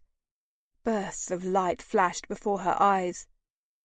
Thick arms lifted her immediately, and she was gently placed back on the seat, now upright. "My apologies," a large Russian man said tonelessly as he sank onto the seat across the cab. Alethea shrank back at the sight of his hulking presence, but her anger propelled her to say, "Oh, you're sorry that I fell. But are you sorry you abducted me?" She leaned forward to lessen some of the pressure from her hands. A new thought occurred to her, sparked by the man's accent. "It was you, wasn't it? The highwayman who tried to kill the Duke of Darrington?" The man didn't answer, his expression unchanged. If they weren't in such a small space, Alethea would have sworn he hadn't heard her. But his jaw tightened ever so slightly, and she knew he had. She looked back and forth between the men, comprehension causing the hairs on her arms to stand on end. "How long have you been working for my father?" She licked her lips. "Were you responsible for what happened to the late Duke?" Mr. Cartwell raised an imperious brow, while the Russian turned to look out the window. Alethea sat up straighter. "Where are we going?" "Portsmouth." "Portsmouth? Why on earth would we travel there?" She frowned. Mr. Cartwell's lip curled. "You ask too many questions." She swallowed down a retort. What could possibly be in Portsmouth? Her life had been so simple just 6 months before. Now she thought of her mother's diary and the secrets it contained. She recalled the expression of malicious delight that contorted her father's face when he told Declan Parliament would be investigating his legitimacy. Her gaze slid to the grim mountain of a man across from her, and wondered how she'd ever been so naive. "Will we be in Portsmouth for long?" Silence. She bit back a well of frustration, turning to Mr. Cartwell. "So aside from following me around London, what other tasks did my father assign to you?" Mr. Cartwell sighed, but Alethea realized he wouldn't respond. Suppressing a groan, she tried again. She shifted her eyes to the man across from her. "From your accent, I take it you're from Russia. I've always been curious about Russia. It's the largest country in Europe, but it holds itself apart from the rest of the continent. Why is that, do you suppose?" A muscle ticked in the Russian's jaw, and she fought back a smile. If he was going to keep her locked in this blasted carriage on the road to nowhere, she had every intention of making it as hellacious as possible. Miles, hours, millennia rolled by with the carriage wheels, as far as Alethea could tell, and still her questions did not cease. After a while she'd almost forgotten Mr. Cartwell and the Russian were even there, so intent was she on voicing random and oftentimes nonsensical questions to the ether. Nothing was off limits as far as she was concerned. She asked the men whether they preferred coffee or tea, fencing to cricket, eggs and toast to scones and cream. She inquired after their families, whether they could claim any siblings, and when both continued to hold their tongues, she divulged stories of Finlay, of his determination to climb Farmer Johnson's silo, and his propensity to charge into danger without knowing anything about it. "I usually had to rescue him," she remarked with a roll of her eyes. After several hours of chatter, during which Mr. Cartwell regarded her with narrowed eyes, and the Russian stared out the carriage window in silence, Alethea was at the point of screaming. "How much is he paying you to take me away?" she demanded, exhaustion making her voice hoarse. "If you return me back to London, I'll double your fee, or the Duke of Darrington will." "Your father is not our only employer. We've always worked for someone else," Mr. Cartwell said, causing Alethea's heart to lodge in her throat. "It's the Vicomte, isn't it?" Her tongue was heavy with fear. She glanced out the window, the blue waters of the Atlantic in the far distance. The Russian finally turned to her, his eyes expressionless. "The Vicomte de Vigerie has his own reasons for wanting you in his custody. No doubt he'll tell you of them soon." Alethea's hopes sank to her feet. With a weary sigh, she collapsed against the carriage seat and closed her eyes. If she was going to find a way out of this mess, she would need her wits about her. And considering how she'd chattered for the last several hours, she needed rest. Leaning her head back on the seat, she prayed sleep would find her despite the rough road. A strong hand gripped her arm and she jolted awake. Sunlight peeked through the cracks in the window coverings from the west, and she suspected it was early afternoon. Groggily she moved the curtains aside with her chin to peer out the window, her gaze snagging on the long expanse of ships and warehouses that stood as a marker for the port. Shifting uncomfortably, she asked, "How long will we stay in Portsmouth?" The leather of the seat squeaked as the larger man crossed one leg over the other. "Until we receive word." "About what?" "About whether the Vicomte receives what he's waiting for," Mr. Cartwell snapped. Trepidation shivered down her back, but she forced herself to ask, "And if he doesn't?" "Then we sail to St. Petersburg." "What's in St. Petersburg?" She was unnerved to hear her voice tremble. "You may learn soon enough," the Russian said simply. Alethea wasn't sure what she'd expected, but when the carriage came to a stop outside a modest red-brick Georgian townhome, she couldn't hide her surprise. Mr. Cartwell flung open the carriage door, looking left and then right, before jerking his head. The burly Russian grasped her arm and hustled her up the steps to the front door. A proper-looking butler admitted them, and she was escorted to a quaint sitting-room on the top floor. Mr. Cartwell untied her bindings and departed without uttering a word. She rubbed her wrist and flexed her arms as she wandered to the window. She extended a hand to sweep the heavy drapes aside when a voice behind her warned, "I'd ask you to stay away from the windows, my lady." Whirling toward the voice, Alethea spied an elderly gentleman stooped with age, observing her with crisp blue eyes. His attire was flamboyant and colourful, and spoke of wealth. The jewels inlaid in his ebony walking-stick supported this notion. He approached her on slow but sure steps, his gaze never leaving her face. He bowed and extended a hand. "It is a pleasure to finally make your acquaintance, my lady. I am the Vicomte de Viguerie." "You're the Vicomte?" Her mouth gaped. He caught her hand in his, placing a kiss on her knuckles. "I am he." He studied her face with sharp scrutiny. "I apologize that I've had to involve you in my disagreements with your father, but he's left me little choice." Alethea exhaled on a shudder. "How long will I be here?" The Vicomte raised an insouciant shoulder. "My ship is scheduled to sail to Russia tomorrow evening. If your father doesn't give me what I want by then, your role as my guest will be extended. For both our sakes, let's hope he uses his time wisely." Chapter 29. February 1827.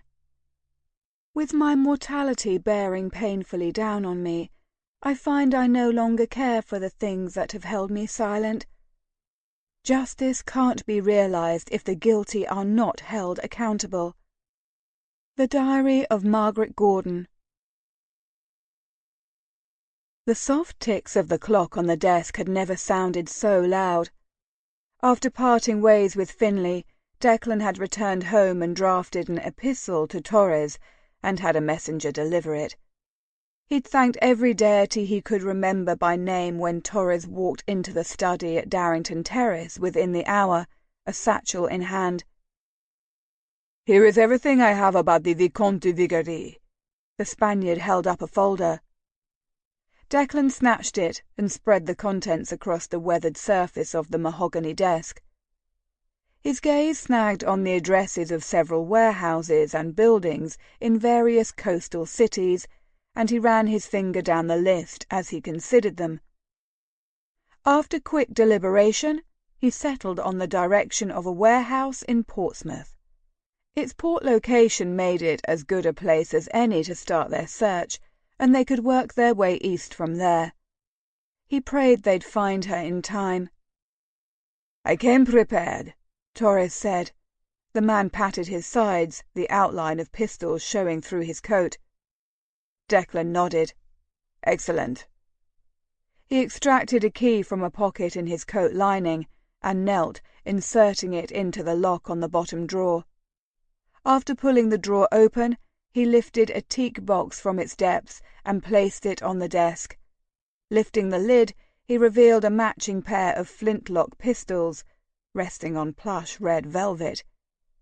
Their rounded brass butts and fine cherrywood chambers were polished to a shine. He carefully lifted one, opening the chamber and blowing into it. As he loaded it, Torres nodded to its twin. "May I? Be my guest." The Spaniard inspected it critically, but almost reverently, as if he knew the significance of the item he held. "Your father's, I take it?" "Yes," he said, running his hand over the smooth surface, a swell of memories surging from 12 years before. "He used one to kill himself." Sudden weariness overcame him, and Declan pulled out the chair behind the desk and sank into it, resting his head on the seat back. "It suits you," Torres murmured from the spot he'd retreated to on the other side of the room. "What suits me?" "The desk. You belong there. You are Darrington, after all." Declan looked at the man across the expanse of mahogany, and he realized he was comfortable. The chair fit his large form, was welcoming and supportive, with none of the guilt he expected to have when he assumed the spot. Discovering the truth of what happened to his father and brother, and his love for Alethea, had made his return to England more fulfilling than he'd thought possible when he first arrived. Instead of being entangled in the past, frustrated by the actions of others that couldn't be changed, he'd embraced the present and would fight for his and Alethea's future. Despite the naysayers, he'd built a full and successful life for himself, and could do the same here in England, but only with her at his side.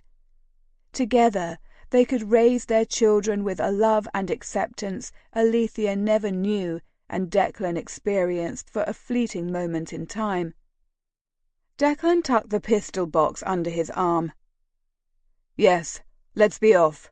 The sooner we depart, the sooner we can scout the area, devise a plan, and bring my bride home." They'd departed before first light and had made excellent timing.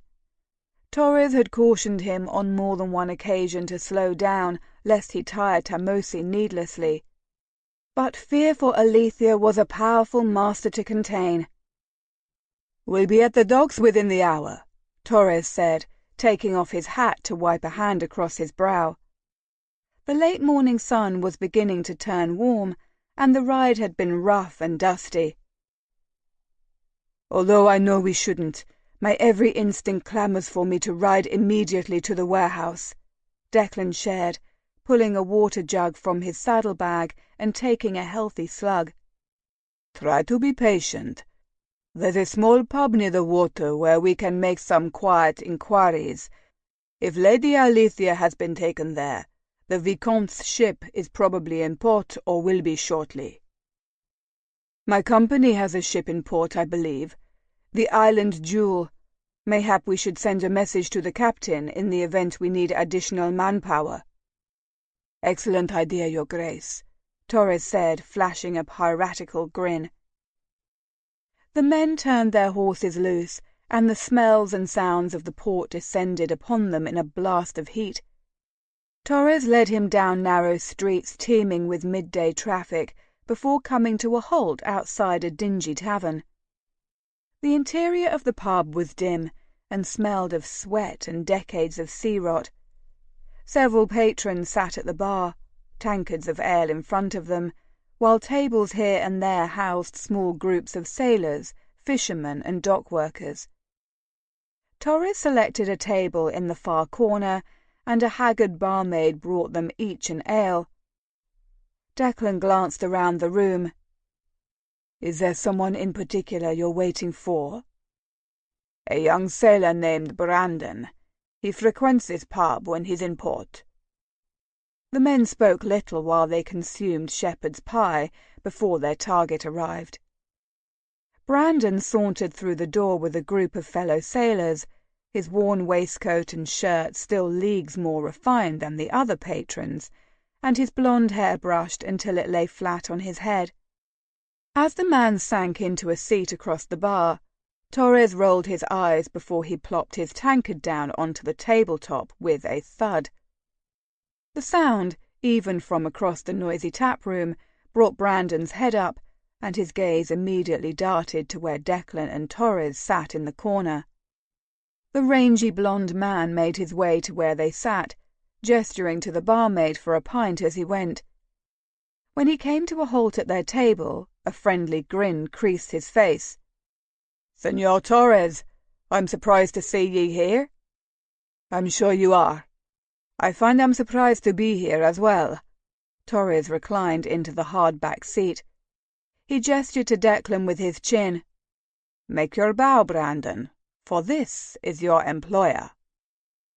The sailor blinked and appraised Declan with curious eyes, but the light of disbelief never quite left them. "My employer is Captain Montgomery. I don't know this man." The Spaniard slowly shook his head back and forth. "It's the Duke, pendejo." Brandon's nose wrinkled. "The Duke?" Torres chuckled when the man's jaw slackened. "Lud, I'm ever so sorry, your lordship. Your Highness." He turned his head to Torres with panicked eyes. "Your Majesty?" While Declan tried not to laugh into his ale, Torres took pity on him. "Is your Grace." Brandon leaned forward as if to offer Declan a bow when Torres smacked him on the back of his head. "Don't draw attention to him. Ay, Dios mío. Sit, sit," he grumbled, kicking a chair out for the man. "My apologies," Brandon offered miserably, dropping into the chair. The Spaniard lost no time in disclosing why they were in Portsmouth. The man nodded his head agreeably throughout Torres's recitation. "The men and I will return to the docks and see what we can learn about any ship with ties to Russia," the young man said, smacking his thighs as he rose. "Alert Captain Montgomery of your search as well. He may have a better understanding of what ships carry what cargo, to where, and for whom." Declan pinned the younger man with a firm stare. "Of course, your Grace." He swallowed another gulp of ale, then he wiped his mouth with his sleeve. "I'll be in touch as soon as I have news to report." Declan watched the sailors depart. "Do you think they'll discover anything?" "I don't know." Torres signalled the barmaid for more ale. "But while they see to their inquiries, let's make some of our own." "I agree," Declan said, turning with a smile to the barmaid, who approached with their ales. "And what better place to start than with the person who speaks with everyone?" Evening was settling like a funeral shroud over the city, and the crowd inside the pub had grown and become as raucous as a beehive. After their questions to the barmaid had produced no useful leads, Torres had left to speak with sailors on the other side of the room. Declan had remained at the table, listening to the conversation, hoping some clue would be dropped. His mien a picture of boredom. "Finalmente," Torres said under his breath as he sank into the seat opposite him, his gaze fixed on a spot over Declan's shoulder. Turning, he caught sight of Brandon weaving his way toward them, and he set his jaw to stay his patience. Torres was apparently suffering from the same impatience, for as soon as Brandon stopped before their table he said, "What have you learned?" "Captain Montgomery knows of a ship, La Marguerite, that routinely sails between France and various Russian ports." Brandon pulled up a chair, spinning it around and propping his arms on the chair back. "We watched it for some time and saw the first mate disembark. We followed." Declan leaned forward. "Where did he go?" A slow smile creased Brandon's face. "I'll show ye." Brandon and a trio of sailors took Declan and Torres to an upscale neighborhood, where they pointed out a plain red brick townhome. "Do you know who lives there?" Torres asked. "Not exactly." Brandon exchanged a look with another sailor. "But Saul there spoke with the neighbor, who said she saw a black carriage arrive this morning and a pretty red-haired woman was escorted into the house." "Ali," Declan breathed, relief filling his chest. With a sense of calm resolve, he turned to the young sailor. "Tell us everything you've learned from observing the house." Brandon, with the occasional assistance from the young man named Saul, told Declan and Torres what they had learned about the nondescript house, including the surprisingly high number of men spaced about the narrow perimeter. "Guards, I'm assuming," Torres mumbled, and Declan nodded in agreement. "We don't have enough men here to overwhelm them." Declan rubbed his brow. "And I'm apprehensive about requesting more and leaving the island jewel unguarded. We need a distraction, something to draw the guards away." "A fire," Torres said. "On the Le Marguerite," Declan finished, smiling gamely at the Spaniard. The men concocted a plan for a fiery diversion, and Brandon, Saul, and their friends returned to the docks. Not a half-hour later, Declan and Torres watched from the cover of nearby hedgerows as shouts of alarm rose up from the house. The door was thrown open, and a stream of men rushed out, jumping onto horses and clambering aboard a horse-drawn wagon that stopped in front of the house with a clatter. After the men raced away, Declan and Torres each extracted a pistol and approached the rear of the home on stealth feet, finding only a lone man standing guard over the back door. Communicating wordlessly, Declan crept behind him and knocked him over the head with the butt of his pistol. He quietly lowered the unconscious guard to the ground, and they paused, tilting their heads to listen to the cool night air around them. City noises resonated in the distance, but the house was silent. With a swift glance at Torres, Declan reached a hand toward the door and slowly opened it. The empty kitchens lay before them. A half-eaten tray of biscuits lay forgotten on a large oak table, surrounded by crumbs, half-empty teacups, and soiled napkins. No one was in sight. Declan moved to advance up the staircase that snaked from the room, when Torres threw an arm in front of him. "Allow me to go first, Your Grace." Scowling, Declan shook his head. "I was not really asking," the Spaniard said, pointedly moving to stand in front of Declan. Rolling his eyes, Declan gestured with his arm for Torres to precede him. The Spaniard flashed him a grin and loped up the stairs, until he yelped and staggered, crashing back into Declan with a thump. Chapter 30. November 1825. I'm so much stronger than I look. Or I used to be. The Diary of Margaret Gordon. Alethea despised waiting. She especially despised the notion that she waited to be rescued. She'd battled hopelessness after the Vicomte departed, the sound of the door lock being thrown echoing through her body. She'd never been one to sit tight until someone could rescue her from a predicament. Even as a child, if she climbed too high, she found a way down. If she swam too far from shore, she turned onto her back and floated until she regained her strength to strike out for land. Which is why she was now crouched before the door, several bent hairpins scattered about it, testament to her attempts to pick the lock. True, she'd never done it before, but if she was going to wait, she might as well use the time attempting something useful. She considered her next steps as she twisted another hairpin to and fro. Mr. Cartwell had warned her before locking her into the room that several guards were located throughout the house. Occasionally, muffled laughter filtered from the lower floors, and when she'd peered out the window, she'd been frustrated to discover two men talking on the front steps. Even if she was successful in picking the lock, she had no clue where to go. She didn't know anyone in Portsmouth, and Finlay had been holding her reticule when she was taken, so she had no money. She had to try, though. Alethea refused to simply sit and wait, content to let others decide her future. She'd done that her whole life, and in the end, her father had shown her he cared little for her wishes and desires. His selfish actions were the reason she was in such a predicament. Gritting her teeth, she got back to work. Shouts and the reverberations of slamming doors unexpectedly echoed about her room.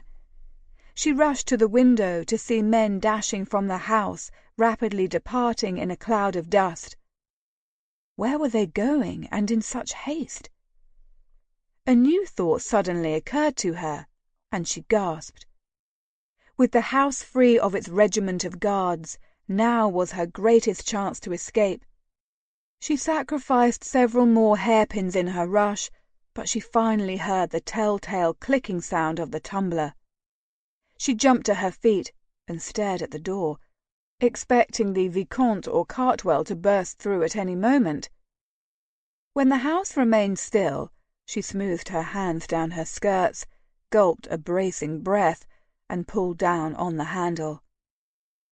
No one was about. She tiptoed as quietly as possible toward the stairwell, praying no creaking floorboards lay in her path. Abruptly, noises sounded from the stairs. Grunts and thuds met her ears. Muted curses peppered the air like a collection of random music notes. Alethea jumped, panic threatening to strangle her. She scrambled to open the nearest door. It was a closet, and she eased the door shut behind her. Her heart beat out the seconds, and the fear of discovery made her light-headed. But a handful of minutes ticked by, and she hoped that meant the threat had passed. She had grasped the handle to open it when it was yanked from her hand.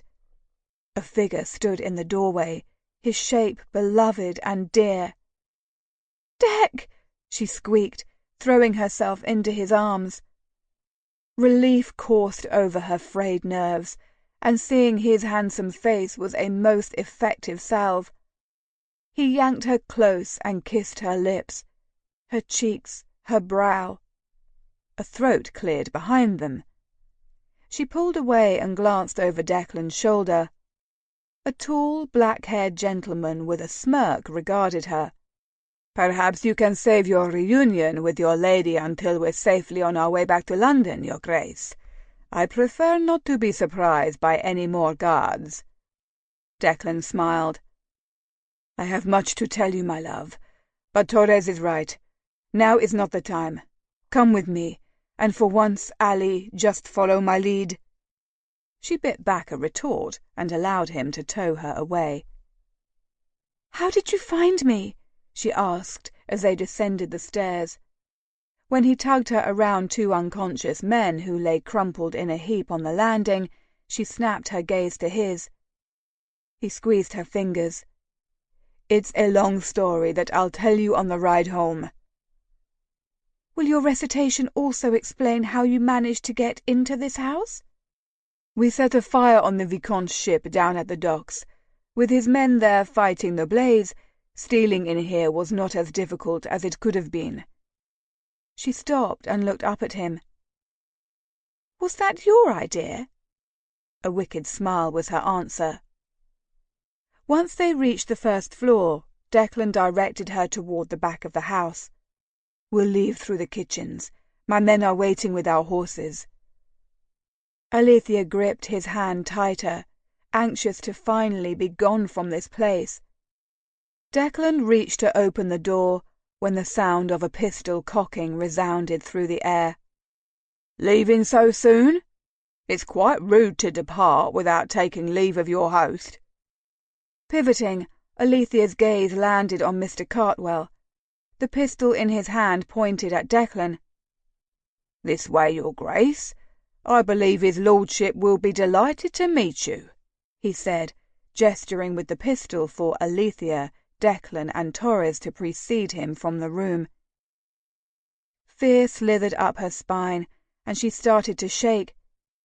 Declan pulled her close to his side, curling an arm around her shoulders and placing a kiss on the crown of her head.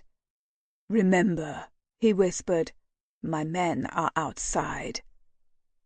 His words bolstered her courage, and Alethea dragged a deep breath into her lungs as they followed the man's directive. They were led to a richly furnished parlour filled with paintings, figurines, and other items that testified to the Vicomte's immense wealth. I wish I had known to expect a duke as a guest this evening. I would have had my chef prepare a feast worthy of such an illustrious person." With a snarl, Declan spun around, stepping in front of Alethea to shield her. An elderly gentleman sat on a red velvet wingback chair, his legs crossed, the top one bobbing up and down. A slender hand lay on the top of his knee, every finger showcasing a colourful jewel. He appeared relaxed, unconcerned. Yet his blue eyes regarded Declan with a fierce intensity. Declan immediately recognized him as the Vicomte de Vigerie. "I had expected Rockhaven to attempt a rescue. I know he cannot pay his debt," the gentleman said, his accent heavy. "I was not prepared for you. I'm guessing the fire was your work?" Declan fired back in rapid French. "I'm willing to pay the Earl's debt if the lady, my associate, and I can walk away from here right now." "But you've only just arrived," the Vicomte said, flicking his bejeweled hand, a hint of amusement settling over his face. "Surely you have time to talk a spell?" The harsh sound of Declan grinding his teeth could be heard audibly through the room. "Will you sit, Your Grace?" Indicating the settee with a jerk of his head, the Vicomte relaxed into his chair. "I am not fond of looking up at someone while I speak." Alethea sat and patted the spot beside her, flashing him an encouraging smile. Declan sank onto the settee with a grunt, and she knotted their fingers together tightly. She was his anchor, and successfully kept him from hauling the Vicomte out of his chair and pummeling him for frightening her, elderly man or not. The Vicomte accepted a glass of wine from a servant, taking a long sip and patting his lips with a square of lace. "I assume you want to know what happened to your brother?" Declan jerked back. "You know what happened to Albert?" "Of course I do," the Vicomte scoffed. "I met with him the evening he was killed." "You were the person he met with at the pub in Spitalfields," Declan murmured. "I was." He took another lazy sip of wine. "I had been wanting to meet with the Duke for a while, but the time never seemed right." "Why not?" Declan asked, striving for a polite tone. "Because, much like you, his hatred of me, of my perceived sins, coloured his judgment." Albert had been cautious to a fault, and once his trust was lost or his opinion of a person settled, he rarely changed his mind. "How, then, did you convince him to meet with you?" "I told him I possessed information that would clear your father's name." The room grew eerily quiet, the only sound from the ticking of the grandfather clock standing in the corner of the room. As if reading the question in his eyes, the old man nodded. "Yes, I believe that's why he summoned you home." He paused, his glass of wine halfway to his mouth. "But that's merely speculation. Obviously, the late Duke and I were not confidants." Declan scrutinized him. "You have the ledgers, don't you?" The Vicomte jerked his chin to a servant, who handed him a parchment-wrapped package. He unfolded it methodically, each layer of paper carefully folded back. Declan and Alethea leaned forward in accord, straining to see what the older man held. When there were no more layers to contend with, the man revealed a book. A red book. "This book contains the list of investors, their investment amounts, and an estimate of their returns based on the rate percentage quoted to them by Rockhaven."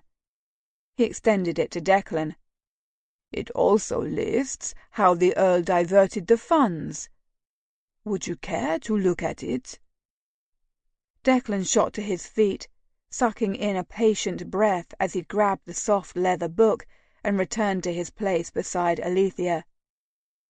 He flipped open the cover, the pages fanning out under his fingers. Names, dates, numbers. They were all there. "That's my father's handwriting." Alethea choked on the admission, tears slipping down her cheeks. Anguish settled on her face, leeching it of colour. "He was responsible. I knew it, but seeing this—" Afraid to speak, rage and relief warring in his chest, Declan drew her close. She turned her face into his shoulder, her body shaking with her quiet sobs. "This was the book taken from Albert as he lay dying." Declan tapped the cover with his fingertip. "You'd given it to him that night." "I did. My man stumbled upon the Duke when it was too late to help him, but retrieved the book before Rockhaven learned about it." The Frenchman tusked. "I may have led him to believe it was destroyed long ago." "Rockhaven was unaware you met with the Duke?" Torres interjected, his gaze sharp. The Frenchman dipped his chin. "Of course." "Why did you offer Albert the ledgers?" Alethea lifted her head. "You must have known my father intended to have him killed, and then he'd be free to make good on his debts. Why would you take away his opportunity to do so?" "I'd grown tired of Rockhaven. Debt or no debt, I found it more entertaining to watch him slowly crush himself with his ill-conceived plans." Wiping a hand down his face, Declan studied the Vicomte. "I'm guessing it would be foolish to assume you'll allow us to leave with this." He held up the red book. "You don't strike me as the kind of man to simply surrender damning information such as this without receiving something in return." The old man's grin was predatory. "You are correct." Declan narrowed his eyes, his mind racing. He smiled. "In exchange for the ledgers, and to allow my party to leave from here without delay, I will give you a stake in West Indies interest." While Torres let out a stream of curse words in Spanish, the Vicomte went still, his gaze speculative. "Interesting." He drummed his fingers against his glass. 40%. 20%. The man braced his hands on his thighs. 30%. 25%. Declan propped a booted foot on his opposite knee, wiping a streak of dust from the toe. Sighing loudly, he nodded. "Very well. 25%. Rising, Declan tucked the red book into his coat and helped Alethea to her feet. He studied the Frenchman for a moment. "I'll have my solicitor send you the necessary contract and paperwork. I will only do so, however, if you agree to leave England and never return. Your business and correspondence with the company can be done through post." Instead of arguing, as Declan expected the older man to do, the Vicomte pressed his lips together and delivered a quick nod. "I've been planning on returning to St. Petersburg. I grow weary of dealing with self-important Englishmen." "Very well, my lord." Declan ushered Alethea toward the door, Torres following closely behind. As they stepped out the door, the Vicomte's soft voice stopped him. "Lady Alethea, please accept my apologies. I hope you and your Duke are happy together." Alethea glanced over her shoulder at the Frenchman, but then met Declan's gaze, her eyes sparkling. "We will be." Her certainty ignited a flame in his chest, and he squeezed her close as they departed. As they rode back to London, cuddled together on Tamosi's broad back, Declan couldn't stop himself from burying his face in her hair. Relief smelled like honeysuckle. "What is to happen to my father?" Declan exhaled. "He's to leave the country and not return." Alethea was quiet for a long time, her gaze fixed on the passing countryside. When she finally spoke, her tone was remorseful. "I'm sure you envisioned something more damning, a punishment equal to the dreadful things my father did to your family." Declan leaned close to her ear when he said, "Don't you see? Being with you is my revenge." He kissed her cheek. "Despite everything he's done, building a life with you, knowing we can be happy in spite of our family's past, is more important than any justice a court could deliver. Our happiness, our prosperity, is the best revenge I can think of." She nodded, and he was aware of wetness on her cheek. "I love you, you know," he whispered. "From that first time in the meadow, when you wore your hair in matching braids and your dress was an improbable lily white. You wrinkled your freckled nose when I asked your name. Do you remember how I smiled when you scolded me for not waiting to be properly introduced?" Her laugh was like sunshine. "I was smiling because I knew even then I would marry you." He bit her lobe, chuckling when she sighed. "Will you finally put my wait to an end and say you'll do just that?" "I've been waiting since that very day for you to ask." She arched her head back and kissed his jaw. Declan swallowed, an unknown emotion clogging his throat. She gripped his hand where it lay across her waist and squeezed it, and he suddenly realized that what he felt, at long last, was happiness. Chapter 31. November 1825. I hope and pray happiness for the twins isn't a mirage on the horizon. The Diary of Lady Margaret Gordon. Alethea was dirty, tired, and emotionally spent, but the collapsed expression on her father's face as he stood at Finley's side when she walked into the study at Rockhaven House invigorated her somehow. The Earl held out his arms to her, but she stayed by Declan's side. She watched with grim satisfaction as he slowly dropped them. "I owe you an apology." He cleared his throat. "Many of them." "Indeed." "Life has always worked out the way I wanted it to," the Earl said, folding his arms over his chest. "Either by luck or manipulation, I succeeded.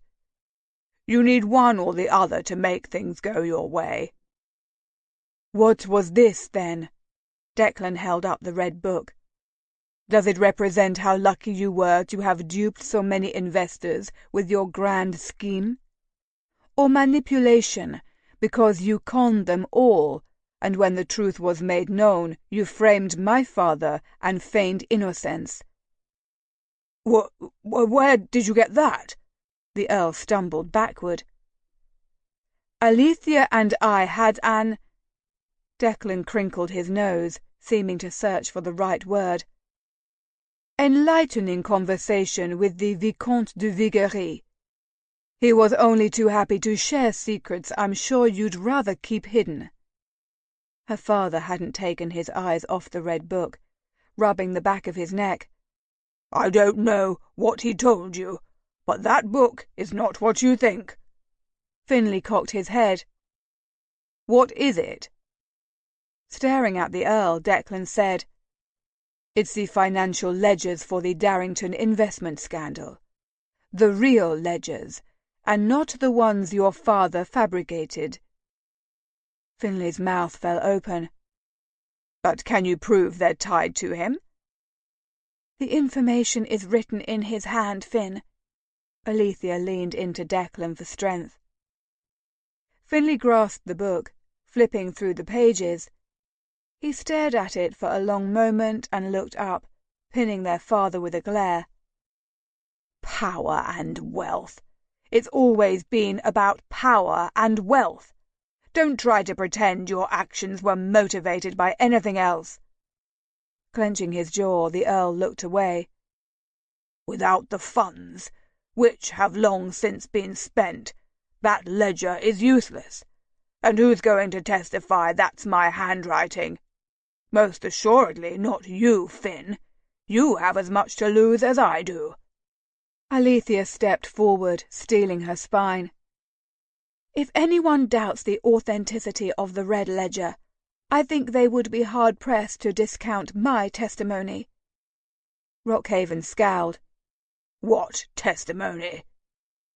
I overheard you in your study that day you met with the Vicomte de Vigerie, when you bemoaned the fact that your assassins had failed to kill their target. Alethea slid her gaze to Declan, who glared at her father. Her father blinked rapidly. I don't know what you— Stop, father! Alethea stomped her foot. Not only did I hear you complain about how your men failed in their mission, you boasted of how Lord Connington was paying you for my hand. Rockhaven closed his eyes as he sighed. He opened them to peer at Declan. What do you intend to do, Darrington? The whole room seemed to hold its collective breath. Alethea couldn't look at Declan, terrified, despite knowing what he'd say. She'd come to terms with her father's crimes on the long ride home, and was resigned to the fate he'd earned for himself. Now that the moment was upon them, she forced herself not to ask for leniency, to support Declan's decision. Declan stopped before the Earl and dropped his voice. Alethea strained to hear his words. Before you leave England, you will publicly apologize for questioning my legitimacy. You can do so in a letter to the papers or by leaflets that you drop on London from an aeronautical balloon.